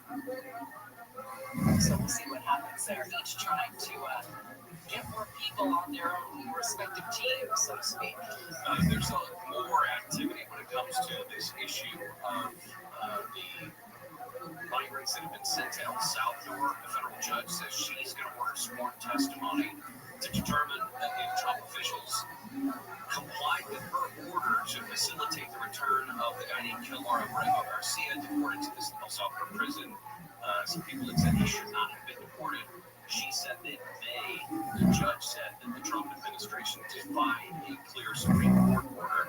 The other one in that case is the federal judge has found that probable cause to hold Trump administration officials in criminal contempt because he said of the willful disregard of his verbal order to turn those planes around and bring them back to the United States when that whole thing happened. Well, on-location production when it comes to film and TV production, down 22.4% compared with this period last year. Heather Worker from KFI News follows the entertainment industry for us and joins us now. Has found some answers about why we're seeing even further decline in production when it comes to Los Angeles. Hi guys. So this is an ongoing problem that doesn't seem to be getting any better. As a matter of fact, this first 3 months of the year is some of the worst filming production days that we've had in Los Angeles in decades. There was about 5,200 shooting days recorded from Film LA. Now, Film LA, if you don't know, it's a not-for-profit organization that works with the city and the county in LA to track data essentially for filming that happens in the county. So they have numbers backing up what they're saying. And when they say that it's declined 22% down to about 5,200 shoot days, let me just give you a comparison. Back in 2021, we had a total number of shoot days of 18,500. This is the first 3 months of the year. Just the first 3 months of the year. And television in particular was hit the hardest. They lost 30%. They're down 30% in the number of shooting days. Basically, I spoke to Film LA, I spoke to Philip Sokolowski at Film LA, and he says that the biggest problem we're facing right now is our tax incentives. Film producers, production companies are not getting enough money back for how much it costs them whenever they're putting together a show or film or whatever. And they're going to other cities, they're going to other states and other countries and investing in the film production there because they're getting more of their money back. It's like that golden coupon, that you keep getting. You're going to go to the store that's going to give you more money back on your groceries. Why would you keep going to the store that's not giving you the best discount? Well, I feel like we heard about this one. A lot of production went to Georgia. A lot of production went to Canada. And then I remember vaguely a flurry of lawmakers, state and local, saying, hey, we're going to bring production back to LA. We're going to offer our own incentives. Yeah, what happened there? So it's still happening. It's sort of caught up in red tape as everything is. So right now, California offers $330 million tax credit for film productions, up to $330 million tax credit. So the current proposal is $750 million, but right now it's being stuck because there are people who are saying, well, is it worth it for us to give these giant tax credits to these productions? Are we getting enough back as a city and as a county to make up for these giant losses? Which is a valid question. If you're giving every production a $750 million tax rate, are we getting that back as in LA County? That's a valid question, but because of that, and because of there's people who are kind of pushing back against it, that has not been pushed forward. So here we are still. People are losing jobs, people are losing their homes. There is a major blessing. So there's people right now who are really hurting financially because they can't work. Like the average, Philip said that the average production, according to their numbers, puts about $670,000 a day back into the economy and 1,500 jobs. So we're talking about millions of dollars in the economy, not just for people who work, people like the celebrities when they think of film production, but it's the craftsmen, it's the craft services, it's the artisans, it's the gaffers, it's the sound people, it's all those people, the costumers, and local businesses and restaurants who provide catering for these companies. So it's a big overall impact that we're losing here in California that is going to other states, and we're not moving fast enough to correct it, and a lot of people think it may be too late. So many of these other productions have already set up shop and already established. Netflix is opening a huge studio in New Jersey. It's like they've worked their wild heads. Yeah. Granted, we have a history of 100 plus years of filmmaking in California, but some of the studio lots, studio equipment, the studios themselves are 120 years old. I mean, you don't have the up-to-date. Granted, some of the greatest technologies in the space have come out of LA. But if you want to start a new studio like Tyler Perry who spent $1 billion on a production facility and studios outside of Atlanta, with all of the space he needs, more so than Warner Brothers and Universal Studios put together. And anybody who wants to start that same genius, that job, you're going to do it in Georgia or Dallas or in Tennessee, because not only do they have the space, they've got the tax incentives, the political atmosphere in those states is also very hands-off. And Magic City's in it. Which is another reason. Here we start gardening. Well, I mean, I think you're not even into college. I will not. Philip was saying that one of the things that they're hoping to do with this new tax incentive is to widen the types of content that can be produced here. Because as we know, there is a lot of evolution in the way we consume content. It's not just going to the movies anymore. It's not just sitting down and watching ABC, CBS, NBC, There's streaming platforms, there's digital content, there are television series being made just for your apps, just for TikTok, just for YouTube. And you're right, they do need state-of-the-art technology and spaces to be able to create that.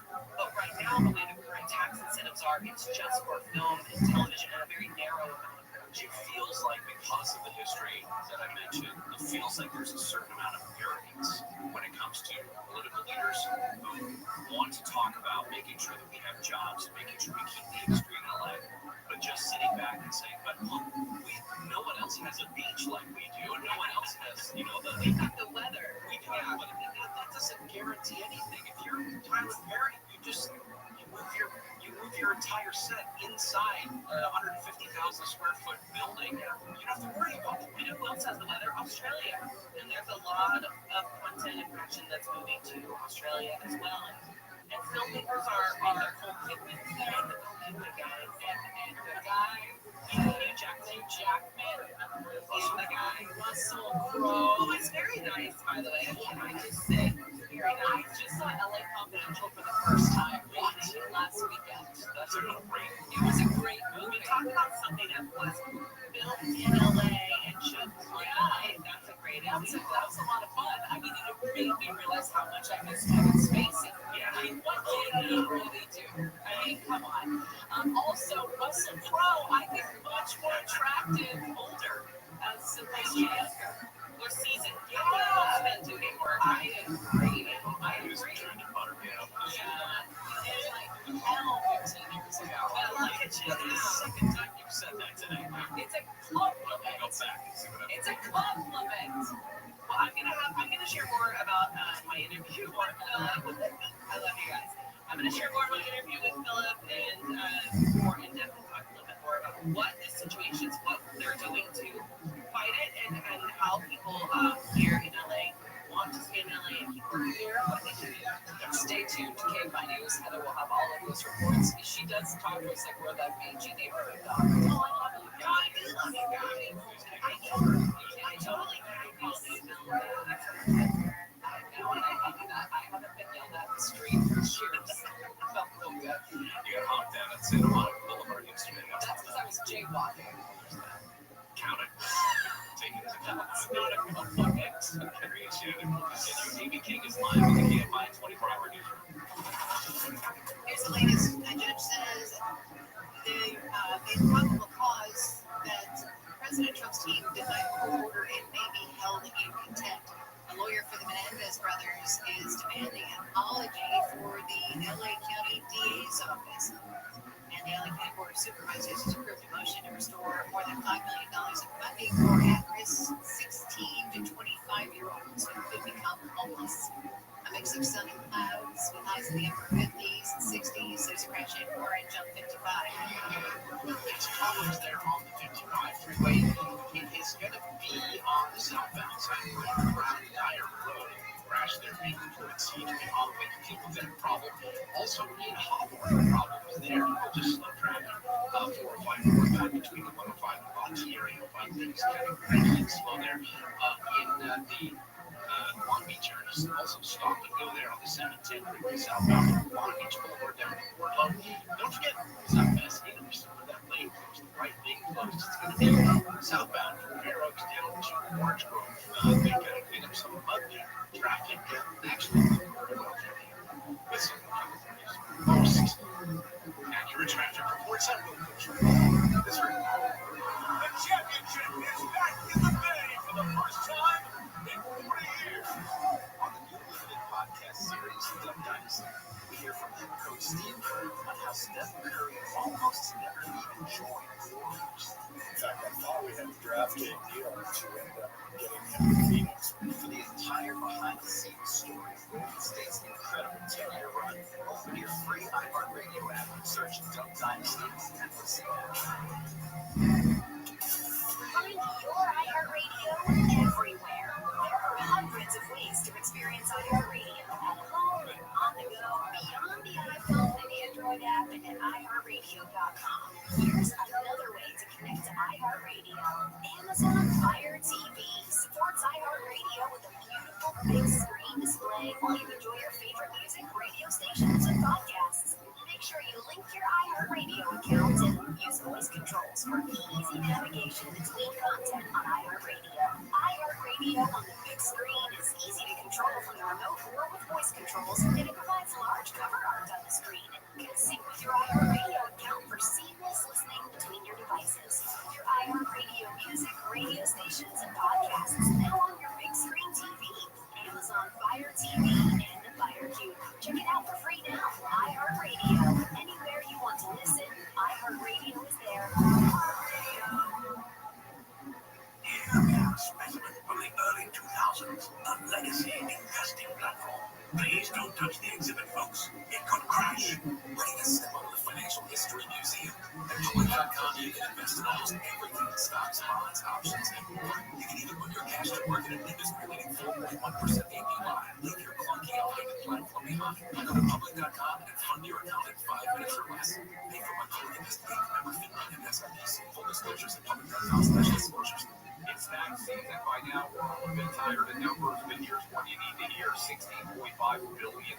That's how much money in refunds the IRS flagged for possible identity fraud last year. Now here's a good number: $100 million. That's how many data points LifeLock monitors every second. If your identity is stolen, they'll fix it guaranteed.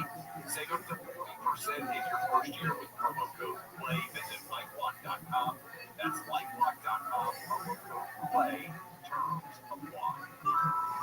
Catch the spring and blooming at Whole Foods Market with savings for Easter, casual gatherings, and more. Save on no antibiotics ever meat, festive season spring produce, brunch favorites, sweets, and more through April 22nd. KFI AM 640 more stimulating talk.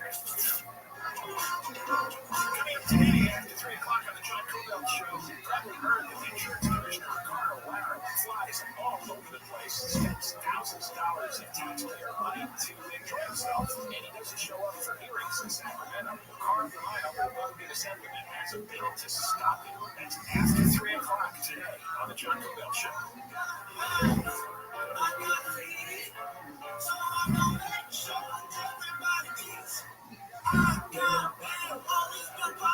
Jerry and Sheila, KFI AM 640 live everywhere on the iHeartRadio app. Stories we're following for you today still have an eye on Wall Street. Obviously, Nvidia pulling Wall Street lower today. Executive restrictions on exports to China will chisel billions of dollars off its results. S&P 500 fell 1.2%. The NASDAQ was dragged down 2.1%. United Airlines gave 2 forecasts for its financials for the upcoming year. One if there's a recession, and another if not. You did see shoppers, by the way, accelerate their purchases of cars and electronics last month. Before the tariffs. A federal judge in D.C. says he has found probable cause to hold the Trump administration in criminal contempt of court for violating his orders to turn around those planes that were carrying deportees downtown El Salvador. The judge said that he can refer the matter for prosecution if the administration doesn't purge its contempt. He said he wants to have them file some papers. They have a week to do so. He said he would appoint another attorney to prosecute the contempt matter if necessary. Oh my God, let's give away that stack of cash. Here's how you win $1,000. Now, your chance to win $1,000. Just enter this nationwide keywords on our website. Green. That's green. GREEN. Enter it now at KFI AM640.com/cash. Powered by Sweet James Accident Attorneys. If you're in an accident, winning is everything. Call the winning attorneys at Sweet James. 1-800-9-MILLION. That's 1-800-9-MILLION or sweetjames.com. That keyword goes on the website, and the keyword is green. We'll do this all again in an hour from now. Put up $1,000 for you. I just saw a Ring Camera commercial. Is it bad when Ring Camera is advertising and the main advertising point is we can catch people when they steal your stuff, i.e. packages, cars, things right out of your door? Like that was the main focus of their TV ad that we just saw. And it's a sad state of affairs. I agree, but it's just a reflection of what's going on there right outside your window. Daniel Ridge worked as a morgue attendant for a hospital in Oakland. He was fired or dismissed when returning from a leave period. Well, a judge there in Alameda County Superior Court has awarded Daniel $2.4 million in a wrongful termination lawsuit against his former employer, Alameda Health System. Great news, right? Well, Daniel's lawyers can't find him because Daniel is homeless. He's a homeless guy up in the Bay Area. get $2.4 million and doesn't even know it. They said that he was dismissed from his job at the board because, well, at the same time that he was fighting with his own mental health demons. How could you not if you worked in the board? It's gonna have you up a little bit, right? Apparently, as the case dragged on, because he sued a wrongful termination, still had it together enough to file that lawsuit with the help of the attorneys, obviously, but the case drags on, and as it's dragging on, his mental health deteriorates further.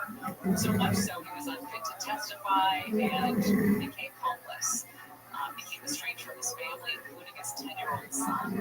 They don't know where he is. They're trying to find him among the thousands of people living on the street in Oakland. Yeah, and one of the National Coalition for the Homeless is a group that is in that space. They said that there are limitations to what information a shelter would be able to provide, even someone who has this massive windfall. Tom White, as an executive director of the group, he said, I've seen so many times people searching for loved ones, but there's protections for people and their identity, so it's a challenge. Consistent. This guy, Daniel Ridge, had a life figure. He lived in California during the 80s and 90s. A lot of narcotics, gang violence rose sharply in the state. He was one of many people affected by this crime. He lost 6 of his closest friends to gang-related violence. He's in his 20s. His uncle is killed in front of him by a co-worker who set him on fire with a Molotov cocktail, and 2 of his cousins committed suicide right after that. So he got PTSD and went undiagnosed or untreated for decades. But despite all of that, he became a certified nursing assistant and found a job as a part-time morgue attendant in Oakland at a hospital. He's hired by the hospital in 2006, and for years got great positive feedback in his employee evaluations. So that's 2006 that he's hired. By late 2013, the full-time morgue attendant took a leave of absence and then retired. So full-time morgue responsibilities fell to this guy, Daniel Ridge. He had to work 7 days a week. He was only getting part-time pay, and this went on for about a year. So during this year, because he's still part-time technically, he's not receiving benefits like health insurance. So he raises the issue about the hours and the part-time pay several times with hospital leaders. And shortly after, the lawsuit announces an opening for a full-time morgue attendant. So he's required to apply and interview for the position, which he eventually got. But apparently, he was also complaining about other things in the hospital. He alleged he was forced to use a landline, and is it a hardship? Forced to use a landline and go to the hospital library on a different floor whenever he needed to research medical conditions related to the bodies in the morgue. Or a bunch of other things like the disposition. Why is he researching medical conditions related to bodies? And does he have to fill out paperwork he's not qualified to fill out in the morgue about the dead bodies? I don't know. I wouldn't know what the morgue has to fill out, but he also raised the alarm when it came to things like disposal of formaldehyde. He was asking for respiratory equipment that he was not supplied with, the sanitation issues, the handling of bodies, the condition of the bodies when they would come down from the hospital above. At one point, he did visit a psychiatrist, gave him a note to take work off for 6 days because of the PTSD. And he had a conversation with somebody at the Alameda Health Systems, the hospital owner, who said to him, well, you're eligible for leave, unpaid job protected leave under the Family Medical Leave Act, and then would have to complete the forms by so-and-so. When he came back to work with his Family Medical Leave Act paperwork in hand, he was told by his job that he'd been terminated. He was escorted out by security. He later filed that wrongful termination lawsuit against his employer. And again, he won $2 million for past and future emotional distress, almost $500,000 for loss of past earnings, and they can't find this guy now. God, I'm so torn. I mean, there are legit grievances to have against an employer. there are so many smaller employers that are so taken advantage of by lawsuits like this. You know, I had to work this, and I had to do this, and this gave me anxiety, and this gave me this, and all of the things, and I'm going to sue you. And it's like, it's one thing if it's a big health group or whatever, but it's another thing if it's like a, you know, a dentist office or something, a smaller, you know, outfit. I just feel like so often these days people are looking for, well, how can I sue? Oh, okay, so I'm going to get fired, whatever, I'll get them on this. It's like, that can't be good for you either, to constantly be, like, we worked with somebody who kept a list of things that she rates grievances. You know, like, that can't be good for your own mental health, right? To just be, if you're constantly on the lookout for that sort of thing, you're going to find it. Exactly. That's the problem. And it's going to affect you more than it would if you weren't super focused on it. I don't know. What do I know? All right. Our regular chat with Los Angeles Police Department Chief Jim Adopoulos coming up next. Carrie and Shannon will continue. Deborah Lark is live in the KMI 24-hour newsroom. A federal judge has found probable cause to hold the Trump administration in criminal contempt for ignoring his order to stop deportation flights in El Salvador. He warned the administration to correct the violation to face hearings and possible prosecution. The judge criticized the administration's responses as unsatisfactory and said the court did not make this decision lightly. The Trump administration says it did not break the law, arguing the judge's turnaround order was not in writing and the Marines already left. The news is brought to you by the Prison Motor Center.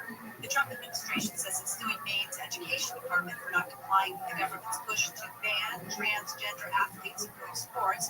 Attorney General Pam Bondi says this is the last thing they wanted to do, but they had no other choice. The Department of Justice will not sit by when women are discriminated against in sports. This follows weeks of feuding between the administration and Maine's Democratic Governor Janet Mills that has led to threats to cut off crucial federal funding. LA County's budget challenges may affect some government programs. The proposed budget for the new fiscal year is $1.3 billion less than the current one. County CEO Visa Davenport tells the Board of Supervisors it's just beginning the problems. We are facing mounting budgetary pressures that, taken together, have the potential to seriously destabilize the county's budget. She says $2 billion in wildfire recovery costs and a $4 billion sex abuse settlement will hurt for years to come. No layoffs are planned, but Davenport says some programs could have fewer resources. Michael Brooks, KFI News. The LA County Board of Supervisors has approved a motion to restore funding for transitional age youth and key homelessness prevention programs following weeks of back and forth. Supervisors are looking into other ways to sustain those programs. A report presented earlier this month. The Chief Executive Office suggested cuts to some programs in the 2025-26 Homeless Initiative funding recommendations, which generated some criticism. The motion reinstates $5.6 million in funding to programs for people 16 to 25 years old who are at a higher risk of homelessness. And the Menendez family is demanding an apology from the DA. Family members of Eric and Lyle Menendez filed court papers claiming the LA County DA's office needlessly showed a bloody crime scene photo of Jose Menendez without any advance notice during a court hearing last week. In a motion released yesterday, an attorney representing nearly 20 family members wrote that the entire district attorney's office, including DA Huffman, hopes the family an apology for what he calls their scandalous behavior. The DA's office says while it never intends to cause distress, presenting such evidence is in accordance with legal standards. Amy King, KFI News. Work zone on the 405 in Inglewood. Slowing things down northbound side of the 405. From Florence, Manchester, right around Florence, Manchester, that northbound side lane, right to left lane is closed until 1:30 p.m. Traffic stopped from the 405. Also very slow in Van Nuys, still the 405 southbound, very jammed up. Big Tree Boulevard all the way down to Burbank Boulevard. And downtown LA, we're northbound between Cesar Chavez and Freeway. It is all jammed up there as well. With Southern California's most active traffic reports, I'm Will Culture. The championship is back in the Bay for the first time in 40 years.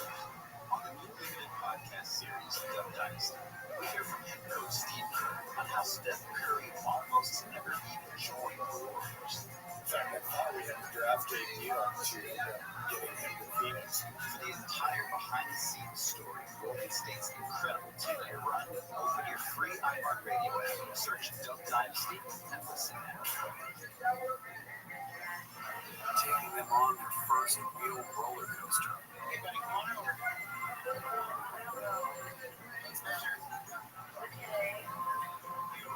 Just tall enough. Yes. Getting back to the moments we miss starts with getting informed. Get the latest info about COVID-19 vaccines at getvaccineanswers.org. It's up to you. Brought to you by iHeartRadio and the Ad Council. The free iHeartRadio app is #1 for music, radio, and podcasts all in one. Discover a new podcast from our library of hundreds of thousands of titles. Here's an iHeartRadio podcast preview. I called, I said, smell like you do. I think you came from married to kill Dr. King. On April 4th, 1968, Dr. Martin Luther King was shot and killed in Paris. King James Earl Grant was arrested. Pled guilty to the crime and spent the rest of his life in prison. Case closed. James had a raise was a car with the officials. The authorities believe all the found a gun that James Earl wanted from him to kill Dr. King. Except it wasn't the gun to kill Dr. King.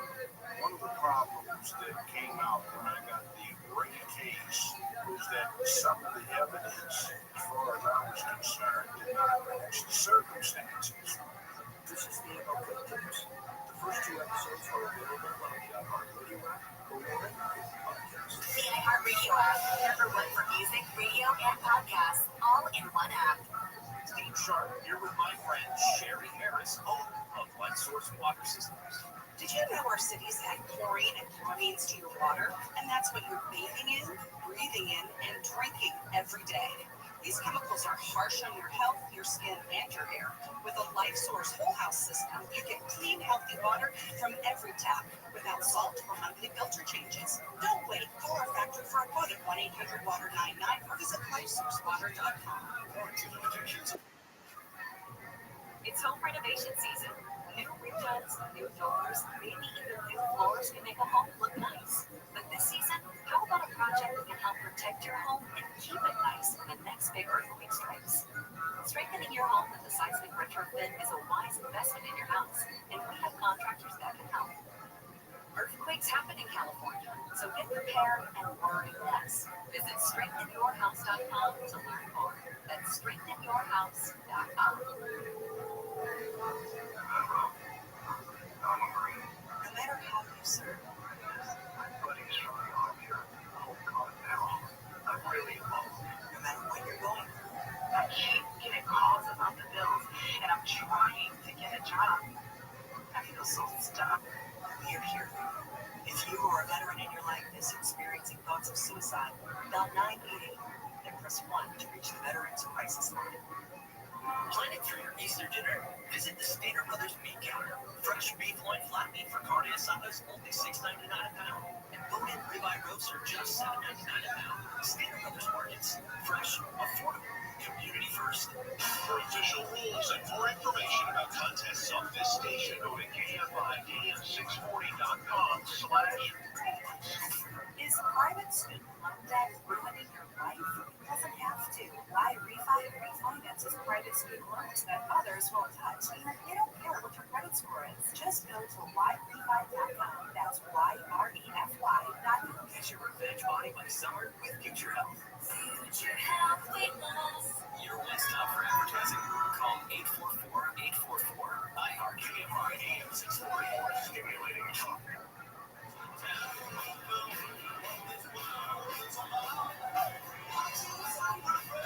Gary and Shannon, KFI AM 640 live everywhere on the iHeartRadio app. We want to get right to it, waste no more time for LAPD Chief Jim McDonald, who is kind enough to join us from time to time, talk about the goings-on in the department and in the city of Los Angeles. Chief, thanks for joining us today. Well, prosecutors have filed a murder charge. Unfortunately, it's an awful story of this 13-year-old boy vanishes from the valley on a Sunday, body discovered on a Wednesday. Turns out It was the trusted family friend, soccer coach who has been charged and arrested with the murder. And of course, like we talked about on the show, Chief, when you see the title soccer coach, you think more victims right off the bat. Is that what your detectives are working on at this point with this case? Yeah, certainly they're looking to follow up on any leads which would lead to additional victims. Hard and right from the very beginning, once we got this and led us in the direction that ultimately we feared we would be traveling in. We put a lot of resources into it. The detectives were committed to this, getting closure on it very quickly and hoping to be able to be as comprehensive as they could.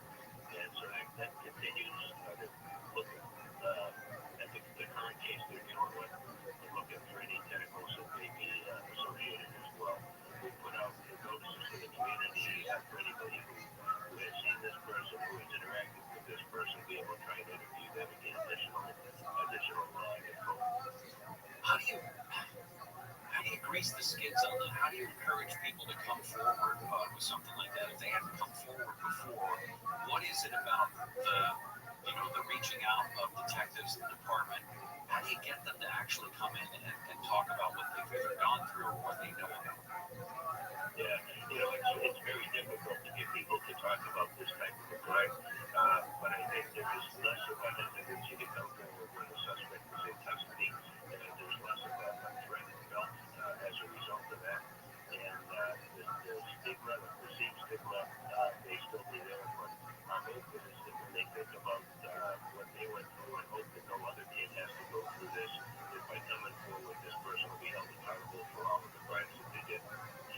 The other aspect of this case is the cooperation between the police department, LA City Police, and LA County Sheriff's Department. Can you talk about the communication levels? Obviously, you guys have been working alongside each other for decades, century plus. How does it work now in a case like this, very high profile, where you've got both jurisdictions represented? Yeah, no, we work very well together. When it gets right down to a case, everybody focuses on what needs to be done in the case. In this case, we work very closely with the LA County Sheriff's Department, but also the FBI, who are our partners as well. And so we're blessed in Southern California, here in LA in particular, and that's remarked on by people who come here as federal agents. They transfer and generally can run in the office every 3 years or so, and every one of them remarks at the relationship that we have here in LA between federal, state, and local partners, that we work together seamlessly, and that unfortunately we don't see that many places throughout the country. So that's not something that was always the case. We worked hard to achieve that, and we work hard to maintain that as we go forward, but it works well for us, particularly with crimes like this. LAPD, most highly regarded law enforcement agency in the world. I mean, go no further than Hollywood for generations. We've seen stories, shows, movies to tell us and to highlight what the LAPD has done, what a storied history it provides. We talked recently about the trash fees going up in the city of LA, but the last time that was done was 17 years ago when Via Ragosa raised them to bring the LAPD back up to 10,000, I believe it was at the time. And now the LAPD has a new recruitment effort out to get the next generation of officers. We wanted to ask you about that, who you're looking for, what you want in the force, what you want it to look like and feel like, and all of the things. Can you hang on and tell us about that when we come back? Thank you, Sure. Actually, we're talking with LAPD Chief Jim McDonald. We'll be back to that in just a second. Deborah Mark is live in the KFI 24-hour newsroom. Here's the latest. California is suing President Trump over his global tariffs. Airlines in China have been told by the country's government not to take any more jets from Boeing. We'll have more at the top of the hour. Sunlight weather from KFI sunny this afternoon with highs in the 60s and 70s. This report brought to you by LifeSource Water System from the Southern California Toyota dealer traffic centers. They pour at the pump with Toyota's full lineup of very efficient vehicles. We're checking those freeways right now. And if you've got a little crash in Corona, this is going to be the 91 freeway westbound. Right there, Green River, California. Drive in, crash in the left lane, just clear. Traffic slow down. Look at Slows left over from 6th Street. Trying to get through South Pasadena. Remember, we have a right lane closed on the 110 freeway southbound Fair Oaks down to Orange Grove. Right lane shut down because of a mudslide. They're still trying to clean out. It's slow just a little bit approaching that scene. And it's slow and bright 57 southbound between Imperial Highway and Forest North. Stopped at low traffic with Southern California's most accurate traffic reports. I'm Roll Chart. Hey, it's Deborah Mark. Inheriting a home can be pretty overwhelming between dealing with repairs, all the time that it takes to get everything ready to sell. It can definitely feel more like trouble, or it can feel like more trouble than it's actually worth. Well, that's where Seller's Advantage comes in. One real customer who inherited a home shared their experience. We had an inheritance from a relative. It would have taken us a lot of time, money, and headaches to get the property in shape to sell. I heard about Seller's Advantage from radio commercials, and I decided to give it a try. Their offer was reasonable, and we accepted it. They took care of all the physical effort and legal complexities, and we closed within 3 weeks. I would highly recommend them to anyone. So no matter what your reason is for selling, give Seller's Advantage a call today at 888-321-AS-IS. 888-321-AS-IS. That's 888-321-2747, or you can go to sellersadvantage.com for your free, no obligation cash offer. DRE number 0196168. New iHeart just looks better. The best feature of the car radio on the app. It's the presets. Super music. Thank you for keeping it free. Get in on what everyone's talking about and get the new and improved free iHeart radio app today.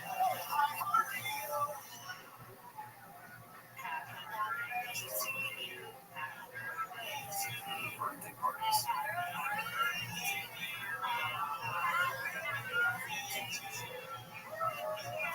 Getting back to the moments we miss starts with getting informed. Get the latest info about COVID-19 vaccines at getvaccineanswers.org. It's up to you. Brought to you by iHeartRadio and the Ad Council. The free iHeartRadio app is #1 for music, radio, and podcasts all in one. Discover a new podcast from our library of over 350,000 titles. Here's an iHeartRadio podcast preview. How do you take down one network hidden in the shadows? I tell them that I know that they're the ones who are running the largest child abuse website on the darknet. The truth is wanting to expose the darkest corners of the internet. That's your player floor. That's your baby's clothes. That's my house. Please hunt down online predators. Did we create the environment because they use it? No, we didn't. We didn't make it. They made it. I'm giving a rent. Subscribe wherever you get your podcasts. Listen and follow this podcast for free on the iHeartRadio app. #1 for music, radio, and podcasts all in one. Find your iHeartRadio everywhere. There are hundreds of ways to experience iHeartRadio at home and on the go beyond the iPhone and Android app and at iHeartRadio.com. Here's another way to connect to iHeartRadio. Sonos speakers. Activate iHeartRadio within Sonos to access all your music, radio stations, and podcasts. Or even easier, look on the player screen in the iHeartRadio app for the available connections icon. Then you can cast directly to your Sonos network and control the Sonos experience directly from within the iHeartRadio app. If you've got Sonos speakers throughout your house, you can have iHeartRadio throughout your house too. iHeartRadio, everywhere you want to listen, including in your home with the iHeartRadio Sonos integration. Check it out for free now. iHeartRadio, anywhere you want to listen. iHeartRadio is there. Do you want to sell a house, but it needs a lot of work?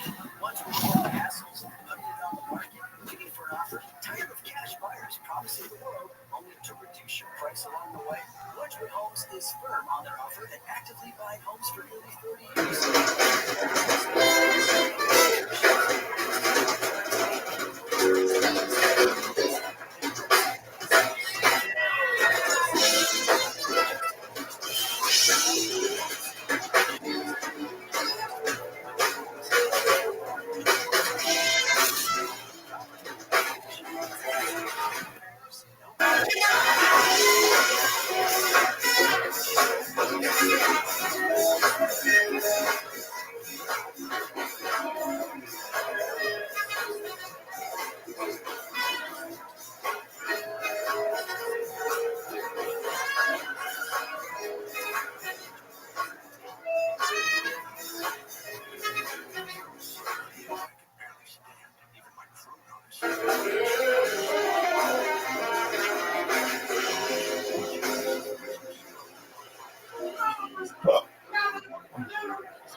It's your birthday.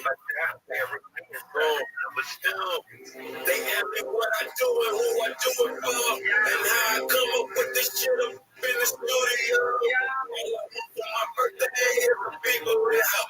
All I want for my birthday is a big old house. Hey, this is Rabbi coming to you live from the Comedy Store. How you guys doing today? Fuck yeah. We got a brand new podcast here, guys. First episode, pilot episode. Let's bring the guy, the man upstairs. He's here. Guys, give it up for Tony Hinchcliffe. I'm in the kitchen, yams everywhere. Jamaica Jewish, everywhere. To be able to come forward and put together with the assistance of an expert team, a media team, to be able to put together a video that I think captures the essence of what we do as police officers, the pace of things, the hard times, the tough things to do.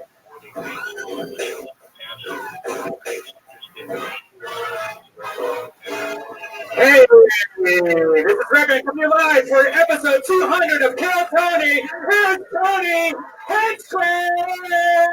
Wow. Hello. Good evening. Welcome to the number. In their life that may be exciting and rewarding at the same time.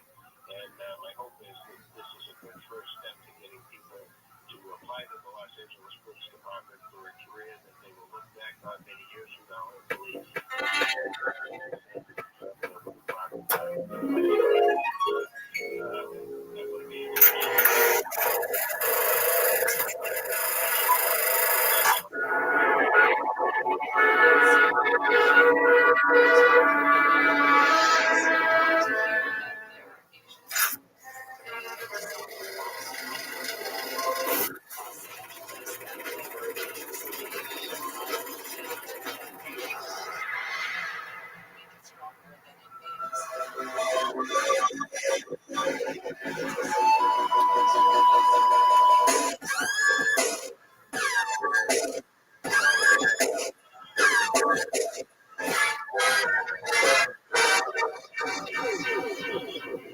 Hey, this is Rabbi coming to you live from the Rock Famous Comedy Store main room for a brand new episode of Kill Tony. Get over there.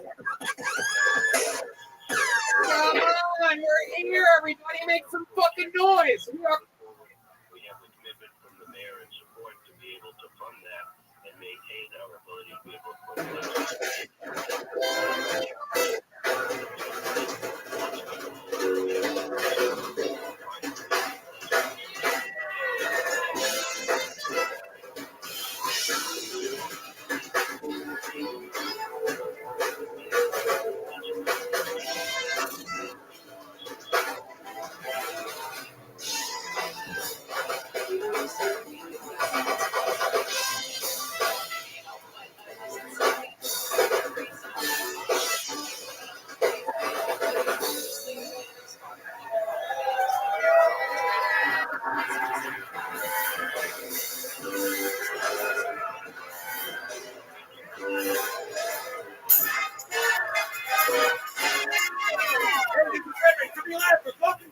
Here in Austin, Texas, for a brand new episode of Kill Tony. Get up for Tony! Let's go!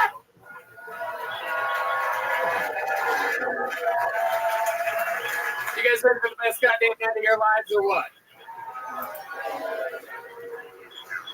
Yeah, make some noise for Red Band, everybody. It's the band of my life. Red Band is here. Welcome to Kill Tony, brought to you by the Red Rose, the Yellow Rose, and Deep Eddy Vodka. How about a hand for the fucking band, huh? Are they amazing or what? That's the great Matt Mueling on guitar. That is D Madness on the bass guitar, live in the flesh. That is Michael Gonzalez on the drums. Paul Deaver on the horns. And that's the great John Dees on the keys. He's playing this Sunday at Parrish, the Super Jam, 6 p.m. Very, very exciting stuff. That is the Screwball Peanut Butter Whiskey Kill Tony band, and also the show brought to you by the Hotel Grand Duca, where now you can use the promo code Kill Tony and save 25% on a Sunday or Monday night stay at one of the best hotels in the entire city. Here's a little bit more about the amazing sponsors that made tonight's episode available for you for free here right now. Hey, y'all, you might not know this, but when I'm not being the host of the #1 live podcast in the world, what I've been doing for the last 16 years is being a professional stand-up comedian, and I'm excited to say that I'm back out on tour again. August 26th and 27th, I'm in San Antonio, Texas. September 8th through the 10th, I'm back at West Palm Beach, Florida. September 29th through October 1st, Nashville, Tennessee. October 11th and 12th, Philadelphia, Pennsylvania. October 14th and 15th, I am in Boston, Massachusetts. November 4th and 5th, New York, New York. December 9th and 10th, I'll be performing in Arlington, Texas. January 13th and 14th of 2023, I'm in Dallas, Texas. And February 9th and 10th of 2023, I'm in Houston, Texas. Tickets available at TonyHinchcliffe.com. All these shows sell out, so don't be a doofus. Go to the website now. Get tickets while you still can. Hey, y'all. When they say mental health is a journey, they mean it. That's why it's important to prioritize your mental health and wellness every single day.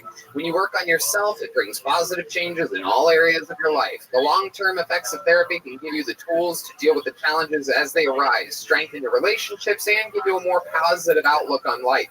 There's no better time to invest in yourself than right now, especially with all the crazy stuff happening in the world and, people being away from their families and away from friends, and maybe you're having to start a new job or you're wondering about your health physically or mentally. I wholeheartedly recommend Talkspace for therapy. You can sign up online and start the therapy the same day as you sign up. You can text, video, or send voice messages to your licensed therapist, so it's incredibly convenient to have virtual sessions from the comfort of your own home.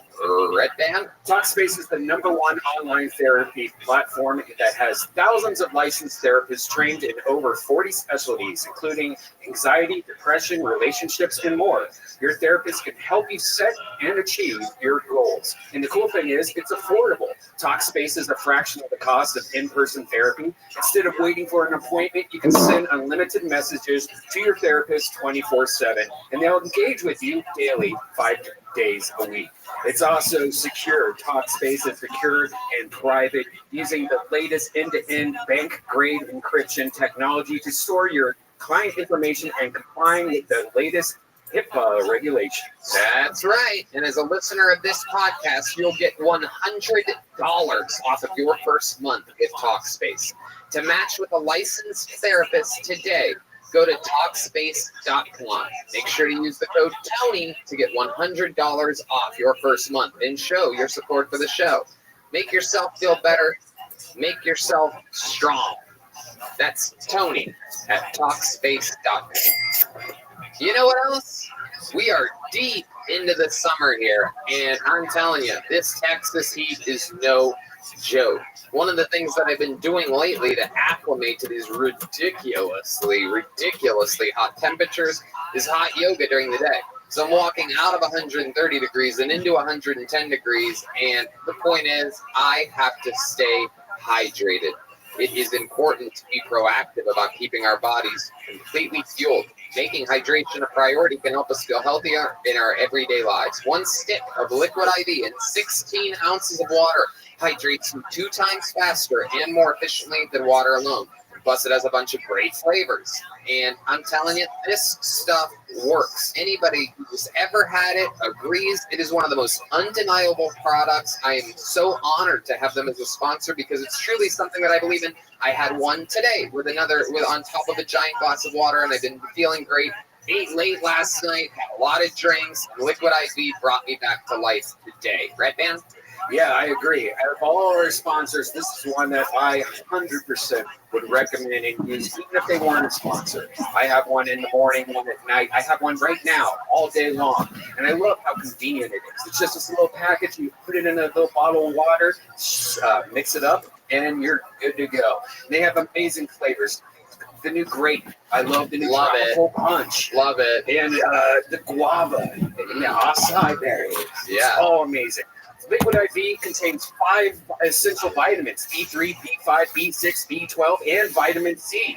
With 3 times the electrolytes of the traditional sports drinks, it's made with premium ingredients, and it's non-GMO and free from gluten, dairy, and soy. Yes, we love it. So